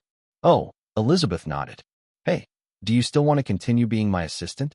Eric tentatively asked. Why not? Elizabeth's tone immediately brightened. And also, you can forget about any of that stuff. Of course, Eric nodded vigorously. He'd rather be a hermit his whole life than engage with a woman trying to trap him into marriage. I came here today for something else, too, Elizabeth said, pulling the script for The Silence of Lambs from her bag. Here, give me your thoughts. I've decided to make this movie next year, so you don't need to evaluate its box office potential or take responsibility for profits and losses. Just give me some guidance. Eric took the script, but just as he was about to tell her he would review it when he had the chance, he caught sight of the name on the cover and was immediately taken aback. Chapter 233, Sharing Benefits. What's up? Is something wrong? Seeing Eric's surprised expression, Elizabeth leaned over to check the cover but didn't notice anything unusual, so she asked again, what's going on? It's nothing. Eric shook his head and opened the script, quickly flipping through the pages. After about 10 minutes, Eric finished reading the script and looked up to ask, where did you get this script? Of course, Elizabeth wouldn't tell Eric that Drew had sourced it.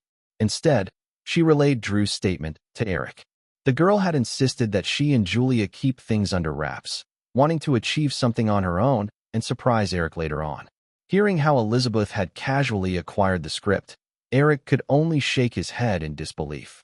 If he had known that Drew had dug up this gem, he would have given her a piece of his mind. How could she share something this valuable with others, and in such quantity? You've read it too. What do you think? Elizabeth asked nervously. While she had already decided to produce the film, it was natural for her to want some reassurance from Eric. Eric fondled the cover of the script and momentarily entertained the idea of involving Elizabeth in the investment. After all, this wasn't just a potential blockbuster. It was one of the rare films that had swept the 4 major Oscar categories. However, that thought was quickly suppressed. He figured there was no need to take all the benefits for himself, leaving others with no way forward. Especially since this young lady had just stepped into a deeper friendship with him.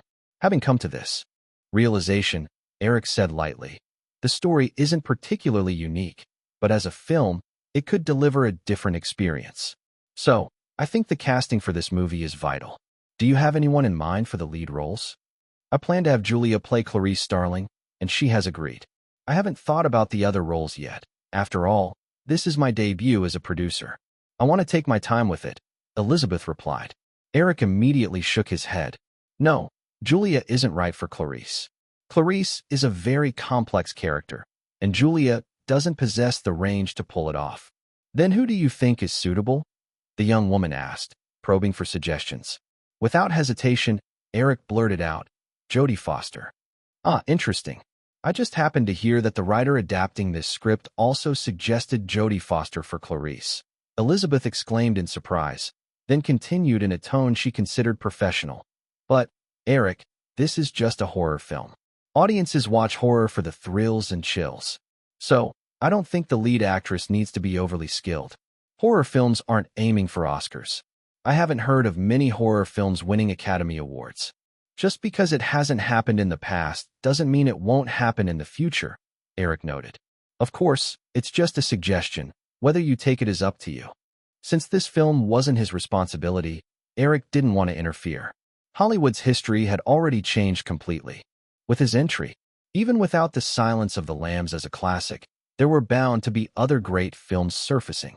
Then I'll think about it some more, Elizabeth cautiously nodded, adding, Is there anyone else? For Hannibal Lecter, you could try Anthony Hopkins. Anthony Hopkins. Elizabeth repeated the name, and it was no wonder she hadn't heard of Anthony Hopkins. Although this famed Hannibal had been around since the 60s, he only reached his peak after the success of The Silence of the Lambs. By then, he was already over 50 and had yet to have a standout role. Eric had no idea how to explain his knowledge of the actor to her, so he just vaguely replied, He's an old pro in Hollywood, known for many art house films, so his acting skills are definitely solid. I can't remember where I saw him last, but his image fits Hannibal perfectly. If you ask around, you'll definitely find him. Got it. I'll make a note. Elizabeth nodded, pulling out a notepad from her bag and carefully jotting down the name. Watching the girl's focus as she wrote, Eric finally spoke again. You know Jonathan Demme, right? After the others, he will surely gain substantial fame. So let's have him direct The Silence of the Lambs. Although he's currently in Venice, when he returns, I'll introduce you. Elizabeth's hand paused mid-write, and she looked up at Eric, saying, I don't need you to compensate me. Eric was taken aback and then realized something, chuckling. You're too sensitive. I wasn't thinking about compensating you. You can consider this a business deal. Jonathan Demme signed a contract with UTA, so UTA will take a cut of his directing fee, and I just happen to be a major shareholder at UTA. Elizabeth pouted and then said, I'll handle the discussion with Jonathan Demme myself. No need for you to interject, and I will pay him his worth, no less. Eric shrugged. Sure, it's up to you. Once they wrapped up that discussion, Elizabeth tucked the script into her bag and looked up to ask, Do I have any work to do now? Eric gathered some papers on his desk and handed her a few files.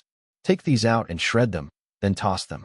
Also, the top sheet is the shooting schedule for Sleepless in Seattle. Familiarize yourself with it, so you aren't completely in the dark when filming starts.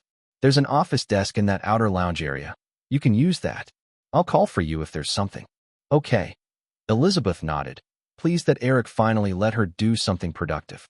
She stood up with the files but paused to ask, Eric, it seems you only have Alan as an assistant and no secretary or anything? Because I used to be away from the office a lot, I didn't need one. However, after this year, there will definitely be more things that require my direct attention at the company. So, I'll be looking for a lovely face to handle the miscellaneous tasks, Eric said, winking suggestively at her. So, do you have someone in mind to recommend, or maybe yourself? You can't afford to hire me, and I'm definitely not a pretty trophy. Elizabeth huffed, turning around and heading for the door. Chapter 234, The Send-Off. On September 15th, the 46th Venice Film Festival wrapped up successfully.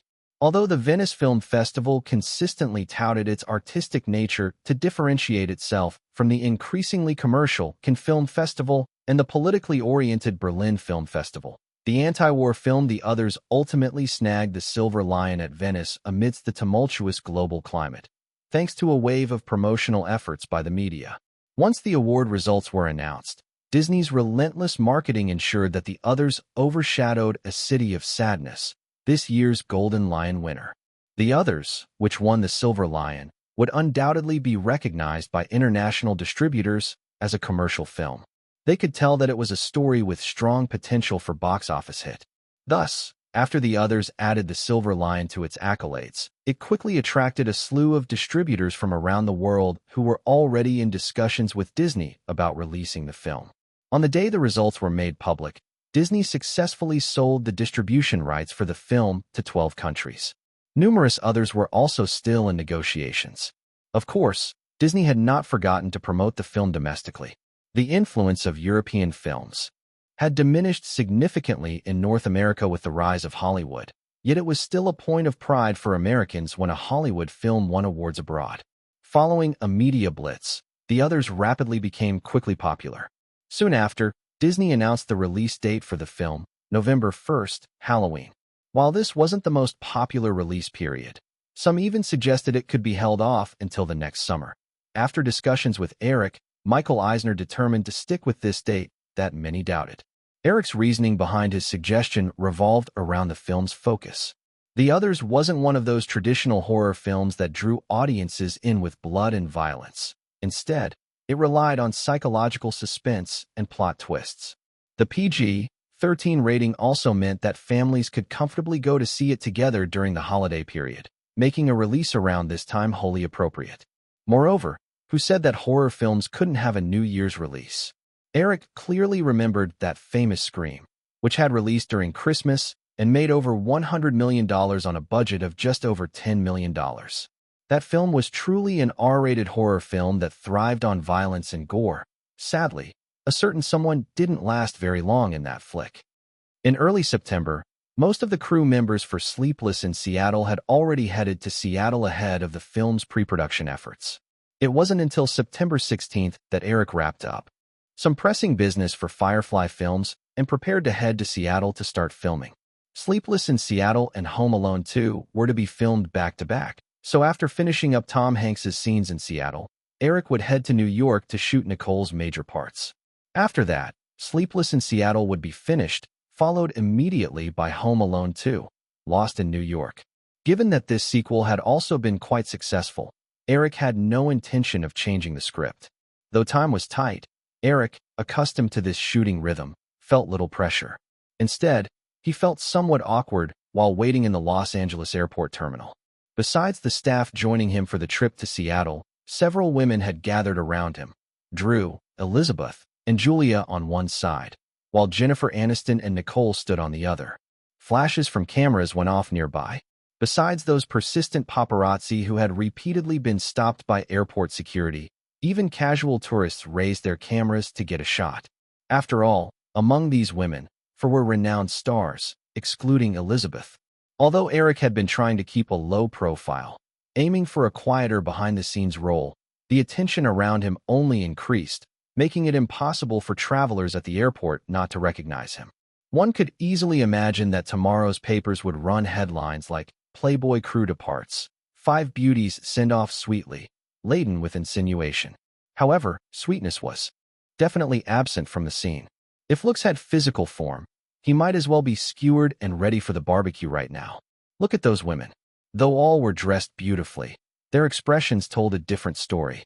The mischievous glint Drew's eyes indicated trouble. Jennifer looked full of melancholy. Nicole's teasing demeanor had spilled over, while Elizabeth was acting indifferent but still stepped on toes, completely unaware of her high heels. And Julia, what was with that expression? One moment looking resigned, the next moment filled with despair, then back to a carefree attitude, only to show a flicker of sadness. Was she trying to prove that she had the best acting chops among this group? Though they came to send him off, it felt like the women had agreed to leave him hanging. They split into two groups to chat amongst themselves. Eric could grasp why Aniston and Nicole were getting along so well. The tabloids had been all over their friendship. They were spotted shopping, dining together, and even had numerous photos snapped when Nicole visited the set of Friends. Several newspapers credited Nicole's lead role in Sleepless in Seattle to Aniston's recommendation to her boyfriend. Nicole cleverly refrained from denying it. Naturally, Eric saw this as a plus since out of his current film leads, he found himself feeling the most innocent with Nicole due to their time together in the past. It seemed that was why Aniston had become friends with Nicole. Eric even suspected the young starlet may have had ulterior motives in keeping her close, possibly out of fear of him straying. As for the other three women, Eric found himself puzzled. They seemed quite familiar with each other. He knew Elizabeth and Julia well enough. But what was the deal with Drew? After the agonizing wait of half an hour, the airport announcer's melodious voice finally declared that boarding had begun. Chapter 235, Seattle. After saying a hasty goodbye to Jennifer Aniston and the others, Eric led Nicole and Elizabeth along with several other crew members toward the boarding gate. The massive Boeing jet slid down the long runway, leaping into the clouds. Once the plane stabilized, Eric unbuckled his seatbelt and finally let out a sigh of relief. Elizabeth, who always seemed to glance over at Eric, scoffed. "This is what happens to greedy men, huh?" Eric wasn't in the mood to discuss this with Elizabeth. She clearly had some jealousy issues, and anything he said would only make her tease more. So he opted for silence instead. After 4 hours of flying, they arrived at Seattle-Tacoma International Airport. Through the plane window, the runway appeared moist, and the sky was overcast, indicating that it had recently rained. In stark contrast to Los Angeles, which basked in sunshine over 300 days a year, Seattle's weather represented a completely different extreme. Due to its temperate maritime climate, Seattle remained perpetually damp throughout the year. Even when it wasn't raining, there was always a lingering feeling of humidity. It was rumored that the line about Seattle being rainy for 9 months of the year in the original script was actually a complaint from director Nora Ephron, stemming from frequent delays due to unexpected downpours during filming. With a gentle reminder from the flight attendant, Eric and the others put on extra layers before stepping off the plane. However, once they exited the airport, a chilly breeze greeted them. In Los Angeles, temperatures in September could still reach 30 degrees. But Seattle already had the refreshing chill of autumn, with temperatures around 15 degrees. "Hey, Eric," Jeffrey greeted as he approached and shared a brief hug with Eric. After a quick nod, Eric released Jeffrey and asked, "How's Seattle treated you recently?" "Awful. I really hate the weather here." Jeffrey shook his head. Eric chuckled reassuringly. "Just hang tight for a few days. Once I get things rolling, you can head to New York." "I know. Let's go. The car's outside," Jeffrey said, greeting the others as they exited the airport and piled into a few vans. After half an hour of travel, they finally arrived at the film's shooting location in Seattle, the Alki Beach. This beach lay on the southwestern side of the city, about 20 kilometers from downtown. Being somewhat remote, the crew's living conditions were rather modest. Elizabeth stood in her room, eyes wide with horror at the simple bed, basic furniture, and the vintage boxy TV that resembled a small container. She complained to Eric, who had been forcefully dragged along. "Eric, is the budget so tight that the crew has to stay in a place like this?" "Of course not." Eric chuckled at her expressive face and joked, "But we're not at the level of building a 5-star hotel just for the crew either." "But Elizabeth grimaced as she gestured around the room. "Liz, you need to understand. We're here to make a movie, not to enjoy a vacation. To save time, we had to choose accommodations nearby. We can't have dozens of people commuting from downtown every day just for a more comfortable stay, can we? This area is surrounded by residential neighborhoods, and you can imagine the congestion caused by people driving to work downtown. It would waste so much time." Elizabeth frowned, "But it looks so dirty here." "If you can't handle it, then feel free to book a hotel downtown. There are other inns, but this one's considered the best in the area. Besides, look, there's a TV." Eric laughed, pointing at the antiquated wooden TV, secretly contemplating whether he should toss it. After all, anything that old could become a quirky antique and enhance the room's postmodern, artistic vibe. Elizabeth rolled her eyes at Eric as if to say, "Are you kidding me?" After joking around, Eric gave her shoulder a comforting pat and said, "Liz, aren't you aiming to be a producer? If you can't handle this little bit, I suggest you rethink your choices. When you make movies in the future, you'll likely face far worse conditions than here. Camping out in the wild will become inevitable. What will you do then?" She bit her lip but couldn't help asking, "Does everyone in the crew stay in places like this?" "Of course," Eric replied. "I'm just diagonally across from you, and Nicole's facing you. And we can't accommodate everyone in one inn, so like I said, this is the best one we found. The crew's production assistants and props team are in a place across the street. Their conditions are even worse." Elizabeth paused for a moment, and finally turned silently to drag in her suitcase. After lunch, Eric spent the afternoon reviewing previous location choices with Jeffrey and the others before the crew held a simple kickoff party that evening. The next day, filming for Sleepless in Seattle officially began. "Hey, Victor, how's it been hanging out with Uncle Hanks?" Eric asked as the crew set up the camera tracks. The little boy named Victor Morris looked up at his mother standing nearby. After receiving her encouraging nod, he said, "Uncle Hanks is a really nice guy. He bought me lots of gifts." Victor then pulled out a small Transformer toy resembling Optimus Prime from his pocket and waved it at Eric. Eric smiled. "Well, if you perform well later, I'll get you a gift too. How about the whole set of Transformers?" The boy glanced at his mother and then shook his head.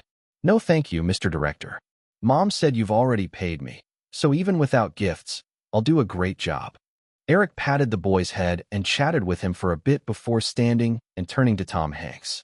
"What do you think? Victor's very obedient. He's smart too, but I wonder if he can capture that cleverness you need.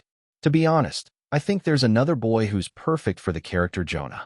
Eric knew Hanks was referring to Stuart Ronkel. However, that seemed unlikely.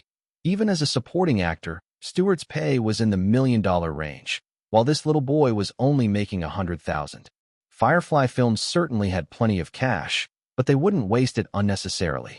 While the character of Jonah held potential, he was ultimately a supporting role. The leads would always be Sam and Jenny. Just give him more tries. The reason I chose this kid is because he was very cooperative. The shooting schedule for Sleepless in Seattle is tight, and if we end up with a disobedient young actor, it could really delay filming, and that would be a disaster for the crew. "Got it," Tom Hanks chuckled. Before long, the tracks were ready, and after a brief discussion with Eric, Tom Hanks led the little boy toward the beach for their first scene. The first shoot was simple. It mainly showed Sam and Jonah rowing a boat and playing by the shore. Since the shots were all wide-angle and didn't require much acting, Eric felt free to let them improvise. He briefed the cinematographer and assistant director to capture as much footage as possible and then headed toward a nearby trailer. With the trailer door open, Eric walked inside where a makeup artist was touching up Nicole. Once Hanks and the boy finished their playful scenes, Nicole would begin her first shoot, watching the two play from afar, which would also mark Jenny and Sam's first interaction. Even though the main characters didn't speak until an hour into the movie, Eric decided to shoot this scene right away. Mr. Williams, the two female makeup artists quickly greeted him upon noticing his presence. "Continue," Eric assured them, calming Nicole, who was about to rise. He stepped behind her, gazing at the beautiful woman in the makeup mirror. After a moment, the makeup artist expertly touched up Nicole's face and asked, "Mr. Williams, how does this look?" Nicole stood up, showcasing her look and spinning around playfully in front of Eric. At that moment, she wore a white blazer and pencil skirt, coupled with white high heels, topped with an oversized gray hooded coat. Looks reminiscent of Meg Ryan's style in Eric's memory. Though both were beautiful, they exuded completely different vibes, while Eric needed a sweet and naive protagonist. "Nicole, imagine you're Annie Reed and give me a smile." Eric leaned against the table, instructing her. Nicole hesitated for a moment, then tilted her head and cracked a goofy smile while gazing at Eric dreamily. In an instant, a refreshingly silly yet somewhat sweet aura enveloped the room. Eric was momentarily taken aback and snapped his fingers in approval. Perfect. Just like that. Once Eric acknowledged her, Nicole quickly settled back into her poised demeanor, turning back into the stylish and cool Nicole Kidman, waiting for Eric's next command. Eric didn't mind her shifting expressions. He was just glad Nicole could transition quickly during performance. "By the way, you've practiced how Annie walks, right?" "Of course," Nicole nodded, glancing around before casually slinging a handbag over her shoulder as if it might fall at any moment, and then strutted outside the trailer in a distinctly lazy gait quite different from her norm. "That's fantastic," Eric praised again. Nicole's performance was exceeding his expectations.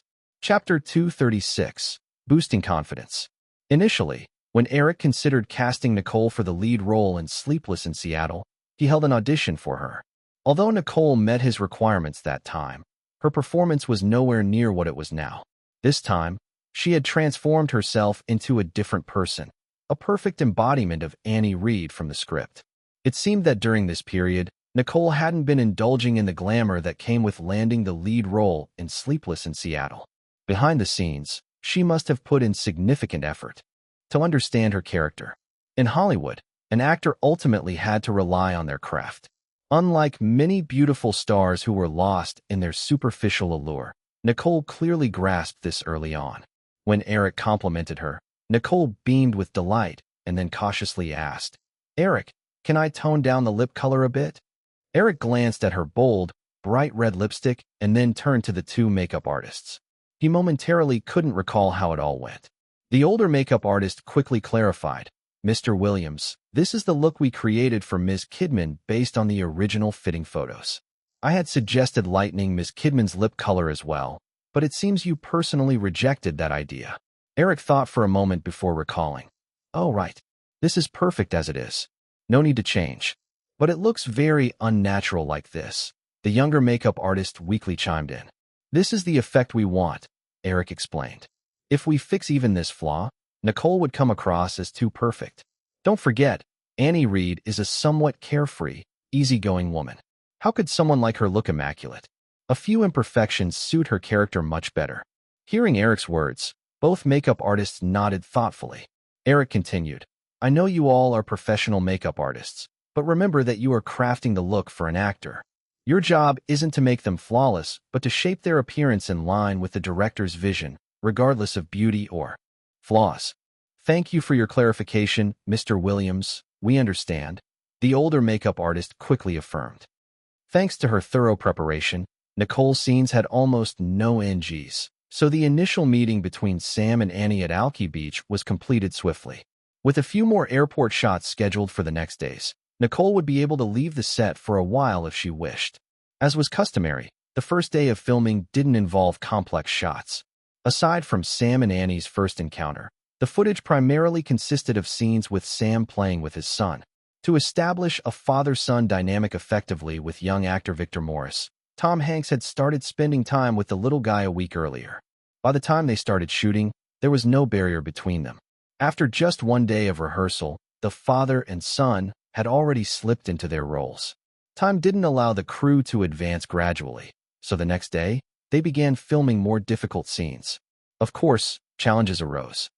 The background story of the scene involved Jonah revealing their home address to the radio, prompting Sam to receive love letters from all across America.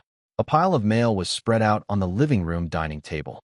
Jonah casually picked one up, opened it, and read aloud, "Dear Sleepless in Seattle, you are the most fascinating man I have ever heard of, huh?" The little guy let out a small laugh, tossed aside the letter, and reached for another. Before Tom Hanks could deliver his lines, Eric called "cut" again, noticing that the boy was lacking the playful expression expected. Instead, he appeared anxious, his eyes darting around. Making a gesture to the others, Eric said, "All right, let's take a break. Victor, come over, okay? Let's talk." "Mr. Director, did I not do well again?" the little boy asked as he hopped down from his chair and approached Eric, visibly nervous. Even though they had only had 5 NGs, the boy had begun to withdraw, starting from the third one. Seeing this situation, Eric decisively halted the filming. He understood that pressing on would likely place greater psychological pressure on the boy, potentially causing him to lose confidence in continuing. Once he heard Victor's words, Eric quickly shook his head. No, you did really well. You just haven't done your best yet. Do you want to be the best version of yourself?" Victor nodded vigorously. "Of course. When I grow up, I want to win an Oscar." "Well, that's quite an ambition. But winning an Oscar is no easy feat. Only the best stand on that stage to accept the little golden statue." "What should I do?" Victor asked hopefully. Under Eric's gentle guidance, the boy seemed to relax and took a seat beside him at Eric's gesture. The crew understood that Eric was teaching the little guy about acting in his own way. To not disturb the two, most crew members subtly left the room, with just a few staff remaining, and they tiptoed around quietly. Tom Hanks also pulled up another chair, sitting down with a smile next to the little guy.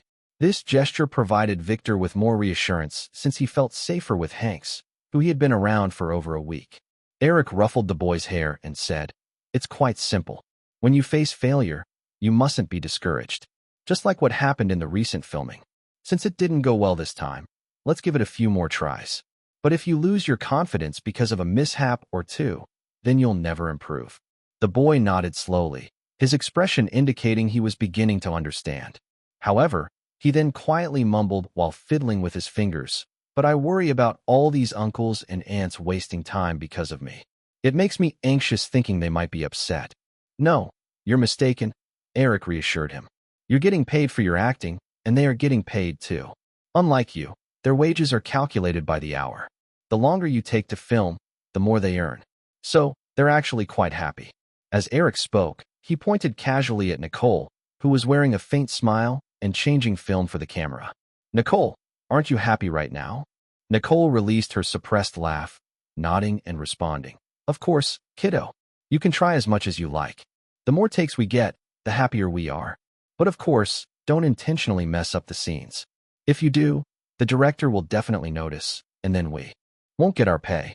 Eric shot Nicole a look to prevent her from babbling any further. Then he turned back to Victor and inquired, "Now, let's talk about your performance. Victor, have you seen Home Alone?" "Of course. Kevin and those two silly thieves. It's a pity I only got to see it once, and then Mom wouldn't take me again." "Mr. Director, Mom said you directed that movie. Will our movie be as fun as Home Alone?" "That's a given. So, if you perform well, all the kids across America will idolize you just like they did with Kevin." The boy's eyes lit up with admiration. Although he didn't totally grasp the meaning of idolization, as he hadn't learned that word yet, he instinctively felt that being idolized by all the kids in America was indeed something impressive. To steer the boy away from digressing, Eric continued, "Since you've seen Home Alone, you surely remember what Kevin was like. The character you're playing, Jonah, is pretty similar to Kevin. What you did just now wasn't quite right. When you read the letter, you should be a bit more playful, make faces, widen your eyes." "Oh wait, can you make silly faces?" "Wow." The boy instantly curled his lips and rolled his eyes to make a silly face. Eric patted the boy on the shoulder and encouraged him, "Great job. Now remember to do it like this." 10 minutes later, filming resumed. Once again facing that pile of letters, the little guy opened one and began reading. "Dear Mr. Sleepless in Seattle, you are the most fascinating man I've ever heard of, huh?" "Cut," Eric called out instinctively, only to realize it was the wrong timing. He had just built the boy's confidence, wanting to at least let Victor complete the scene before addressing anything else. But upon seeing the boy's expression was still off, Eric reacted reflexively. By the time he tried to revert, it was too late. With bright yet anxious eyes, the boy looked back at Eric. Thinking fast, Eric grabbed a nearby baseball cap and tossed it at Nicole, accidentally hitting an unsuspecting camerawoman in the face. "Nicole, you fool. A shot like this goes to waste because of your camera shake." As Eric roared, he winked at Nicole. Even though the poor camerawoman was the target of Eric's teasing, she had no choice but to smile and respond apologetically. "Sorry, director. That was an accident. I'll be more careful next time. Please forgive me. I'll let you off this time. If you do it again." Eric gritted his teeth, then turned back to the boy with a friendly, warm expression. "Victor, this time it's not your fault. It was Nicole who messed it up. See, adults can make mistakes too, so don't be nervous. Shall we continue?" Yes, Mr. Director." The little guy nodded vigorously. Perhaps encouraged by the notion that even adults could stumble, they proceeded, though there were still a few more NGs. Eventually, they successfully completed that shot. Having discovered this method could boost the boys' confidence, Eric quickly pointed out a few other fools. Even Tom Hanks playfully joined in, and as a result, the boys' performance improved rapidly. Chapter 237, Sony Columbia. "I didn't expect you to be so resourceful, but I have one question. Why is it that everyone else is being foolish while you remain so brilliant and majestic?" Elizabeth asked as she sat at a small wooden table in Eric's room, watching him brush his teeth in the bathroom. "I'm the director, the one who controls the entire cast, like the alpha wolf in a pack." Eric rinsed his mouth and wiped the foam from his lips. "If I mess up, then everyone else messes up too." "Oomph, you really know how to argue," Elizabeth said with a discontented pout. She pointed to the breakfast tray in front of her. "Here, this is for you." Eric didn't hesitate and pulled the tray closer, starting to eat quickly. He knew Elizabeth had already eaten. According to her, She was on a diet and was only having an apple and a glass of milk for breakfast these days. However, Eric thought it was more likely that she could not stand the hygiene conditions there and couldn't find a place to cook, so she settled for the bare minimum. Elizabeth also ate very little for her other meals. Watching Eric devour his food, Elizabeth reluctantly picked up the documents on the table and read through the shooting schedule and other matters he needed to be reminded of that day. This was supposed to be Alan's job, but since Elizabeth was so eager to be involved, Eric naturally assigned this part of the work to her. Plus, it gave him a chance to enjoy the view every morning. Although she realized his sordid intentions, Elizabeth didn't refuse. By the way, I think you definitely need to take a look at this newspaper. What? Eric set down his glass and took the newspaper from her. It was a copy of the Seattle Times, the largest newspaper in Washington state. Of course, that wasn't what concerned Eric. He was focused on the headline. Sony acquires Columbia Pictures for $5.5 billion. Although he had known for a while that Sony was likely to complete the acquisition in September and had worried about the revenue share from running out of time after the Japanese takeover, Eric couldn't keep his mind on it constantly. After reading the article thoroughly, Eric sighed in relief and set the newspaper aside to continue his breakfast. He noted from the article that the Japanese, under public pressure, had issued a statement declaring that Sony would not be involved in the management of Columbia Pictures, allowing the U.S. management team to continue running the company while Sony would only act as an investor. Since nothing would change, he expected that the revenue share from running out of time would be smooth sailing. Elizabeth stared at Eric for a while before she couldn't help but ask, "Aren't you feeling quite proud right now?" Eric swallowed his food, looked up in confusion, and asked, "What do I have to be proud of?" "Huh. I didn't expect you to be so modest," she smirked. "Or maybe you're just not paying attention." The analysis in the fourth paragraph points out that due to Home Alone and running out of time pushing Columbia's stock price up, the Japanese had to pay at least an additional $700 million. Isn't that worth a little pride? Eric shrugged. "I'm certainly proud, but it's not enough to make me jump for joy. After all, the Japanese didn't deposit that $700 million into my account. And what about running out of time? I heard about the contract details. Firefly Films didn't invest a dime, yet they got over half of the box office profits. Why are you looking at me as if I got the better end of the deal? Sure, I'm taking a big slice of the profits, but Columbia is making money too." Eric pretended to be angry. "And don't forget, you mentioned that the Japanese paid an extra $700 million. All things considered, I'm losing out here. On average, I made Columbia's shareholders an additional $350 million per film, and they won't share a cent with me." Elizabeth gaped at Eric's twisted logic, finally managing to say, "You're unbelievable. All right, none of this is what you should be worrying about right now." Eric finished his breakfast and wiped his mouth with a napkin. "The most important thing is that we get this movie made. Now that you mention it, I remember something." She looked up, watching Eric as he walked over to grab his clothes. "I've been going over the script, and I find this movie quite strange." "Strange?" Eric turned his head to look at her. Elizabeth nodded. "Yes, don't you think it's a stretch that two strangers, one who hasn't even seen the other, start to worry so much about each other? And the moment they see each other, one acts as if they're reuniting after a long time? It all seems so forced." "I don't feel that way," Eric said as he put on his coat. "Liz, have you ever heard of fate? Predestined relationship?" Elizabeth repeated after thinking for a moment, shaking her head. "I think that's impossible. How could there be such a thing as destiny in a relationship? Everything that has happened cannot be changed.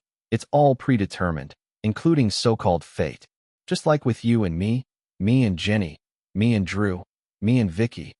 Elizabeth rolled her eyes dramatically. "Hearing you say that makes me want to punch you. And please, don't compare me to other women." Eric laughed. "All right, just kidding." Eric glanced at his watch. "Everyone has probably left by now. Let's get going." The small inn was less than a kilometer from the beach house used for filming, so everyone in the crew walked there. Chapter 238, Bond Girl. While going to the set, Elizabeth continued the previous discussion. What does fate has to do with Sleepless in Seattle? How could it not relate? Sleepless in Seattle tells a story about fate, about a couple separated by 1,000 miles who romantically come together through a radio show. Isn't that fate? Elizabeth countered. but I think that story could never happen in reality. You're being too absolute. This world has billions of people, and any bizarre coincidence could happen. Moreover, if things were that easy, then why even make a movie? Eric shrugged. It's precisely because there are so many impossibilities and disappointments in reality that stories are crafted in various forms, like films. They're meant to provide some spiritual compensation and comfort, which is the beauty of storytelling. All right, you always have so many reasons. Elizabeth realized she was no match for Eric's arguments and decided to drop it. New Year's Eve. The father and son continued to spend a lonely evening in a darkened house without turning on the lights. After Jonah fell asleep, Sam carried his son into the bedroom and then, feeling all alone, came out to the deck. Watching the fireworks light up the distance, his loneliness weighed heavier on his heart. Panicking, he hurried back into the living room, sprawled on the sofa, and after drinking some beer, he finally dozed off. Unconsciously, he saw his wife, Maggie, appear again. The woman with short hair, dressed in a white dress, tall and exquisitely beautiful. "Can I have half your beer?" Maggie picked up a half-drunk beer Sam had and sat at his feet, leaning against the sofa back, gazing lovingly at him with a charming smile. Gracing her lips, Sam could only stare dumbfounded at her. Maggie continued, "What did I used to say? Here's looking at you. Here's mud in your eye. Here's to us. You used to say here's to us." Sam replied, looking at her with his eyes welling with tears. "Oh, babe, I miss you so much it hurts." He reached out for her, but she's already gone. "Cut good," Eric called out, satisfied. As the surrounding crew got moving again, the woman sitting on the sofa stood up and walked over to Eric with a charming smile, asking, "Director Williams, did I do okay?" "Of course, you were outstanding, Ms. Lowell," Eric replied to the tall actress.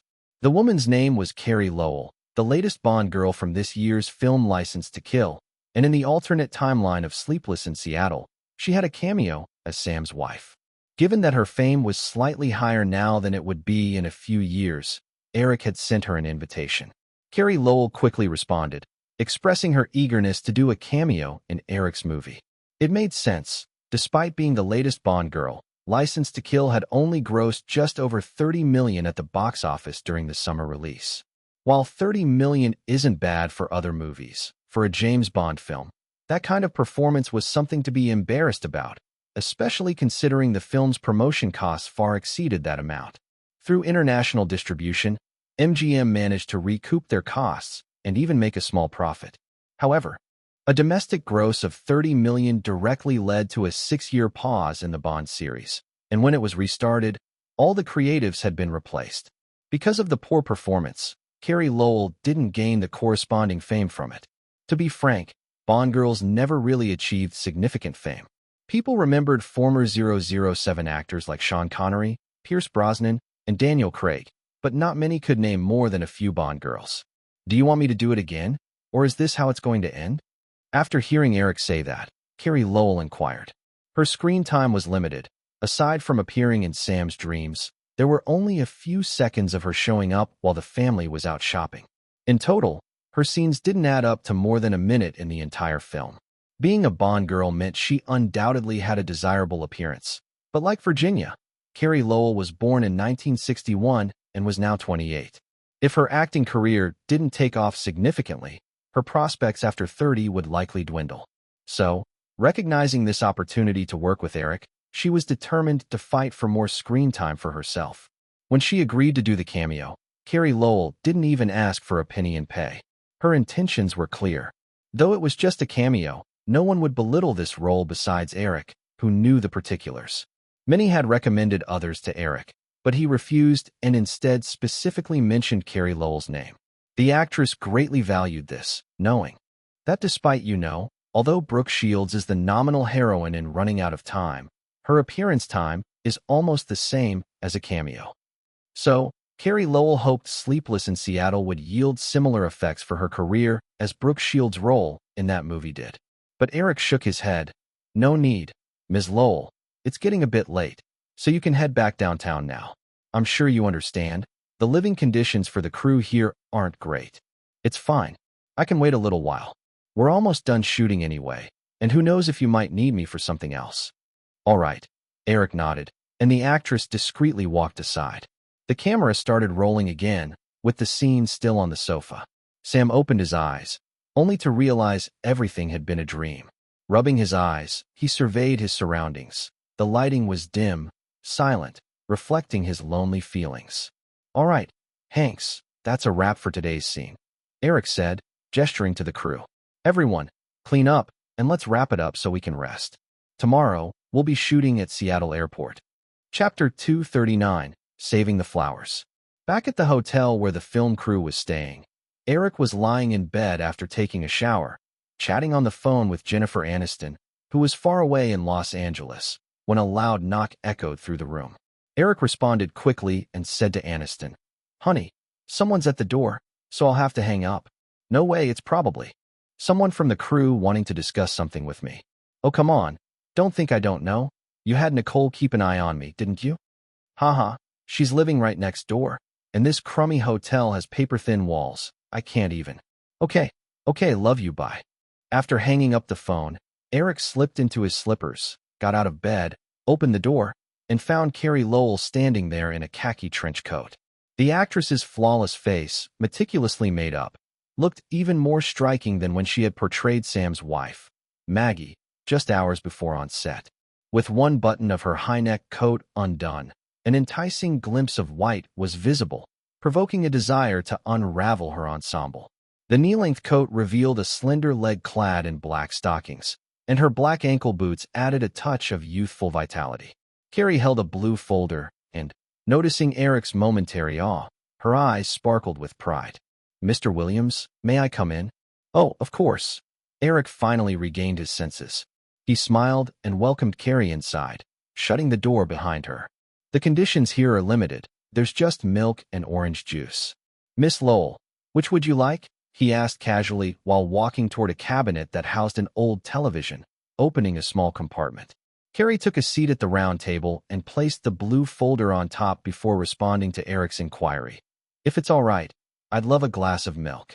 Without a second thought, Eric poured her a glass of milk and brought it to her, taking a seat across from her at the small round table.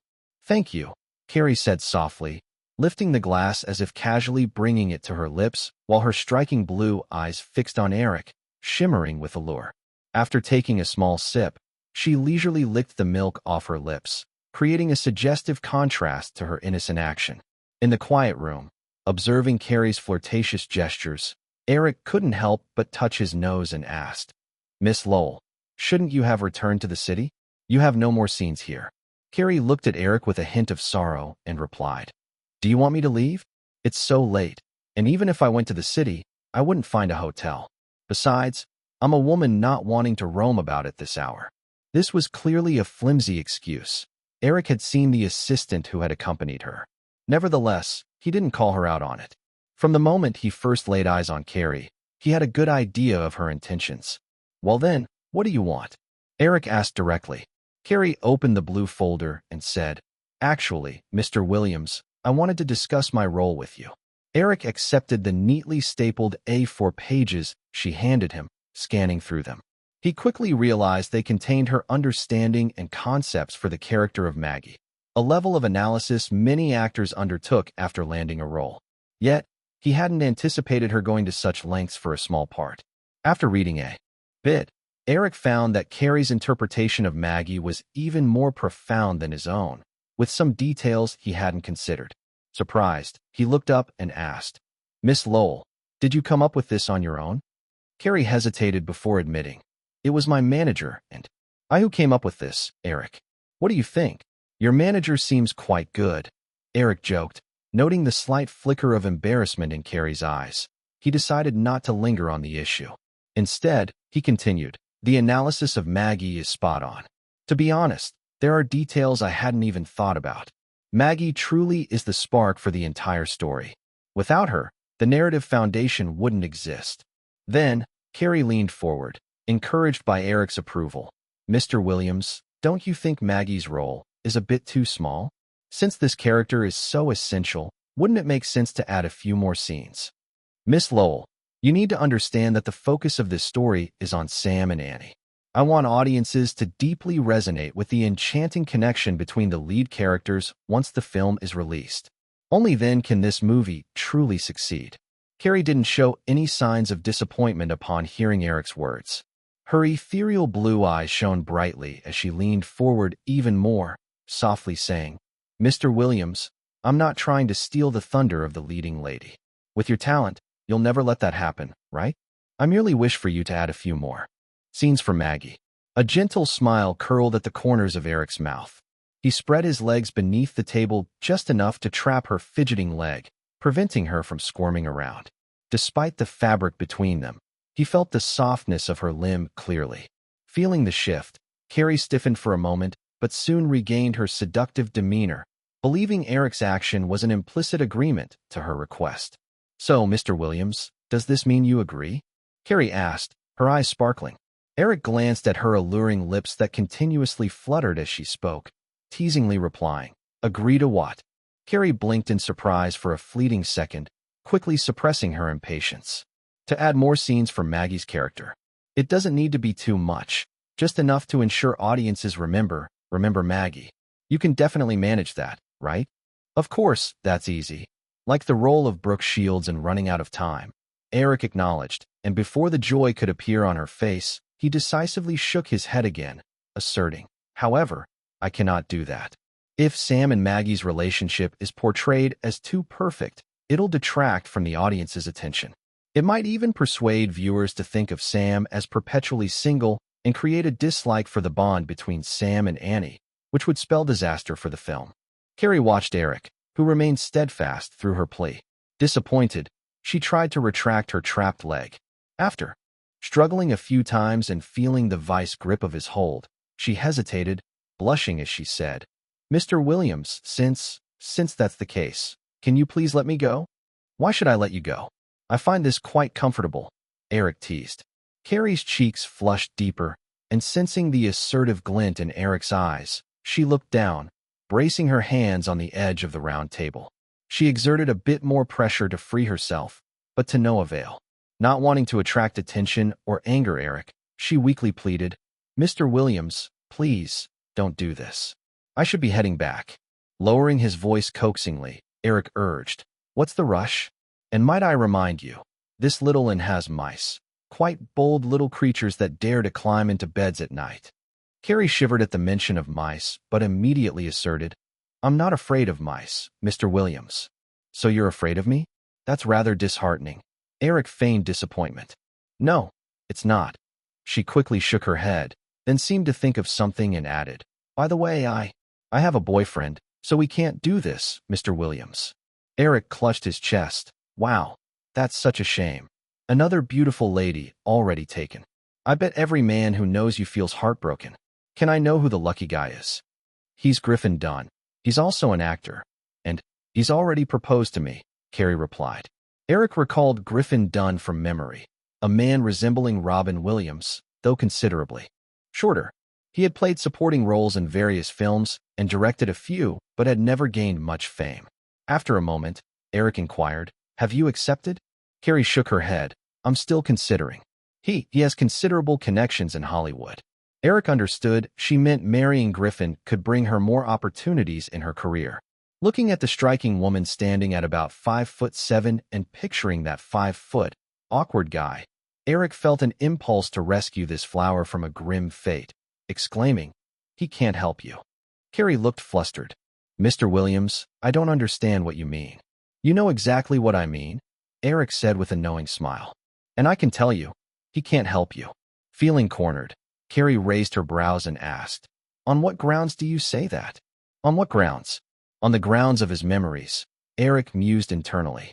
In his memory, Carrie Lowell had only made a notable appearance in the 16th Bond film and didn't have any standout works afterward. Chapter 240. How should I tell Jenny? Of course, Eric couldn't tell the girl the truth.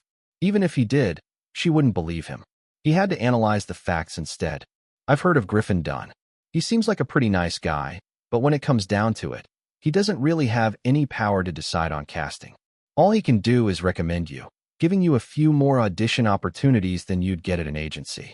However, I happened to catch that 007 movie this summer. Honestly, Ms. Lowy, your acting won't help you snag those opportunities. So I'd say he can't really help you. Kelly Lowy bowed her head, going silent for a moment, her expression showing a bit of struggle, even forgetting that Eric had been pinching her calf. After a while, she seemed to come to some realization and raised her eyes to Eric, boldly asking, "So, Mr. Williams, can you help me?" Without a second thought, Eric simply shook his head. "I can't either." Kelly Lowy was the same age as Virginia, but while Virginia had acted in several films and even earned a Golden Globe nomination, her acting skills weren't in question. She just lacked opportunities. But Kelly Lowy lacked genuine acting ability. Besides playing a pretty face in 007, she would find it hard to handle other roles. If she were 10 years younger, Eric might have put in the effort to train her himself, but now, he decided against it. Then what about? The girl suddenly seemed to remember her situation and tugged at Eric's grip on her calf. "Mr. Williams, please. Let me go, okay?" As soon as Kelly finished speaking, she felt the man across from her loosen his grip. She quickly pulled her leg back and, having gained her freedom, hesitated instead of rushing to escape the room. Eric smirked mischievously and pushed the glass of milk toward her, saying, "Why not drink this? It'll help you sleep." "Oh," Kelly Lowy nodded instinctively, as if mesmerized, and obediently picked up the glass. Under Eric's intense gaze, the girl hurriedly drank the milk and put down the empty glass. "I think I'll head back to my room now." Eric showed no signs of stopping her and nodded as he sat in his chair. Kelly stood up and took a few steps to the door, but her hand hesitated on the doorknob, standing still for several seconds without opening it. Eric had quietly moved to stand behind her and coaxed, "Why not stay for another glass of milk? I've got plenty here." No, I think I'll pass." The girl felt Eric's hot breath on her neck, a pair of large hands wrapping around her waist. She found her words stumbling. Eric ignored her refusal and leaned in, kissing her long-awaited red lips. She pushed back gently a couple of times, but soon succumbed to the kiss. Eric confidently slipped his tongue past her teeth and moved in deeper. After a breathless makeout session, Eric picked Kelly Lowy up and walked over to the round table, tossing aside the empty cup before placing her on top. Kelly gazed around the table in confusion, twisting and turning with mild reluctance. "This isn't right." But she received no reply, only feeling the buttons of his trench coat being unfastened. Then that infuriating man leaned close to her ear, grinning wickedly as he whispered, "I'll feed you some milk later." The morning sun streamed through the wooden blinds and lit up a corner of the room. Eric awoke, glanced at his watch, and stretched luxuriously. He looked at the other side of the small single bed, where a pillow lay, but Kelly Lowy was nowhere to be found. Assuming she had already gotten up, Eric paid no mind, dressing and heading out to his own room. While washing up, Elizabeth walked in again, but her expression looked downcast. She didn't greet Eric or sit down as she usually did. When Eric stepped out, Elizabeth threw today's memo onto the small round table. "Here, take a look." Eric blinked in surprise, then quickly realized something. Not bothered, he asked, "So, where's my breakfast?" "I saw a few stray cats outside looking pretty pitiful, so I fed them," she said proudly, raising her chin and stomping out in her little boots.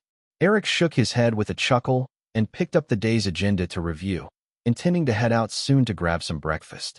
The door swung open again, revealing Nicole, who walked in and sat beside Eric, placing a bag in front of him. "I thought you might need this today." Eric caught the faint smell of food wafting from the bag and grinned at her. "You're the best, Nicole." Nicole crossed her legs, resting her hands on her knees, and looked at Eric with interest. "So, how should I tell Jenny?" "Say what?" Eric asked, finishing up the schedule and pulling out food from the bag. Nicole raised an eyebrow. "What do you think?" Eric quickly displayed an aha expression. "Wow, I didn't know you had a habit of eavesdropping. What did you hear last night?" The girl blushed but replied, "Not much. Just something about drinking milk." "Oh, and there was a big rat running around the hallway in the middle of the night." "None of that matters. Just tell Jenny the truth. Lots of people drink milk before bed." Eric replied nonchalantly. Nicole was just joking around with Eric. She wouldn't dare use this to manipulate him. Hearing Eric's opinions, she could only giggle along. "By the way, have you seen Ms. Kelly Lowy?" Eric popped a piece of breakfast into his mouth and suddenly asked. Nicole seemed to recall something amusing. Oh yeah, but I think she didn't want to get caught by anyone teasing her afterward. She rushed off early this morning. Seriously, what did you promise her? You two had a wild time last night. Eric shrugged. Nothing at all. It was just a mutual thing, a regular casual encounter. Nicole laughed in surprise, quickly adding, in that case, I think that poor woman must be completely dazed by you. Eric shot her a look, chewing his food as he mumbled, you're slandering me. Watch out for defamation charges. At Jonah's girlfriend's house, Jessica is sitting defiantly in a chair in the middle of the living room. There's a clock on the mantel. Sam is in the room with Jessica's mother and father. Her mother walked up to her. Jessica, this is not acceptable. Then her father stepped up, arms crossed, trying to assert his authority. If you don't tell us right now, right this minute, I'm going to kill you. The girl rolled her eyes, ignoring her parents. Looking at the clock on the mantel, seeing the time is 8:30, she felt it was time to speak up. In her usual style, she blurted out, he's on his way to New York. What's that? Sam quickly asked. No way. It means impossible. Jessica's dad answered. That's NW, Sam corrected, feeling hopeless. All three adults looked at the little girl. New York. He went to New York, she continued. What? How did he get there? The three adults expressed surprise. On the flight United 597. Jessica provided, naming the flight number. Sam rushed to ask, when did it leave? 8:30. Jessica's dad interjected, and all three turned to the clock behind the girl, just as the 8:30 chime rang out. Okay, great. Alice, your performance was fantastic. Eric exclaimed happily, noticing the girl stand up from her stool. Excitement filled the air as everyone applauded, not because the girl had acted so brilliantly, but because this marked the last shot for the crew in Seattle on September 24th in the morning, on the 8th day of shooting. Initially scheduled for 10 days, they wrapped up early as Victor Morris, playing Jonah, had improved rapidly under Eric's special guidance, saving them 2.5 days of filming. While that might not seem like much, to a crew spending tens of thousands of dollars every day, those 2.5 days could save over $1 million in budget. Checking the time, it was still before 10 o'clock, so Eric lifted the bullhorn and addressed the crew. Take a day off. You can explore Seattle, but don't miss tomorrow morning's flight. If anyone misses that, you'll have to fly to New York on your own. Huh. Amid the laughter, most people began packing up to leave, except for those necessary to stay and clean up. On the side of the road, Eric thoroughly briefed a few crew members responsible for transporting the developed film back to Los Angeles for initial processing and editing. Watching them board the van, he finally felt relieved and returned to his motel. Back in his room, Eric took off his director's vest, changed into a black trench coat, thought about the weather, and grabbed an umbrella before stepping outside again. Hey, where are you headed? Elizabeth called out curiously when she saw Eric preparing to leave. Though she had a fiery temper, she also had a terrible memory. After a couple of days, she no longer fixated on Eric's escapade with Kelly Lowy, and their relationship returned to normal, at least on the surface. Eric didn't answer her and threw back. Do you have somewhere to be? Elizabeth took a couple of steps forward. Not really. I was just curious where you're going. Can I come along? If you'd like, Eric nodded. Then wait for me. I'll change first. Elizabeth replied without a second thought, turning back to her room. Chapter 241, Bruce Lee's Grave. Soon, Elizabeth stepped out of the room, donning a bright pink trench coat, with a folding umbrella in hand. Eric, let's go. Eric shook his head. That coat won't do. I remember you had a dark blue wool trench coat. Go change into that. Elizabeth gave him a puzzled look and defended. It's not too cold today. That one is a bit thick.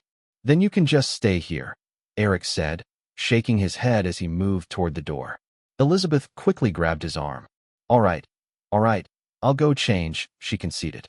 Since he wasn't familiar with the roads, Eric glanced at the map.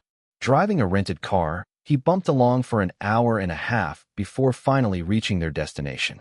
Elizabeth looked out the car window and then leaned over to check the map.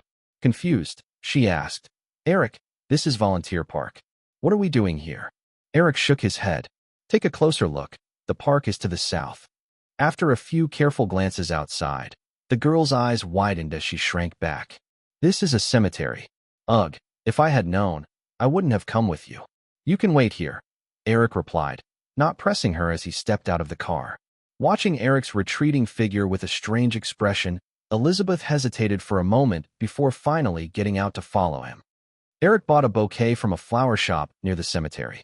After asking the owner a few questions, who clearly wasn't new to these inquiries, he handed Eric a small map of the cemetery and pointed out some directions enthusiastically. Elizabeth caught the name Bruce Lee in their conversation and followed Eric into the cemetery. After walking for a while, she suddenly exclaimed, "Oh, I remember now. That Bruce Lee." Turning back to her, Eric shot her a warning glare. "Quiet down. Don't forget where we are." Elizabeth immediately covered her mouth, looked around, and caught her breath, speeding up to keep pace with him. After making a few turns from the entrance toward the west, Eric quickly spotted a deep red tombstone. Confirming it was the same one the shop owner had mentioned, he moved closer. Elizabeth followed and spotted the photo on the tombstone. She tugged on Eric's arm. "What are we doing here?" "Just looking," Eric replied softly. He stepped closer and squatted by the black bookstone sculpture, placing the bouquet beside the tombstone. Since he was in Seattle, Eric wanted to come pay his respects. Though he wasn't an utterly devoted fan, he held a purer sentiment toward Bruce Lee's films compared to those who claimed to be die-hard admirers. Regardless of past lives, Bruce Lee had already passed away when Eric was born. When Eric had first watched Bruce Lee's films, he was just a clueless little kid, back in the mid-80s. One of his friends bought a VCR, bringing the gang over after school to watch videos. It was during this time that Eric first saw Fist of Fury, which was the favored movie among their limited collection of tapes, watched more than any other. Each time they finished watching, the kids would run around the streets imitating the various moves from the movie, making simple nunchakus with sticks and ropes, and often engaging in that era's role-playing games over who could best portray Bruce Lee.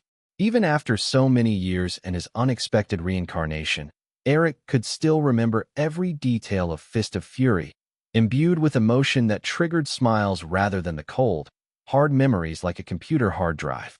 After squatting for a while in front of the tombstone, Eric stood up and took a couple of steps back, bowing slightly to the tombstone. Seeing Elizabeth reluctantly mimicking his actions, he finally smiled gently. "All right, let's go."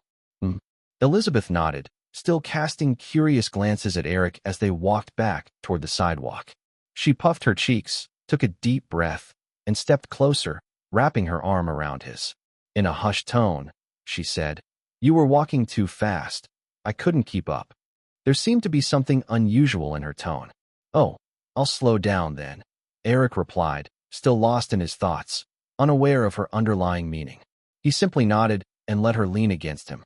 Even after leaving the cemetery and getting back into the car, Elizabeth hadn't mustered the courage to voice her concerns. Eric certainly wouldn't offer any explanations. "Are you hungry? I'll take you to grab something to eat."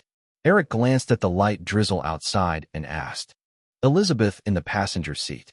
She rolled her eyes. "I haven't been full for days."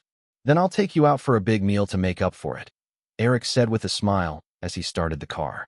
"After lunch, where do you want to go?" Elizabeth thought for a moment before shaking her head. Eric tentatively suggested, "How about we go to the University of Washington? It seems like it's not too far from here." The University of Washington is better in spring when you can see the cherry blossoms. Right now, there's not much to see. "How about the Space Needle?" Eric asked. He genuinely didn't know much about Seattle's attractions beyond Bruce Lee's resting place and the Space Needle. "No way. My home is in Manhattan. I'm tired of climbing the Empire State Building." Eric shrugged. "All right, after lunch, we'll head back. I actually have some things to take care of." Chapter 242, True Freedom. After a brief half-day break, the crew chartered a flight to New York the next day. Once again, it was Jeffrey who had come to pick them up at the airport. There was also a team from Firefly Films present, responsible for the pre-production work on Sleepless in Seattle and Home Alone 2, Lost in New York. Compared to their time in Seattle, most of the scenes primarily focused on Nicole Kidman. Shooting in New York would be much more complicated. The scenes for Sleepless in Seattle and New York included not just Annie's family, but also her friends, colleagues, and so on. Eric thought that this plot design likely aimed to diminish the presence of Annie's boyfriend, Walter. It resembled the way Sam's late wife, Maggie, received only a few brief glimpses on screen. While it indeed created a very romantic love story for Sam and Annie, it was heartbreaking for Walter, who had already gotten engaged to Annie. To be dumped on Valentine's Day for a rather mysterious reason felt especially cruel. Eric remembered seeing some film reviews from his past life that commented on this, generally criticizing Annie's disloyalty and expressing sympathy for Walter. However, it seemed that most people were not too concerned about these aspects. To put it bluntly, whether it was in politics or love, people pursued freedom. Eric recalled something he had once come across, a saying that true freedom was not about doing whatever one wanted, but rather not doing what one did not want to do. Though the phrase sounded a bit pretentious, it fit Annie in Sleepless in Seattle quite well. Even though she was engaged, the moment she realized Walter wasn't her destined partner, she refused him without hesitation. How did the discussions go about the Empire State Building and Twin Towers? After getting off the plane and sitting in a business vehicle with Jeffrey, Eric's first question focused on those two topics he cared about most. These were related to Sleepless in Seattle and Home Alone 2. Jonah and Kevin would each shoot at one of New York's tallest buildings. But as of the start of filming Sleepless in Seattle, those arrangements had yet to be settled. All sorted out, Jeffrey assured Eric with a reassuring look. He continued, "However, the time allotted by both building managements isn't very generous."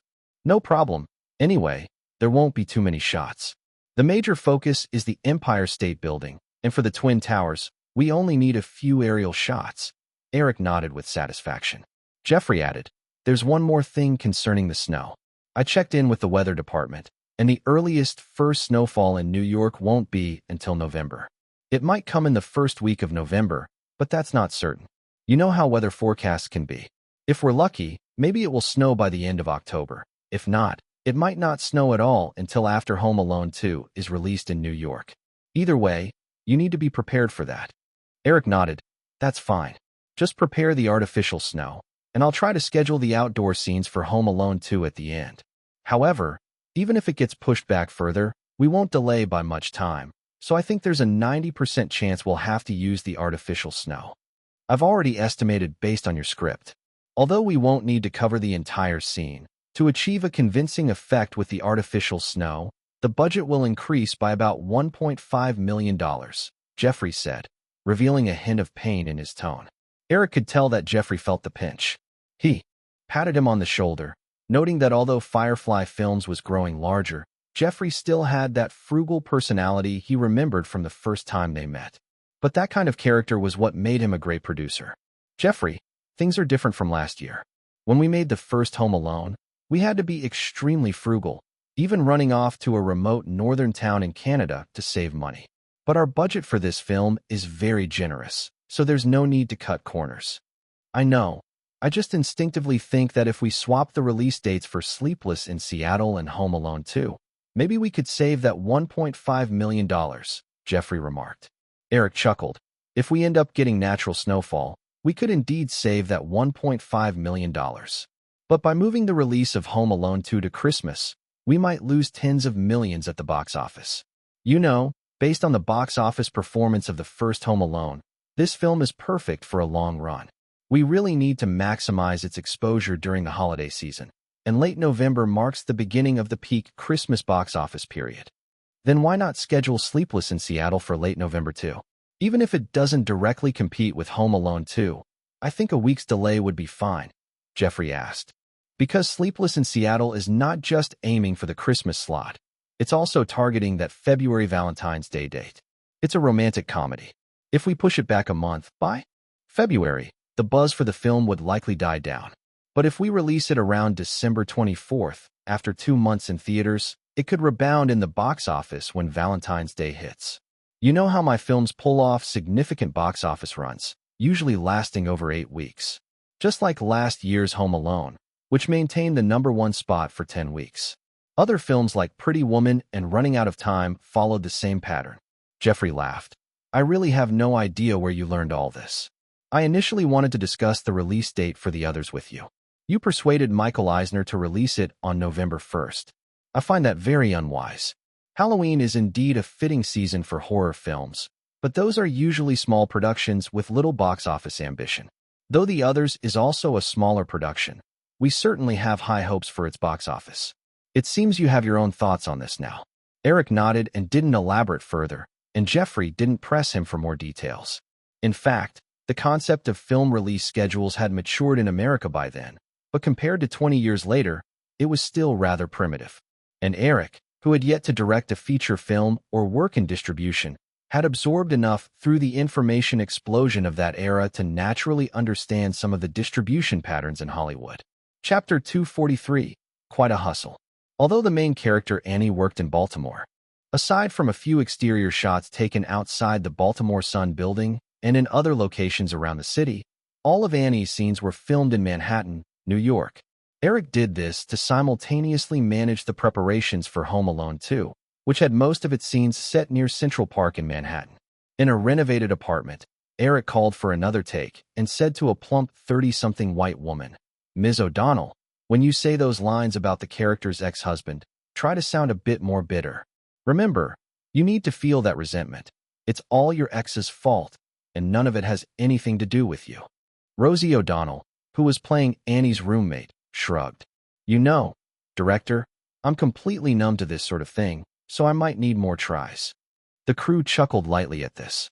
Rosie O'Donnell said this because the 36-year-old rapper and actress was not only an extreme feminist, but also openly gay.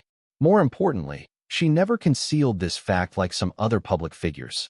She had a steady same-sex partner, and they had been living together. Even though things got chaotic once they arrived in New York, with more shots needed than in Seattle, the filming schedule remained on track. Eric felt no urgency and chuckled at Rosie's remark. "No rush, we'll take our time. I believe you'll get the hang of it after a few more tries." Rosie nodded, and Eric signaled to start the shoot once more. This particular scene required lengthy takes, which put high demands on Nicole and Rosie's performances. They had already called for several takes without success. As the clapperboard clapped crisply, Rosie's character, Becky, began her lines. Following the dialogue from An Affair to Remember, she prompted Annie to write a letter. Annie furiously typed on the typewriter, realizing she had lost her mind, brainstorming about meeting another man at the top of the Empire State Building for Valentine's Day, knowing full well that day was supposed to be a big date with her fiancé Walter. Then she takes the piece of paper out of the typewriter, smashes it into a ball, and tosses it up in the air and into Becky's lap. Becky picked up the crumpled paper and glanced at it. Then, with a look of exasperation, she said, "You want to hear about destiny? If my husband hadn't gone on a diet, which caused me to leave him, I would never have been on that flight to Miami and met Rick and ended up having sex in the bathroom of a 727 with that knob you slide that says vacant occupied." When Becky said this, her tone showed no self-reflection. Instead, it was filled with hatred. Eric nodded slightly behind the monitor, but thought Rosie's expression was a bit over the top. However, he did not call for a cut and allowed their dialogue to continue. Annie joined Becky with a bowl of popcorn, and upon hearing her friend's complaint, curiously asked, "You never told me you left your husband because he went on a diet." Becky nods and replied after a beat, "He lost all the weight there." Annie pressed on, "That's impossible. A guy can't." "Can too." "No." "Yes." "And then you left him?" "He lost weight there, and you left him. Plus he fell in love with a temp." After saying that, Becky showed a brief panic, then quickly changed the subject, directing Annie's attention to the television showing An Affair to Remember. Soon enough, Annie and Becky began reciting the classic lines from the film, becoming so moved that they cried together, disregarding their appearance. Their expressions, however, appeared exaggerated, making it hard to feel sadness or emotion. Instead, it became quite humorous. Eric heard a stifled laugh and, from his position peering at the monitor, quickly scanned the area for the source of the chuckle, glaring at the lighting technician who made the sound. The technician quickly apologized with a sheepish look. Initially, Eric thought the scene of the two women acting foolishly in front of a romantic comedy could be edited into the film, but that laugh ruined it. After calling for a cut, Eric rubbed his forehead and said, "All right, I know two women crying over a romantic comedy might seem hilarious to many men, but remember, you're at work. If anyone can't hold it in, just step out. And if I catch you messing around again, regardless of whether you meant it or not, I won't let it slide. Everyone ready? Let's go again." After several more tries, they finally got the scene right, and it was time for lunch. As Eric announced a break in filming and was about to grab lunch, Elizabeth rushed in. "Eric, Donald Trump has been waiting outside for you for 2 hours. I didn't inform you earlier because you were busy filming. Do you want to meet him?" Eric asked, puzzled. "Donald Trump? Do you know him well?" Elizabeth explained. "Not too well, just acquainted.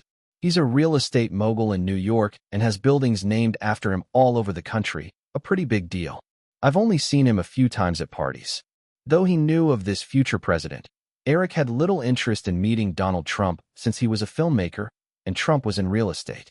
Eric asked, "What does Donald Trump want with me? We don't know each other." Elizabeth shrugged. "Who knows? I just wanted to let you know. If you don't want to meet him, I can tell him you're busy." Eric glanced at his watch. "Since Mr. Trump has waited 2 hours, I might as well meet him. It's lunchtime anyway." "Then follow me," Elizabeth said, leading Eric out of the set. Soon, Eric met a man in his 40s wearing a gray wool coat, stepping out of a luxurious car. "Hello, Mr. Williams." Upon seeing Eric, the middle-aged man hurriedly stepped out of the car, warmly shaking Eric's hand. Feeling taken aback by his familiarity, Eric responded politely, "Hello, Mr. Trump. How can I help you?" Donald Trump seemed to appreciate Eric's directness and smiled. "I figured it was about time for lunch. I had Miss Murdoch pass a message along." "Eric, I hope you don't mind if I call you that. There's a nice restaurant nearby, and I've reserved a table. Would you like to join me for lunch?" Eric wasn't overly concerned with titles and nodded, but shook his head in refusal. "Mr. Trump, I only have an hour, so I'm afraid. I promise I won't take up your work time. The restaurant is just around the corner." Trump gestured towards a nearby street. Faced with Donald Trump's enthusiastic invitation, Eric was momentarily unsure how to decline. He glanced back at Elizabeth, hoping she would come up with an excuse.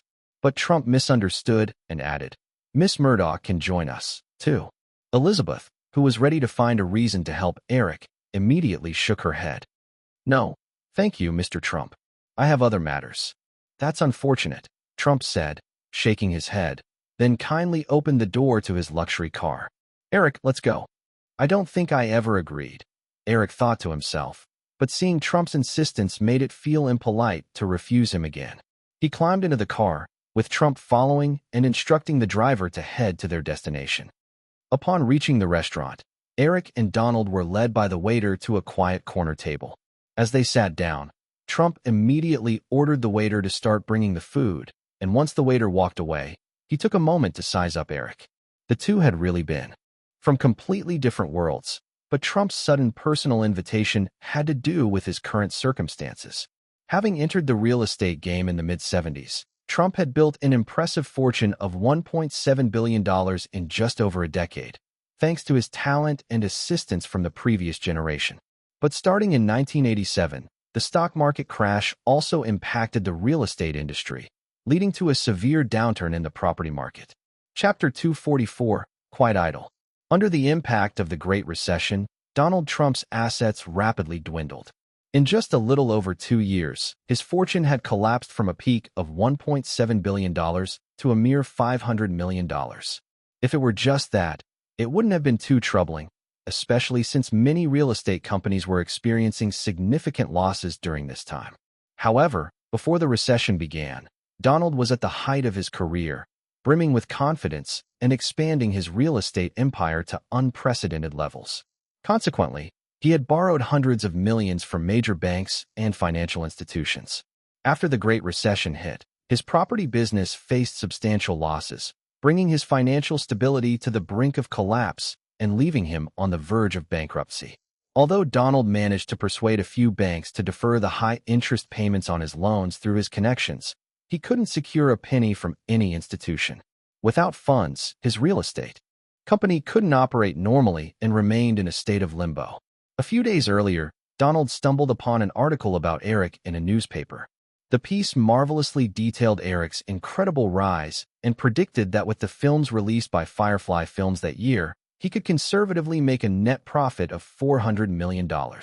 After reading the article several times, Donald began to plot. He knew that even large conglomerates worth hundreds of billions generally didn't have $200 million in cash. If he could get some of that from Firefly, Even half would be enough to steer him clear of bankruptcy. Donald Trump possessed a trait common among shrewd businessmen. He excelled at seizing every opportunity. He never pondered the likelihood of success. In his mind, there were only two outcomes: success and failure. If he didn't try, failure was the only certainty. After solidifying his decision, he immediately contacted a detective agency to gather extensive information about Eric. In his research, he discovered Eric's acquisition of Pixar, which had always been a thorn in Steve Jobs' side. The studio had constantly lost money since its purchase. Earlier that year, however, Eric acquired it for $20 million.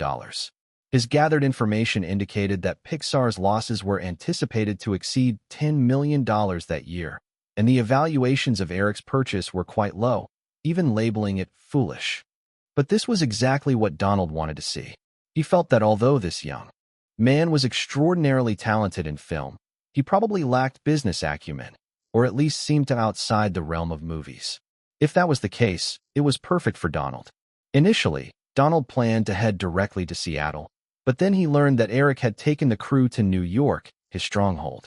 Since it would be challenging to contact an intermediary for an introduction, and Eric was busy with filming, Donald decided to take the initiative to approach him directly. He had even analyzed Eric's character, thinking that, given his early fame, Eric surely possessed the pride and vanity common among young people. To cater to this mindset, Donald arrived 2 hours early and made sure the crew knew he was in town. At that moment, watching the 19-year-old with a hint of stubble still looking somewhat youthful, he felt a pang of envy. Investment firms had already estimated that after merging with New Line, the valuation of Firefly Films had surpassed $1 billion. Based on percentages, this young man's worth was already twice his current amount, and he achieved all this in just 1 year. But it wasn't a time for reflection. Donald quickly organized the points he had planned to address in his mind and was just about to speak when Eric chimed in first. "Mr. Trump, are you a fan of mine?" Donald Trump paused, instinctively wanting to nod, but then decided to be honest. "No, I'm not, but I truly enjoyed your film, Running Out of Time. When the videotape comes out, I'll definitely buy a copy to keep." "Oh, thank you," Eric replied politely, nodding slightly. He didn't say anything more as he watched the waiter bring their lunch and pour wine for the two of them. Yet he quietly pondered Donald's unexpected visit. Eric could tell that there must be a reason behind it, but he couldn't wrap his head around what Donald wanted. Could it be that he wanted to do a cameo in one of Eric's films? Remembering Donald's propensity to blend into the entertainment industry, Eric couldn't help but find it plausible. However, he certainly knew that there was no room for that in Sleepless in Seattle. Did he want a role in Home Alone 2? Just as Eric attempted to dismiss that ridiculous thought, he suddenly looked up and scrutinized Donald a little more closely. "What the heck?" Eric muttered silently, wondering if it could be this coincidental. Just as he had the thought, memory kicked in and he recalled that Donald indeed made a cameo in that family-friendly film. Around the 20-minute mark, when Kevin inadvertently arrived in New York and checked into the Plaza Hotel near Central Park, Donald had played a fleeting role as a passerby who gave the little guy directions, with a line and a brief shot on screen.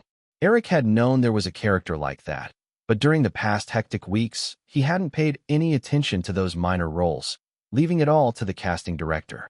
Roles like the one Donald played often didn't even require the actor to be pre-identified. Usually, they just grabbed an extra on set or picked someone from the crew. So Eric had never thought of the identity of that character. If it weren't for the fact that Donald Trump was sitting right in front of him, he'd probably never have recalled it. After thinking for a few moments, Eric decided that a cameo as a nameless character with a single line held no significance whatsoever. He could only say that this New York real estate mogul sure had a lot of time on his hands. Chapter 245. What do you think of me? Just when Eric was about to speak, he was suddenly interrupted by Donald Trump. After the waiter finished serving the food, Donald noticed that Eric looked rather strange. He worried that the young man might bring up something he wouldn't understand, so Donald hurriedly opened the conversation. "Eric, have you been to New York before?" Eric nodded slightly. "I've been a few times." "And what do you think of it here?" Donald asked, pointing outside. Eric smiled and spoke frankly. "Honestly, I haven't really had much of a feeling about it. The times I came were quite rushed, and I was just dealing with business." Donald nodded, then added, You should explore more. A bustling metropolis like New York is a paradise for people like us. By the way, have you considered purchasing property in New York? You should know that the prices are quite low right now. Perhaps in a year or two, they will surge again. Eric cast a wary glance at Donald Trump. The real estate magnate had reached out to him personally. Was he trying to sell him property? It seemed far-fetched. Eric raised his wrist to check his watch and then said, "Mr. Trump, you know I don't have much time, so if there's something you want to say, just say it." Donald Trump had intended to take a few minutes to ease into the conversation, but Eric's straightforwardness would not let him. The traditionally bold and decisive developer let his utensils drop and shifted his posture before saying, "Eric, are you interested in real estate?" Eric felt he was beginning to understand, yet he was still a bit confused. He could only continue asking, "What do you mean?" Donald spoke with an enticing tone. "I mean, would you like to invest in real estate? You need to know, this is a golden opportunity to buy into the North American property market. Miss this chance, and you might have to wait at least 20 years. Eric didn't know whether this real estate mogul was being deliberate or casual, but he found himself mentally calculating the time until the subprime mortgage crisis of 2008. Well, that was 20 years away, wasn't it?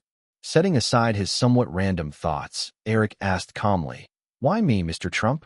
If, as you say, now is a great opportunity, there must be many others wanting to buy in." Donald Trump replied without hesitation, "Of course, there are many trying to buy in, but they don't have your advantages." Eric smiled slightly and asked, "Are you referring to my funds?" Donald Trump nodded earnestly. "Eric, I happened to read some news about you in the newspaper, which was why I couldn't help but reach out for a visit. But this is also a huge opportunity for you.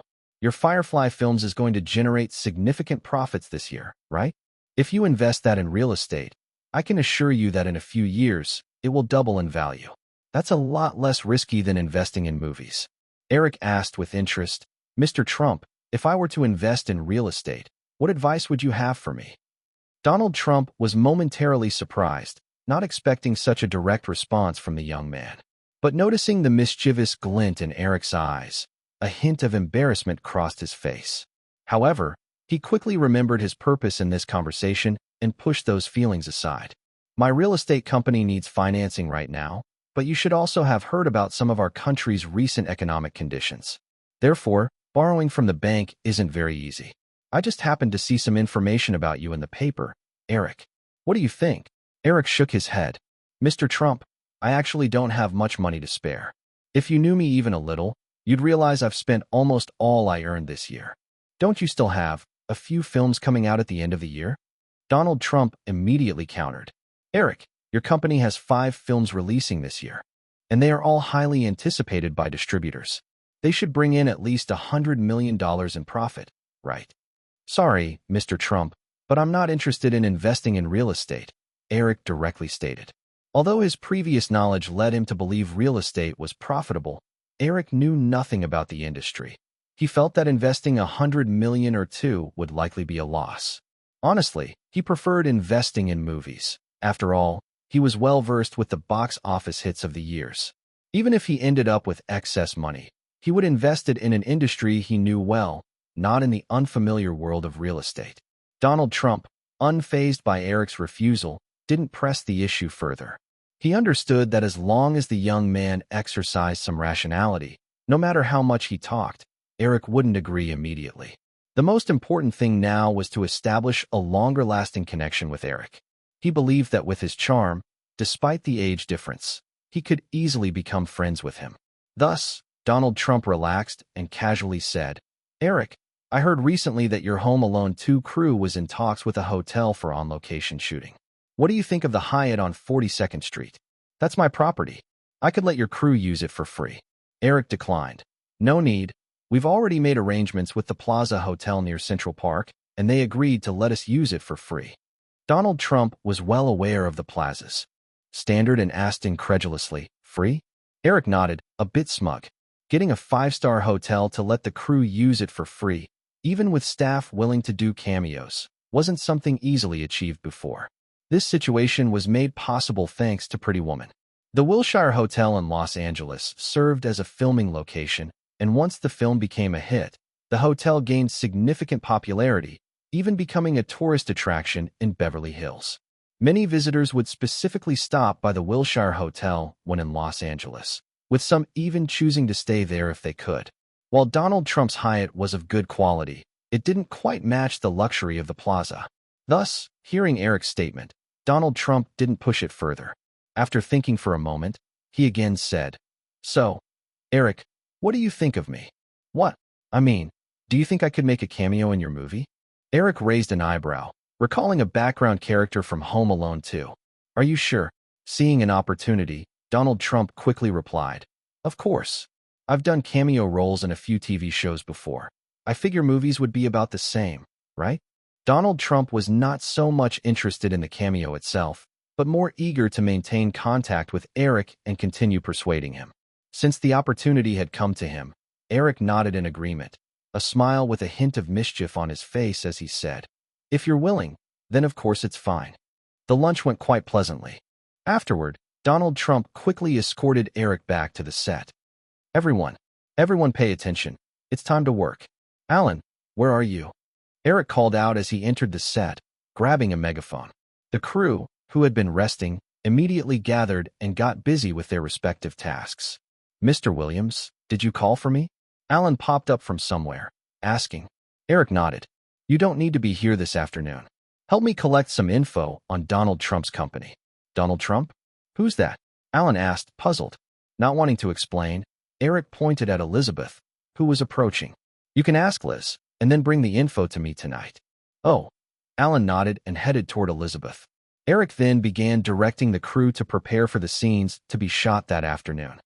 At the hotel where the crew was staying, the accommodations were infinitely better than those in Seattle.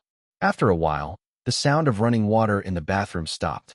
Moments later, Eric emerged with a towel wrapped around his waist. Nicole, who had been lying on the large bed in a light blue nightgown, reading a magazine, sat up upon hearing noise. She held up a document that had been placed on the nightstand. "Alan just came by and delivered this." Eric raised an eyebrow in surprise. "You opened the door?" The woman innocently nodded. "I called for you, but you didn't hear me, so I had to." Eric looked at her for a moment, exhaling deeply. "All right." Seeing Eric not pursuing the matter further, Nicole secretly sighed in relief. Very few knew about her relationship with Eric, not even Aniston. That silly girl still believed Eric had cast her through legitimate audition processes. However, while Nicole didn't want outsiders to know about her relationship with Eric, those who needed to know, like Jeffrey or Eric's assistant, or some other important people around Eric, still needed to be informed. Chapter 246, Annoying Little Thoughts. Nicole realized that being Eric's girlfriend offered her many advantages. Just like Jennifer Aniston, within the Friends cast, Nicole had a status akin to a princess. Although the other 5 main stars matched Aniston's fame, the special treatment Aniston received on the Friends set far surpassed that of the others. UTA leaned heavily in Aniston's favor in terms of resources, a situation partly due to her father being a producer on Friends. However, everyone understood that the root of this privilege was mostly because of Eric. Of course, Nicole wanted to bask in such treatment herself. She didn't care whether others whispered behind her back. What mattered was that they knew she was Eric's woman, and that meant they had to treat her delicately. Yet, despite her efforts, Eric had never actively introduced their relationship to others. Nicole had to navigate this situation alone, subtly creating little incidents and hints. In no time, nearly everyone who was supposed to know about her connection with Eric did, while those who weren't supposed to know remained oblivious. Eric was well aware of Nicole's little schemes, but she had treaded carefully and never crossed any lines with him. What could he do? He couldn't explain their relationship to each person who found out. Silently, he walked to the large bed and propped up 2 pillows at the headboard. Picking up the documents Alan had sent, he absent-mindedly patted the surface beside him. Nicole quickly flashed a seductive smile, slid off her sheer nightgown, and climbed onto the bed in her exquisite black lace lingerie. She slinked into Eric's arms like a docile cat, teasing and rubbing against him with her soft, warm body. Her little hands even attempted to tug at the towel around his waist.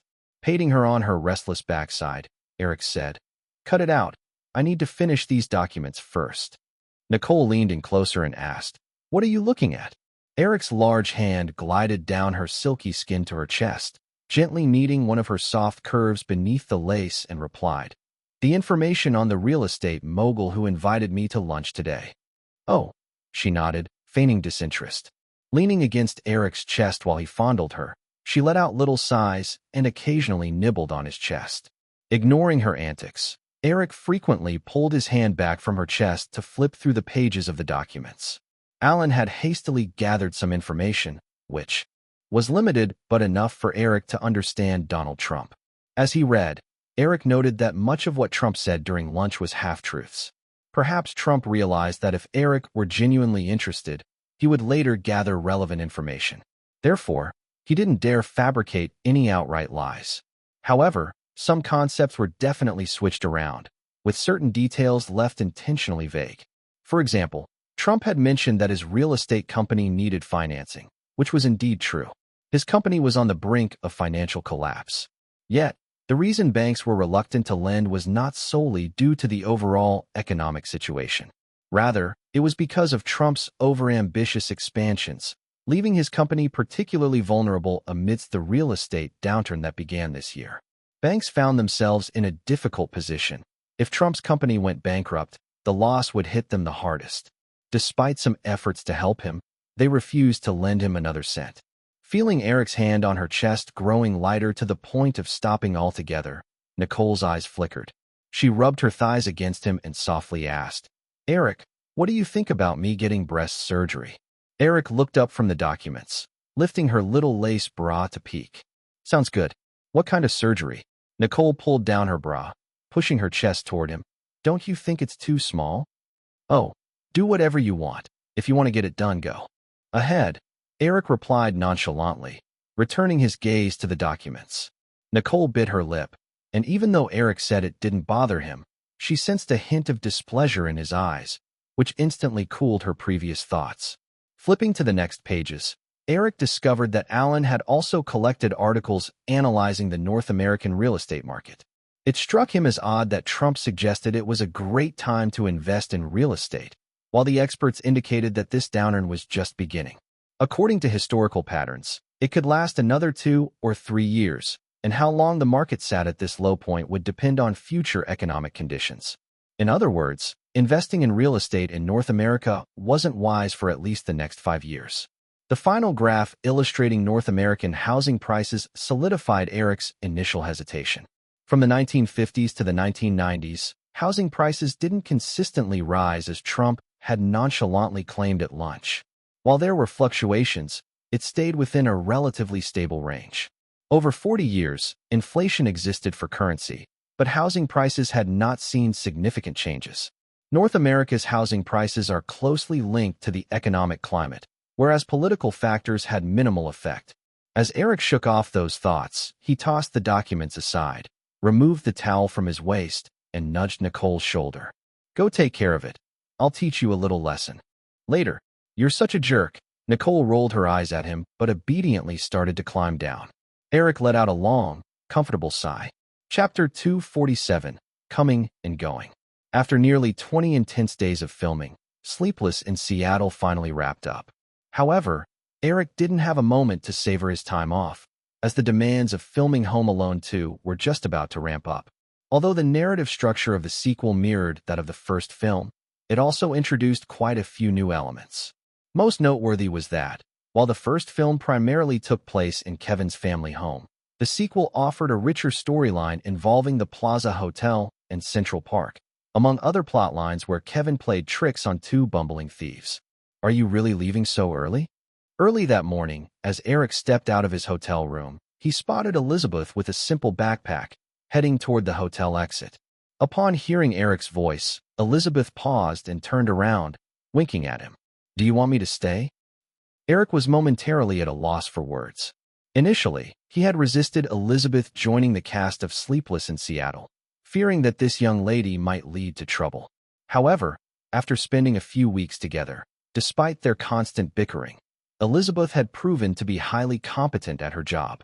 Although it hadn't even been a month, they had already developed a certain level of understanding.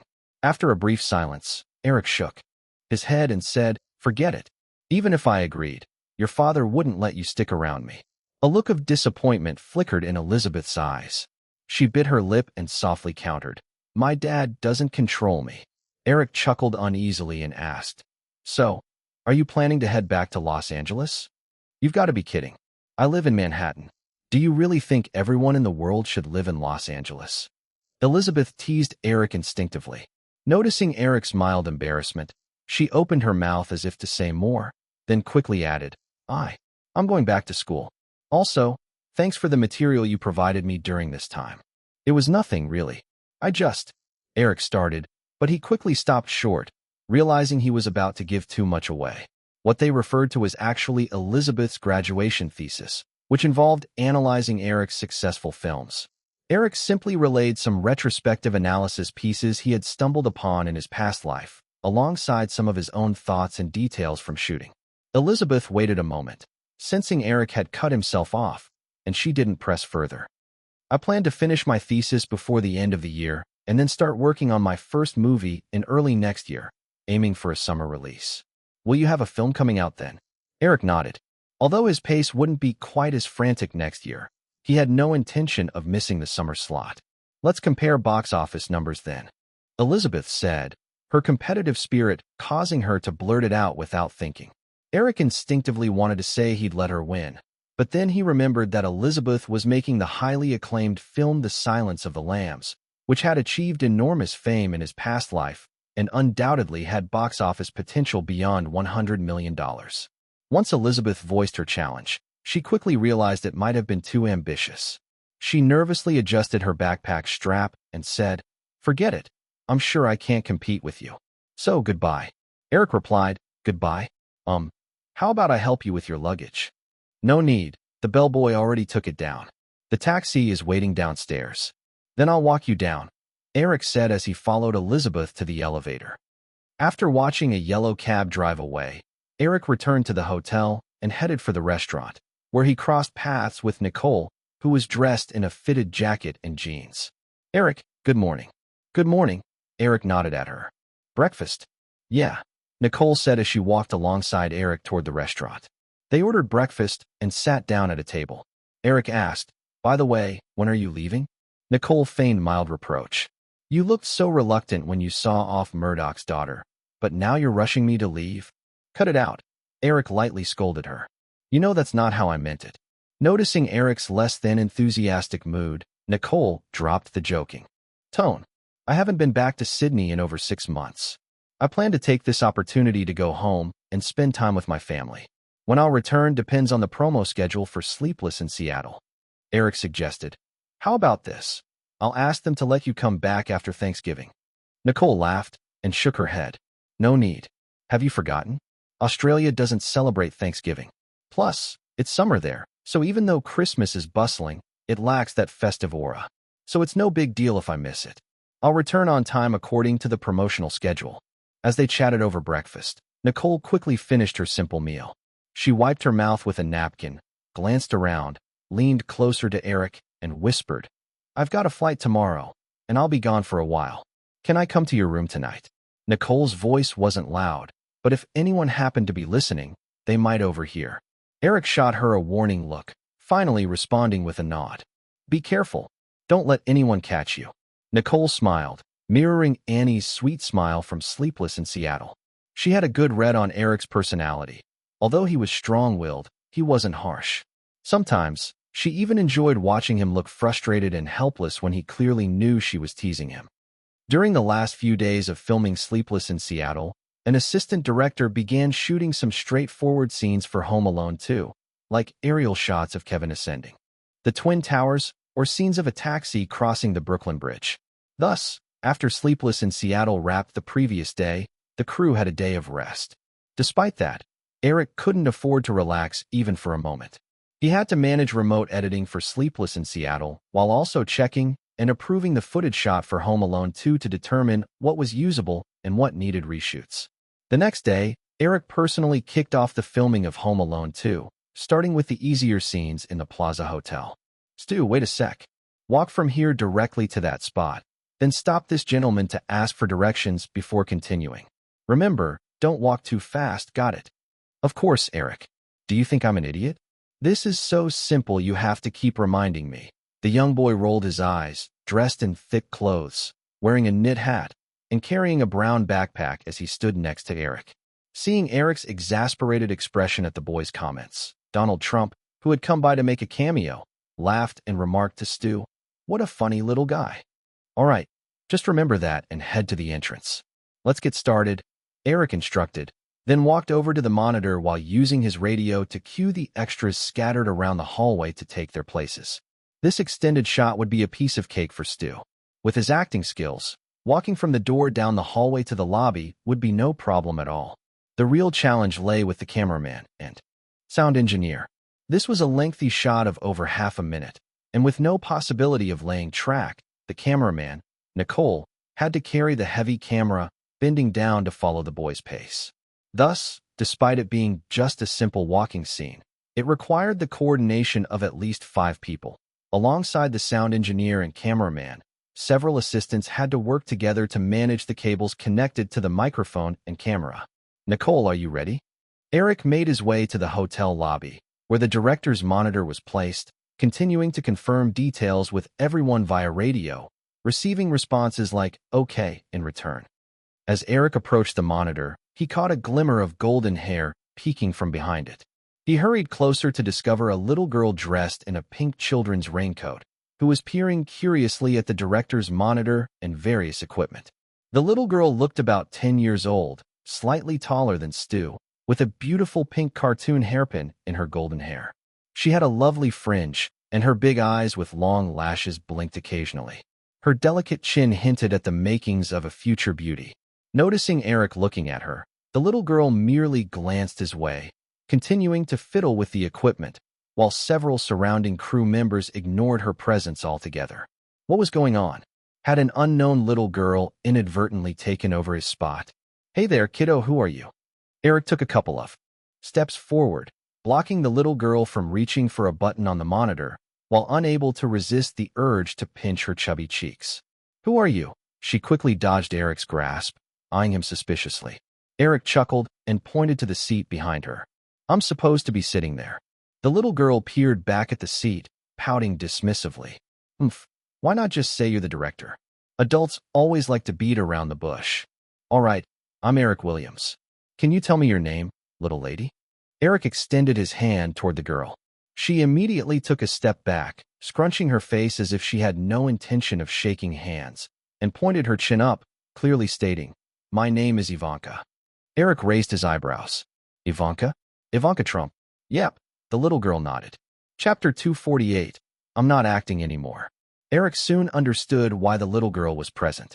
She was definitely brought by Donald Trump. However, the staff around her were completely neglectful. Even if they allowed her to stay here, they shouldn't have let her touch the film equipment. He was just about to scold the staff who seemed so unconcerned when the radio crackled to life. "Eric, is everything ready? Can we start?"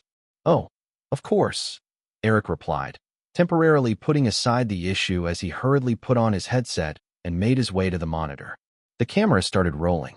Kevin walked into the hotel lobby, looked around, and began walking down the corridor toward the lobby, with the camera smoothly following the boy's movements, retreating slowly behind him. "Cut. Nicole, what's going on over there? Didn't you notice the camera was a bit too high?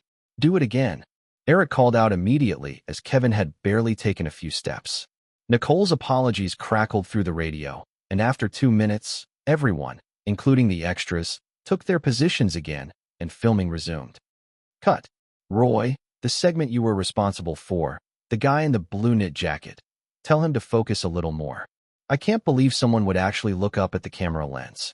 If it happens again, just kick him off the set, and we'll start over." "Cut. Cut." After who knows how many times they had to stop, Eric pointed out yet another mistake and was about to continue when Nicole's voice came through the radio. "Eric, I can't do it anymore. I'm almost out of strength." Eric froze for a moment. It then dawned on him that this time there wasn't a camera on a track, but rather Nicole was carrying a heavy handheld camera. With a sigh, he took off his headset and said to a crew member beside him, "Pass the word down. Everyone take a 10-minute break." "You're really something.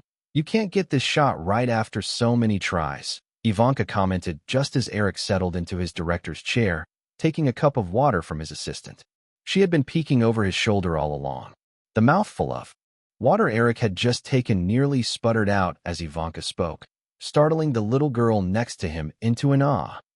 Cough, cough, cough. Eric patted his chest a few times before responding. Ivanka, don't you see? This is hardly my fault. The little girl stuck her hands in her pockets, raising her chin as she complained. Excuse me, sir. Please call me Miss Trump. Eric felt a twitch on his forehead as he suddenly recalled the famous line, "Call me Queen." Just as he was about to reply, Nicole, Stuart, and some other key crew members approached. Daddy, Ivanka called, seeing her father and walking toward him, grabbing Donald's hand. Ivanka, what were you just discussing with Eric?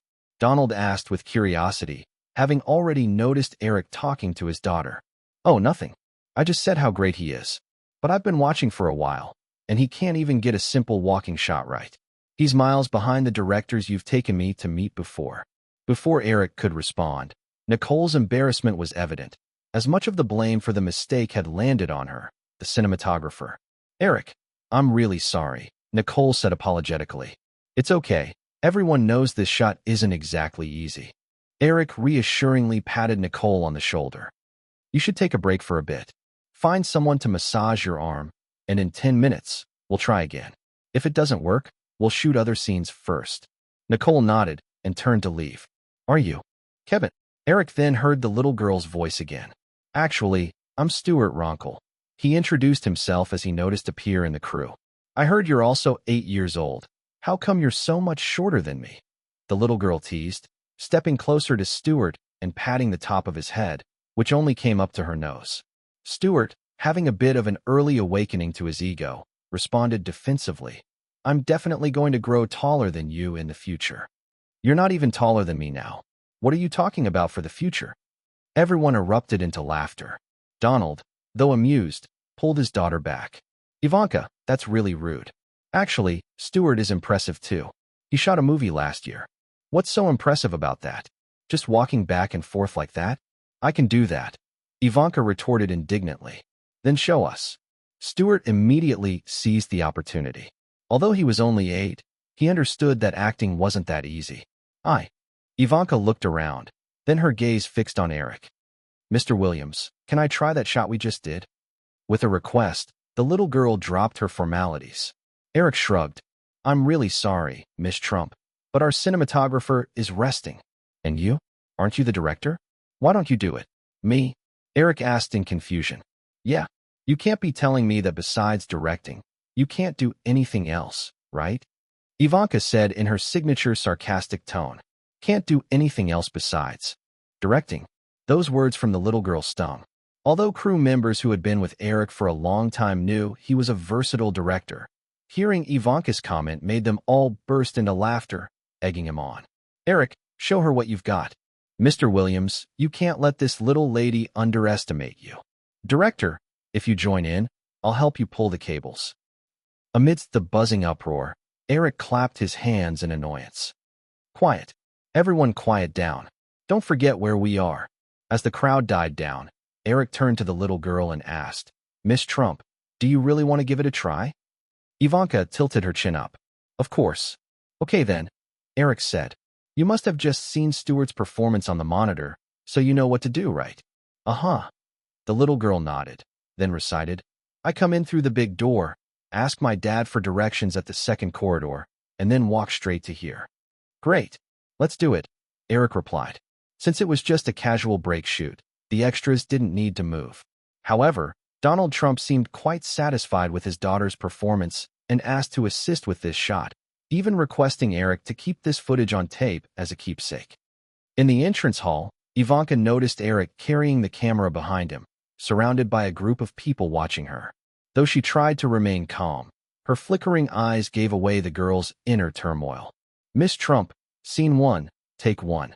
Action, the script supervisor announced, playfully flipping the clapperboard before quickly moving aside. The little girl blinked rapidly a few times, looking at the camera lens and the crowd watching her. For some reason, she felt a tingling in her limbs. But still, She defiantly lifted her feet and began to walk, glancing around like Stuart had done just moments before. Yet after only a few strides, Ivanka felt overwhelmed and quickened her pace. She walked all the way to the second corridor, spotting her father on the outside, looking at her encouragingly. At that moment, her dad was her only source of comfort. Without a second thought, the little girl darted away from the camera, tearfully racing toward her father, her tone trembling. "Dad, I'm not acting anymore." "Nicole, how about this? Let's separate the scene from the first and second corridors. That way, we increase the chances of success and minimize the hassle." Though Ivanka had bolted midway, Eric took the camera to film an empty shot, realizing how difficult it was to walk through that scene, plus the editing that would follow. So it made sense to split it into two parts. When Nicole returned from her break, Eric didn't start filming right away but started discussing with the cinematographer. Before them lay a simple floor plan of the Plaza Hotel. Eric pointed with a pencil, saying, "From here to here will be the first part of the shot, and the next shot will start from here until the lobby." Nicole pondered Eric's words and replied, "So, we'll need to have the extras placed for two parts?" "Yeah, that's not an issue. We can arrange that in 10 minutes, and Stuart is no problem either. What about you? How are you feeling?" "I'm fine." Nicole shook her hands. "If we split it into two parts, I'm good to go." "All right, that's settled then," Eric concluded, raising his head to the surrounding crew. "You all heard that. Let's get ready. 10 minutes. After everyone dispersed, Eric returned to his director's chair. At that moment, little Ivanka sat nearby, clutching an unprocessed box of film, looking like a drenched little bird with a dejected expression, far from the fierce little girl they had just met. Donald Trump sat beside her, softly offering words of comfort. Chapter 249, Not So Pure Intentions. "Eric," Donald Trump called out softly to Eric while leaning toward his daughter. Ivanka seemed really down after her recent performance failure. Although Donald had a knack for charming his way through conversations, he attempted to comfort, encourage, and even lecture her in his usual style for quite a while. However, nothing seemed to work, so he turned to Eric for help. Even though it was the little girl who initiated the issue, had Eric not agreed earlier, things might not have escalated to this point. Reluctantly accepting responsibility, Eric pulled up a chair and sat beside Ivanka. The little girl shot Eric a sidelong glance.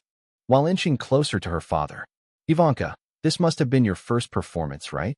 Eric thought carefully about his wording, softening his tone. After a moment, Ivanka meekly nodded. "I remember when I was in school, there was a music class where a classmate was asked to go to the front and sing a song.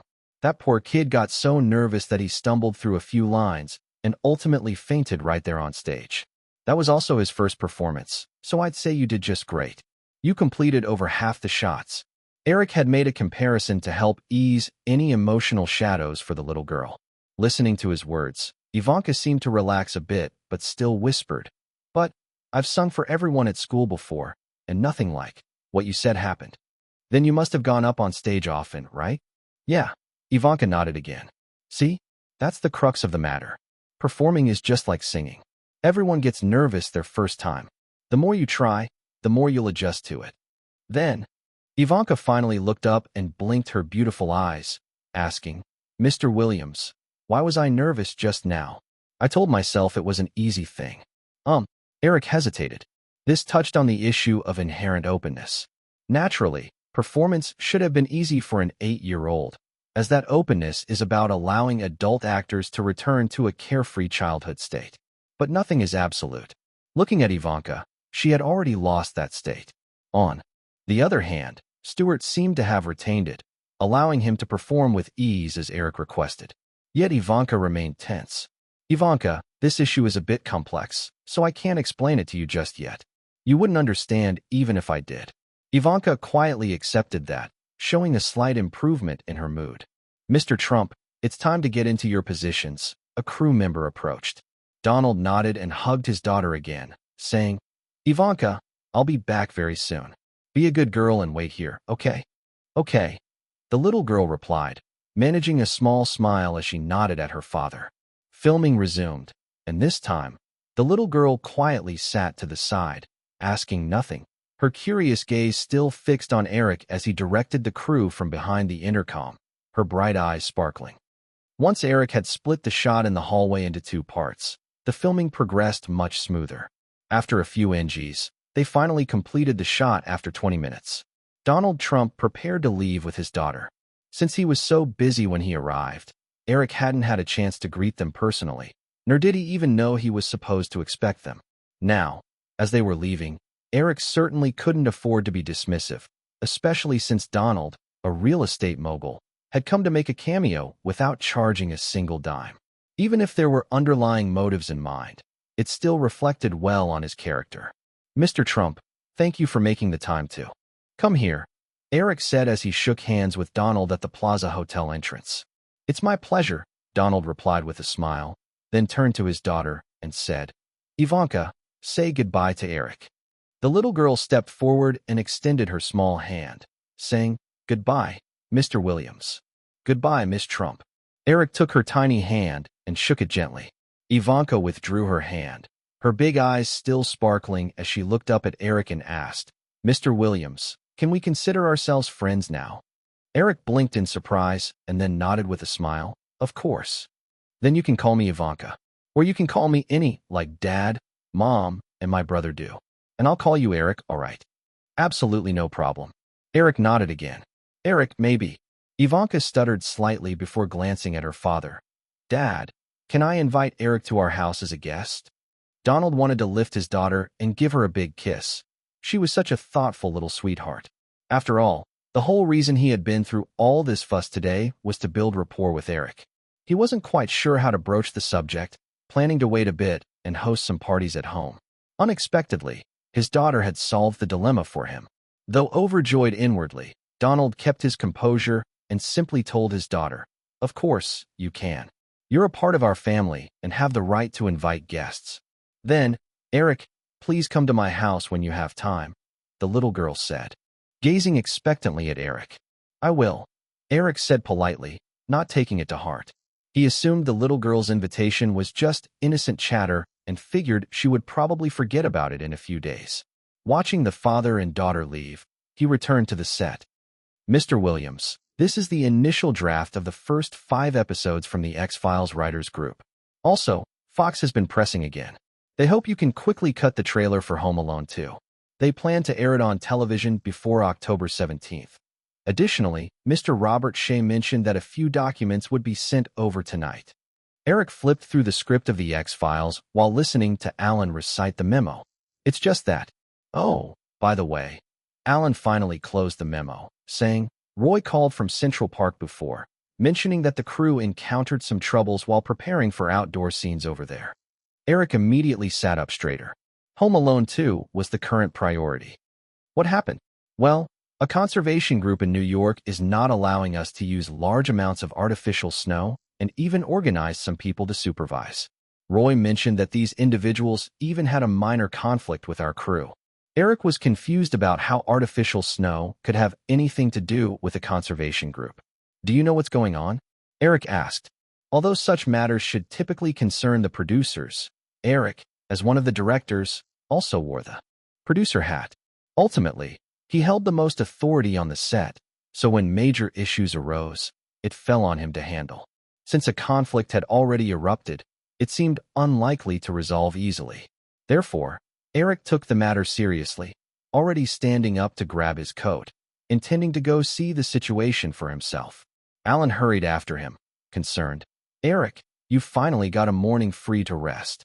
I'm sure Mr. Hansen will handle it well. You should take it easy." "It's fine. I need to see it for myself. I just can't feel at ease otherwise." Eric shook his head. Reluctantly, Alan joined Eric in the car, heading to Central Park. On the way, Alan explained to Eric, there are 2 types of artificial snow. One is made by snow machines that create real snowflakes, but that's too costly and requires very specific environmental conditions. We can't achieve those this time of year. So, we're using another method that involves substituting with materials that look like snow. This artificial snow is made of magnesium sulfate heptahydrate. Magnesium sulfate is harmless. It can even be used as fertilizer for many plants. However, that conservation group doesn't believe our assurances about thorough cleanup afterward, so they keep trying to restrict our use of it. The crew member I mentioned got into it with them because he felt they were nitpicking and let his youthful temper get the best of him.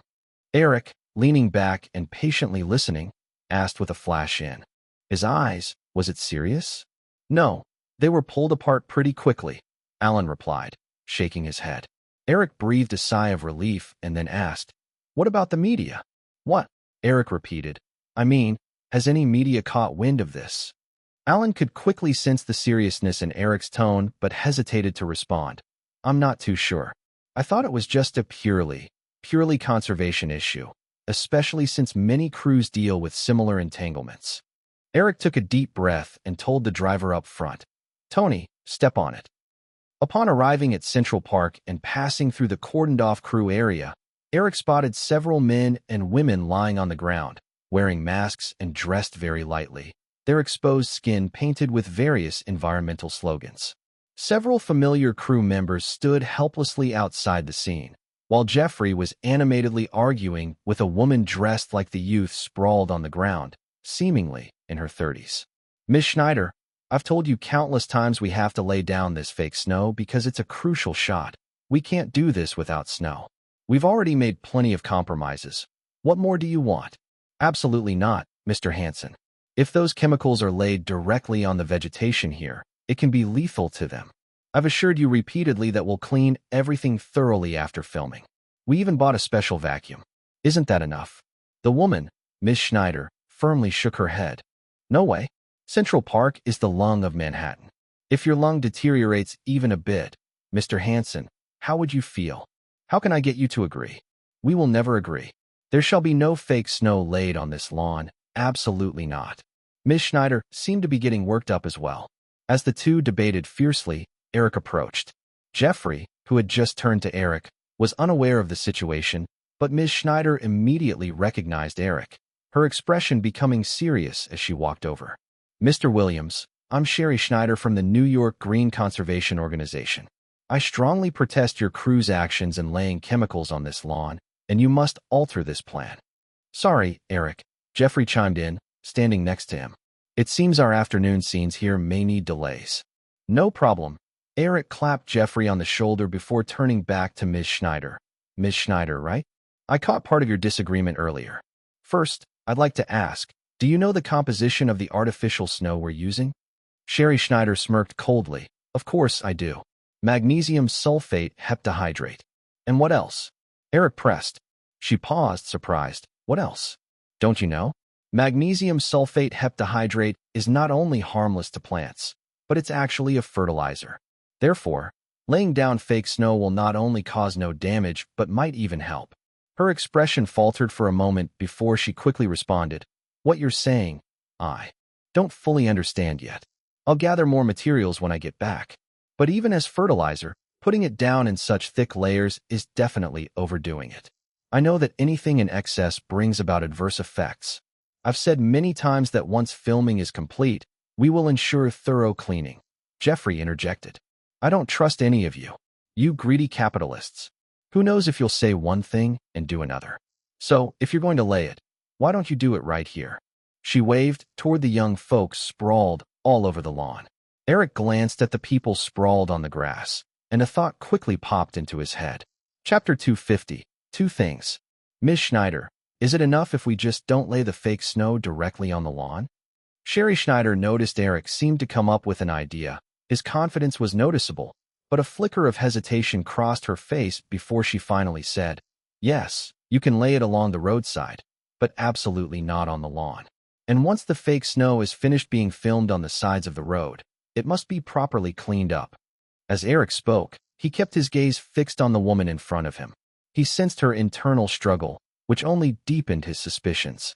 If she was genuinely concerned for the environment, she wouldn't have hesitated like that to his proposed solution. Even though he had started piecing things together, Eric maintained a tone of negotiation. All right then, what if we laid down a plastic sheet on the lawn first, and then put the fake snow over that? That should work, right? Sherry appeared taken aback, but reluctantly nodded.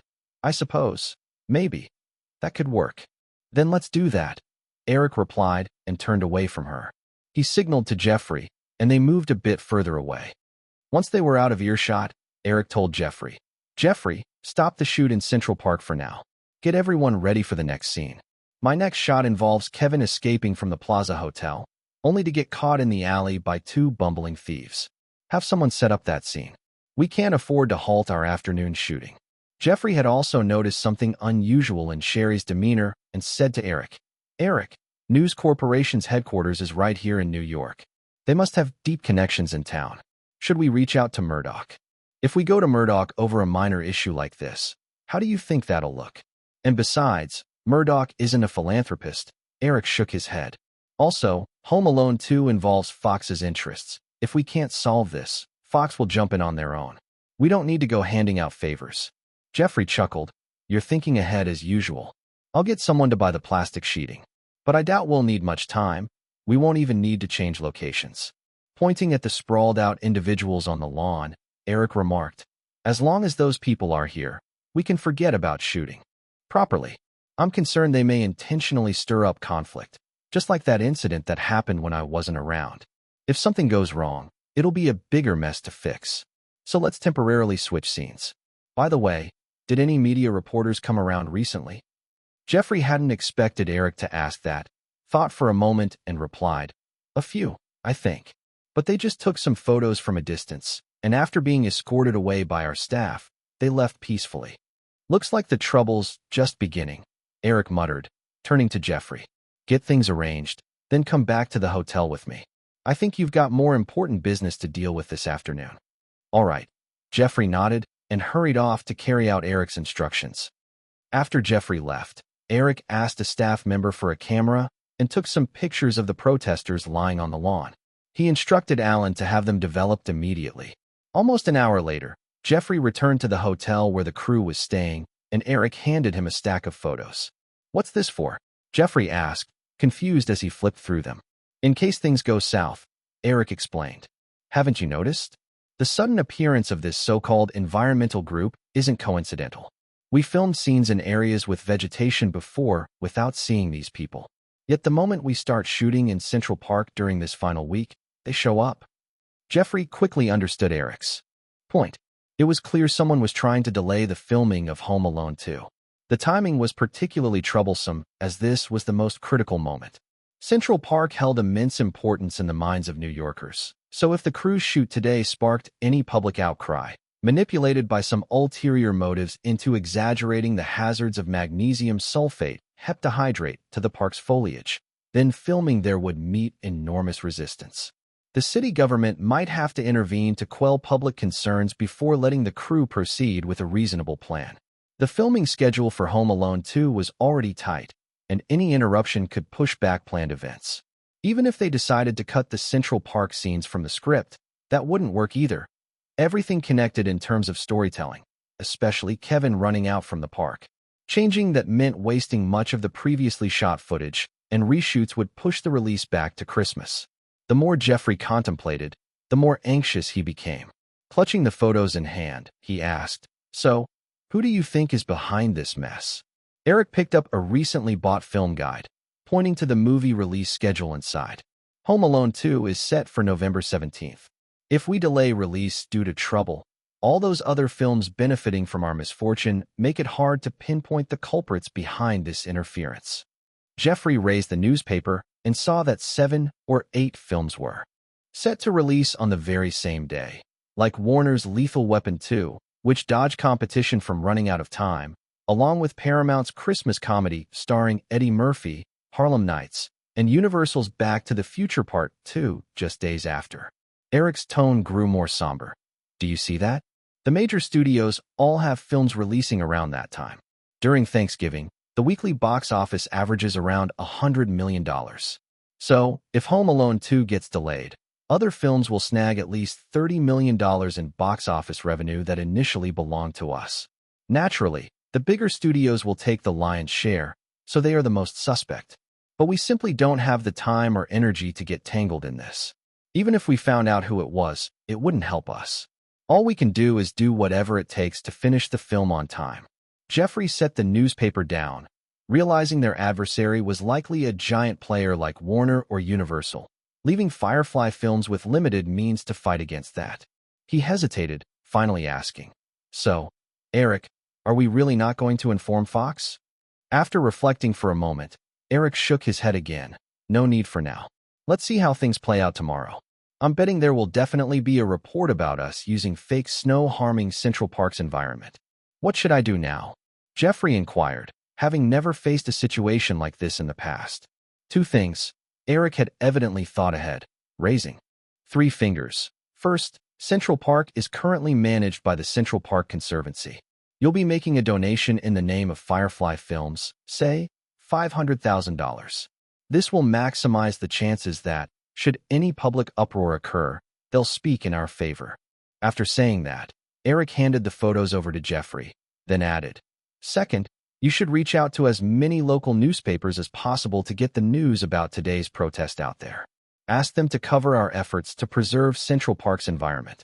We also need to find a couple of professionals to explain how magnesium sulfate heptahydrate does not harm vegetation and is even a form of fertilizer. Eric, isn't $500,000 too much?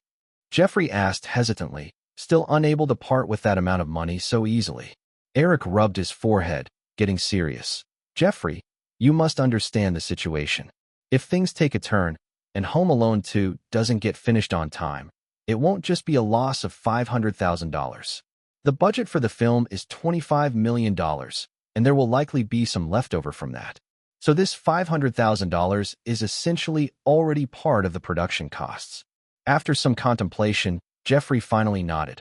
All right, I understand. Also, because we're changing the shooting plan, the afternoon's filming might be delayed by an hour since we need to communicate with the relevant streets. I got it. I'll handle things on set. Just focus on your tasks, Eric responded. Jeffrey grabbed the photos Eric had taken, hurrying off. Perhaps as a considered protest, members of that environmental group indeed showed up again during the afternoon shoot. Although they continued to criticize the crew for laying down fake snow and occasionally shouted provocations, they were no longer as disruptive, refraining from lying down on the ground to block filming as they had done in Central Park. Around noon, Eric had issued a stern warning to his crew. No matter how the protesters provoked them, they were to avoid any conflict, as engaging would play right into the protesters' hands. Chapter 251. The Model Who Beat Up the Thugs. Jeffrey was busy until after 8 o'clock at night, finally taking care of everything Eric had asked him to do. Yet, with nagging worries in his mind, he tossed and turned all night, not getting much sleep. The next morning, just as daylight broke, Jeffrey crawled out of bed, sporting faint dark circles under his eyes.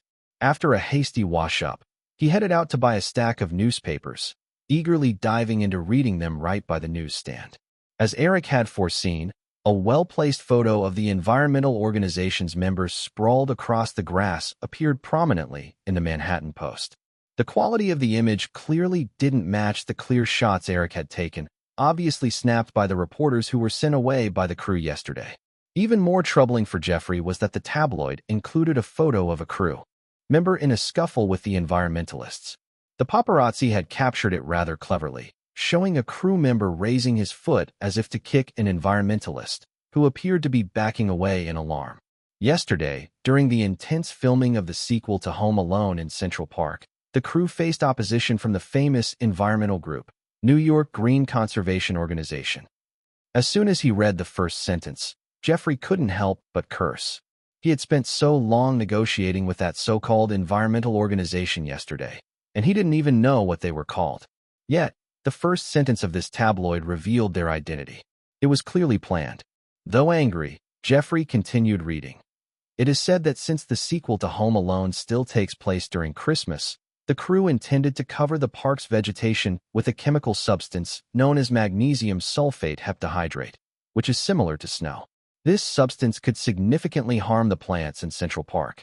In an effort to halt these inappropriate actions by the Home Alone 2 crew, members of New York Green Conservation Organization engaged in lengthy negotiations with producers and even faced physical aggression from crew members, forcing them to lie down on the lawn in protest.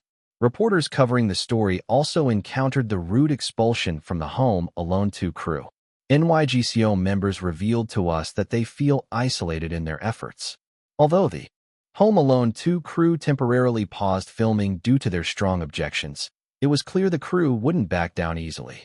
Central Park is referred to as Manhattan's lungs. The reason Manhattan residents enjoy fresher air compared to other areas in New York is closely linked to the park's vegetation and its purifying effects. Therefore, we call upon the citizens of Manhattan to stay informed about this matter and strongly urge the Manhattan District Government to intervene and stop the Home Alone 2 crew from recklessly damaging the environment. After finishing the article, a chill ran through Jeffrey's body. The final paragraph was clearly inciting all of Manhattan's residents to unite against the crew's filming in Central Park. If the Manhattan District Government couldn't withstand the pressure of public opinion, then Home Alone 2 might really have to wait for a genuine snowfall in New York to resume, and God only knew when that would be. Without snow, the scenes shot in Central Park would clash with the already filmed snowy shots from other locations. Having read the article, Jeffrey lost interest in the other newspapers and went straight for the few he had dealt with the day before. Fortunately, papers like the New York Daily, the New York Post, and the New York News were all reporting as he had arranged, thanks to the public relations fees paid to the reporters, so their wording leaned more favorably towards the crew. The New York Post even included an interview with a chemistry professor from New York University, which Jeffrey had also set up. The professor detailed the use of magnesium sulfate heptahydrate as artificial snow, stating that as long as it was not used excessively, it wouldn't harm the plants and might even promote growth. Rushing through the newspapers, Jeffrey hurried to the hotel. Knock, knock, knock. He hastily knocked on Eric's door a few times. After a moment, the door opened slightly, revealing a blonde beauty in a bathrobe. Jeffrey was taken aback. He didn't recognize the woman. He thought, surely Eric wouldn't be so reckless as to bring in a call girl just because Nicole left the crew. The blonde, seeing Jeffrey, quickly opened the door wider. "Mr. Hansen, please, come in. Eric is in the shower." Hearing the blonde woman call his name eased Jeffrey's tension. At least she wasn't a call girl, which was more acceptable. The blonde soon noticed Jeffrey's puzzled expression and introduced herself. "Mr. Hansen, I'm Lee Zimmerman. I play a minor role in the film, but perhaps you didn't notice me." Jeffrey nodded, opening his mouth to say something, but ultimately just pointed to her collar. Lee glanced down, letting out a startled gasp as she noticed her neck was covered in red hickeys, glaringly obvious against her fair skin. Lee hurriedly adjusted her collar, unsure of what to say. Just then, the bathroom door swung open, and Eric emerged, wearing a white bathrobe, drying his hair with a towel. Spotting Jeffrey on the couch, Eric paused for a moment before smiling and greeting. "Hey, Jeffrey, you're here early." "Yes, it is a bit early," Jeffrey responded, glancing at the awkwardly standing blonde, hinting with his words. Eric, unfazed, walked over with a smile and wrapped his arm around Lee's waist, giving her a gentle kiss on the cheek. "I take it you two are acquainted now." The two exchanged slightly awkward nods. Sensing that Eric and Jeffrey had business to discuss, Lee thoughtfully chimed, "Eric, may I use the bathroom?" Though still grasping her collar, Eric spotted her neck's red marks and playfully slapped her pert backside before saying, "Of course, go ahead." Lee shot Eric an affectionate glare, her eyes full of charm that certainly contrasted with her fierce demeanor when beating up the two burglars on set. Much like the cameo Donald Trump played as a passerby in the plaza, the fashionable woman who had given Marvin a slap and pummeled the two burglars was another temporary casting from New York. The crew had contacted a renowned top modeling agency. Even though it was a minor role, this was still part of the Home Alone franchise. While the main audience was kids, there were also plenty of adults accompanying children to the theater. Therefore, this role presented an excellent opportunity for those models not just to gain fame, but also to potentially step into Hollywood. Everyone knew that top-tier stars made far more annually than even the most prominent supermodels. Thus, this minor role sparked a wild scramble. The casting assistant director looked at the impressive list of 46 candidates sent his way and felt overwhelmed when some models even approached him personally. Despite holding the casting power, he found himself swayed by certain hints from lesser-known models, and it was clear he couldn't dare choose an unknown when competing against established supermodels. So, he wisely pushed the decision to Eric. Eric looked over the list, but didn't recognize anyone. Amused, he began to flip through a thick portfolio that accompanied the list. Among countless stunning photos, he soon settled on Lee Zimmerman. Although she wasn't the most famous or the prettiest, it turned out she was exactly the actress from his past life. Eric had chosen Lee purely for the sake of staying true to the original version, not harboring any other motives. However, during the filming yesterday, he suddenly felt a connection to the woman wearing a black outfit and black leather gloves on camera. The sight of her swinging punches at the two burglars struck him as incredibly cool. A few teasing remarks and subtle hints later, Lee didn't hesitate to come closer. The previous night, Eric even asked her to put on those black leather gloves while they were getting intimate in bed. The sight of her fair, naked body adorned only with gloves as she graciously responded was simply amazing. The bathroom door clicked shut, and Jeffrey pointed in that direction, asking, "Eric, what's going on here? Didn't you read the script?" "She's the one who taught the burglars a lesson twice." Jeffrey remembered and nodded, opening his mouth to advise Eric to tone it down a bit. After all, Eric not only had a girlfriend, but also two steady lovers. Thanks to Nicole's cleverness, Jeffrey considered Nicole one of Eric's lovers, the other being Virginia. However, he quickly dismissed that thought.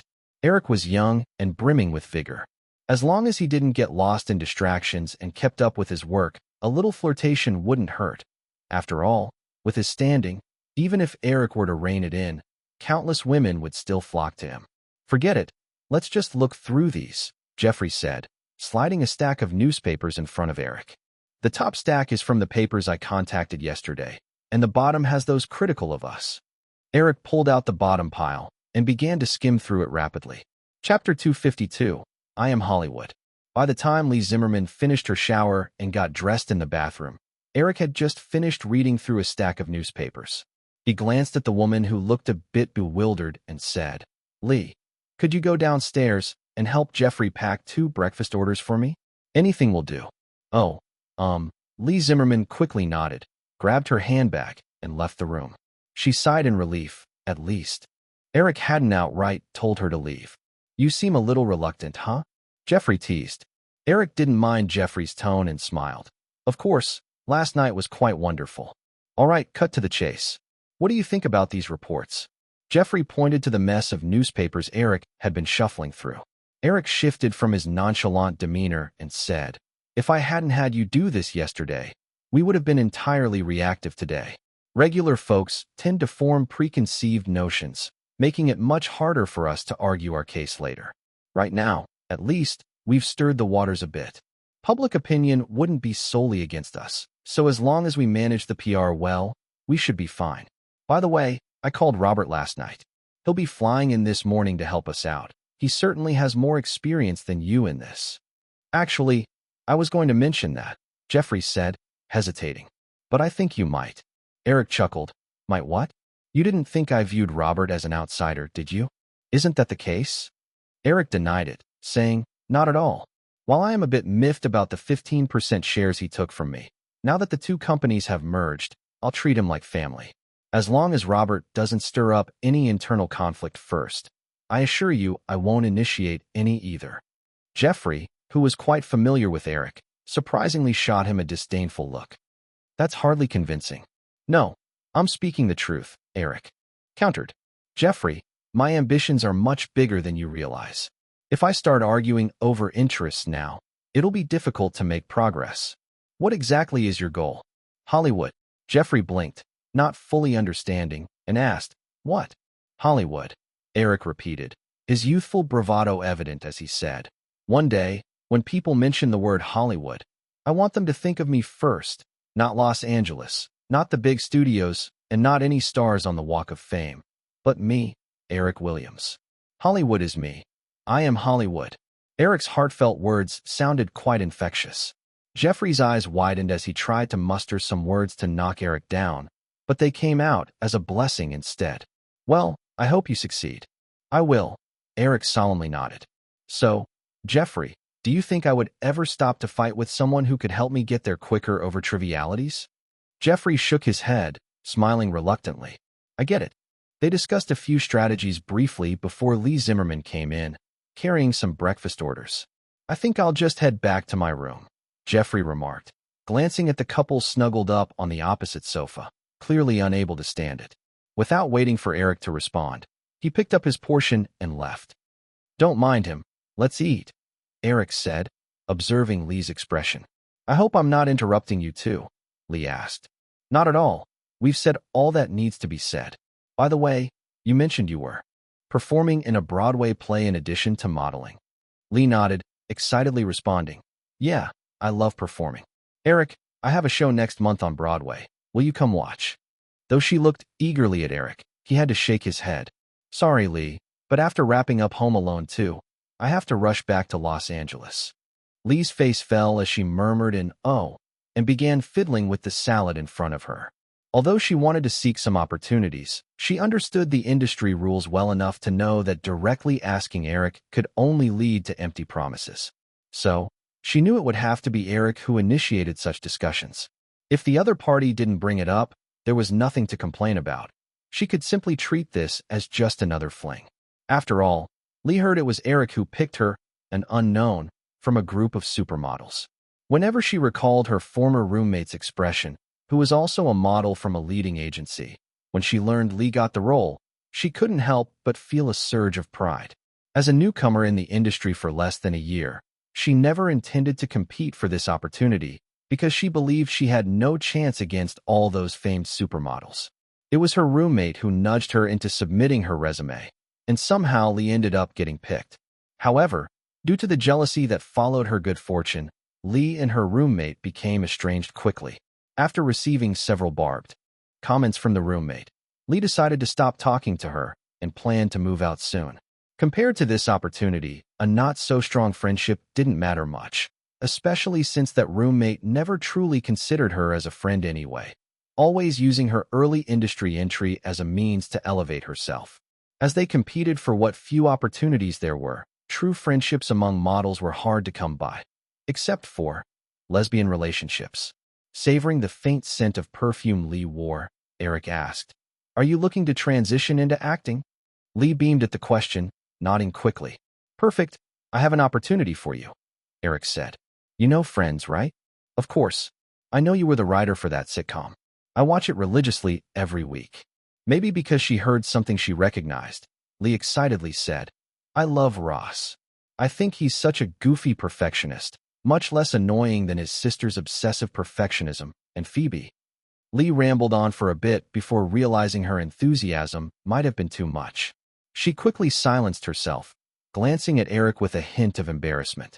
Eric chuckled and said, Thank you for liking the show. Here's the thing. In one episode of Friends, there's a blackout in New York, and Chandler ends up stuck in an ATM vestibule with a famous model. It would fit nicely for about an entire episode. I can recommend you for it. According to the original script, this episode was supposed to be in Season 1, Episode 7, with Chandler stuck in the ATM vestibule with a Victoria's Secret lingerie model. However, since Victoria's Secret wasn't well known yet, Eric swapped Lee's identity to that of a renowned model, and the script was revised. The plot was pushed to Episode 20, which likely had not begun shooting yet. Lee couldn't help but confirm, Really? Eric, do you really think I can pull it off? Eric nodded again. In the future projects he was preparing, there would undoubtedly be many similar roles. Rather than let some unscrupulous casting director exploit a young starlet, it would be better to do favors himself. The current influence of Friends was much stronger than in its first season in real life, so being featured in an episode would be like getting recognized in front of over 20 million viewers nationwide. That was far better than just appearing on a few magazine covers. Of course, that was all he could offer Lee. After appearing in both a hit TV show and a blockbuster film, it would surely be easy for her to land more roles, leaving her future advancement up to her efforts and luck. Seeing Eric's approving expression, Lee immediately jumped up and planted several kisses on his cheek. All right, Eric said, quickly pushing her away while touching the spot where she kissed him. Enough. Let me finish my breakfast. After they ate, Alan came by to discuss Eric's schedule. Once Alan finished with the news, Eric pointed to Lee. Alan, contact the LA office. I remember there is a model role in episode 20 of Friends, which I'm assigning to Ms. Zimmerman. Alan quickly noted it down in his memo. After glancing at Eric's companion hesitantly, he said, Eric, should I talk directly to John Aniston? Eric nearly forgot about that. Besides him, the most powerful person on the Friends set was the producer, John Aniston. If he pushed Lee forward without due consideration, John wouldn't just deny her the role, but would also likely call Eric to chew him out. After a moment of thought, Eric beckoned Alan closer and whispered, "Say it was a recommendation from Jeffrey. He's been single for a long time, and at his age, it's hard for him to date. Maybe John will put in some extra effort." Alan's mouth twitched, but he still inquired, "Eric, should I let Hanson know?" "Don't worry about that. I'll tell him." Alan thought to himself that with such a big mess on his hands, it would be a miracle if Eric informed him, but he just nodded helplessly and hurriedly left. "Eric, I never expected you to be so shady," Lee pouted after Alan left, giving Eric a playful glare. Although Eric had whispered to Alan, he hadn't been quiet enough for her not to hear. "It's just a guest role, and I wouldn't be so bold as to clash with your little girlfriend over it." Eric smiled. "If I didn't say it, you wouldn't even get the role." Lee, confused, asked, "Why? Isn't Friends one of your productions?" "It is, but the producer of Friends is my little girlfriend's dad." Thanks to Eric's prior arrangements, public opinion did not overwhelmingly condemn the Home Alone 2 crew's egregious actions for damaging Central Park's ecology. However, the incident still stirred a significant impact. Although some rational individuals believed Jeffrey's comments in the newspapers, many others sided with differing opinions shown in other publications. Thus, the following 2 days saw a huge debate arise over whether the Home Alone 2 crew should continue filming in Central Park using artificial snow, rapidly becoming a national hot topic. The $500,000 donation to the Central Park Conservancy that Eric had arranged through Jeffrey also played a considerable role. When reporters interviewed Tim Frick, the chair of the Conservancy, about whether the Home Alone 2 crew's shooting impacted the environment, Mr. Frick spoke favorably of the crew, celebrating the measures they had taken, calling them a very responsible crew. Of course, the committee's acceptance of the crew's $500,000 donation wasn't hidden from the media. Doing so would have caused even greater trouble. However, instead of claiming that this was compensation for the potential damage artificial snow might create in the park, Mr. Frick said that the crew had noticed the park's outdated public facilities and donated to help replace them. Since Tim Frick's interview aired during prime time, many people watched it, and combined with the array of PR efforts from the Home Alone 2 crew, the narrative began to shift in their favor. Eventually, the Manhattan district government issued a statement announcing they would send a supervisory team to monitor the crew's use of artificial snow during filming in Central Park according to their prior promises. This supervisory team would also select several volunteers from the community to ensure its impartiality. Following that declaration, the Home Alone 2 crew quickly released their own statement, agreeing to cooperate with the supervisory team and expressing their willingness to cover any expenses outside the Manhattan district government's budget. After some back-and-forth goodwill, coupled with the news media's supportive push, the matter was eventually resolved smoothly. The so-called environmental group, NYGCO, subsequently ceased all efforts to obstruct the filming. By late October, Home Alone 2 wrapped successfully. Aside from rushing back to Los Angeles to finish post-production on 2 films, the release date for the others also approached. This was a critical launch for Firefly Films during the Thanksgiving-Christmas season. If it could start strong, it would positively influence the box office for the subsequent films, which made Eric regard this project with utmost seriousness. Chapter 253, Stupid Things. The second-hand Ford coughed a few times and then suddenly stalled. Even though George Norse fastened his seatbelt, the abrupt stop left him gasping for air, as if he had been punched in the chest. He unbuckled his seatbelt, got out of the car, and lifted the slightly smoking hood for a quick look. George cursed "fuck" a few times, checked his surroundings, and realized he was less than a mile from the premiere theater for the others. He had no choice but to muster all his strength to push the car over to a parking spot, then grabbed his bag containing a camera and recorder and walked briskly towards the premiere. At this moment, George Norse had long lost the polished gentleman look he had worn 6 months ago. He wore a poorly zipped dark gray jacket and somewhat loose jeans, with unshaven stubble giving him a disheveled appearance. After the July controversy surrounding his critique of Running Out of Time escalated, George, who had once had a modestly successful career as a film critic, found himself blacklisted by most movie companies in Hollywood, losing what had been a lucrative job. Previously, George had earned over $100,000 a year, but like many, he had lived beyond his means. This led to his financial ruin after losing his job and income. Within months, he lost his Beverly Hills apartment to the bank and had to sell his sports car to pay off debts. Initially, Premiere Magazine had let him go under pressure from Columbia Pictures, leaving George unable to find work with other Hollywood publications. To make ends meet, George had taken a job at a small tabloid called Hollywood Online. While its name sounded classy, it was no match for notable publications like The Hollywood Reporter or The Hollywood Observer. Now, George found himself working as a journalist, or to put it plainly, a paparazzi. Although he earned over $3,000 a month from Hollywood Online, including occasional freelance reviews, this paled in comparison to the income he had once made with ease from publishing a few reviews. Each time George felt overwhelmed by the disparity in his lifestyle, he couldn't help but think of Nicole Kidman's pretty face. If it hadn't been for that awful woman, he mused, he could still be living a relatively comfortable and easy life. Instead, he had sunk to renting a small apartment in Burbank, spent his days chasing little stars all around Los Angeles, and often returned home after a long day with nothing to show for it, only to be berated by that fat pig editor. Whenever he recalled Nicole Kidman, George couldn't help but think of Eric. Shortly after their incident, Nicole became the star of Eric's new film. While many papers lauded Nicole as talented and fortunate, some even detailed how Eric had chosen her from a multitude of auditioning actresses. Yet, George remembered that night clearly. Nicole seemed to know Drew Barrymore, which meant she definitely knew Eric Williams. He found himself wanting to expose the truth to the media. It wasn't what everyone thought. That woman surely had some dirty secret with Eric Williams. Her getting cast in Sleepless in Seattle must have involved some shady exchange with Eric. However, he had no evidence, and he'd only recently been blacklisted for attacking Eric's film, so any claim he made would likely be dismissed. Even if a gossip rag picked it up, they'd just think he was venting because of his own predicament, and he could risk facing a lawsuit. So, George buried the thought deep inside. Reflecting on everything that had transpired over the past few months, George made his way to the luxurious cinema on Sunset Boulevard, where the premiere of The Others would take place that evening. Of course, he no longer enjoyed the privilege of comfortably watching films like those invited critics often did, nor could he expect a public relations check afterward.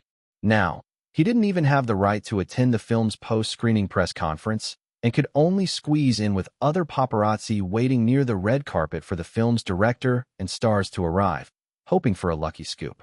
If he had a choice, George wouldn't have attended the premiere, burdened as he was by a deep resentment towards Nicole, which also colored his opinion of Eric. That was why he had foolishly channeled his anger about Nicole's teasing into a critique of Eric's running out of time. But today was October 30th, and he still had interviews to complete. If he didn't turn in his pieces tomorrow, that strict editor would dock his pay, so George had no choice but to suppress his disdain and show up. By 6 that evening, the red carpet outside the cinema was packed with an enthusiastic crowd. Harrison Ford, Tom Hanks, Kim Basinger, Melanie Griffith, Julia Roberts. One by one, these big Hollywood stars graced the carpet, eliciting shrieks from fans. George, trapped behind the barrier along with other blocked paparazzi, yelled at the stars strolling down the carpet, hoping to catch them off guard with some questions. But, predictably, he received no response. After exhausting a whole roll of film without a single worthwhile shot, he felt an undeniable frustration and switched to a new role. He spotted Demi Moore, clad in a strapless gown, cozying up to Bruce Willis as they walked past the carpet. He wished the star would trip and fall on her face as she climbed the steps, perhaps even tear her gown in the process, which would give him a solid topic for an article and allow him to leave without enduring the chaos. Unfortunately, this wonderful fantasy was never realized, and Demi and her husband soon disappeared into the theater. Moments later, cheers erupted from the other end of the red carpet, and George could distinctly hear Eric Williams' name among the cacophony. A strong aversion welled up inside him, but the past few months had drained any remaining arrogance he had. Quickly, he snapped back into action, hoping to snag Eric for a few questions. Round the corner came Eric. Williams, sharply dressed in a black tuxedo, his face adorned with a gentle smile as he waved at the enthusiastic fans. Walking alongside him was the petite but voluptuous Virginia Madsen, the leading lady of the others. Even at a distance of 7 or 8 meters, the paparazzi roared for Eric. "Eric, can you stop for a picture? Eric, look this way." Eric, with Virginia at his side, stepped into the press area, pausing just long enough for the cameras to capture them together to promote Virginia's publicity. "Eric, would you mind taking a picture with Ms. Madsen?" "Eric." The paparazzi pressed once more, unsatisfied. Eric smiled and shook his head. Despite the industry's awareness of his relationship with Virginia, and even as some gossip rags ran wild with fabricated stories about them, Eric refused to provide any more fodder. The clicking of shutters continued as savvy paparazzi sensed Eric might soon leave, so they hurriedly raised their recording devices to hurl questions at him. Still, Eric acted as if he hadn't heard, graciously wrapping his arm around Virginia as they started toward the theater. Seeing his chance slipping away again, George shouted out, "Mr. Williams, don't you think it's incredibly foolish to release the others on November 1st? With the force of his shout, George's voice rang out above the rest, momentarily silencing the crowd. Eric paused, turned to look for the voice, and quickly zeroed in on George Norse. Though aware of the name attached to the critical review of Running Out of Time, Eric had never seen him before, and now, interest flickered in his eyes. As Eric stopped, the paparazzi behind the barrier went wild again, cameras clicking frantically. Eric approached George, loosening his hold on Virginia. "Was that you speaking just now?" "Yes," George nodded slightly. Eric, though young, exuded the confidence of a successful man, causing George to feel a twinge of insecurity, reminders of his past confrontation still fresh in his mind. Chapter 254. Maybe it's time to do something. What is your name, and which newspaper do you represent? My name is George Lind. I'm a reporter for Hollywood Online. George Norse quickly fabricated a false identity. Eric didn't realize George was lying.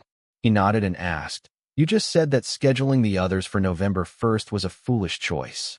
What's your reasoning?" George answered confidently, "It's simple. Even though November 1st is Halloween and many horror films are released around that time, it isn't really a prime release period. The box office totals for these few weeks are comparable to the off-season. Since Disney and Firefly Films have high hopes for this movie, releasing it on November 1st is foolish.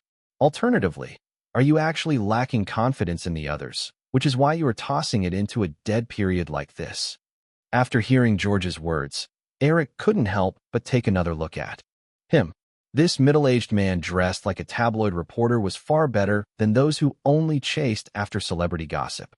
If you can speak so articulately, then you should know that every year, a few films make it into the top 10 at the box office despite their release dates not being during the summer or Christmas. They still break into the rankings thanks to their quality. "Mr. Williams, I understand what you're saying. It's like the film Look Who's Talking, which just premiered a few weeks ago. TriStar Pictures had little faith in it, releasing it in the quiet month of October. But now, with a mere few million in expenses, the film is close to raking in $60 million at the box office. It could even become a competitor to the others. But, Mr. Williams, you didn't answer my question. Those sleeper hits were released during off-seasons because they weren't expected to perform well beforehand. But The Others is clearly a film that Disney and Firefly Films have high hopes for, awarded the Silver Lion at the Venice Film Festival." Eric smiled slightly and confidently replied, "I already answered your question. As long as the film's quality is solid, sometimes it can ignore release dates." Ignore release dates? George was stunned, his eyes widening, and some of the more professional journalists in the crowd shared in his shock. It was a bold statement for anyone in Hollywood to make. No director or producer had so confidently stated such a thing. Most people fought tooth and nail to land their films in summer or holiday slots, knowing that quality release periods meant higher box office returns. Yet here was Eric, not only acting contrary, but also declaring that his films could ignore release dates. Several paparazzi quickly sensed the explosive nature of his claim, instinctively pushing forward with their recorders stretched out towards Eric. George knew this would be a controversial topic. He even had a rough draft in mind and believed that tomorrow many would see Eric Williams's hubris. If the others didn't perform unexpectedly well, Eric would face a huge blow to his reputation. Not to mention it could affect his other films' box office during the holiday season. However, despite these thoughts, George still innocently brought his recorder closer to Eric, asking, "Mr. Williams, are you really suggesting that the others can completely ignore the constraints of the release date and achieve high box office returns?" Eric shrugged and nodded. "Since I've scheduled the movie for November 1st, I clearly have that confidence." The crowd of reporters erupted into hushed murmurs again. After saying this, Eric ignored everyone and led Virginia into the theater. "Hey, Mr. Williams, can you explain further? Mr. Williams, why do you have such confidence in this film?" Mr. Williams. Despite the reporters' frantic shouts behind them, Eric and Virginia ascended the theater staircase without looking back. The premiere was set to start at 7 o'clock, so the two didn't head straight to the screening room, but were guided by staff to a prepared lounge where celebrity guests were waiting. As they walked through the VIP corridor, Virginia quietly asked, "Eric, do you think what you just said was a bit inappropriate? Do you lack faith in me too?" Eric smiled, asking. Virginia quickly shook her head. "No, I definitely have faith in you. But anything can go wrong, and if it does, you'll be the one they ridicule." Eric gently squeezed her hand reassuringly. "Don't worry, nothing will go wrong." Virginia opened her mouth, wanting to say more, but Eric pulled her into the lounge. After greeting many of the celebrities present, about 10 minutes passed before Disney's CEO, Michael Eisner, arrived on the scene. "Eric, I heard what you said on the red carpet just now." Upon meeting, Michael Eisner said to Eric. Eric raised an eyebrow. "Mr. Eisner, do you think what I said was inappropriate?" Michael shook his head.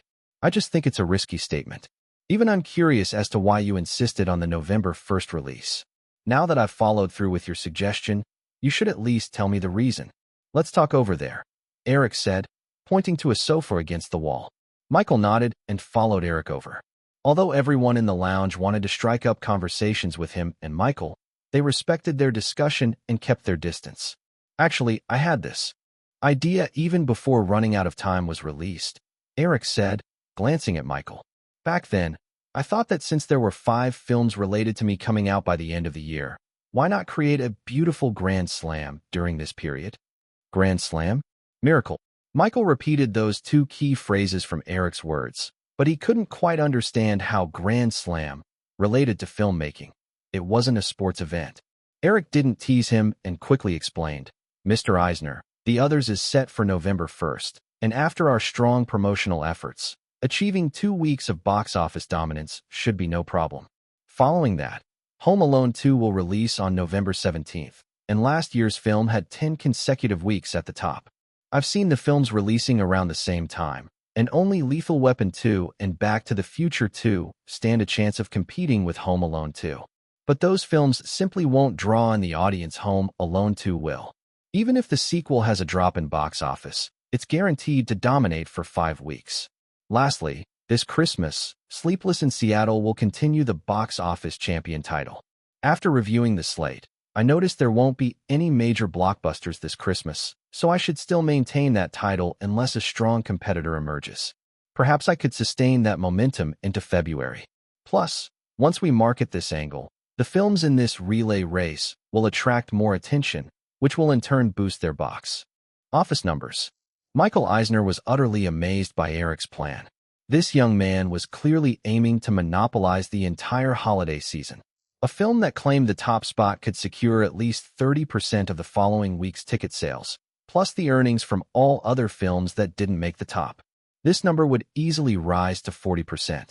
Estimating a total year-end box office of $600 million, these films would together earn approximately $240 million. At first glance, that didn't seem like much, less than the first Home Alone's total box office. But one had to remember that these films would also have an additional 1 to 3 months of box office collection post-New Year, meaning the final total would likely exceed $240 million significantly.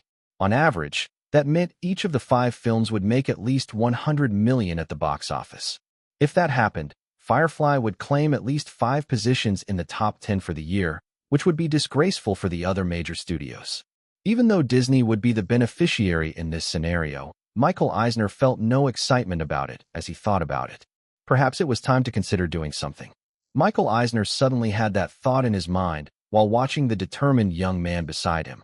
He bit his lip, patted Eric's shoulder encouragingly, and then stood up and left. Eric remained seated on the sofa for a moment. It felt like he'd caught a glimpse of something unusual in Michael Eisner's eyes, but he couldn't quite figure out what it was. After sharing his ambitious plan with him, Eric felt quite thrilled himself and didn't analyze too deeply into the fleeting expression on Eisner's face. Chapter 255, Shut Up. The premiere started promptly at 7 o'clock. After interacting with the fans, the official showing of the film, The Others, commenced. As usual, it began with Virginia's slightly hoarse storytelling voice. As the plot unfolded, the fog gradually lifted.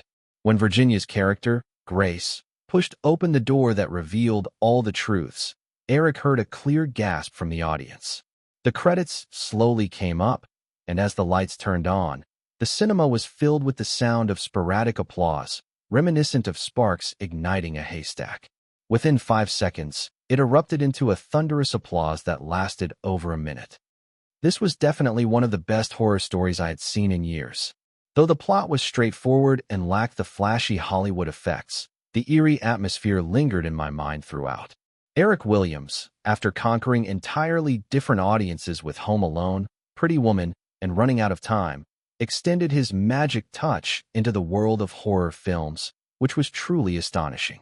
It had a breathtaking conclusion, allowing viewers to escape reality for over an hour, only to be jolted back to stark reality with an unexpected twist that sent chills down our spines. It's an incredible film. In an era where we usually relied on excessive blood and nauseating special effects to build horror, The Others undoubtedly stood out as a smart horror film. It didn't use those conventional techniques, but still managed to evoke screams. It was a supernatural thriller that relied on an unnerving tension throughout the plot, rather than blood and violence. Virginia Madsen's performance was striking. This beautiful actress, who launched her career in David Fincher's Dune, seemed to finally find her place in Hollywood after years of searching. I hope she continues to bring us even better films. Well, I admit it's tough to surpass The Others, but as long as she delivers similarly excellent movies, I believe audiences will be satisfied. Thoroughly immersed in tension and a sense of foreboding is almost a cliché in horror films. Yet this movie had neither peculiar masked killers, nor abrupt kitchen-cutting violence, nor bloody, brutal confrontations. But it kept viewers on the edge of their seats from start to finish. No one knew what was happening, but everyone was eager to find out. When that final door swung open, it finally brought clarity to us all who had broken out in a cold sweat. The day after the premiere, various newspapers such as the New York Post, Newsweek, New York Times, Variety, The Hollywood Reporter, and the Chicago Tribune published positive reviews of The Others. Many noted that the most frequently used word among critics was creepy. Audience members, especially horror film enthusiasts, eagerly anticipated the release on November 1st. Simultaneously, Eric's remarks on the red carpet understandably stirred up quite a controversy. Hollywood Online published a piece by George Norse overnight. Perhaps after a few successful films, Eric Williams has become so inflated that he forgets he is merely human, not a deity. To boast in front of numerous fans that The Others was exceptional enough to disregard any release schedule is arrogance that even Steven Spielberg or George Lucas wouldn't dare speak lightly. Coming from a youth still under 20, it was an incredibly outlandish statement. Furthermore, while I wasn't present to view the film, sources from the screening revealed that The Others was far from being as excellent as Eric claimed. In fact, it was miles apart from the quality of his previous films. The sets were crude and simplistic, and the movie kept misleading the audience. The plot crawled along, and after an hour of dragging on, the unexpected conclusion hardly brought any surprise for an audience that was already drowsy. I would like to see Eric Williams personally come forward to explain how a film that was so painfully drawn out could claim to disregard scheduling. While many papers refrained from openly criticizing The Others out of respect for Disney's influence, they still ridiculed Eric's comment about disregarding scheduling. In just 2 or 3 days, disregarding scheduling turned into a popular joke. The 3 major television networks, which had a rocky relationship with Eric due to Friends, seized every opportunity to mock him regarding this topic. On a daytime talk show on NBC, 40-something host Bonnie Goldwyn did not sit comfortably behind his desk, as usual. Instead, he made the audience wait a few seconds before slowly descending into his chair on a wire, comically adorned with a pair of quirky miniature angel wings. When asked about his unusual entrance, he humorously attributed it to his newfound gravity-defying ability, poking fun at Eric's so-called theory of disregarding scheduling. Despite the uproar, and even with Jeffrey's advice for Eric to clarify his statements, Eric turned a deaf ear to it. On November 1st, Wednesday, The Others officially premiered in 1,700 theaters. With all eyes on it, the next day the box office results came in, showing only $3.1 million for its opening day. Media outlets wasted no time celebrating, pointing out that since Eric Williams had failed to disregard weekdays, claiming to disregard scheduling was nothing short of wishful thinking. However, following rough estimates, the film brought in $3.9 million on Thursday. Over the weekend on Friday, Saturday, and Sunday, The Others netted $6.3 million, $7.1 million, and $6.4 million respectively. By the end of 5 days of detailed accounting, the total box office reached $27.19 million, silencing all doubters. A first-week box office of over $27 million was an impressive achievement, even during any competitive release period. Chapter 256, because of the suspense. But everything was far from over. As the second week began, box office statistics showed that the ticket sales for The Others showed no signs of declining. In fact, there was even a slight increase in revenue during the first few workdays. It's simple, because of the suspense. Eric said in the banquet hall of the Sunset Tower Hotel, responding to Jonathan Demme's curious inquiry. In The Others, I set up enough suspense, like the fog in Grace's house, the dream that Grace had at the very beginning, and the deeper meanings hidden in many of the lines. The most important thing is the surprising twist at the end where the living and the dead switch places. These elements have drawn curious filmgoers who want to get to the bottom of it back to the theater repeatedly. Remember, humanity is the most curious of animals. On top of that, I intentionally suggested to Disney to stoke these curiosities through newspapers or television programs to maximize fan interest, leading to the current situation. Jonathan Demme asked, so, if enough analysis of the film's plot appears in newspapers and gradually solves all the suspense, doesn't that mean the film's box office potential would be capped as well? Eric shook his head, sporting a sly smile. Critics will inevitably begin to analyze, but don't worry, what you mentioned won't happen. Many questions will remain open to debate, just like why Grace would kill her 2 children. Even in the 3-hour cut shown at the Venice Film Festival, there's no clear answer, just some vague hints in the characters' dialogues. Based on those hints, some might think it's because Nazi soldiers occupied the island, and to avoid enemy capture, Grace kept her children quiet and ended up accidentally killing them. Others might argue, according to the hints, that Grace likely killed her children after the war, suggesting she went mad or had some other reason. In short, it's hard to find a unified answer, which means that in their quest for more evidence to convince each other, some will choose to watch it again. Jonathan Demme seemed to understand something, nodding his head. He then asked, Eric, I pretty much memorized the script while shooting this movie, but I'll admit I couldn't find out why Grace killed her 2 children.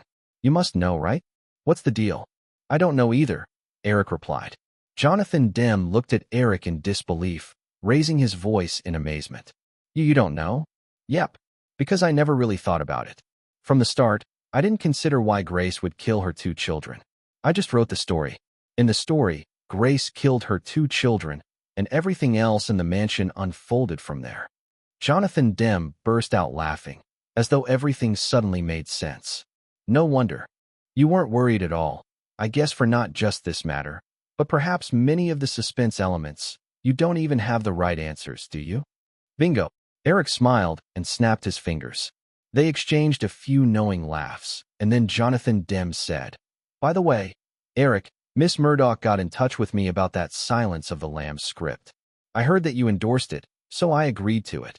Eric paused for a moment, thinking that Jonathan Demme wouldn't just casually bring this up. He asked, Is there a problem? Yes, Jonathan Demme nodded. Miss Murdoch mentioned that you suggested Jodie Foster for the lead role. But after reading the script a few times, I feel like Michelle Pfeiffer might be a better fit. Eric recalled quickly and remembered some details about the actress. Though Michelle Pfeiffer had decent acting skills, with a few Oscar nominations under her belt, she hadn't really had a standout role. Plus, her blonde beauty didn't quite resemble Jodie Foster's Clarice from The Silence of the Lambs in his memory. Deep down, Eric really hoped Jodie Foster would play the lead.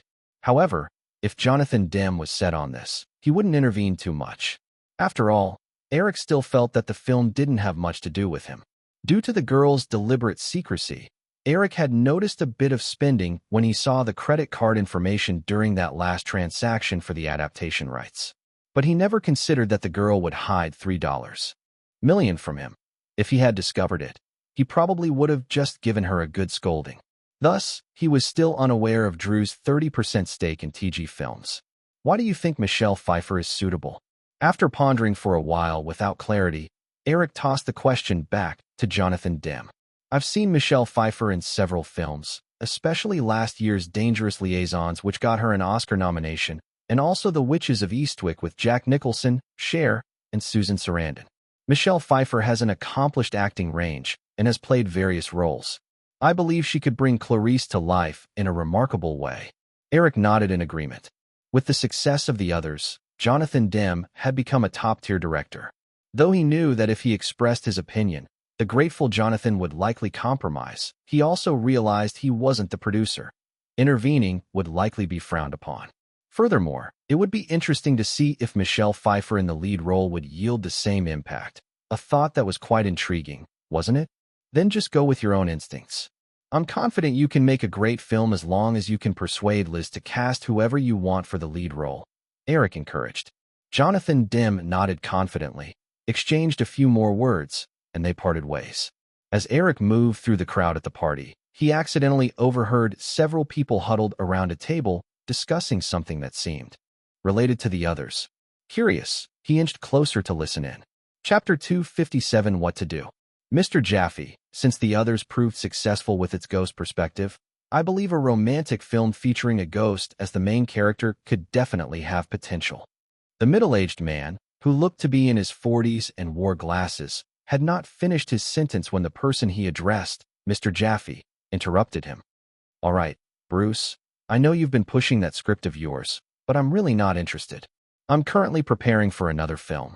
The others standing by the dining table chimed in. Bruce, give it a rest. Don't you think a love story with a ghost at the center sounds ridiculous?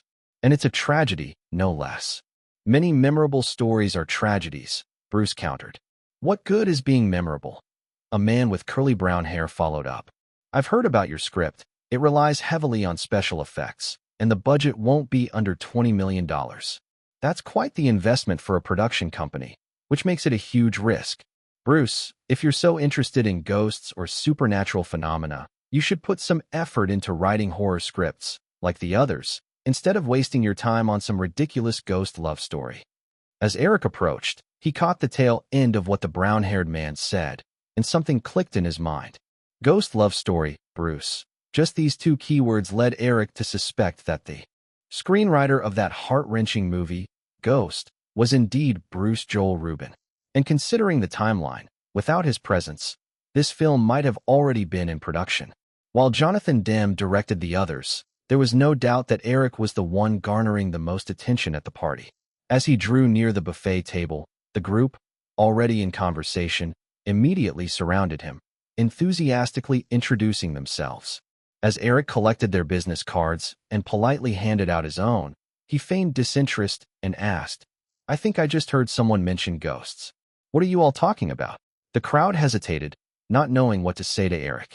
The middle-aged man called Bruce, whom they referred to as Mr. Jaffe, replied promptly. It's a script about a bank clerk who was murdered and became a ghost to protect his girlfriend from evil men. Eric recalled this middle-aged man named Charles Jaffe had just introduced himself as a vice president at Paramount. He figured that Jaffe must have been molded by Barry Diller's high-concept film philosophy. He succinctly encapsulated the plot of Ghost in a single sentence. At the same time, Eric became even more convinced of his earlier guess. The bespectacled middle-aged man, Now on the outskirts of the crowd was surely Bruce Joel Rubin, the screenwriter of Ghost. After entering Hollywood, Eric had reviewed and reminisced about the notable films from the past few years, hoping to secure filming rights for some. But after some investigation, he found that many movie rights were already held by the major studios, and some were simply impossible to trace. Ghost was one of those scripts he couldn't track down. Before this film, Bruce Joel Rubin had no name in Hollywood, and despite his efforts, Eric couldn't even locate the man. Ultimately, Eric resolved to take things step by step. Ghost was set to be released in the summer of 1990, and by the general production timeline in a parallel universe, this film should have already begun preparations this year. The script was likely available even earlier, perhaps before Eric made his entrance into this time. Thus, it would have been impossible for him to just copy and use it. Eric didn't immediately show any interest in the script. He casually glanced at Bruce Joel Rubin before shifting his attention back to idle chatter with the group around him. Though these executives from big companies and renowned producers seemed warm and welcoming now, from his experiences with his hit films, if he dared to show interest in the Ghost script, those same people would undoubtedly turn on him and dive into a frenzy to grab the script for themselves. After some small talk, Eric finally disengaged from the group. Throughout the entire process, he hadn't exchanged a single word with Bruce Joel Rubin. Since the man was now present, it would be easy to find him later. However, many situations caught him off guard. Just as he moved away, Bruce Joel Rubin quickly pursued him, saying, "Mr. Williams." Behind Eric, the red-haired middle-aged man who had just criticized Bruce watched with a smile, turning to Charles Jaffe, and remarked, "Looks like Bruce isn't ready to give up. He's still fixated on Williams." Charles Jaffe gazed thoughtfully at the middle-aged man who was pursuing Eric. "Brian, do you think Williams will take a shine to that script?" "Who knows? But given Eric Williams's taste, if he liked that script." Brian paused, locking eyes with Charles, and then they both casually parted ways. They were mere acquaintances, and since Charles was a vice president at Paramount while Brian worked at Warner, if Eric identified the potential in that script, it would certainly make them rivals in competition. Hearing Charles and Brian's conversation, others nearby directed their attention toward Eric. Eric felt an immense headache coming on. Bruce Joel Rubin had already started to outline the plot of Ghost, and he was at a loss for what to do. Should he ignore it completely, pretending not to care? After the party, he could still expect Bruce to approach him warmly, but Rubin wasn't naive, which could cause even more trouble. Should he harshly criticize the script? That might eliminate any chances of collaboration altogether. Neither of the first two options were viable. And what if he outright showed interest in the script right there? This thought crossed Eric's mind, causing him to glance around. Many people were now watching them, particularly those he had just conversed with. These were all sharp individuals. If he revealed any hint of his thoughts, the inevitable competition would turn into a frenzy, where a firefly would seem no more than a weak hyena amidst a pack of predatory wolves. Chapter 258. No One is a Fool. Carl unexpectedly died from a piece of falling glass that pierced his heart, and his soul was dragged into hell by the Grim Reaper. After saying goodbye to Sam, Molly, and OD, he fulfilled his wish and slowly walked into the gates of heaven. "Mr. Williams, what do you think of this story?" Bruce Joel Rubin noticed right away that Eric seemed a bit distracted. So, he quickly summarized the story, not expecting much in return. He asked his final question while waiting for Eric to give a negative answer, hoping to excuse himself from the conversation. As soon as Bruce finished, Eric snapped back to attention. "Mr. Rubin, it seems like Charles and the others weren't too optimistic about this story, right?" When Bruce heard Eric's comment, he thought he was being rejected, and a look of disappointment crossed his face. "Well then, sorry for bothering you, Mr. Williams." Just as Bruce was about to leave, Eric quickly called out, "Mr. Rubin, actually, I think your concept is pretty good." Bruce stopped in his tracks and turned around, checking to see if he had misheard. "Mr. Williams, did I just hear you correctly?" "Of course you did," Eric smiled, adding, "I think your concept is good, but when I listened to your summary of the story, I didn't hear anything that really stood out. Do you have a complete script?" "Of course I do, Mr. Williams." Bruce Joel Rubin rubbed his hands nervously. He had sneaked into the party with a friend, so he obviously hadn't brought a script. Yet, Having finally come across someone interested, especially one of Hollywood's hottest young directors, Bruce was eager to seize the opportunity. "Mr. Williams, how about I go get the script now?" Eric shook his head. "There's no need to rush. It's already late." He then pulled out a business card and handed it to Bruce. "How about you bring the script to Firefly headquarters tomorrow at 9? We can talk in detail then." Bruce excitedly accepted the business card. "Mr. Williams, I'll be there on time." Eric nodded and didn't say anything more as he glanced at a few eager guests around, casually leaving the conversation. "Eric, what are you thinking about?" Virginia, pressed against Eric on the dance floor, looked up and asked.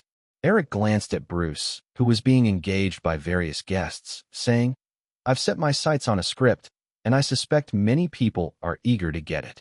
Virginia followed Eric's gaze. "Is it that guy? I just saw you chatting with him for a bit. If you like it, why not buy it right away?" "Right away? In the middle of the night?" Eric stroked the woman's waist and replied, "No one's a fool. If I act too eager, the person with the script will hesitate to sell it. Plus, with other studios wanting the script, it could ultimately cost more to acquire it." Virginia tightened her embrace around Eric's waist, nuzzling her face against his chest. "I don't quite understand. I guess I'm a fool after all." Taking advantage of no one watching, Eric lightly slapped Virginia's wrapped rear end, his tone playful. "I like fools." Virginia protested by giving Eric a light punch, and then she looked up, her big eyes blinking innocently as she asked, "Eric, tonight?" Eric shook his head helplessly. "You have a whole line of photographers following you everywhere. Do you think I dare come to your place?" Virginia felt resigned at his words. Ever since the release of The Others, she had not only gained immense fame, rocketing from a third-rate actress to a leading star, but her private life had also attracted intense scrutiny from the tabloids. Eric knew they were not only targeting Virginia, but also himself. Every time he recalled the night he negotiated with Murdoch and the old man mentioned that a New York Post reporter had been secretly following him for months, Eric felt uneasy. Frankly, that issue had yet to be resolved. Eric had been wise enough not to approach Murdoch for the photos, as even a fool would know he wouldn't hand over all the backup copies. Since that incident, Eric had become even more cautious. Though he didn't care about being in the media spotlight with those actresses, he had to consider Jennifer Aniston's feelings. If rumors about him and other actresses kept popping up, even if she tried to pretend they didn't matter, the pressure would likely force her to break it off. Although visiting Virginia wasn't an option, going elsewhere was not an issue. In the bedroom, Aniston lay like a fish out of water, gasping for breath before collapsing, her body twitching. Eric also lay down on the smooth skin of her back, brushing aside strands of hair to plant kisses on her cheek. He gently stirred, quickly sliding into her slick warmth. "Ugh, stop, I'm dying here." Aniston objected, arching her rounded backside as if she wanted to push Eric away, but instead, it only heightened his pleasure. "Let me do mouth-to-mouth," Eric teased, kissing her petite lips as his tongue invaded, dancing with her soft one hidden inside. With soft protests, Aniston tried her best to glare at the man pressing down on her after Eric finally let go. After a moment of playful intimacy, she finally managed to say, "Eric, can I go wash up? I don't want to dirty the sheets." Eric flashed a mischievous grin, kissing her cheek and leaning close to whisper, "Don't worry, let me just rest a moment, and I'll fix that for you." Upon hearing this, Aniston immediately started to squirm under Eric's weight, exclaiming, "No more, no more. I'll die if you keep this up." Unfortunately, she failed to realize that her